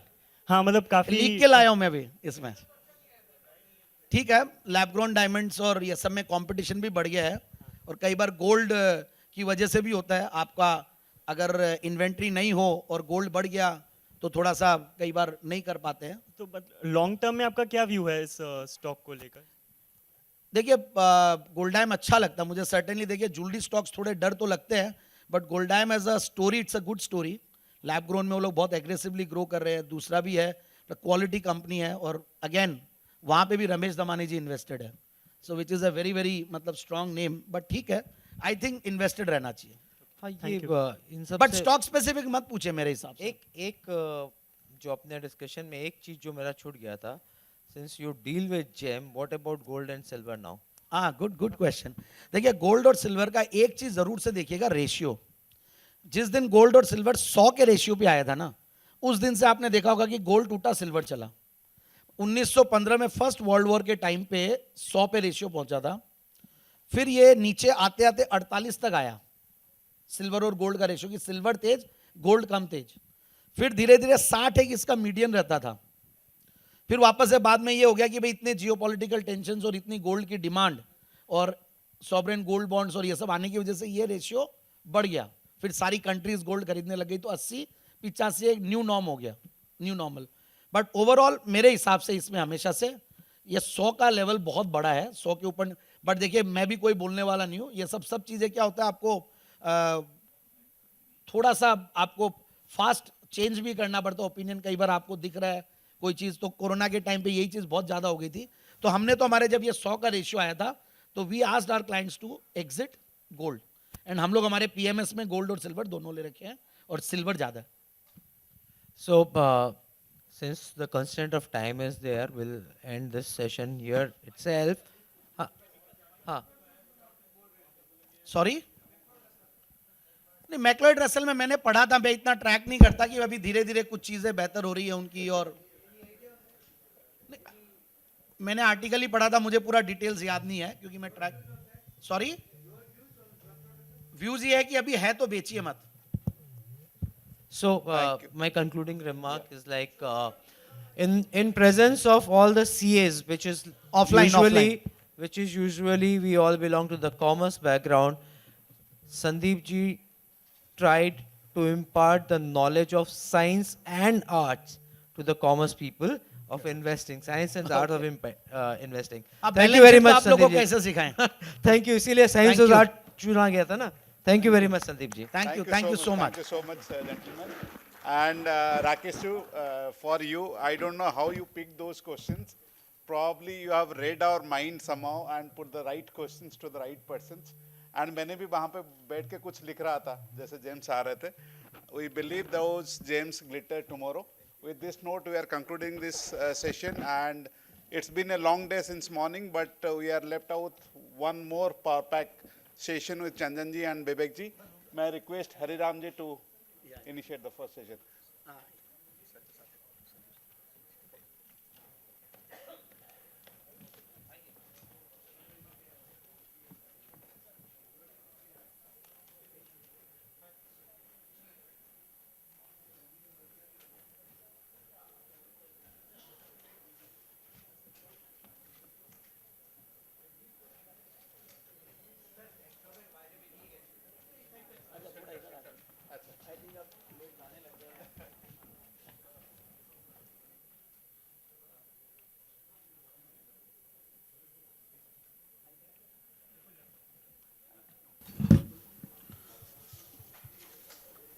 Mr. Chandan Tapadia.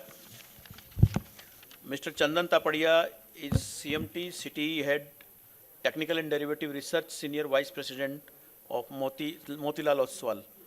Mr. Chandan Tapadia is a seasoned market expert with extensive experience in technical and derivative research. He holds an MBA in Finance, PGBM, Finance and Marketing, PGDSL, and Global Leadership Certificate from SPGen, along with professional credentials such as Chartered Market Technician (CMT) and Certified Financial Technician (CFTE).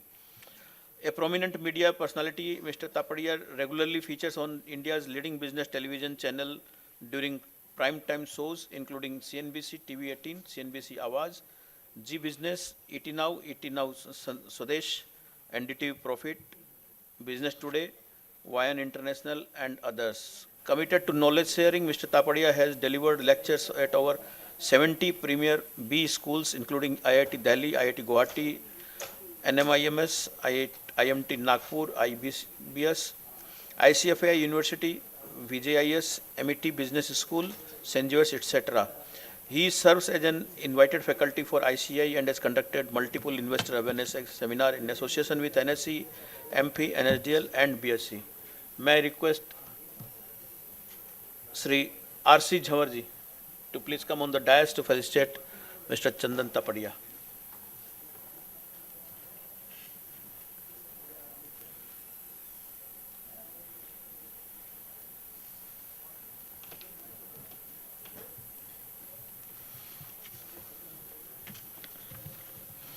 Another speaker on the dais is CA Vivek Bajaj.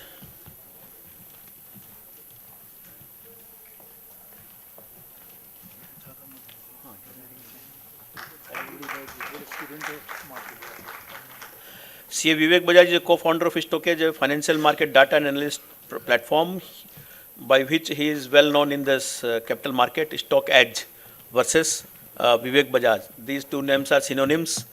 People know by Stock Edge wala Bajaj. And he has a passion for data analytics and technology, which has made him a survivor in the financial market. Vivek Bajaj started his journey as a market participant in 2002, with his first trade being executed in option contract of ITC. His CA, CS, hold MBA from IIM Indore. Vivek Bajaj actively contributes to the evolution of the Indian derivatives market, serve on various committees of exchanges and regulator. May I request Mr. Narayanji Baheti to please come on the dais and felicitate our speaker, CA Vivek Bajaj.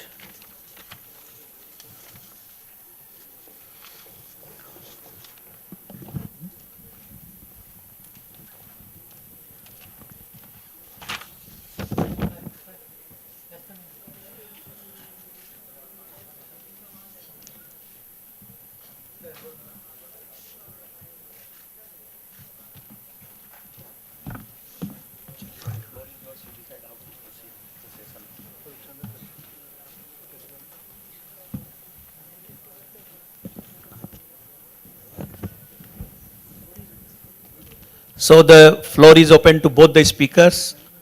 They are deciding how to proceed for the most benefit of the audience.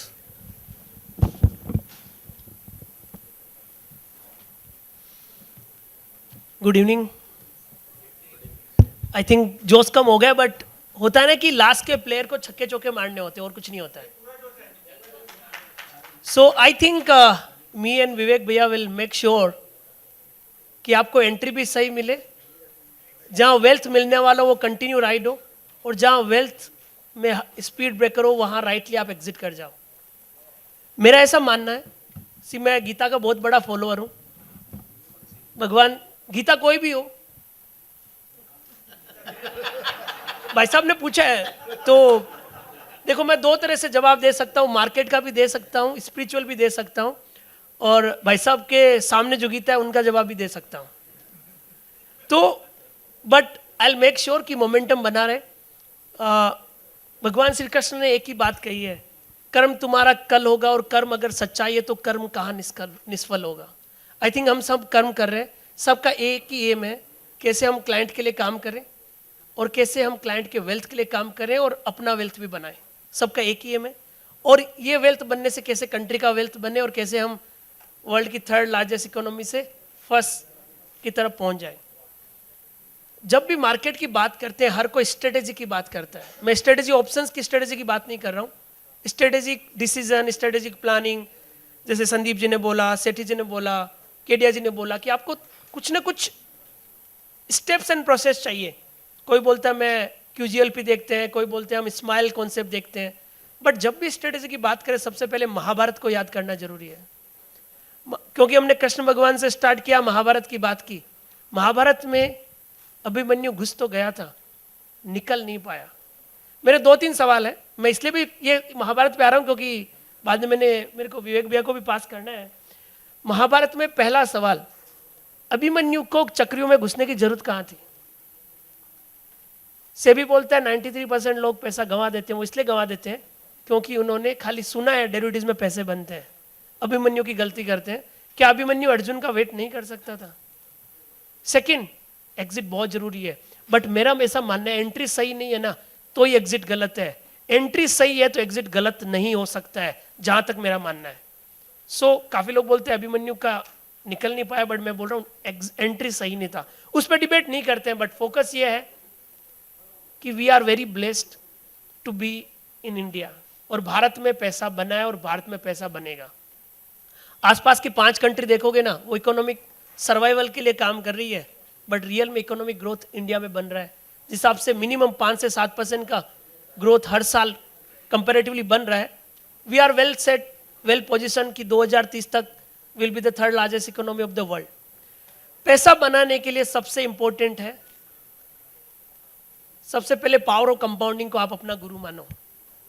Right जब power of compounding की बात करते हैं तो मेरे को सब लोग यही पूछते हैं कि पैसे तो बनाने हैं, बट पैसे बनाने के लिए सबसे पहले पैसे चाहिए. आप एग्जिट बता दोगे, बट पहले पैसे होके इन्वेस्ट करेंगे तो ही एग्जिट हो सकता है, अदरवाइज तो एग्जिट के लिए बहुत रास्ते, यदि आपके पास कुछ नहीं है. सो सबसे पहले तो ये फोकस करना है कि आपको अर्ली पैसा कहाँ से बने. राइट आई थिंक 2 तरह के लोग होते हैं. एक तो जिनके पास बहुत ज़्यादा पैसा है, उनको उस पैसे पे और ज़्यादा रिटर्न चाहिए, और कुछ लोग ऐसे हैं जिनके पास कैपिटल अभी तक बना नहीं है, उनको छोटा छोटा कैपिटल चाहिए ताकि वहाँ पे पावर ऑफ कंपाउंडिंग का फॉर्मूला वर्क कर जाए. सिंपली पावर ऑफ कंपाउंडिंग के लिए मैं रूल 72 पे बिलीव करता हूँ. आई थिंक सब लोग रूल 72 समझते होंगे. राइट मैं थोड़ा सा नंबर साइंस पर भी फोकस करता हूँ क्योंकि न्यूमरोलॉजी भी मेरा एक प्रेफर्ड सब्जेक्ट है. टेक्निकल करते करते ये सब चीज़ भी एक माइंड में हमेशा रहती है. यदि आप 24% CAGR से कमाते हो, राइट मैं ये फोकस नहीं करूंगा 100 करोड़ कैसे बनाना है, वो बन जाएगा यदि आपके पास 1 करोड़ है तो. बट फोकस ये करना है वो 1 करोड़ कहाँ से बनाना है, उसके लिए क्या गोल बनाने हैं लाइफ में. सो यदि 24% CAGR यदि आपको बनाना है, यदि बनता है मान लो, तो आपका पैसा 3 साल में डबल, 6 साल में 4 गुना, और 9 साल में 8 गुना, 10 साल में ऑलमोस्ट 10 गुना जैसा हो जाता है. यदि आपके पास में 1 करोड़ रुपए है और 24% CAGR रिटर्न मिलता है तो 10 साल में पैसा 10 करोड़ हो जाएगा. 20 साल में कितना होगा 100, और 30 साल में ओके. 2 क्वेश्चन है. पहले तो 24% रिटर्न का फॉर्मूले के लिए लाए कहाँ से. सेकंड, वो पहले का 1 करोड़ कहाँ से लाए? राइट, सबके मन में यही सवाल है। एक तो 24% कंसिस्टेंसी मिलेगी क्या, दूसरा वो पहले का 1 करोड़ कहाँ से लाना है। 24% रिटर्न के लिए मैं बोल रहा हूँ कुछ नहीं करना है, महीने का 2% बनाना है। कितना? महीने का 2% बनाते हो तो साल का कितना बनता है? 24%। और महीने का 2% बनाने के लिए वीकली कितना बनाना पड़ता है? 0.5%। और वीकली 0.5% बनाने के लिए डेली कितना बनाना पड़ता है? 0.1%। सब लोग सीए हैं, शार्पेस्ट माइंड है। 0.1% इंट्राडे बना सकते हो क्या? यदि 0.1% बना सकते हो और 1 करोड़ रुपए है ना, 30 साल में आपके पास में 1000 करोड़ रुपए होगा। 0.1%। याद रखे, सबसे पहले तो स्टॉक मार्केट में रियलिस्टिक रिटर्न की बात करो। रियलिस्टिक, क्योंकि आप मार्केट में आते हो ना, सबको क्या चाहिए? 21 दिन में पैसा डबल करने की स्कीम। बट वो होगा तो वॉरेन बफेट अपना पैसा आपको देके चला जाएगा, ट्रस्ट मी। ओके, लाइफ में और मार्केट में हमेशा रियलिस्टिक गोल बनाया। मैं अपनी लाइफ स्टोरी भी शेयर करूंगा कि हाउ वी अचीव समथिंग। कुछ अचीव नहीं किया अभी तक, जर्नी जस्ट स्टार्टेड, बट छोटे छोटे स्टेप से चीजें हासिल होती है, ऐसा मेरा मानना है। जितने भी बड़े लोग आगे की पंक्ति में, उन्होंने बहुत बनाया है और उनको देखते हो मैं सीख रहा हूँ। और काफी इंपॉर्टेंट ये है कि आप 2% मंथली बना सकते हो क्या? 0.5% वीकली बना सकते हो क्या? 0.1% डेली बना सकते हो क्या? मैं एक सिंपल लॉजिक देता हूं, उसके बाद में हम आगे की बात करते हैं। तो मैंने यहाँ पे एक तो सबसे पहले बात की रूल 72, उसके बाद में ये बात करें कंसिस्टेंट रिटर्न कहाँ से लाए, एंड उससे इंपॉर्टेंट है कि पहले का 1 करोड़ कहाँ से लाए। यदि आपके पास पहले का 1 करोड़ नहीं है तो जो काम कर रहे हो उस पर मेहनत करो। यदि आपके पास नहीं है 1 करोड़ रुपए, आप ये मत सोचो कि रूल 72 आपके लिए काम करेगा, आपके लिए नहीं करेगा। क्योंकि आजकल का जमाना ऐसा नहीं है कि आपके पास 2-5 लाख रुपए है और आप बहुत बड़ा पैसा बना लोगे। क्योंकि वो 2-5 लाख रुपए यदि आपके पास है तो पहले तो आपको डे टू डे एक्सपेंसेस निकालने में जिंदगी निकल जाएगी। First you make sure you are earning 1 crore rupees और you are saving 1 crore rupees. उसके लिए जो काम कर रहे हो वो डबल स्पीड से करो, 4 टाइम स्पीड से करो, 10 टाइम स्पीड से करो। यदि स्टॉक मार्केट में आपके पास पैसा एक्स्ट्रा है तो ही पैसा बनेगा। यदि आपके पास में एक्स्ट्रा पैसा नहीं है तो यहाँ पे पैसा बनना बहुत टफ है। तो आपका क्वेश्चन ये भी हो सकता है क्या स्टॉक मार्केट में काम नहीं करना चाहिए? फिर कर सकते हो। मैं एक छोटा सा फटाफट सवाल पूछता हूँ क्योंकि मुझे मालूम है काफी लोग सो जाएंगे। एक काम कीजिए, मैं आपको एक मूल मंत्र देता हूँ। यदि आपको ट्रेडिंग में और डिसिप्लिन पे फोकस करना है तो मैं बोलता हूँ, एक शायरी स्टार्ट करता हूँ, फिर एक क्विज करता हूँ, फिर विवेक भैया की तरफ आएंगे। हम लोग चार्ट देखते हैं काफी, पहले वाले सेशन थोड़े फंडामेंटल थे, बाद वाले टाइमिंग वाले भी आ गए। जो लोग चार्ट देखते हैं, चार्ट बोलता है मैं बेजुबान हूं, बेजान नहीं, दिल लगाकर तो देखो मोहब्बत हो जाएगी। तो आप जो भी काम करो फोकस्ड होके करो, वहां पे रिजल्ट मिलेगा। और मैं 4-5 थंब रूल देके जाऊंगा आपको, क्योंकि खाली थंब रूल देना इंपॉर्टेंट है, how to fish that is important then fish देना। मैं आपको 5 स्टॉक के नाम बता सकता हूं कि ले लो, अगले वीक बढ़ जाएंगे, बट उसमें क्या होगा, 1 वीक का ही काम होगा। या पहले वाले जो भी फिलोसोफर्स या लॉन्ग टर्म इन्वेस्टर वो बताए कि ये कंपनी 5 साल के ले लो, बट प्रॉब्लम है 2% बढ़ेंगे, सब बेच के निकल जाएंगे, 5 साल तक रखेगा कौन? और मैं यदि मालूंगा बोल दूं तो आप 1 वीक का काम होगा, उसके बाकी आगे का काम कैसा होगा? एक सवाल पूछता हूं, सब अपने मदर का नाम मन में याद रखो, जो भी है। मैं फटाफट एक, उसके बाद में थोड़ा इंटरेस्टिंग बनाने का ट्राई कर रहा हूं मैं, क्योंकि लास्ट में चौके छक्के मारना पड़ेगा और कोई उपाय नहीं है। मदर का नाम सब अपने अपने याद करा, लास्ट का वर्ड लो। जैसे एग्जाम्पल किसी की मदर का नाम है मान लीजिए सीता, तो लास्ट का वर्ड क्या आ गया? ओके, अब जो लास्ट का वर्ड है उससे जो भी एक मन में सोच लो, कोई भी फ्रूट का नाम, कोई भी जो लास्ट का वर्ड आ रहा है आपके मोम के नाम का, उससे स्टार्ट होता है कोई फ्रूट का नाम मन में सोच लो। सोच लिया? अब जो फ्रूट का नाम एंड हो रहा है उसको स्टार्ट होते कोई बर्ड्स का नाम सोच लो। 1-2 जन बताएगा क्या क्या अलग अलग जवाब आ रहा है? सर बताओ ना। सबका एक ही आ रहा है, सबका एक ही आ रहा है। याद रखना, मार्केट में ईगल आई चाहिए, उसके अलावा दूसरा तरीका नहीं है पैसा बनाने का। ईगल आई के बिना किसी भी प्रोफेशन में पैसा नहीं बनता है। यदि आप शॉर्ट टर्म ट्रेडिंग में हो, देखो यदि आप लॉन्ग टर्म इन्वेस्टर हो, 10 स्टॉक में आपको बता सकता हूं 5 साल के लिए रखो, 18 से 24% CAGR बन जाएगा, बट प्रॉब्लम उससे आपको शांति नहीं मिलेगी। आपको चाहिए कि 18 से 24% CAGR वाला मिले, बट मैं 3 महीने में उसको 6 बार रोटेट कर लूं और हर बार मिलता जाए, यही है ना एम। सो सबसे पहले ये फोकस करना है थीम कैसे पकड़े मार्केट में। बिना थीम, बिना स्टेप, बिना प्रोसेस के कुछ भी चीज़ हासिल नहीं की जा सकती है। यदि किसी ने पैसे बनाए या तुक्के में पैसे नहीं बनते हैं। अब किसी को भी पूछ लो कितने भी पैसे बनाए, चाहे वॉरेन बफेट की बात करो, चाहे राकेश झुंझुनवाला जी की बात करें या रामदेव जी की बात करें या फिर केडिया जी की बात करें, किसी न किसी का कोई न कोई थ्योरी होता है, कॉन्सेप्ट होता है, प्रोसेस होता है, राइट? बिना स्टेप्स, बिना प्रोसेस के पैसा नहीं बनता है। इसलिए नहीं बनता है क्योंकि trading is the game of probability, और जहां प्रोबेबिलिटी होता है आदमी इमोशंस के आगे हार जाता है। आप सब लोगों ने रोबोट मूवी देखी होगी। रोबोट मूवी में रोबोट ऐश्वर्या राय बच्चन और रजनीकांत जी होते हैं, रोबोट में इमोशन नहीं होता है, तो ऐसा लगता है यार थोड़ा इमोशन डाल देते हैं। जब वो इमोशन डाल देते हैं तो रोबोट है ना इंसानों जैसी हरकतें कर लेता है। तो ट्रेडिंग में पैसा इसलिए नहीं बनता है क्योंकि इमोशंस हो जाते हैं। सबसे पहले इमोशन को कंट्रोल कैसे करें, और इमोशन को कंट्रोल करने के लिए प्रोसेस और स्टेप चाहिए और कुछ नहीं चाहिए। कुछ प्रोसेस और स्टेप आपको फॉलो करना पड़ेगा। पहला प्रोसेस एंड स्टेप, क्या आपका ट्रेडिंग अकाउंट और इन्वेस्टमेंट अकाउंट सेम है? सेम है तो खिचड़ी बन जाएगी या दाल खिचड़ी बन जाएगी। अलग अलग रखोगे तो थोड़ा माइंड सेट अलग वर्क करेगा। दूसरा, लेने के लिए जो भी लो राइट थीम सेलेक्ट करना है, उस राइट थीम का स्टॉक सेलेक्ट करना है। यदि आपको कुछ भी नहीं आता है, रिलेटिव स्ट्रेंथ पे फोकस कर लो।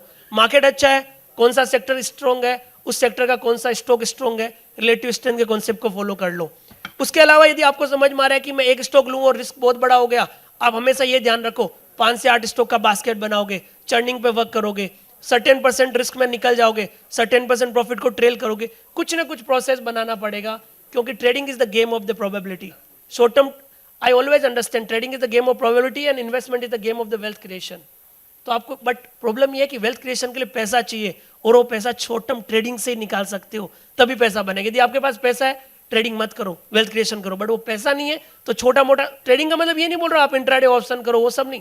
ट्रेडिंग में शॉर्ट टर्म, आपने आज लिया 2 महीने के लिए, आज लिया 1-1.5 महीने के लिए, तो आपको कहीं ना कहीं प्रोसेस, स्टेप, कॉन्सेप्ट को बनाना पड़ेगा। आई थिंक महाभारत, मार्केट और लाइफ का मूल मंत्र यही है वेल्थ क्रिएशन का। Thank you. Okay, I'll have to go there. I have to use the presentation. Well, I'm not a great speaker like Sandeep ji and Chandan bhai that they can speak quite well. तो मुझे presentation की help चाहिए होती है.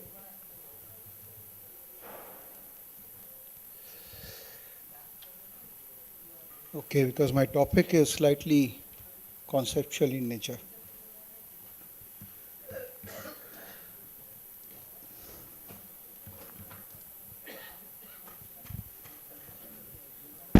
Check, yeah. Every time I see Chandan, it's like भगवान कृष्ण के माथे पे जो चंदन रहती है ना, एकदम वैसे ही दिखता मुझे चंदन. He's so cute and he's always very sensible and connecting spirituality with whatever we are doing always. And I know him for long now, so great. Chandan, good to know you.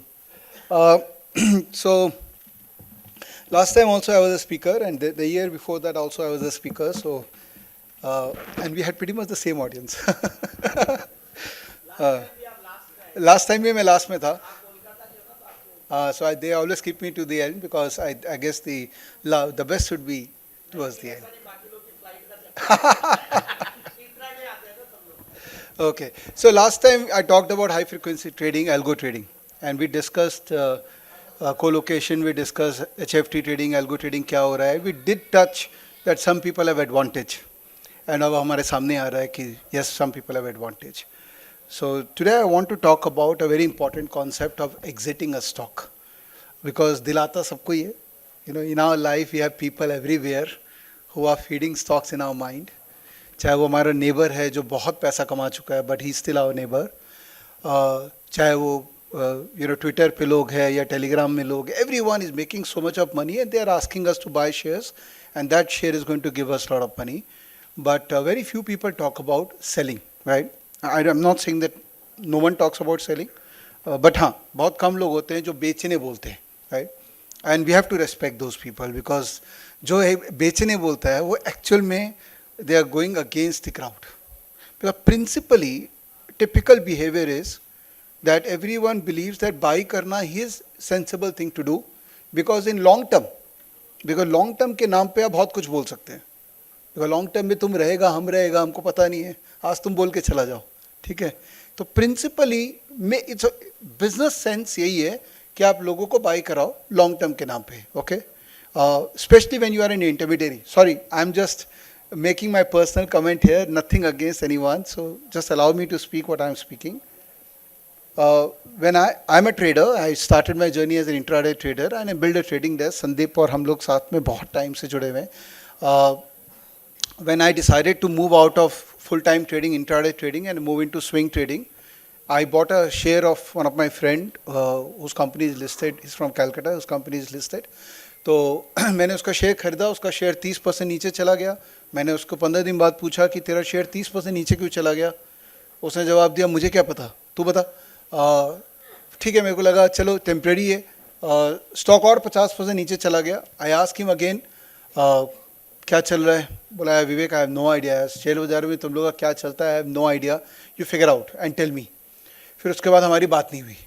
And then we realize that there was a corporate governance issue which he was not comfortable sharing with me, and by that time the stock has fallen by 70%.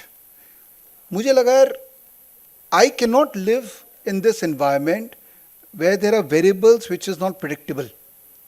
मुझे पता ही नहीं है क्या चल रहा है, right? मेरे सामने अगर मैं कंपनी को देख रहा हूँ तो मुझे फाइनेंशियल स्टेटमेंट दिख रहा है और मैं मान रहा हूँ कि फाइनेंशियल स्टेटमेंट में जो बातें हैं वो सब सही हैं, राइट?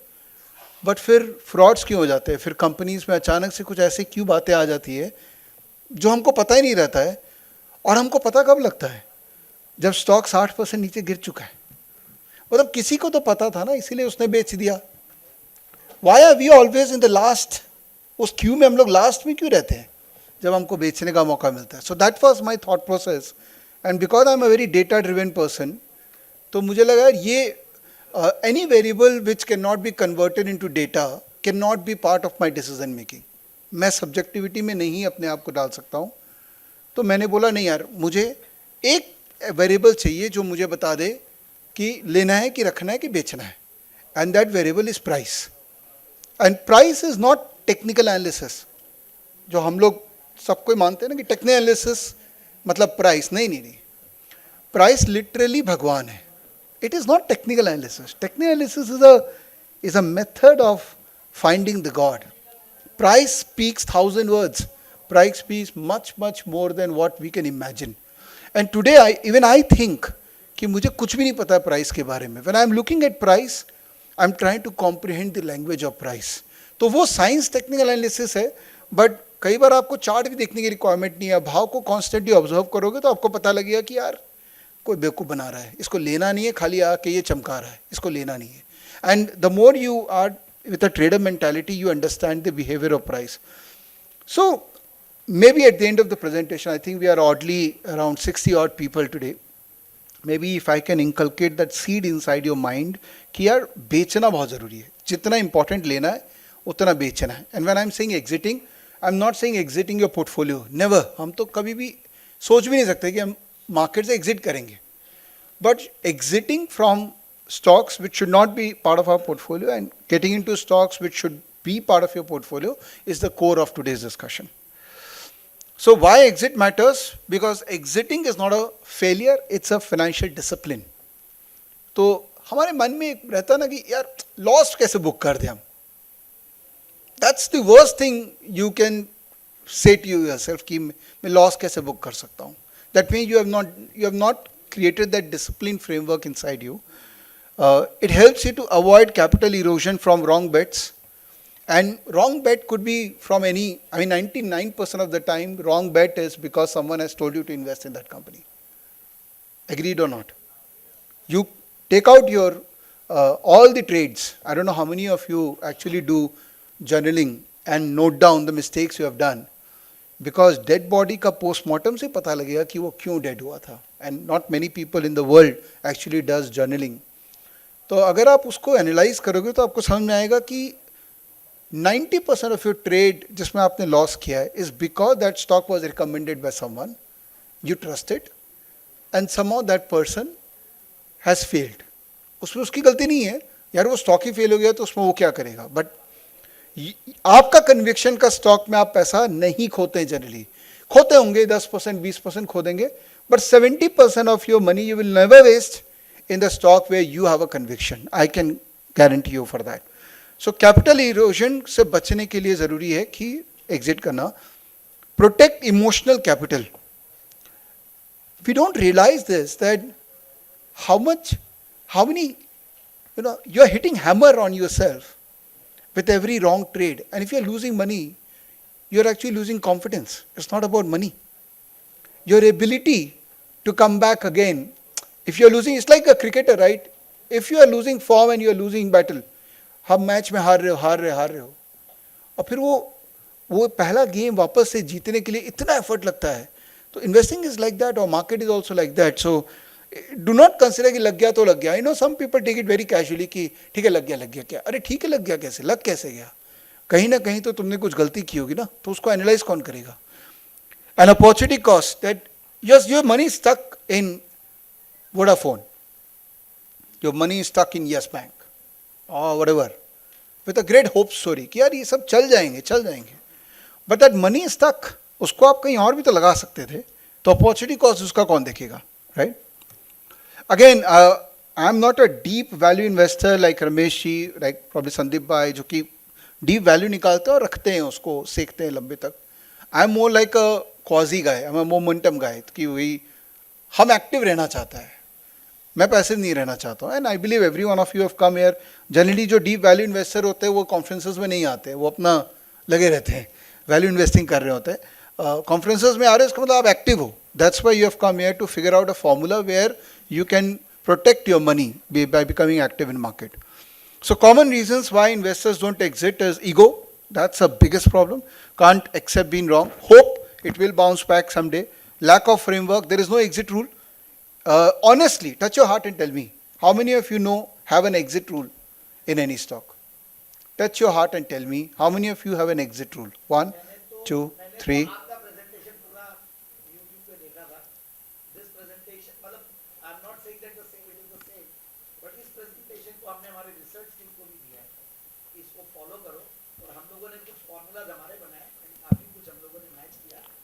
चीजें काफी अच्छी थी. Your presentation was too good and believe me बहुत इंपॉर्टेंट है. सो आई वुड अप्रिशिएट कि ये बहुत अच्छा प्रेजेंटेशन है एंड बहुत फॉलो करता हूं मैं.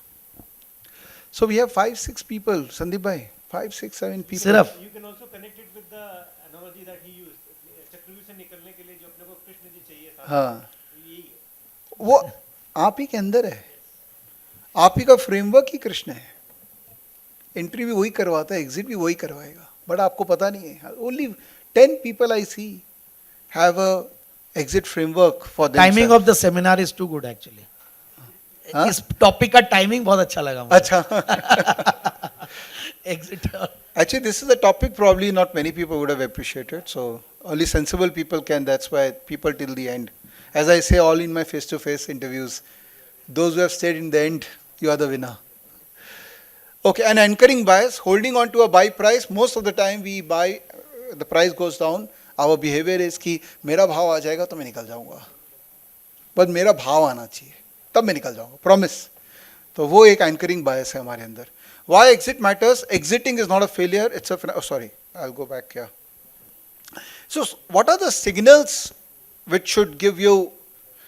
Because as an investor, it's very difficult to pinpoint कि ये आपको दिखे तो आप एग्जिट कर जाना. तो there are signals and signals like Sandeep ji ने काफ़ी एग्जांपल्स दिए कि ये हुआ तो यार निकल जाओ एक बार. तो जैसे थेसिस टूट गया, बिजनेस डिटोरेट हो गया, गवर्नेंस इश्यूज आ गई, stocks hit pre defined stop loss आपने अगर लगा रखा तो सेक्टर हेडविंड परसिस्ट कर रहा है. वो हेडविंड में है सेक्टर तो लगे जा रहा है, हेडविंड ये टेलविंड में कन्वर्ट ही नहीं हो रहा है. वो अर्निंग्स डिसअपॉइंट करिए consistently. We cannot be dependent कि कब ये अर्निंग वापस से रिकवर करे. And there is a better opportunity available. So what's the point in stucking this money here if there is better opportunity available? But मैंने क्या ना एक बहुत ही सिंपल फॉर्मूला अपने लिए बना रखा है, which is a no-brainer. Let the maths, let my model tell कि मेरे को अब exit कर जाना चाहिए. And what we will do is we'll also discuss few stocks. आप लोग में से कुछ अगर मुझे कुछ stocks बताएंगे तो we can discuss that. एक तो हो गया कि जो बड़े मूविंग एवरेजेस है ये बहुत अच्छे इंडिकेटर्स है. ठीक है, ये आपको पुश करते हैं, आपको फोर्स करते हैं कि आज बेच दे. अच्छा, बेचने का डिसीजन कभी भी खुद मत लेना. दैट इज ऑल्सो नियम है, कभी भी नहीं बिकेगा आपसे. बेचने का डिसीजन आपका सबॉर्डिनेट करेगा या ब्रोकर का डीलर करेगा, राइट? तो आप उसको इन्फॉर्म करके छोड़ देना कि भैया मेरा ये सब स्टॉक तेरे पास है, जिस दिन 50 डे मूविंग एवरेज के नीचे मेरा कोई भी स्टॉक चला गया, बेच के इन्फॉर्म कर देना, इन्फॉर्म करके मत बेचना। आज बेच दो, कल सुबह फिर ले लेंगे, कितना ही ब्रोकरेज लग जाएगा, लेकिन आज बेचने के बाद जो आप जिस मनस्थिति में आएंगे, जो कंफर्ट में आएंगे कि चलो एक बार तो बेचे, कल फिर लेना होगा तो बाद में देख लेंगे। अब वो 20 डे है, 50 डे, 100 डे, 200 डे है, वो डिपेंड करता है कि आप किस अवधि के लिए ट्रेड को रख रखें। If you are a long term investor, long term for me is 3 years, 4 years, 5 years, because 5 साल के बियॉन्ड तो हम देख ही नहीं पा रहे हैं, बहुत ही अलग दुनिया में रह रहे हैं। AI, ML, AI is not someone imitating your video, it is not AI, वो तो 5 साल पहले चालू हो गया था। AI is much beyond now. तो बिजनेसेस के डिस्ट्रप्शन तो एकदम सामने दिख रहे हैं, and entrepreneurs are also shocked, उनको टाइम ही नहीं मिल रहा है कि AI उनके बिजनेस को 3 महीने में डिस्टर्ब कर दे रहा है और रेवेन्यू 70% डाउन है, और उसको समझ में नहीं आ रहा है अरे मैंने गलती क्या कर दी, इतना फास्ट डिस्ट्रप्शन आ रहा है। तो उसमें आप लॉन्ग टर्म इन्वेस्टिंग 4 साल 5 साल के बियॉन्ड अलग तरीके के स्टॉक्स होते हैं जिनमें आप इन्वेस्ट करते हैं। जैसे मैं एग्जांपल देता हूँ, one of the concept which I have is called mother stocks, which is basically वो कंपनीज माँ है, माँ भी काम कर रही है, बहुत अच्छा काम कर रही है, उस कंपनीज के बच्चे हैं वो भी बहुत अच्छा काम कर रही है। Can you give some examples of mother stocks? SGFC, okay, हाँ, good, no but I am not talking about holding company, हाँ, L&T, राइट? अब ये कंपनीज में अगर मैं रेगुलर SIP करूं 5 साल 10 साल 15 साल के लिए, तो मुझे कोई स्ट्रेस है? क्योंकि इनमें वैल्यू क्रिएशन जर्नी तो है ही, क्लियर है कि कभी ना कभी इनकी कोई सब्सिडियरी भी लिस्ट हो जाएगी और वैल्यू क्रिएट हो जाएगा। Reliance is a classic case, और maybe Kotak someday, SDFC is a classic case, तो ये सब तो चलता ही रहेगा। तो इनमें मुझे कोई प्रॉब्लम नहीं है, मेरे बच्चों के लिए उनमें इन्वेस्ट करने में कोई प्रॉब्लम नहीं है। या ऐसा कोई बिजनेस हो जो कि अर्ली स्टेज में लिस्टिंग में है, और I know the promoter, I know the business, and I am convinced, then I am a deep value investor in that business, then I am okay, that okay, I am taking that risk which is calculated risk. But most of the time, all of us, majority of us, we don't do so much of value investing. Huh? How many of you actually read, honestly बताइएगा, this is an answer you give to yourself, right? How many of you go through the con call of all the companies you have invested on a religious basis every quarter? Raise your hand. And you have to be honest to yourself. No, you have to go through all. If you have invested in a company, even if you have invested 1,000 rupees, and if you are not attending the con call, that means it's an adhura investment, right? See, only few people. तो हम लोग नहीं करते हैं deep value investing, हम लोग करना चाहते हैं. All of us want to become Rakesh ji, all of us want to become Radha Kishan ji, but हम लोग वो नहीं करते हैं जो करना चाहिए. That's why 1% people will probably become what they are right now. So हमारे लिए इम्पॉर्टेंट है कि कोई ऐसा फॉर्मूला मिल जाए जो हमको एग्जिट करवा दे, right. That's what my thought process is, which I want to communicate. So let's take few stock examples, okay? And I have my stockage, जहाँ पर हम लोगों ने ये एक फॉर्मूला डेवलप कर रखा है. By the way Sandeep ji, मैंने क्या किया ना, हाँ मैंने क्या किया, मैंने आपके नाम का वॉच लिस्ट बना लिया अपने पास और स्टॉक्स ऐड कर लिया.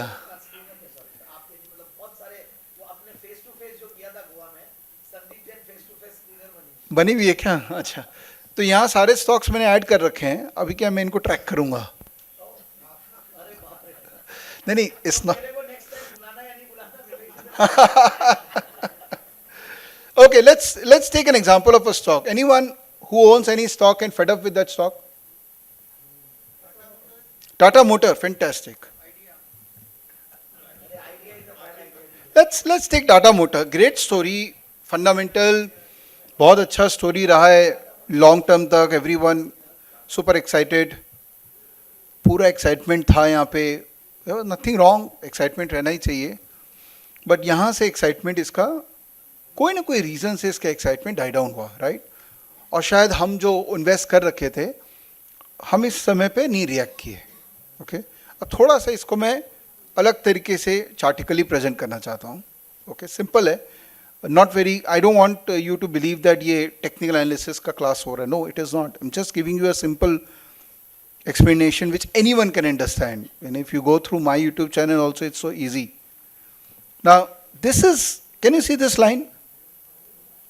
This is a 200-day moving average. Yeah? I'll just remove the other moving averages for the time being. And what is 200-day moving average? 200-day moving average is the average of last 200 days price of Tata Motor. Simple. कोई rocket science नहीं है. हमने average तो पढ़ा ही है school में, right? Now, this is 200-day. The stock is going below 200-day moving average here. So, I will exit this stock. Period. I am not married to this stock. I believe in Tatas. I love them. Although I hate their car, Tata Motor I still hate. The car is bad. But if the price is going down, at least I am not going to stuck my money in this. Okay, this is number one. Number two. So this is simple.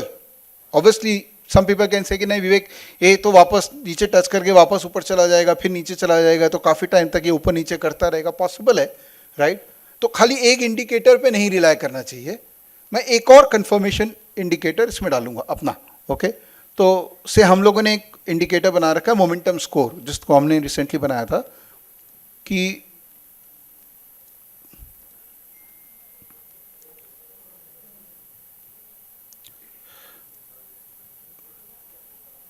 which goes something like this, that अगर ये लाल zone में है, जैसे traffic light होती है ना, लाल, yellow, green, अगर ये लाल में है 3 महीने का पीरियड में, 6 महीने का पीरियड में लाल में है और ये अपने मूविंग एवरेज के नीचे भी चल रहा है, तो मैं एग्जिट कर जाऊंगा.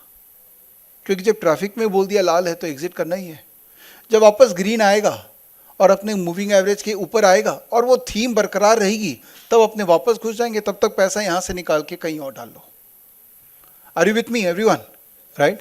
And you don't have to necessarily look at this model which we have developed in stockage, but I'm just giving you a simple example कि अब ये 200 मूविंग एवरेज कोई पकड़ लो. चलो एक काम करते हैं, 200 के साथ एक 50 डाल देते हैं, which is the classic golden crossover, simple technical. 50 moving average अगर 200 के नीचे चल रहा है, तो इसका मतलब मीडियम टर्म के अंदर में इस स्टॉक के अंदर में कमजोरी हो गई है relative to long term. Yes और नो एवरीवन? बेसिक टेक्निकल है. तो ये यहां हो गया था, तो चलो हम यहां नहीं एग्जिट करते, पर यहां तो हम एग्जिट कर जाते. अब क्वेश्चन है कि एंट्री कब करेंगे, right? When you will enter. So if you are a value investor, if you believe that business के अंदर में वैल्यू है और this price is a good price with a high margin of safety, right? किसी ने तो यहां पर एंट्री की होगी ना, जब ये फॉल आएगा यहां पे, ये 600 रुपए में किसी ने तो एंट्री की होगी, तभी ना ये एक बेस बनाया. यहां वैल्यू इन्वेस्टर घुसा है. I am not a value investor, I am a momentum investor. I am okay to buy at a higher price because my money is already there somewhere. मैं कहीं से निकाल के मुझे इसमें डालना पड़ेगा. तो आई एम ओके कि मेरा पैसा कहीं और लगा हुआ है. अगर मोमेंटम इसमें आया वापस, तब मैं वहां से पैसा निकाल के इसमें पैसा डालूंगा. Are you there with me? आप समझ पा रहे हैं मेरी बात? या तो जैसे चंदन भाई ने कहा ना, 2 पोर्टफोलियो बनाओ. एक बच्चों के लिए आप कर रहे हो, आप अपने लिए नहीं कर रहे हो. आप ऐसे भी इक्विटी इन्वेस्टमेंट 10-15 साल 20 साल के लिए करोगे, आपके बच्चे ज़्यादा भोगेंगे, आप नहीं भोगेंगे उतना. और एक पोर्टफोलियो होना चाहिए जहां पर you become slightly active and you can churn. You can use the word churn or you can probably be more alert about the stocks जिनमें आपको अभी weakness दिख रही है and you want to temporarily exit that stock and park your money in some other stock.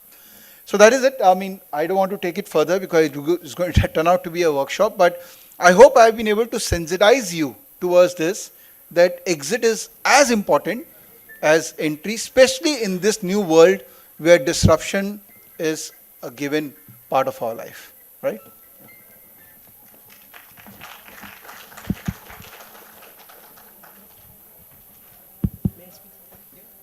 Okay, so now how you can use both the topic. Let's say, given the scenario, 20 lakh आपके पास में है. You cannot put all the money in one stock.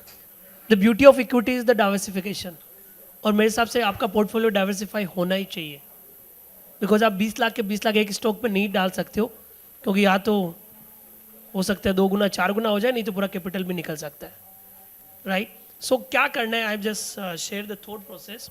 20 lakh रुपए आप 5 से 8 stock का एक running portfolio बनाओ with the view कि आप 1-1.5 महीने से 3 महीने के बीच की चर्निंग के लिए तैयार है. व्यू ये है कि हमें 1 करोड़ की कैपिटल तक पहुंचना है. 1 करोड़ पहुंच जाएगा तो फिर पावर ऑफ कंपाउंडिंग हम रूल लगा के उसको 24% CAGR से वर्क कर लेंगे. Okay, how to select those 5 to 8 stocks, that is important, but in between exit भी आएगा. राइट? क्योंकि किसी के पास पैसा ज़्यादा नहीं होता है. अंबानी के पास में भी कम पड़ रहा है. राइट? हमारे पास में कैपिटल लिमिटेड होती है.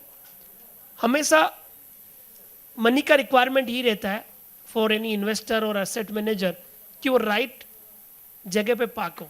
यदि 2 स्टॉक है, एक में 5% रिटर्न मिल रहा है और एक में 15% मिल रहा है, आप बोलोगे क्यों निकालूं, बट उसमें तो 5 भी मिल रहा है, बेटर 5% 15% पोटेंशियल वाले में डालो. सो 5 to 8 स्टॉक्स का पोर्टफोलियो के लिए क्या कर सकते हो, you can select any theme. Let's say for an example, you are looking at capital market theme. कोई भी आप CEO सब लोग देखते हैं, मैं जस्ट एग्जांपल दे रहा हूँ कि इंडिया में लगभग 18-19 करोड़ डीमेट अकाउंट है और हर महीने लगभग 35 से 42 लाख नए डीमेट अकाउंट ओपन हो रहे हैं पिछले कुछ महीनों से. We are almost $3.8 trillion economy और लोगों में अवेयरनेस भी बढ़ रहा है. इसके बावजूद भी टोटल कंट्री का 5.7% हाउस होल्ड इनकम है वो इक्विटी मार्केट में major real estate and gold में है. राइट? रेगुलेटर्स वर्क कर रहा है. सो इस थीम से हमें फोकस मिला कि कैपिटल मार्केट पे जाना चाहिए. Right? But I can not select all 5 to 8 stocks of the capital market to put my entire 20-25 lakhs. So मैं क्या कर सकता हूँ अब? Positive on the India as a theme, positive on the capital market, and then I do the comparative analysis of all the capital market stocks. You can put in the 4 parameters. 1, stock exchanges, 2-3 नाम रहेंगे, depositories, broking, AMCs. पहले ये try करना इन चारों में से top मिल जाए. Top कैसे मिलेगा?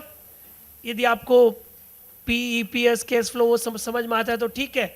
Otherwise look at the relative strength concept कि कंपैरेटिवली बेटर कौन सा है. जब मार्केट चलता है तो ज़्यादा चलता है, गिरता है तो कम गिरता है, वही रिलेटिव स्ट्रेंथ है. कोई भी पैरामीटर को यूज़ कर लो एक्सेल में फॉर्मूला डाल के, अदरवाइज कुछ नहीं आता है. चारों के चार्ट चैट GPT में डाल दो और वहाँ पे फाइंड आउट कर दो, I am a seasoned analyst, I want to draw down my limited risk. मैं प्रॉम्प्ट दे रहा हूँ, आप डाल देना, टेक्निकल एनालिस्ट की जरूरत नहीं पड़ेगी. Right? I want to use all 4 chart to do the comparative analysis to understand which is comparatively relative more better stable, और आपको एक न एक रिप्लाई मिल जाएगा. नहीं होता है तो चारों चार्ट ओपन करके सिंपली उसका स्लोप देखो, किसका राइजिंग स्लोप है, किसका रेंज बाउंड स्लोप है, किसका फॉलिंग स्लोप है. इस तरह से आपने एक कैपिटल मार्केट सेक्टर में से या 1 या 2 स्टॉक सेलेक्ट कर लो. दूसरी तरफ फोकस कर रहे हैं कि यदि India has to grow then आपका PSU पे फोकस होगा, आपका सिलेक्टिव डिफेंस कंपनीज वर्क करेगा, क्योंकि जिस हिसाब से जियोपॉलिटिकल कंसर्न चल रहा है. मैं थीम दे रहा हूँ, whether you talk about the relative strength, whether you talk about any balance sheet और द न्यूज़ और इवेंट्स. अब कौन सा कंपनीज, HL पे फोकस करें, BL पे फोकस करें, पारस पे फोकस करें या शिपिंग वाले काउंटर पे फोकस करें. Again apply the same relative strength concept. Technical आता है तो टेक्निकल करो, वैल्यूएशन देखना है तो वैल्यूएशन करो, कंपैरेटिव एनालिसिस करके. रिमेंबर वन थिंग, लाइफ में ये सीखना है क्या नहीं करना है. क्या करना है तो दुनिया में बता देंगे लोग, क्या नहीं करना है. Elimination is very important in the life if you want to be a successful person. आपको पहले ये मालूम होना चाहिए ये नहीं करना है, ये नहीं करना है, ये नहीं करना है. इसका मतलब जो बचेगा वो करना है और उसमें बाद में दिमाग लगाना है. So I think by applying this process you can at least select 5 to 8 stocks. Even you can apply the same for intraday trading, for swing trading, for long term investment. यदि आप बोलो कि मुझे 8 स्टॉक का portfolio बनाना है, same concept apply करते हैं, सबका मंथली और ईयरली चार्ट देखते हैं और कुछ नहीं देखना है, स्लोप देखना है कि डिफेंस सेक्टर क्या थीम बता रहा है, CPSE क्या बता रहा है, आपका कैपिटल मार्केट थीम क्या बता रहा है, इंफ्रा क्या बता रहा है. देन उनमें से रिलेटिव स्ट्रेंथ करके फाइंड आउट किया, 5 से 8 स्टॉक का पोर्टफोलियो हो गया. नाउ नेक्स्ट क्वेश्चन, सबसे पहले इंपॉर्टेंट ये है लेना क्या है, उसके बाद में इंपॉर्टेंट ये है लेना कब है, उसके बाद में ये है कि प्रॉफिट में कब निकलना है या स्टॉप लॉस में कब एग्जिट होना है. सो पहले हम फोकस करने लेना क्या है, सेकेंड क्वेश्चन आएगा अब लेना कब है. लेना कब है, या तो आपके पास जब पैसे तब लेना है, और या कोई इंडिकेटर आप यूज़ कर लो. मान लो आपने 20 लाख से आज पोर्टफोलियो स्टार्ट किया तो आपको आज ही लेना है, राइट. एग्जिट कैसा करना है, आप कोई भी 50 डे मा या 200 डे मा का रूल फॉलो कर लो. आप बोल रहे हो मैं तो 1 महीने वाला इन्वेस्टर हूँ या ट्रेडर हूँ, आप 20 डे में निकाल लो. आप में से कोई बोल रहा है नहीं मैं तो इंट्राडे काम कर रहा हूँ, कोई बात नहीं, आर्ली कैंडल में 20 मूविंग एवरेज लगा लो. कोई बोल रहा है मैं तो दिन में 4 बार ट्रेड कर रहा हूँ, कोई बात नहीं, 15 मिनट्स में आप 50 एक्सपोनेंशियल मूविंग एवरेज लगा लो. So try to find out your process. I think this can really help you to make some profitable journey to mitigating your risk to navigate the volatility and the reward. Always remember, 2-4 चीज़ें. पहला, be with the trend, trend is your friend. सब लोग जानते हैं. तो हमने यही बात है कि एक रिलेटिव स्ट्रेंथ से यही फाइंड आउट करना है कि जो स्ट्रॉन्ग स्टॉक है वो लेना है. ओके, अब जब आप एग्जिट स्ट्रेटेजी को फॉलो करोगे, जो स्टॉक ट्रेंड के साथ नहीं है वो अपने आप निकल जाएगा. सो सब लोग जानते हैं ना कि be with the trend, don't go against the trend. And once the trend is bent, try to exit. When you are in doubt, better to get out. यही बोलते हैं ना. But problem है when you are doubt, you are in doubt कि करना क्या है. याद रखें ट्रेडर वही है जो मार्केट ऊपर जाता है तो भी पैसा बनाते हैं और नीचे जाता है तो भी पैसा बनाते हैं. आप में से ऐसा कोई है जो मार्केट नीचे जाता है तो भी पैसा बनाता है? तो आप ट्रेडर हो. बाकी आप ट्रेडर नहीं हो, आप इन्वेस्टर ही हो. ट्रेडर वही होता है जिसको भाव तेजी मंदी से फर्क नहीं पड़ता है, जिसके पास में सेटअप है, जिसके पास कॉन्सेप्ट है, उसको तेजी हो तो भी पैसा बने, मंदी हो तो भी पैसा बने.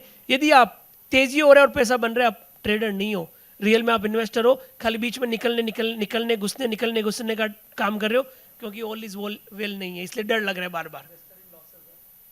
इन्वेस्टर इन, हाँ अच्छी बात है ना. देखो मैं बोल रहा हूँ एक कॉन्सेप्ट देता हूँ आपको. अब कोई भी कॉन्सेप्ट की थ्योरी यूज कर लो, चाहे मार्टिंगल थ्योरी यूज कर लो, बट किसी भी स्किल सेट के साथ में आपको रिस्क मैनेजमेंट और पोजीशन साइजिंग इंपॉर्टेंट है. और विवेक भाई ने आई थिंक वो बताया कहीं ना कहीं पोजीशन साइजिंग और रिस्क मैनेजमेंट पे काफ़ी हद तक फोकस कर रहा है. आई थिंक वेल्थ क्रिएशन पे ज़्यादा मुझे बोलना है, बट मैं वेल्थ क्रिएशन के साथ में थोड़ा सा शॉर्ट टर्म और मीडियम टर्म भी बोल रहा हूँ because of my core forte. So अभी हम बातों में ये डिस्कस कर लिया कि आपके पास 25 लाख का कैपिटल है तो कैसे आपको 5 से 8 स्टॉक निकालने हैं. And I have shared my thumb rule कि मैं ऐसा ही करता हूँ. 15 मिनट लगेंगे, मैं आपको बता दूंगा कल चलने वाले स्टॉक कौन से होंगे. याद रखना, यदि 5 स्टॉक बताऊंगा ना, 5 के 5 नहीं चलेंगे. यदि चल गए या तो मार्केट बंद हो जाएगा या मैं बंद हो जाऊंगा, क्योंकि प्रोबेबिलिटी कभी 100% नहीं होती है, याद रखना. And the rule is when you are going right you have to ride, when you are going wrong you have to cut in losses. ये चीज़ यदि आप माइंड में रखोगे ना तो इस मार्केट में आपको रिवॉर्ड मिलेगा, अदरवाइज रिवॉर्ड नहीं मिलेगा. Otherwise forget about entry exit. अच्छे स्टॉक ले लो, देखा जाएगा. 10 स्टॉक ले लिए, 5, 10, 15 साल तक सोचो मत. एग्जिट का रूल ही मत सोचो. इंडिया बोलते हैं ना भारत भाग्य विधाता, अपने आप रिवॉर्ड दे देगा. बट प्रॉब्लम ये है कि आपने यदि बराबर नहीं किया, आइडिया सस्ता है उसको 1 लाख ले लिया, बाकी दूसरे महंगे हैं उनको आपने थोड़ा ले लिया, तो आपकी पोजीशन साइजिंग नहीं है, वो भी आपको हेल्प नहीं करेगी. ऑलवेज रिमेंबर, पहले थ्योरेटिकल प्रूव करो कि क्या पैसा बन सकता है. थ्योरेटिकल यदि प्रूव नहीं कर पाए तो प्रैक्टिकल पैसा नहीं बन सकता है. काफ़ी लोग ऑप्शन में ट्रेड करते हैं. मैं बोल रहा हूँ एक बार मेरे को थ्योरेटिकल प्रूफ कर दो कि मैं ऐसा मेरा गेम प्लान है, मेरा ऐसा ट्रेडिंग प्लान है. थ्योरेटिकली पैसा बन रहा है तभी प्रैक्टिकल बनेगा, अदरवाइज नहीं बनेगा.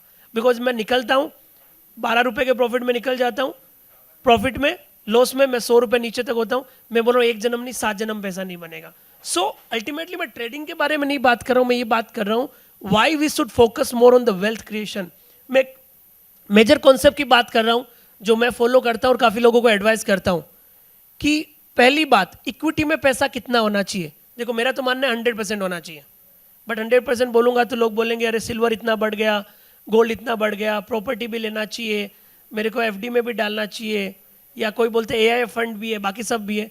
इस पर my understanding as 100 minus age rule को फॉलो करो. यदि आपके पास में ये 20 लाख रुपए है और आपकी एज है अभी 30 साल, तो 70% पैसा कहाँ होना चाहिए? इक्विटी में होना चाहिए. 30% जो अदर एसेट्स क्लास में आपको डालना है वो डालो. अब वो 70% का भी 70% आपका इन्वेस्टिंग की तरफ ही फोकस होना चाहिए, सिस्टम बेस्ड होना चाहिए। यदि मान लीजिए 20 लाख है, 20 लाख का 70% कितना होता है? 14 लाख। बाकी कितना बचा? 6 लाख। और 14 लाख का भी 70% कितना होता है? लगभग 11 लाख के आसपास। सो मैं बोल रहा हूँ रियल में यदि आप ट्रेडर हो, आपका 20 लाख में से 2-3 लाख से ज़्यादा भी पैसा ट्रेडिंग में नहीं होना चाहिए। रियल में आपका जो टोटल पैसा आता है उसका 70% के आसपास लॉन्ग टर्म में रहना चाहिए। ओके, नाउ वेल्थ क्रिएशन में 2 चीज इंपॉर्टेंट है, पावर ऑफ कंपाउंडिंग और staying in the game for long time. But in between ये भी जरूरी है कि वेल्थ क्रिएशन में बीच बीच में ऐसे स्टॉक आ जाते हैं जो शायद आपको अपॉर्चुनिटी कॉस्ट हिट कर दे, उसके लिए आपको बीच बीच में एग्जिट की तरफ भी आपको फोकस करना है। So this is I want to say okay, कुछ भी नहीं समझ में आता है, SIP स्टार्ट करो और राइजिंग SIP स्टार्ट करो। मान लीजिए 10,000 का SIP किया और ऐसा मान लो कि आप हर साल 15% से ग्रो कर रहे हो, whatever business you are doing, चाहे आप जॉब में हो या आप सैलरी मिल रही हो, 15% ग्रो कर रहे हो। अगले साल आप 10,000 का 11,500 SIP करो, अगले साल 11,500 का 15% करो। मैं बोल रहा हूँ if you do this, I believe आपको 12 से 16% कंपाउंडिंग रिटर्न मार्केट देगा if I look at the last couple of years, और एक हैंडसम डिसेंट पोर्टफोलियो आपका बन जाएगा। विवेक भाई, मैंने स्टार्ट किया था आई थिंक 18 साल पहले, 4 SIP है, आई थिंक 4 SIP में यहाँ पे 4 गेट है, 4 बड़ी बड़ी गाड़ियाँ खड़ी हो सकती है। This is the power of the wealth creation. But यदि आप ट्रेडिंग माइंडसेट हो, आपके कैपिटल का 15-20% से ज़्यादा ट्रेडिंग में नहीं लगना चाहिए। Real money is being made in the wealth creation, but in trading you will get more fun, thrill. But trading तब करो जब आप फुल टाइम ईगल आई की तरफ काम कर सकते हो, आपके पास प्रोसेस है, आपके पास कॉन्सेप्ट्स है। काफ़ी लोग मैंने ऐसे भी देखे हैं जो ट्रेडिंग करके पैसा बनाते हैं and then move towards the investment. काफ़ी लोग ऐसे हैं जिनको ट्रेडिंग के पोर्टफोलियो को छेड़ना नहीं है बट फन भी चाहिए, इसके लिए वो थोड़ा इन्वेस्टमेंट के पोर्टफोलियो को छेड़ना नहीं है, फन भी चाहिए। That's why they also do some sort of strategy. दूसरा, कहीं ना कहीं थोड़ा सा कट थ्रोट एडवांटेज समझो कि आपके पास पोर्टफोलियो है, उसके सामने कुछ आपने ऑप्शंस राइटिंग किया है, या पोर्टफोलियो उसके सामने आपने हेजिंग स्ट्रेटेजी की है। So there are multiple way to mitigate risk. I think trading you should apply for mitigating risk and investment you should apply for long term wealth creation. I think we can probably take some questions before we wrap up this one. Okay. Yeah. Mic leke.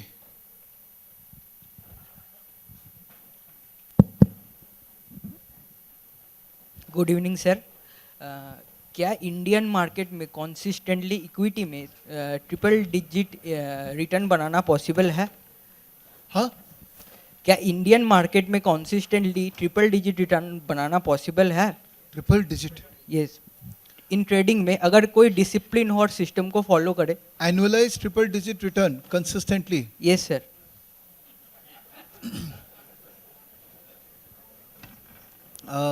I mean, consistently nahi hai possible, but there are phases when you can generate that kind of a return, but market should be willing to give you money during those phases. Yeah.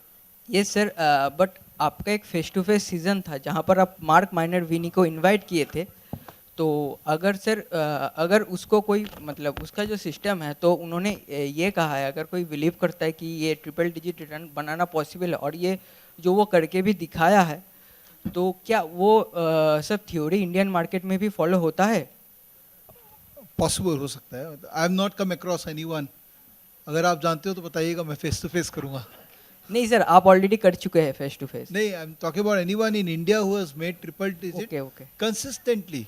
I know people who have made triple digit return for 2 years, 3 years constantly, yes, but for 10 years making triple digit return, I have not come across anyone. I mean, I know people who have done it. I mean, Ashwin का मैंने face to face किया था from Indore.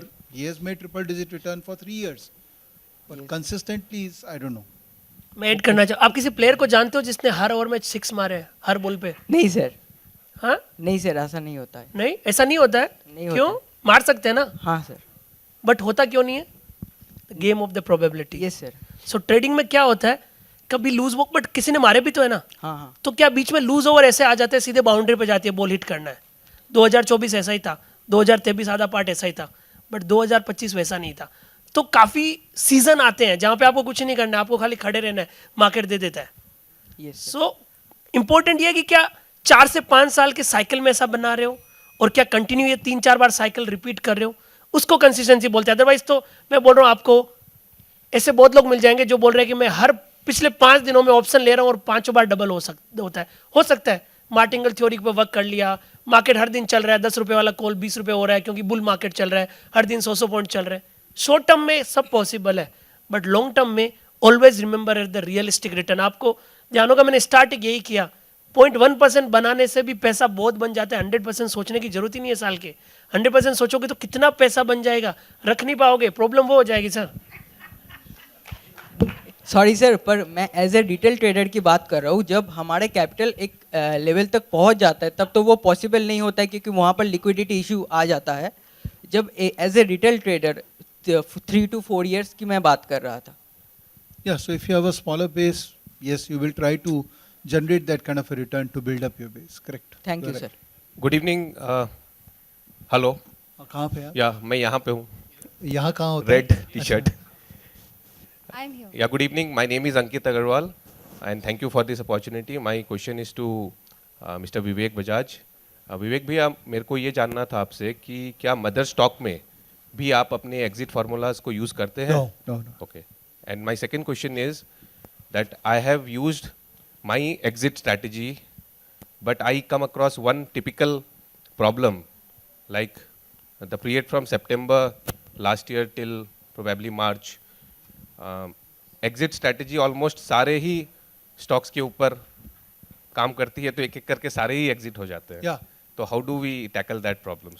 So you have, I'm sure you have two portfolio. Yeah. One is a long term. Yeah, I'm talking about the momentum portfolio. Yeah, so that's a great thing. So we sit on the cash then. Yeah. This cash is also a position. Yeah, that's the best position. Because market जब crash होगा या नीचे available होगा या momentum वापस emerge करेगा, bottom fishing करेंगे नहीं.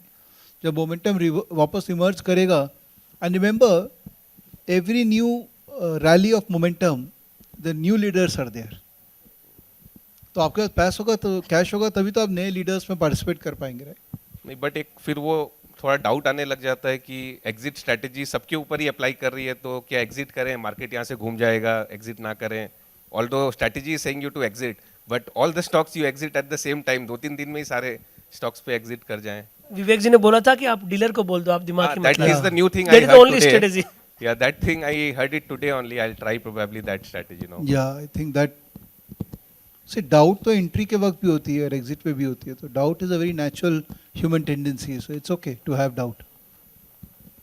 Thank you. Still have doubt about our marriages, right? So it's a very natural tendency. Hi, Yeah. I have a question to, either of you can answer. So the thing is that, there are, we have stage 2, which is basically the accumulation phase, and then we have a stage 3, which is the distribution phase. Now, in the accumulation phase, there are periods of consolidation. Now, when it comes to capitulation, we all know the stock starts falling. But in both these phases, how do you differentiate whether this is just a consolidation in the stage 2 itself, or it's a distribution phase? Because at many times we see that even during the consolidation phase, the stock breaks 200 DEMA or 50 VEMA, and then it kind of, goes back. But distribution mein bhi wo 200. So my only confusion is, how do you differentiate between the two? Do you want to, because you are more learned? So नहीं ऐसा नहीं. Okay, मैं reply करता हूँ क्योंकि I think I'll get chance to learn as well. If I'm wrong, Vivek ji will correct me. Whenever you talk about the multiple phases of any price, definitely there will be the multiple phases of that cycle. Even if you look at the simple Dow theory, वहाँ पे भी the primary, secondary, intermediate trend हो रहा है. If you are finding any cycle which is on weekly setup, try to confirm from the monthly. If you are getting any phases in the daily cycle, try to confirm from the weekly setup. If you are getting both in weekly and monthly, try to compare with its sector itself. And I think you will get the right answer and right reply. Yeah, I'll just add one thing. Is more effective? Do you think weekly is more effective? Suppose if a stock has violated 50 VEMA, I mean the 50 weekly. If a stock has violated 50 VEMA, that means, but on the monthly chart, it is still above the 20 wala jo monthly wala rahega. So do you still exit the stock or be in that stock? Because I am facing that problem in real trading कि मुझे लगता है 50 वेमा तो वो break कर दिया है, but then somehow on a monthly basis it is still strong. So do you still consider that 200 DEMA is the god? I mean, as soon as the stock breaks its 200 DEMA, we should exit at that time. I need to know what you are doing. I mean, what is your style? Before I answer this question, because if you are 200 DEMA is more for people long-term holding and just My get out. style is basically, I have learned from you only. I follow momentum investing. And I have read Mark Minervini's book almost 3-4 times. So I try to follow that thing. But one part which you said is emotion comes in its way. So now I've tried to counter that as well. But कई बार ऐसा होता है कि 50 डेमा cross कर दिया. So I am a long term वाला thing. Basically you can say momentum investing. I'm not into that thing कि अभी लिया That तो means for 2-3 months. Yeah, kind of, yeah. Yeah, so weekly chart is obviously much more relevant here. And how about monthly chart? Should we also see that? Monthly chart for 2-3 month position will be too. Two. I think you are too trivial. And one more question. Do you think... Can we take it offline? No, Can we take it offline? We'll take more questions. Yeah, We can do it I'll just offline. reply one thing. I think आपने बोला कि वो 200 डेमा जा रहा है, 50 डेमा जा रहा है, and you are momentum trader. I don't think you are momentum trader. Momentum trader हो, you'll try to find out momentum stocks of the relative strength rather than finding out the stock which are falling. So I think थोड़ा concept change है. We'll take it offline. I think there is some disconnection. चंदन जी, विवेक जी, एक simple question है जो हम लोग को कई बार हम लोग डिस्कस करते हैं आपस में ग्रुप में कि अपने पास डेली का इंस्टीट्यूशन का डेटा आता है, फिगर्स F2s बाई कर रहा है, डोमेस्टिक सेल कर रहा है, कभी उल्टा रहता है. तो most of the time figures are similar but in opposite direction. And we are talking about India 2030 story, 5 trillion economy. तो F2s को जब बेच रहे हैं तो उनको समझ में नहीं आ रहा कि वापस इंडिया ही आना है.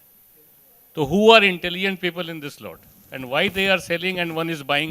Almost, if I am not wrong, out of odd 250 trading days, almost 200 days data are almost similar, 10% here and there. Why this is so? Is it a mere coincidence or there is some theory behind that? So I mean, I know you are the best person to answer this, but मैं इसका जवाब देने की कोशिश करता हूँ. Because I have interacted with couple of my friends who are F2s. Okay. और उनसे जब बात करते हैं उनसे पूछते हैं कि क्यों लाते रहता है मार्केट को तुम, सिंगापुर बेस है, कोई हांगकॉन्ग बेस है. तो बोलता है इंडिया में हम लोगों ने सिंगल डिजिट इन्वेस्टमेंट कर रखा है. Considering the total capital, the investment which is there in India single digit, may be 5-6% ही होगा. तो बहुत ज़्यादा इन लोग का फोकस इंडिया है नहीं जितना हमको बोला जा रहा है कि इंडिया स्टोरी है, इंडिया में F2s आ रहे हैं. बिकॉज इंडिया में उनको इक्विटी डेप्थ कम नज़र आता है कि हम पैसा डाल देगा तो ये शेयर तो कुछ भी हो जाएगा, ऊपर नीचे चला जाएगा. तो lack of liquidity is a major issue why F2s in a holistic way they are not invested. So they become more pre-IPO investors now कि भैया चलो पहले इन्वेस्ट कर देते हैं अनलिस्टेड में, उस तरह से इन्वेस्ट कर देते हैं. तो आप देखो अभी जितना भी F2 का सेलिंग आया था, सेलिंग को एक तरफ कर दी थी और उतना ही IPO में पैसा आ गया था. तो net F2 was neutral in India. जब सेलिंग चल रही थी तो वो न्यूट्रल थे बिकॉज उन्होंने जितना पैसा सेकेंडरी मार्केट में बेचा उतना ही उन्होंने प्राइमरी में इन्वेस्ट कर दिया था. राइट. तो liquidity is a big problem जहाँ पर आपको ये may be you can have more answer है. या is there any other answer? तो ये इंडिया ग्रोथ स्टोरी से रिलेटेड ही नहीं है. It is all about market micro structure कि हमारा मार्केट इतना शैलो है और मेजरली अभी भी कॉर्पोरेट्स ही ओन कर रहे हैं. I think 58% of India equity is still owned by corporates. Yeah. Owners. So one more reply, what I heard कि FIs बेचने तभी आते हैं जब they feel some concern in their economy. ऐसा होता है ना कि अपने घर में आग लगी है तो दुनिया में बाकी अच्छा नहीं लगता है. So if you remember the selling started in September or before that जब US थोड़ा सा recession के concerns बोलने लगे थे, ये हो रहा है वो हो रहा है. So any economy, they first look at their market and try to judge other countries based on that scenario first. वो सेम चश्मे से बाकी सब इक्विटीज को देखने का ट्राई करते हैं. Liquidity is also the important part. And again SIP flow is working well against the FI selling. That is other reason. और दूसरा पिछले कुछ सालों में यही हुआ है ट्रेंड में कि usually most of the momentum के टाइम में FIs try to quit and then they try to enter at the next leg of rally, जो उनका बिहेवियर है. सो ये 3-4 रीजन है जो बार बार रिपीट भी हो रहे हैं. नेक्स्ट 10 साल 20 साल की अगर बात करें ना, तो इंडिया अपने जो प्रमोटर लोग का होल्डिंग है वो धीरे धीरे कम होगा. And you'll see more money will go to, maybe retail का ऑलरेडी बढ़ रहा है, retail is percentage is going up, but F2 का परसेंटेज तब बढ़ेगा तब that exposure will be so large कि your relationship between F2 and DI will become quite irrelevant. Market में supply will increase, stocks supply का issue है. Thank you. That's what they say, मेरे को नहीं पता है, वो मेरे F2 फ्रेंड्स ही बोलते रहते हैं कि तेरा सप्लाई नहीं है तो हम क्या करेगा.